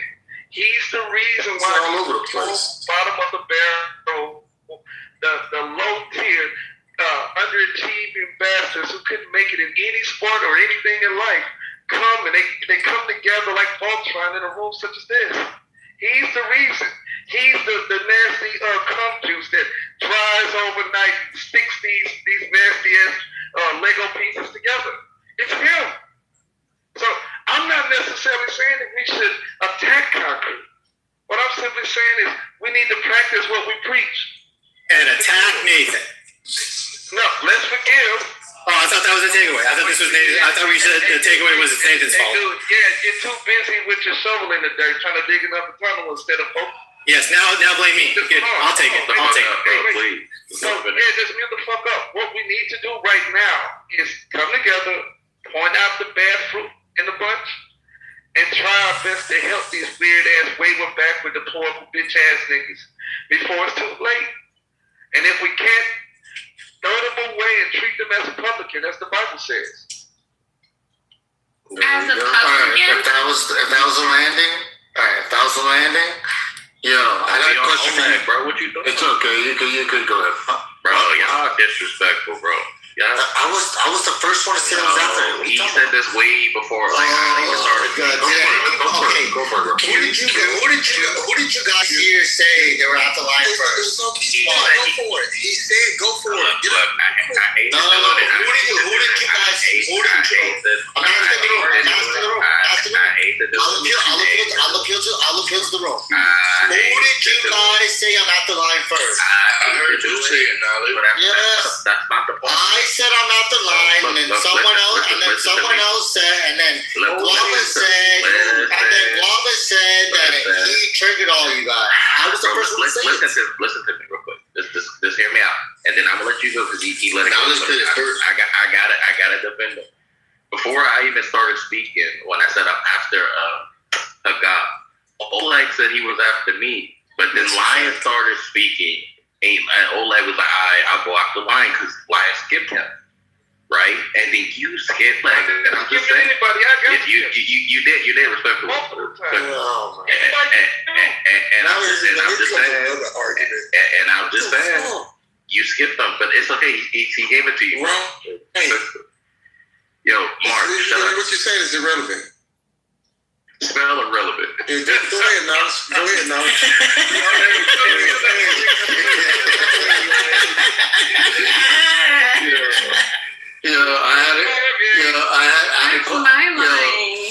I had a question for King. I don't know if King's there. If he's not, then yeah, I'm here. What's good, bro?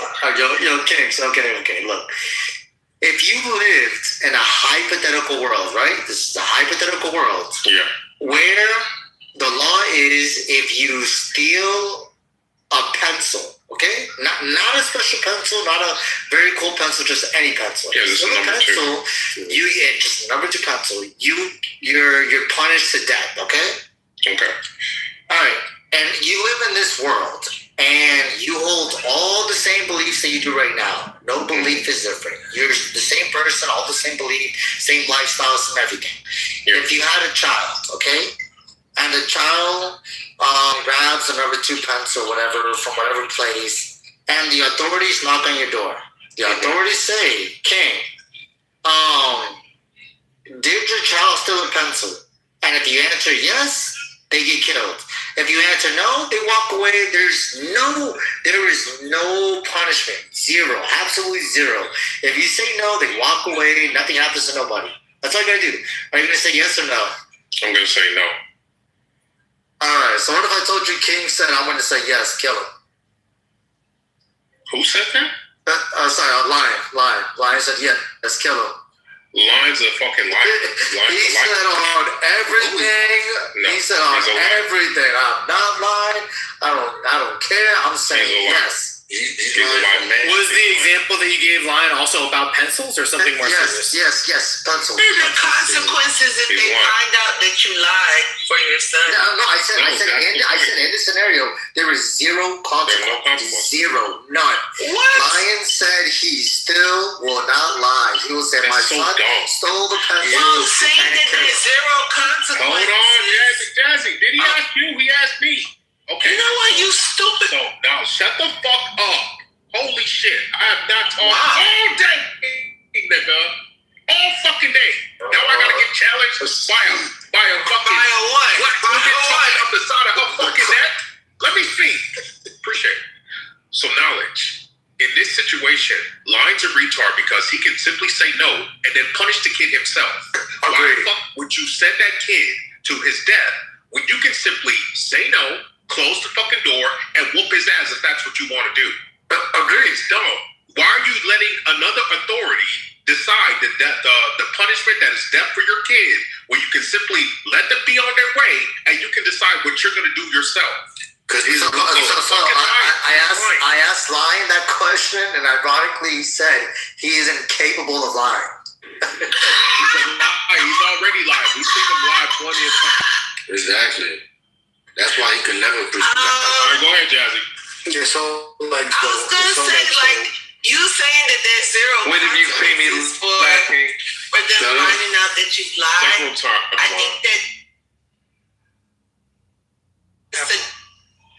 scenario kind of stupid. Why y'all disrespecting me? Why the fuck? Yo. Hey, bro, anybody you whole ass niggas in here, I'll wait. Nah, I was just gonna say, can you spice the scenario? Oh, look, you sound like a woman now. His name is Olga. Hello. Can you spice the scenario up a little bit and like maybe give him a consequence for the dad? No, zero consequence. That's the best part about it. There's zero consequence. Like, who the fuck was besides Lion? He's the only one. Bro. Whoa. I like the way you do that. All right, I just got off work. I was listening to you guys scream at each other. Okay, that's not cool. The enemy is not in this room. The enemy is in Iran. Okay, thank you, Eric, for clarifying that I was ahead of knowledge. It's okay. Israel. I could patiently wait all day. I listen to you guys all day.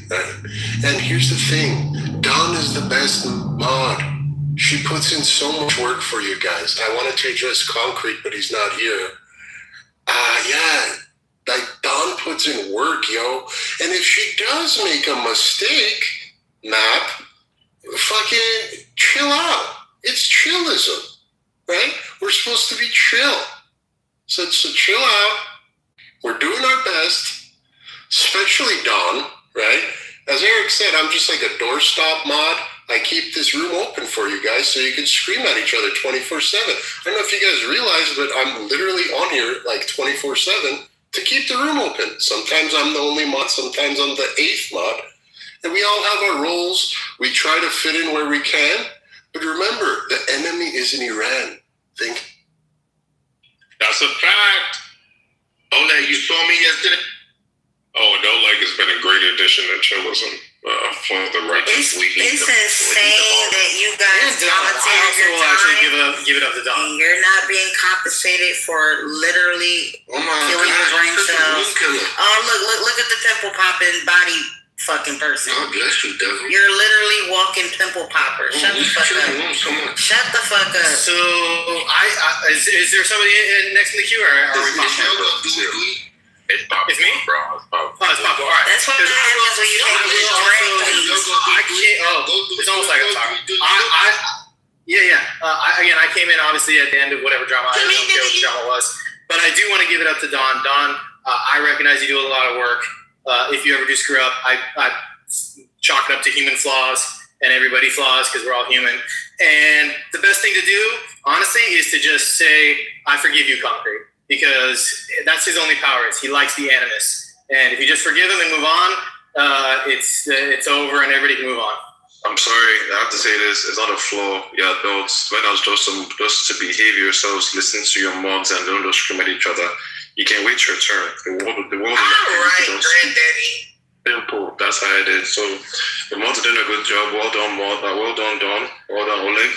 Thanks for your patience. But as well, you guys got to do your part. I mean, mature about it. Just listen to them. Listen, I'm a Karen today. I don't give a fuck. I'm a Karen. Y'all let that fucking shit happen between me and motherfucking Concrete for way too fucking long when that could have been nipped in the bud. She's still complaining? I'm sorry. I got. Yo, you need to complain that it's 2026 and you look like a walking herpy, nigga. Complain about that. You always killing the woman. Anyway, like I know, and your skin is killing you, nigga. So anyway, like I was saying, right? And it Dawn, here's the thing. You know, I fucks with you, Dawn, and you need to stop fucking hanging out in drag queen fucking shops drinking, because that's probably who gave you the bumps on your body. Anyway, Dawn, you know I fucks with you, Dawn. Like, this is obviously feedback. Oh, so that's syphilis on her skin? Yeah. No substance. The nigga look like a walking dead. I know, and your skin has no substance. Or collagen, or any viral, like your white cells is pretty much depleted, bro. You imitate people so much. I know, you got the shingles, my nigga. I know, chicken pox ass nigga. I know. You find a cure to your fucking skin disease, nigga. So yeah, Dawn, like again, this is fucking chillism. But again, I am a consumer of this room. So yeah, I do have feedback. And I just felt like y'all let the monkey out for a little too long. And that's all. But it's all love. It's all love. Yeah, Luffy. They used to be a lot. What happened, Luffy? You heard it, Luffy? I said they used to be a lot. What happened? Can we get a conversation? Bro, can y'all let him answer the question? I don't think no, more than that. I don't beg for it. They don't want you to get you know Nathan don't like too many Africans, bro. They met the African quote. Yeah, it's one African per term. Okay. Well, we got I'm not gonna lie, cause you took this one. You were gonna do this one. You got me for what? The African per term. I'm not African. I think that is right, cause he's not about it.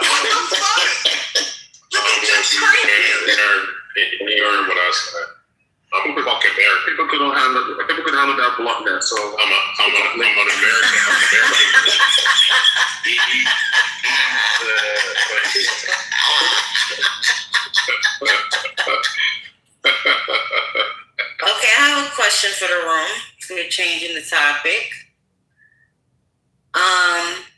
If you were in heaven, you made it to heaven already. You know these niggas ain't going there. Come on, just go to the book. You made it to heaven. And God says, let's find 3 real Christians in chillism. And me and my angels or whoever going to assess to see if they are truly Christian. If not, you're going to spend the rest of eternity in hell. If they come to find out that, these are not Romans. Who are you taking with you? You only get to choose 3 people in the room. 3 Christians, your most Christianiest Christians, to stand before God on the throne. And they're going to do their Christian verified checks. And if it come back clean, all 4 of y'all can be in heaven. If not, you going to hell and they going to stay in heaven because you fucked up. Who's y'all top? Me, myself, and I. No, you can't do that. Now, gotta pick my boy King. I feel like I think honestly, I think we're 2 Christ-like people in heaven, y'all. I say kill me. And I'll say, still King. Wait, what happened? He said we got the rest of it. Yeah, 3. For what? 3 people for what? You ain't hear the damn prompt? I didn't hear it. No. I got those 3. All right, I said you're standing before God. You're going to hell, bro. You're going to hell if you pick me. You're standing before God, right? And God says, listen, you're in heaven, but I need you to find me 3 more Christians from chillism to come to heaven with. But if I find out that they're not Christians, I'm sending you to hell. Oh, that's a good prompt. I like that. So Eric, you chose right. Y'all know I don't play about Christ. I really don't. So, Nigga, you be fucking bitches. Shut the fuck up, Warren. Shut the fuck up. We already know who's not getting that. The criticism. Mark, I know you. Wait, the hypocriticism. Yeah, that is retarded. Oh. That's a fact. Yeah, I like to create. Let me answer that sometimes, Caroline. You like the Creative Award? Create words sometimes. That's okay. You gotta slow down, bro. I'll let it. None of you niggas better choose Nathan. Do not choose Nathan. I agree with that. I think he would lock you out the gate. Literally, Eric. Don't choose that. And you don't do it, ain't going to. Yeah, I want to know who has lying on their list. That's what I want to know.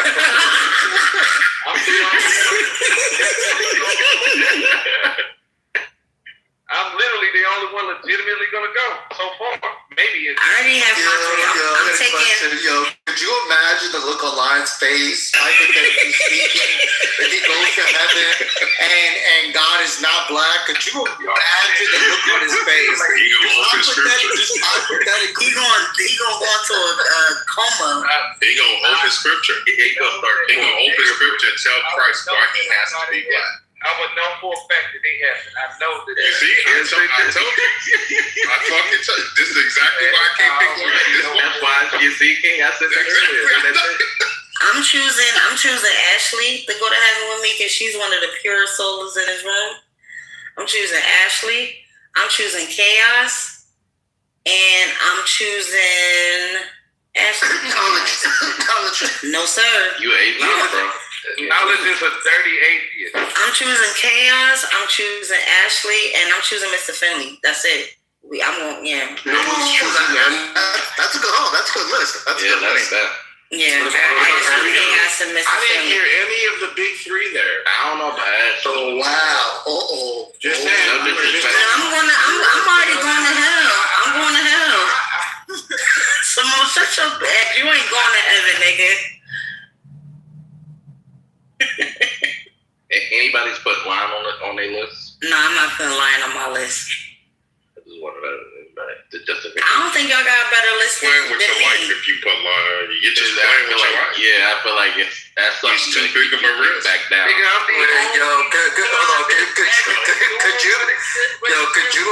Could you imagine Samoa in heaven? I would actually want to go to hell. God's gonna be like, you gotta bring back 3 Christians from Chillism. He's like, you're moving the goalposts. You'll see Samoa in heaven trying to fucking do the Samoa shuffle on God, bro.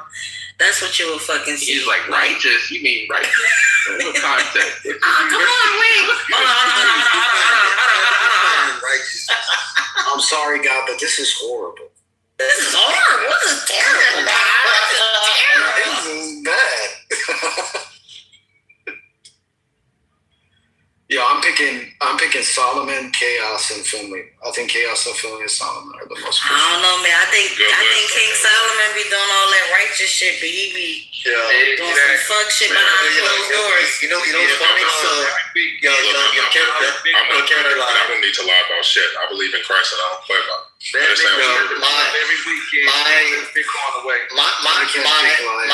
My top 2 is definitely gonna be what's her name?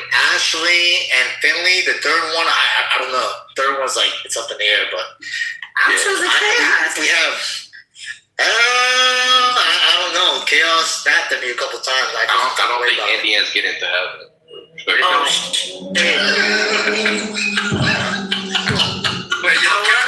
Caroline, you weren't here when Chaos snapped at me? Yes, because you called him a dirt.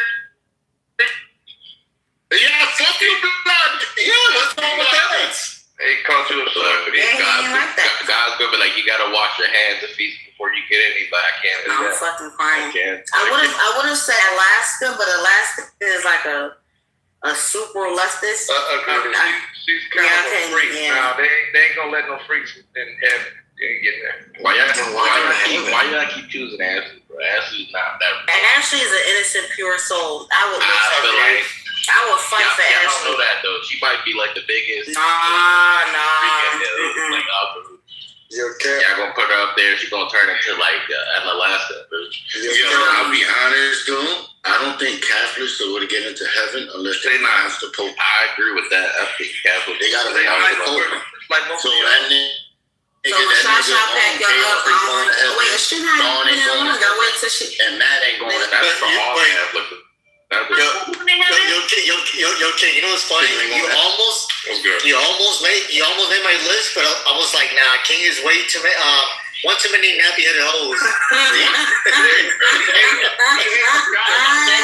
I'm fucking calling these nappy-headed hoes what they are. Yeah, that's right. That's crazy. And I heard you be fucking on the Muslims too, King Solomon. You still gotta be doing what? You be fucking on the Muslims. Well, how are you supposed to convert Muslim women? Yeah. That's his duty. How do you convert them? Yeah, what's I hope it ain't Muslim men, nigga. Yeah, but what's the issue with that? What's the issue? Why you fucking on Muslim women, nigga? What's the issue? You fornicating. Yo, she said you fucking on. That's a sin, nigga. Yo,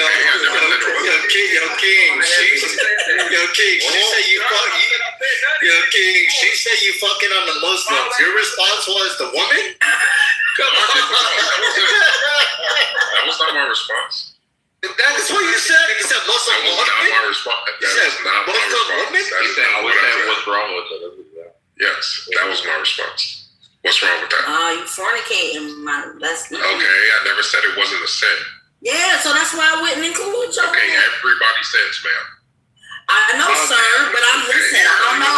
So do you think the people you chose don't sin? Wait. Caroline, do you think the people you chose don't sin? I just want to make this clear. You think the people you chose don't sin? Not on that level. Oh, not on that level, really?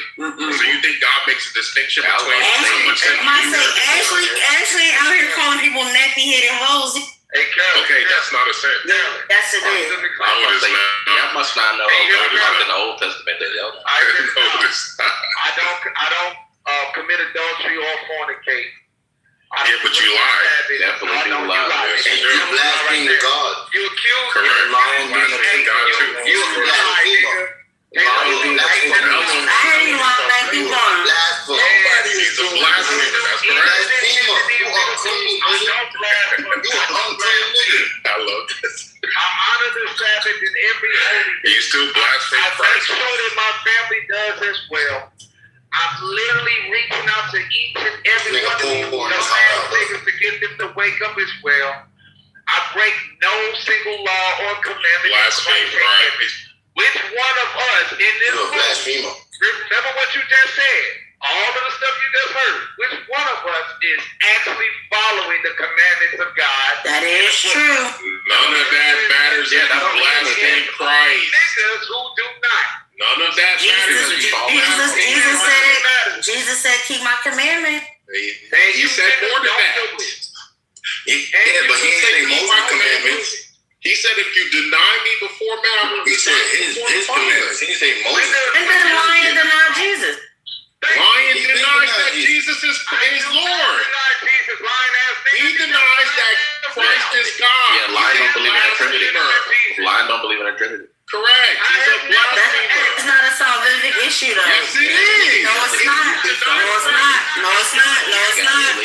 No, it's not. If you deny Christ is God, you are a blasphemer. No, it's not. The Trinity is not a salvific issue. No, it's not. No, it's not. I've been lying with this one. I'm lying with this one. Well, you choose lying.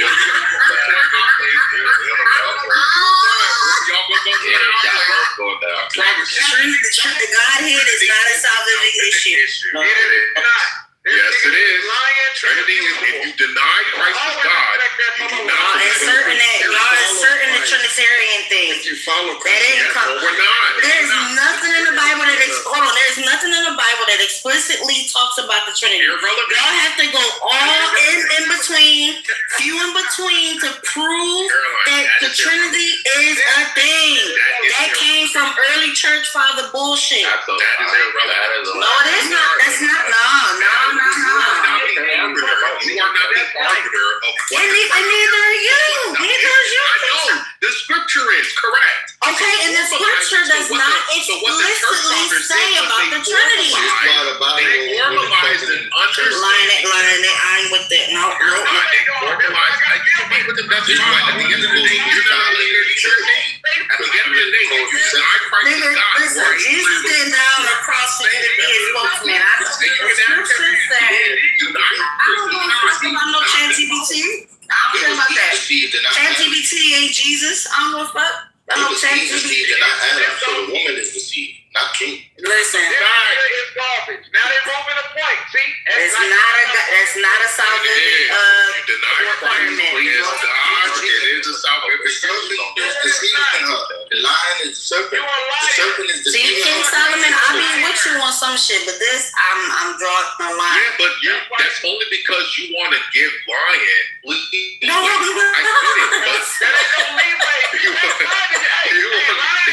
you know what's crazy? When I'm with King Solomon, I'm sis, I'm this, I'm that, but the moment I agree with him is ma'am. Alright. No, I'm not on that. My thing is, Lion, and you understand this from the Christian perspective, historically speaking, if you deny Christ as God, you are not a Christian and you're not a follower. No, I'm not a doctrinal bullshitter like you. No, you're definitely a doctrinal bullshitter. That's a fact. Alright, hold on. Can I ask the question to Carolyn? I want to ask the question. Christ is God, Lion. You can do it. Can't deny him. Stop yelling. You're a blasphemer. Deny Christ is God. See, we can never have a conversation without making You're a blasphemer if you deny Christ is God, bro. Who said Deny him as God. That's Yahweh. Here, you put in the chat if you want. Christ is Yahweh, bro. That's the only way he can be our Savior. Exactly. There's no other way, man. I wish there was, but there isn't. Why you lying? Why you lying? Yo, King, give me a second though. You shop him out. Should I keep my foot on his neck? Nah, give me a second. Hurry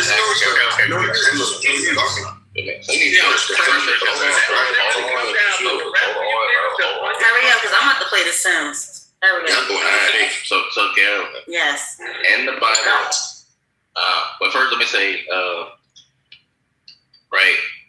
Do Lion recognize, in his view, does Lion recognize like how does he see Jesus? Like, what is Jesus in his idea? Like, you want me to answer that, or you want Lion to answer? Yeah, because you're no, hold on, bro. Can I work this? Can I work? Do it. You can't control stuff. It's so aggressive. I'm saying, y'all think this is like because I gotta walk through the process in order to get the correct. Take your time, bro. She's defending your faith right now. And I'm asking, relax. Why so aggressive? I'm questioning why. Yo, the dick eating be driving me insane. Bro, it was like weird. Look, I'm questioning why she's defending your faith. So, look, how does Lion's faith view Jesus? Well, they just like the normal Christian. They also in their own like little Israelite community all argue about what the Godhead is. Like, I've met Hebrew Israelites on this app who are Messianic in like ideology, and then there are some who don't, acknowledge Christ as a Trinitarian Godhead. Right?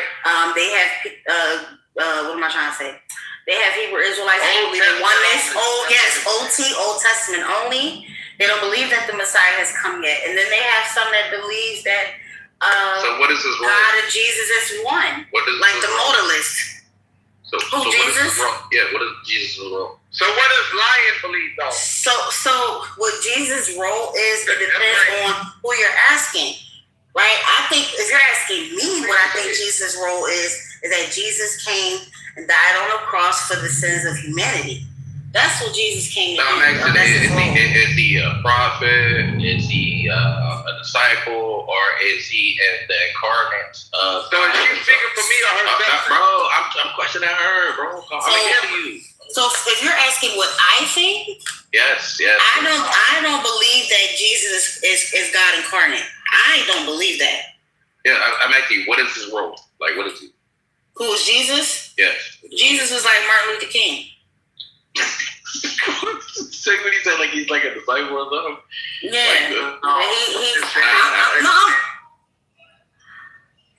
You asking me what I think? I'm telling you what I think. Crazy shit. Can I finish where I go? I'm gonna get to you. Calm down. I know it's hard. How do you ask somebody else about the other person? You should have never even mentioned Lions. It's not about you right now. Let's see how this play out. Bro, look, listen. It's about why she's defending your argument. That's all I'm asking. That's all I'm asking. I'm trying to prove to why she agrees with you. Like, it's about how she feels, because obviously she feels.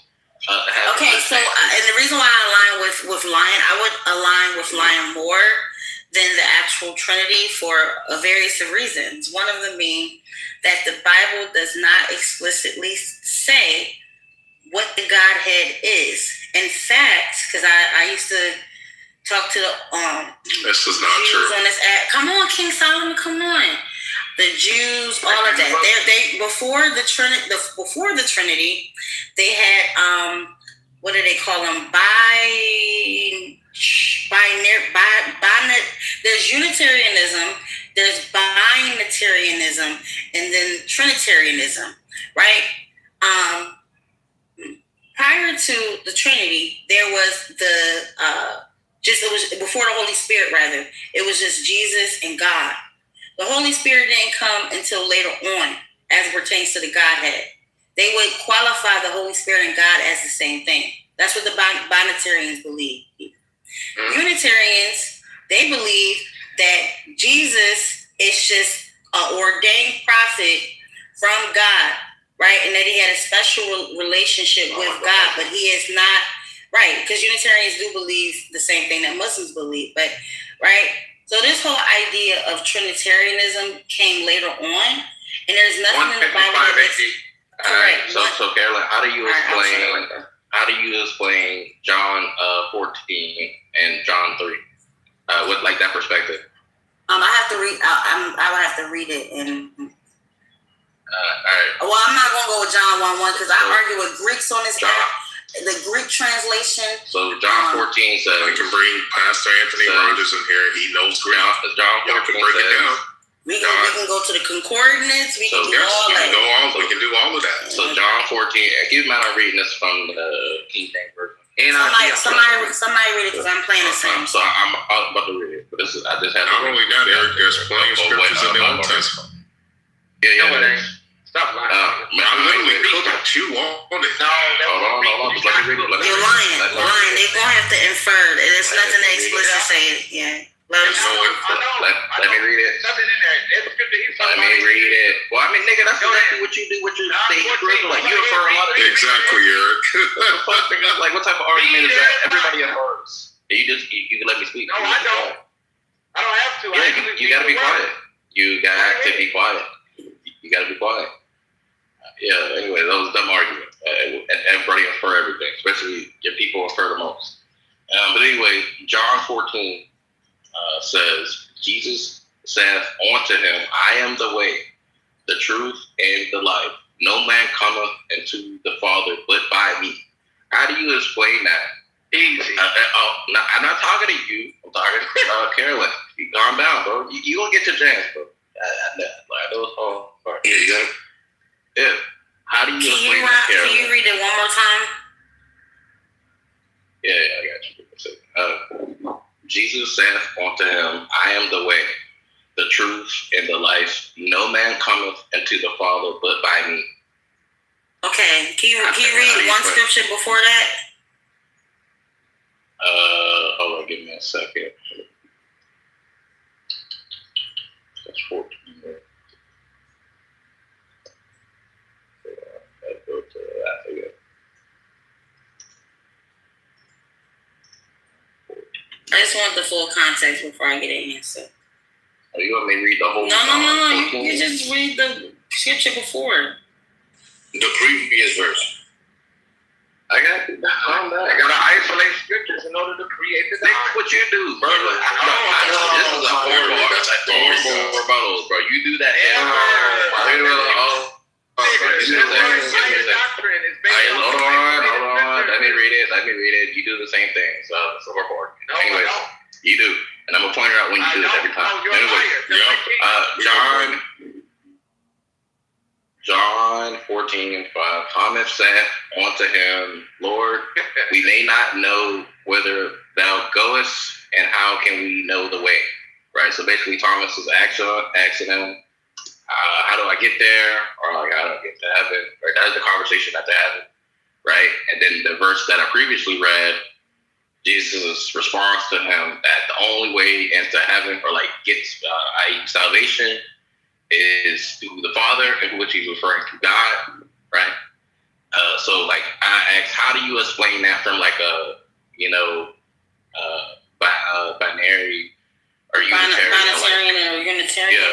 Well, that actually could 100% prove Unitarianism, because all he's simply saying is saying, hey, I'm an advocate for God. What? Thank you. Saying I and the Father are one? Come on. He didn't say that. That's not what that scripture says. Somebody can read that scripture and say, hey, like he's the spokesperson for God. Like, that's hey, exactly I have a special connection with God. God appointed me to be his messenger and say, hey, I am the word. Correct. Like you cannot get through heaven without accepting me as Lord and Savior, et cetera, et cetera. But that does not explicitly determine or prove Trinitarianism. So you gotta give me another scripture. No, Caroline, your answer is to Jesus. So how from the text are you getting? How from the text? Wait, why me? How from the text, Caroline, are you showing that the statement Christ makes is simply a messenger type of statement rather than a special relationship that shows the nature of who he is?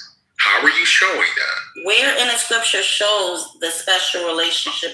Well, you should let that's what I'm trying. You put it down to messenger. So you need to show at the very least that there's either other messengers that have made the same type of statement, right? Because that would prove in one way that, okay, other messenger says something like this. So if you can give a scripture that's like that, that would bolster your point. But we know a lot of the reasons why the Pharisees picked up stones to stone Christ was because he was essentially calling himself God. Several times. That's not why. Yes, that is. It literally didn't understand what he was saying. It literally says that. They didn't understand what he was saying. So, Carolyn, can I ask you why? So who's doing eisegesis? Carolyn, can I ask you why that verse is the verbiage? You continue. Oh my God!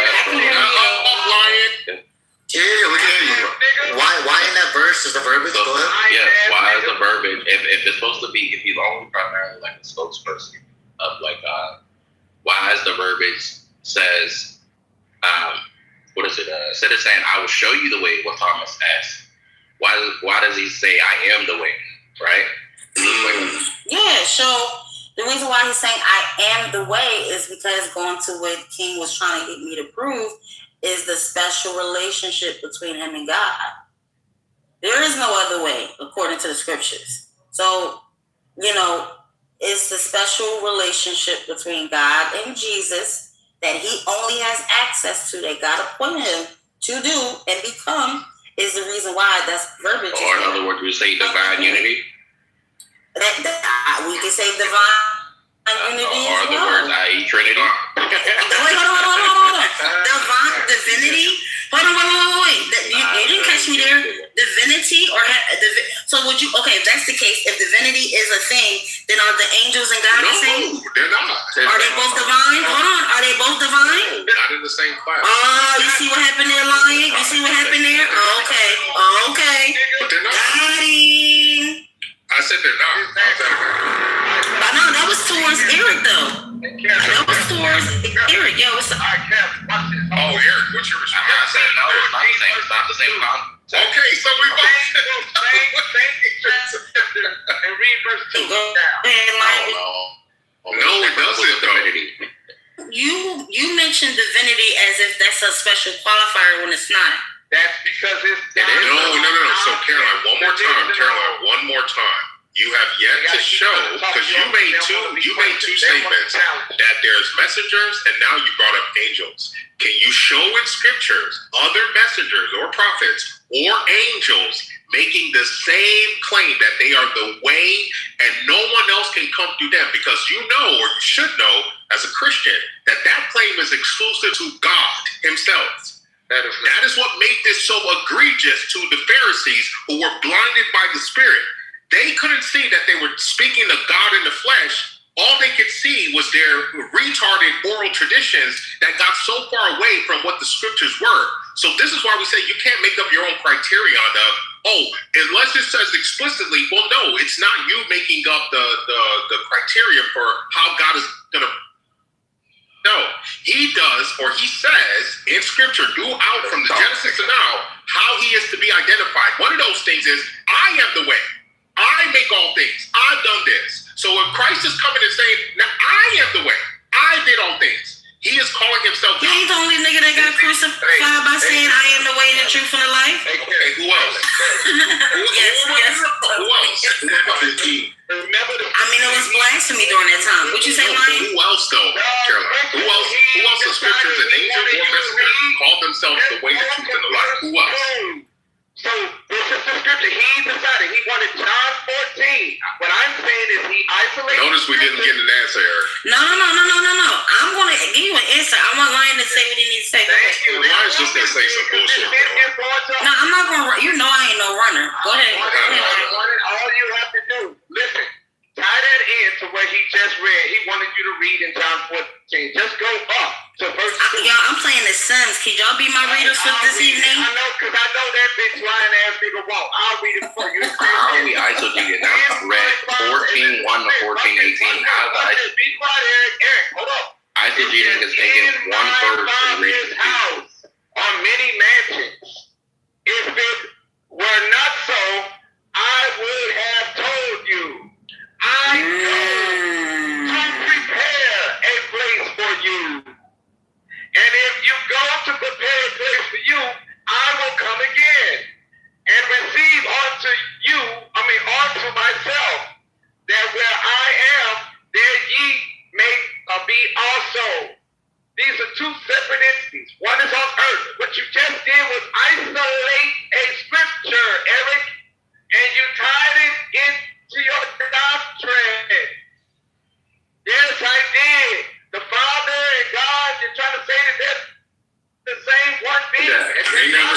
like Jacobus, you see it? You see how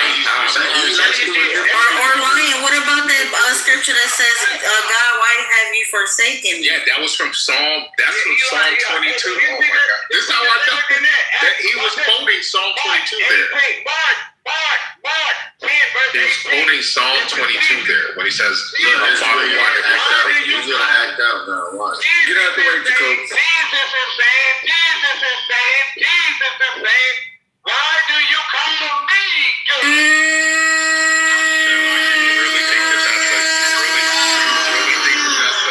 What was the response? This is how I act rolling that guy. I told y'all are beating right now. Oh, Lion, you cooking the.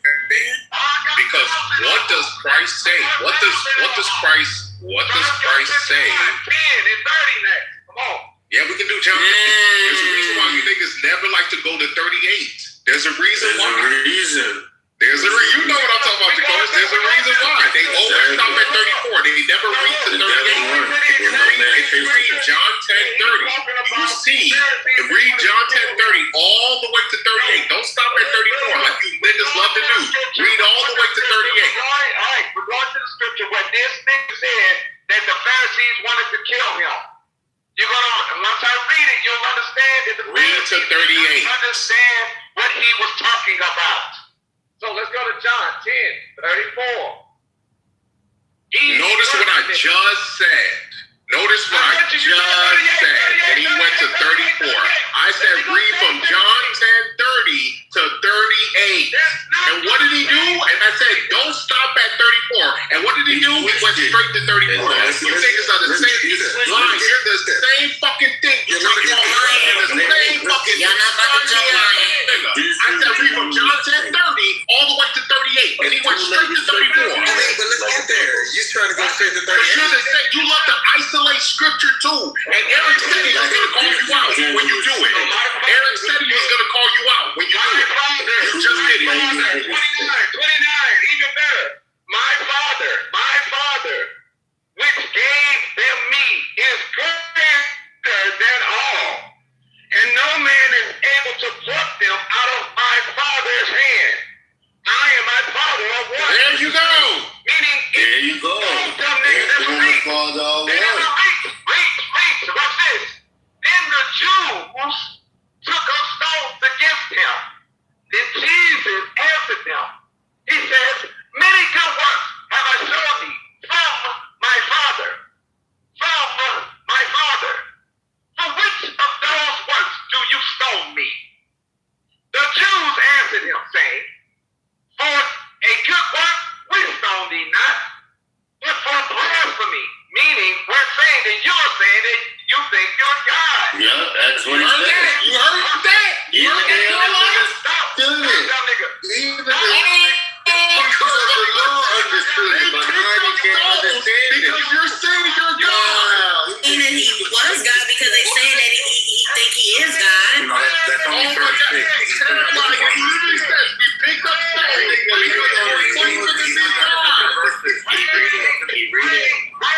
That nigga laid on the Let him finish. Come on, before y'all start acting like little concrete. Let him finish. So this is the problem with these Christians. That's what it shut the book. No, we're just showing her that the criteria explicit isn't needed. Yeah, he's only at 36. Watch this. And because that thou, being a man, makest thy thank you. What? Yo, these ladies are going. Yo, I can't even listen. You slow. Just finish at 38. Go to all the way to 38. Watch what 34 says. Then Jesus answered them, is it not written in your law, I said ye are gods?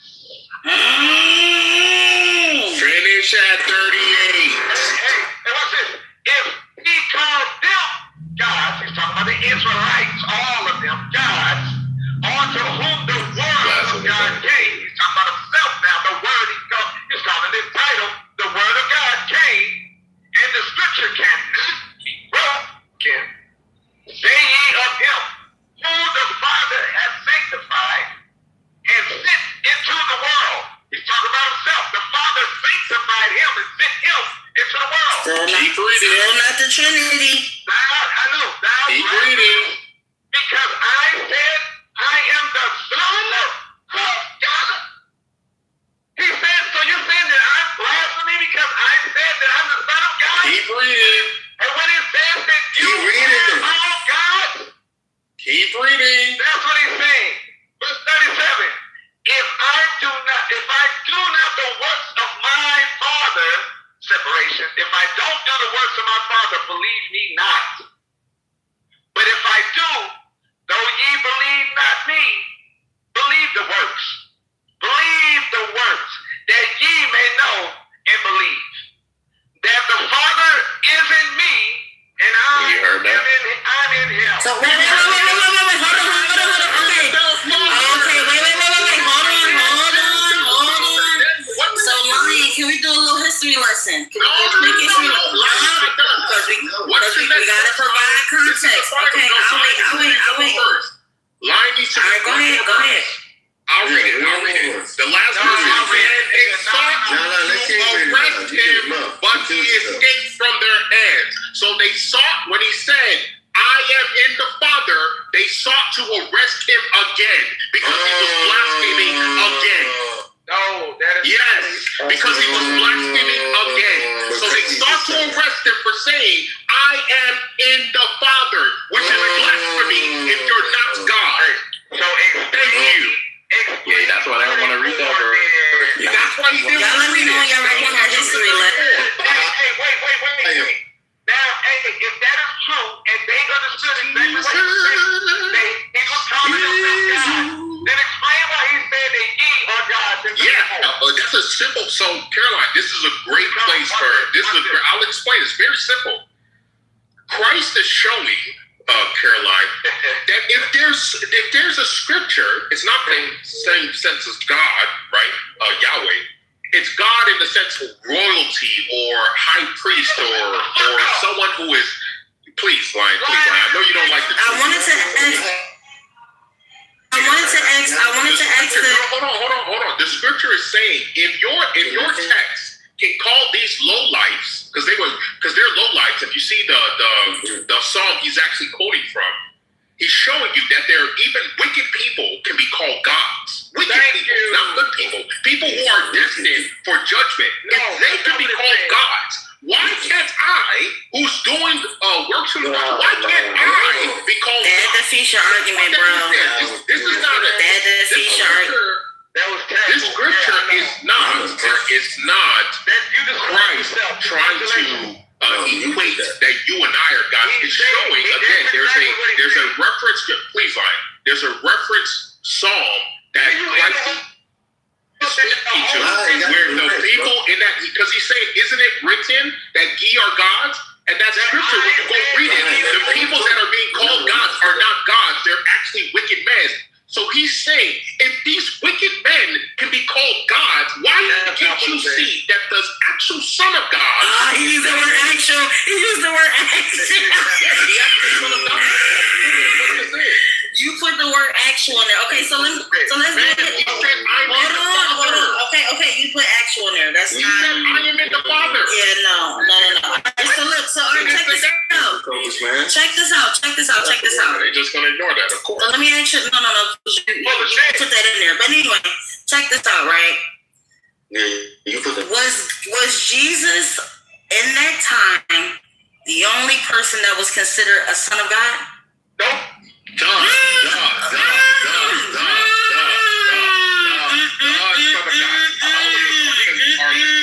Sons of God too.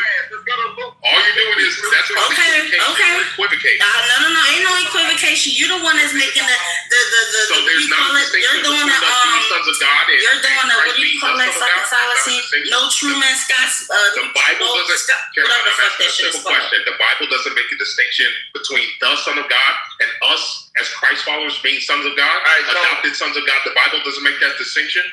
Again, I asked you a question. I'll answer your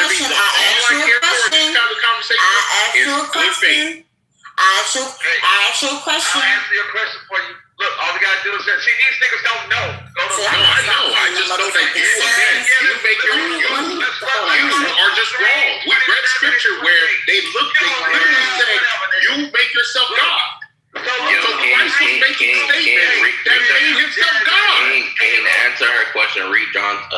3:16. Oh, the most basic Bible verse of all. John 3:16. God so loved the world that he gave his only Son, that whoever believes in him should not perish, but have eternal life.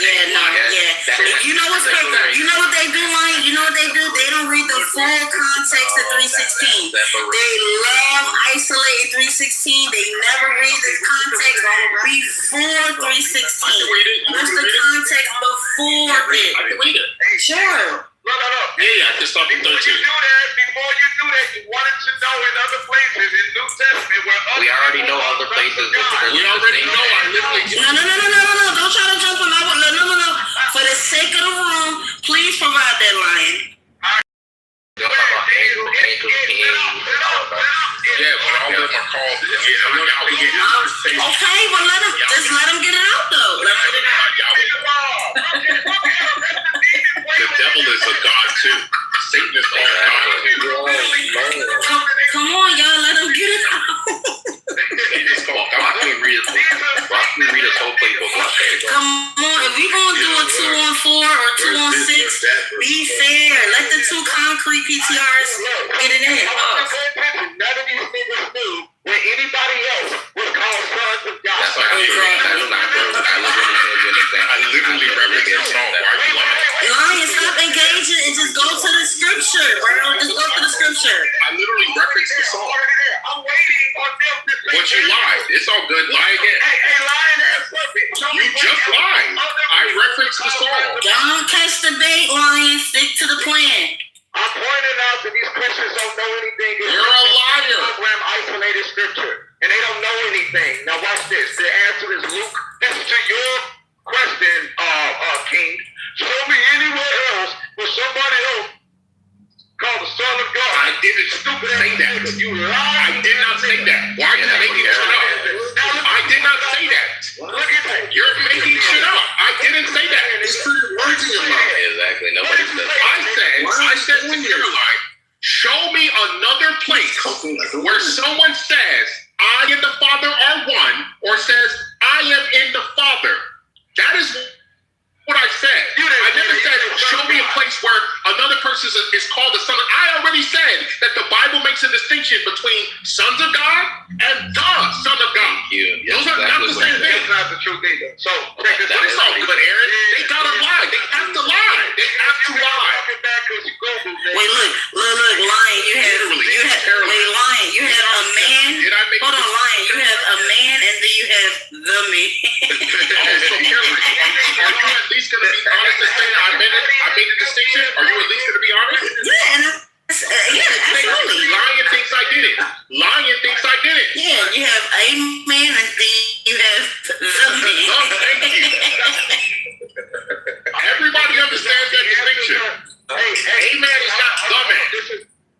So look, all you had to do is find all of these different sons of God by simply just going to Luke 3, and it gives you the lineage going all the way back to Seth, and it says, Wait, hold on, let me referee real quick. Let me referee. You gotta let Lion get it out, bro. And Lion, you gotta let them get it out. Come on, pause. Hey, I'll be home as soon as they start thinking. Hurry up, Lion. Shut up, nigga. Soon as these niggas get to talking, I'm quiet. The moment That's a lie, nigga. That's a lie. Cause I'm on Lion team tonight. I'm on this nigga team. So let's just be. So check this out. This is Luke 30. I'm gonna start at the end. At the very end, because I know you niggas got short attention span, especially when it comes into your white Jesus. Luke 3 and 38, it says, which was the son of Enoch? They're going back up the lineage. All you got to do is read the entire verse. If you want to know, Luke 3, which was the son of Enoch? Which was the son of Seth? Which the son of... Right. Yeah, which was the son of God? This doesn't. I cut you off. Can you repeat that again? Repeat it one more time. Bro, she's gassing somebody. Repeat it one more time. Because I cut you off. Which was the son of Enos? No, start over. All right, this is Luke. Yes, the sons of God are. Come on, King. Let him say it again. It's not this is so bad. Yo, I got so check this out. This is also how it ties in to Psalm 82 and 26. Where it talks about have set up. Is it not said that I have said that ye are gods? This is the scripture that's tying it in. All of the lineage that came from Seth and Adam were called the sons of God.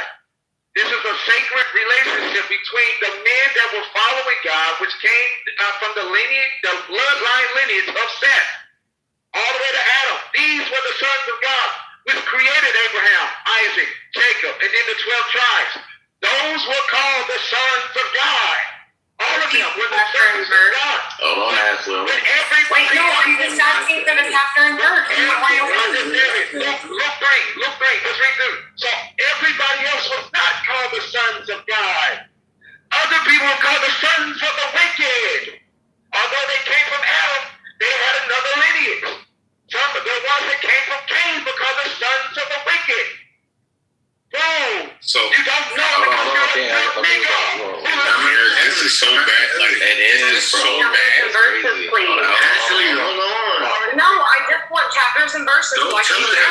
10 seconds for him to answer. What is she going to do? Look, see, Caroline's gonna be up. All right. Anyway, when am I not honest? Hold on. When am I not honest? Eric, don't start your shit, Tyreek. When have I been dishonest in this conversation? I never said that, Caroline. I just said I want to see if you're gonna be honest. All right. Okay. I never said you're not honest. I never said that. I think your gas didn't line up. I ain't gonna be honest. All right, but that's not me being dishonest. I didn't say you were. Nigga, you gas. But anyway, look. Bro, I literally told you what the scripture was gonna say. Bro, what do you mean? I read you like a playbook. You literally referenced what I said you were gonna say. But anyway, look. Anyway, my point is, all you gotta do is read verse 2. yo, see, Carolyn, see, that's why we interrupt him. I'm after you, Eric. He interrupted. Yeah, I was after Eric. All right, look. Anyways, the point is, and this is how bro, come on, bro. I'm fighting with you, nigga, but you gotta be fair. Listen, I'm on your sideline, but I also gotta play referee. I'ma help you. It's two of us versus 3 of these niggas. I'ma help you. Let them get their shit off. We gonna be quiet. Wait, let me jump in. I'm just kidding. I'm not jumping in. I really don't. Let them 3 niggas cook. Don't say nothing. Let them cook. So when it's my time, we can say, "Hey, no, come on, you don't be a wiggle bag, nigga. Pick a side. No, I'm on either you want our truth, or you on their side. That's not the truth. All right, so actually, you keep asking for. I think it's crazy. We want to start at 30, but not 29. The Bible is Luke 3. That was what Lionel's friend.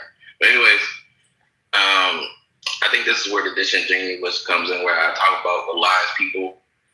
He has to frame a narrative that was never made, right? Because Carolyn was the one who asked the question. Is in that time were there other people who was referenced as the son of God? Right, me and King came on. I said, yes, clearly, right? Believers, kings, right? The devil himself is referenced as gods, right? But we made a clear distinction, right? There is the unique God, right? The actual God, which is like the son of, Jesus, the son of God, and then you got like the regular gods, right, which is like the believers and other people, right? And then the verse that we gave, which is like John 14 or whatever, clearly explains, right, and explicitly explains, right, he is the begotten son of God, right? That makes a clear distinction of like every other reference in the Bible about being the son of God. And what Lion's trying to do is like reference like the other instances where like somebody's referred to as the son of God, like equivocate or override the meaning of like that the John 14 verse, which he hasn't done, right? He hasn't like overridden like that burden, right? You would have to show me where somebody else is like referred uniquely as like a unique son of God, or like they have some sort of divinity, or like they're one with God, or like the God is within them, right? And you can't show that, and that's the question that King was asked. He is not showing that. That was beautiful, and I would just say this: Lion, when we first met, don't you remember? You told me that quote in Exodus where it says, "Thus saith the Lord, Israel is my firstborn son." You remember you told me that? But just remember. Now, I will also add this for my brother King.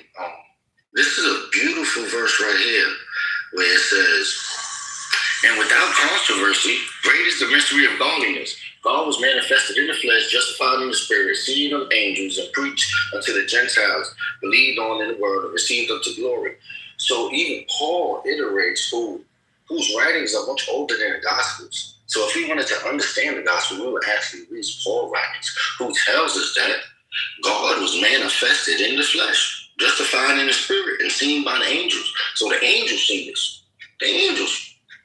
Those who some people are calling the sons of God.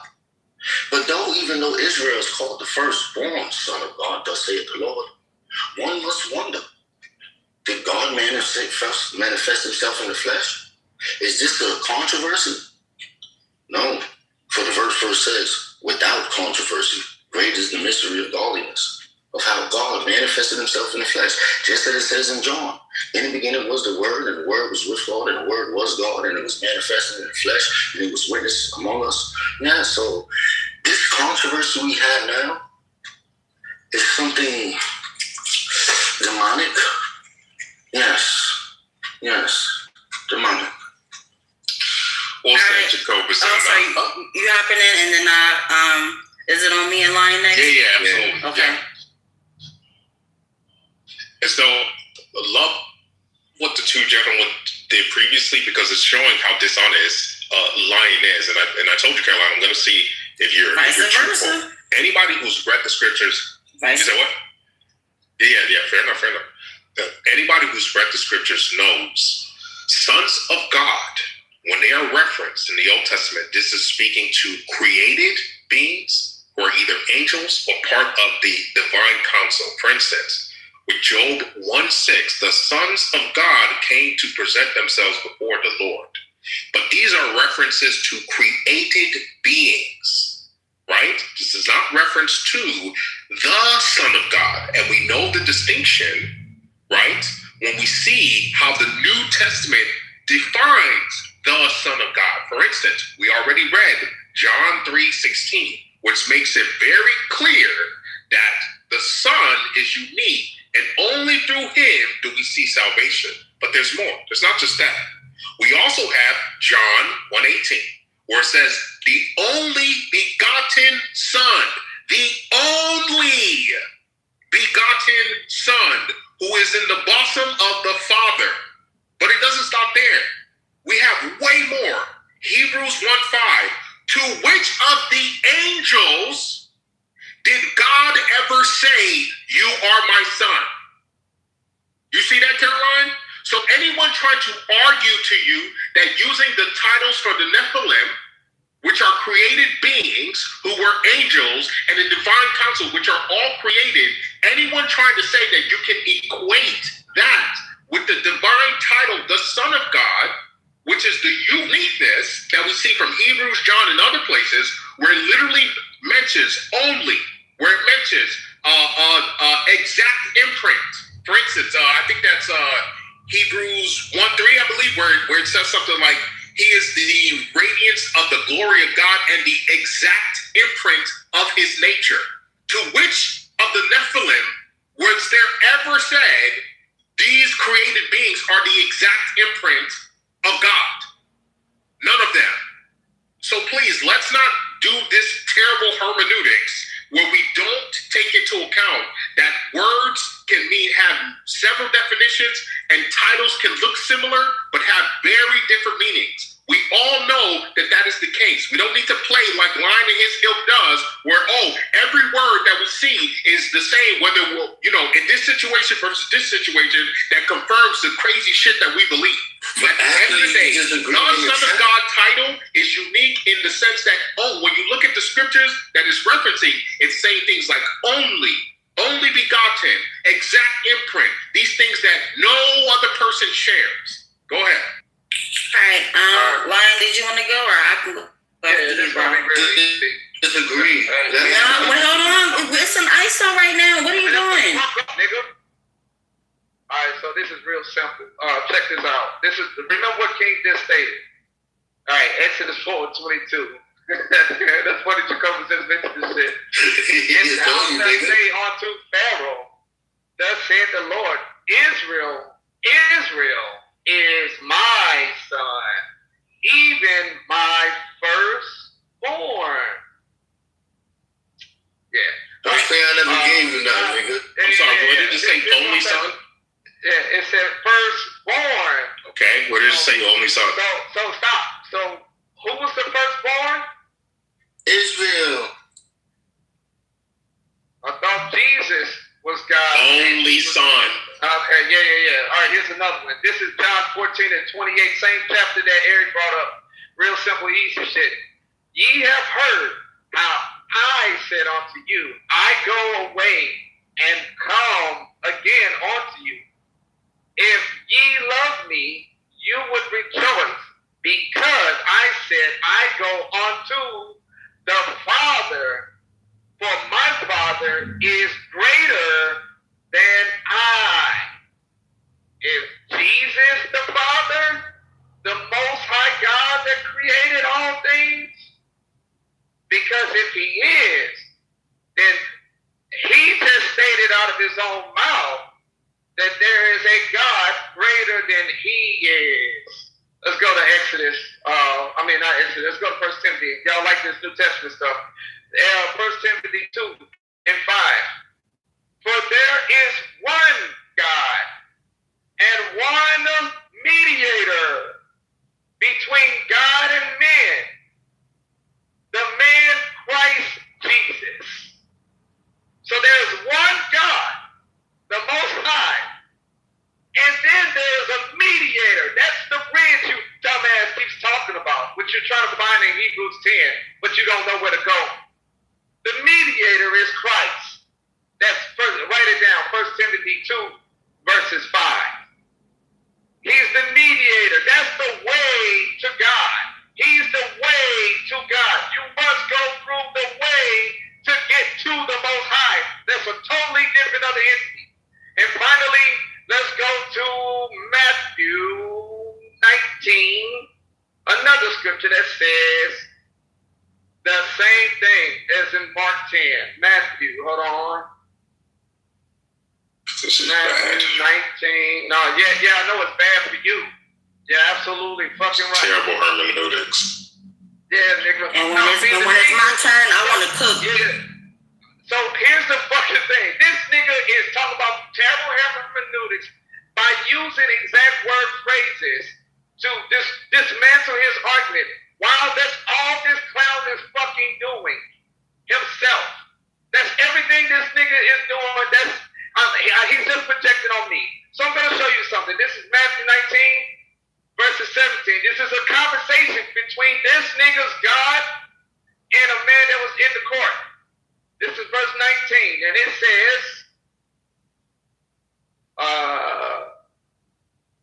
and he said unto him, wait, hold on, let me go up. Take your time, brother. Take your time. Because I don't isolate scriptures like these clown-ass Christians do. Take your time, brother. Literally, you went to John 10:34. So, and behold, one came. Take notice. I didn't cut them off. And here these clowns, all three of these niggas is talking. Pay attention, ladies and gentlemen. Nigga, what? I was helping you, bitch.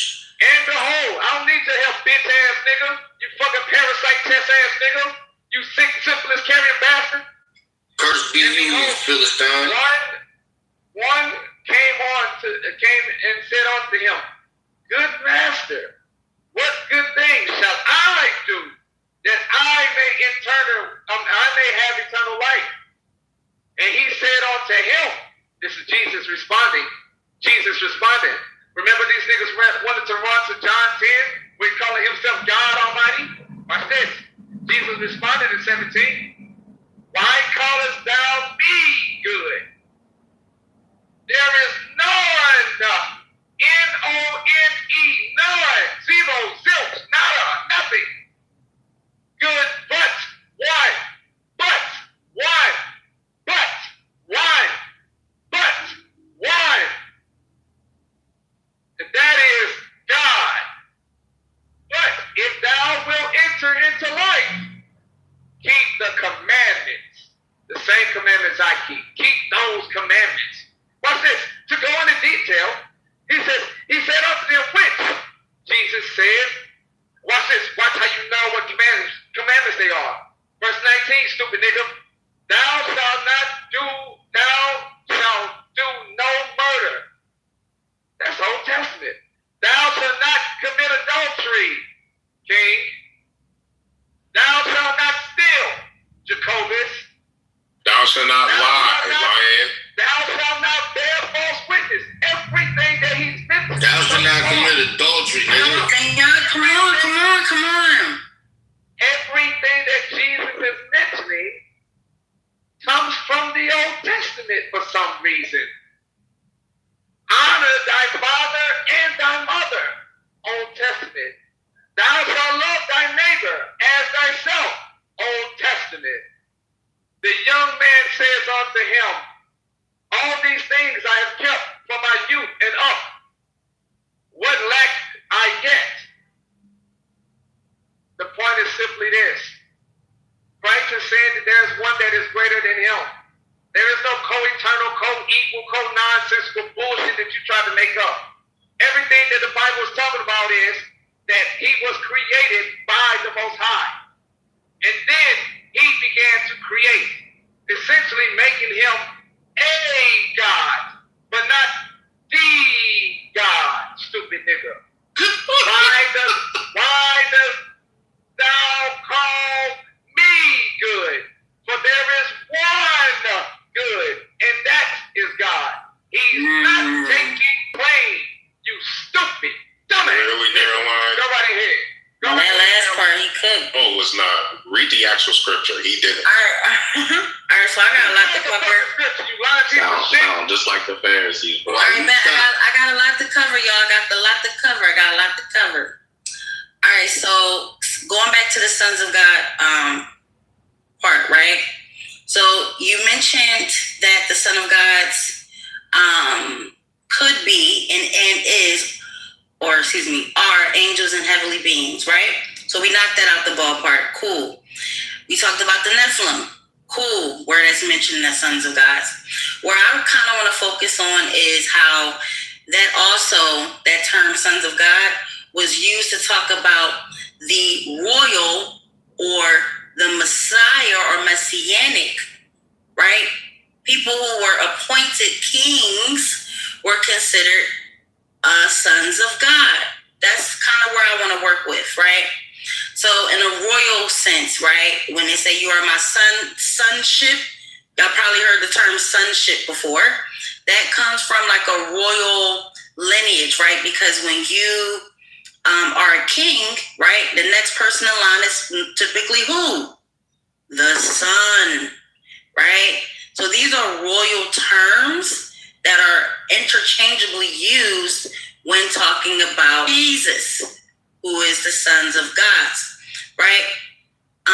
But what happens when we have these conversations with people who adopt the Trinitarian ideology is that they try to insert that this distinction, which is why I made a chuckle when King Solomon said the actual, right? Because you have to put that emphasis there to create a distinction, not that there is one, right? So I want to bring up some actual scriptures to kind of go into where I stand with Lion, that there is, just because someone is considered a son of God, does not necessarily point to any sort of divinity of that thing. And in this case, we're talking about Jesus Christ. Okay, so a couple scriptures that I pulled up that I wanted to go through quickly. It's starting with, hold on, no, I'm scrolling. Matthew 16, verse 16. So Matthew chapter 16, verse 16. In the passage, it says, Jesus asked his disciples, Jesus asked his disciples, who do people say the Son of Man is? They give various answers. Then Jesus asked, well, who do you say I am? And Peter responds, you are the Messiah, the Son of the living God, right? So what does that mean? Son of the living God. Most people would consider that to be a divine statement. Most Trinitarians will believe that. However, when we look at Jewish culture, the Son of God is going back to what I wanted to highlight, which is the messianic and royal title.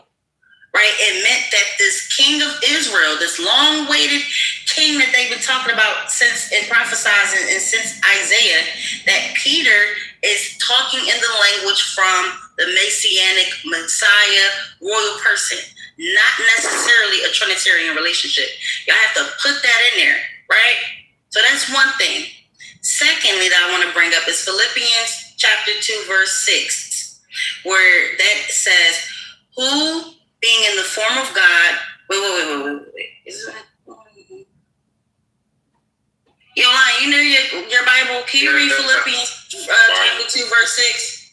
Philippians. Yeah, I want the King James because I know you got the King James. Philippians chapter 2, verse 6. Chapter 2. Verse 6. Verses 6. Yeah, can you read that? All right. Hold on. I'm still rolling, so hold on. 2 verses 6. KJV. Come on. Come on, you ain't like the church people. Yeah, I am. Well, I'm actually working, remember? Oh, I'm sorry. Sorry. So, it says Jesus being in very nature of God, did not consider equality with God something to be used to his own advantage. That's the KJV? Let me see. I want to hear that word robbery. That's what I'm looking for. Okay. KJV 2 verses 6. Come on now. Open up.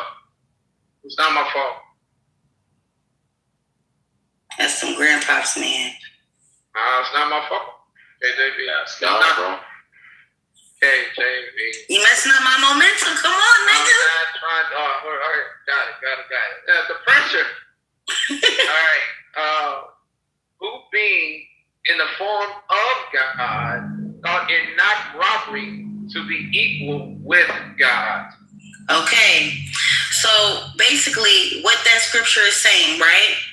Who being in the form of God, right? And we're in this instance, we're talking about Christ, did not consider equality with God something to be robbery, right? So couple of things in that verse. Number one, Jesus had the form of God, quote unquote. And we can talk about form, we can talk about him being in his image and likeness, the whole nine. But he deliberately chose not to grasp or assert equality with God. And so why did he do that? If Jesus is God, why in this Bible verse did he say it's considered, or he did not consider equality with God?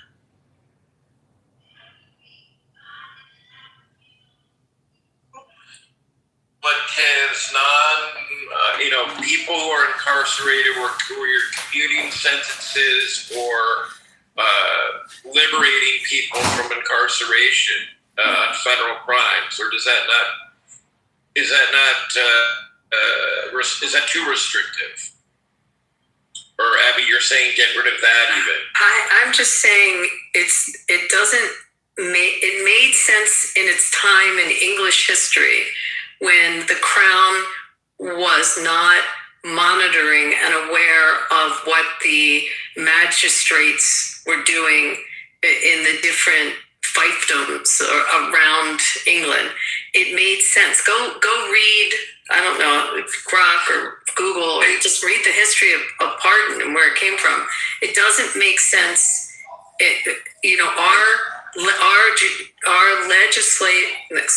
Our executive branch is aware of what our judicial branch is doing. And we have a Justice Department, and it doesn't, historically it made sense, but to me, I don't see it today. Someone argue with me and tell me that I'm wrong. So I can see certain contexts where it could make sense. In one-off situations with people who were convicted of criminal charges, but the criminal charges that they were convicted of are no longer popular. Or if there's a murder conviction and the murder conviction had evidence that was very disputable, but because of the system, the person ran out of appeals. I know that there exist other means for them to do that, but having the president have the ability to commute the sentence is not necessarily an inherently bad thing. But if you have presidential powers to issue pardons like that, or to issue clemency, or whatever the hell you call it, I think there need to, at a minimum, be restrictions. For example, not being able to pardon members of your immediate family, and not being able to pardon members of your administration for crimes that they may have committed through the course of their capacity as a member of the administration.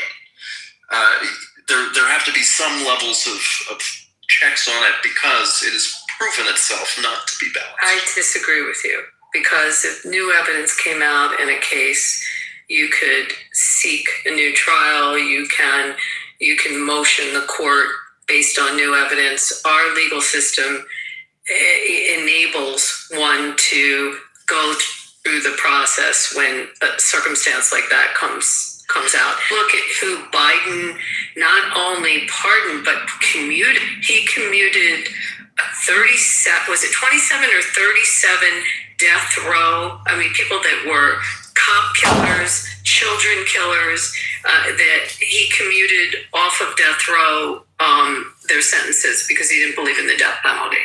So, so you'd have to also look at commutations as well. And then governors have pardon powers as well. I mean, then, it's on a state level different. Right. You know what I mean? It's like we have all of this untapped land where literally nothing is happening, and people will say, "Well, what about farmers? And what about this?" I mean, if agriculture were so great, why do we subsidize farmers to the levels that we subsidize them? I just think we have more people than we have economic output for it. And I think America really needs to figure out how to be profitable as a country the way other countries are making themselves profitable.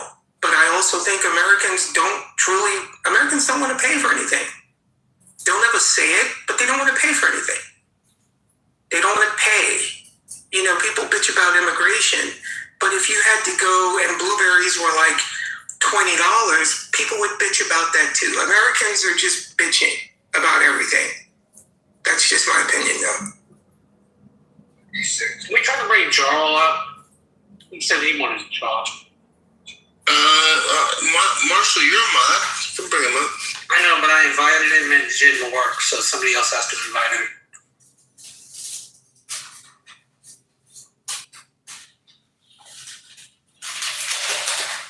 I just invited him. So back to the title of the room. Is Donald Trump nuts? What do you guys think? I think he's crazy like fuck. You know what's funny about this? He's like the smartest person ever, but I also don't think he's like the dumbest person ever.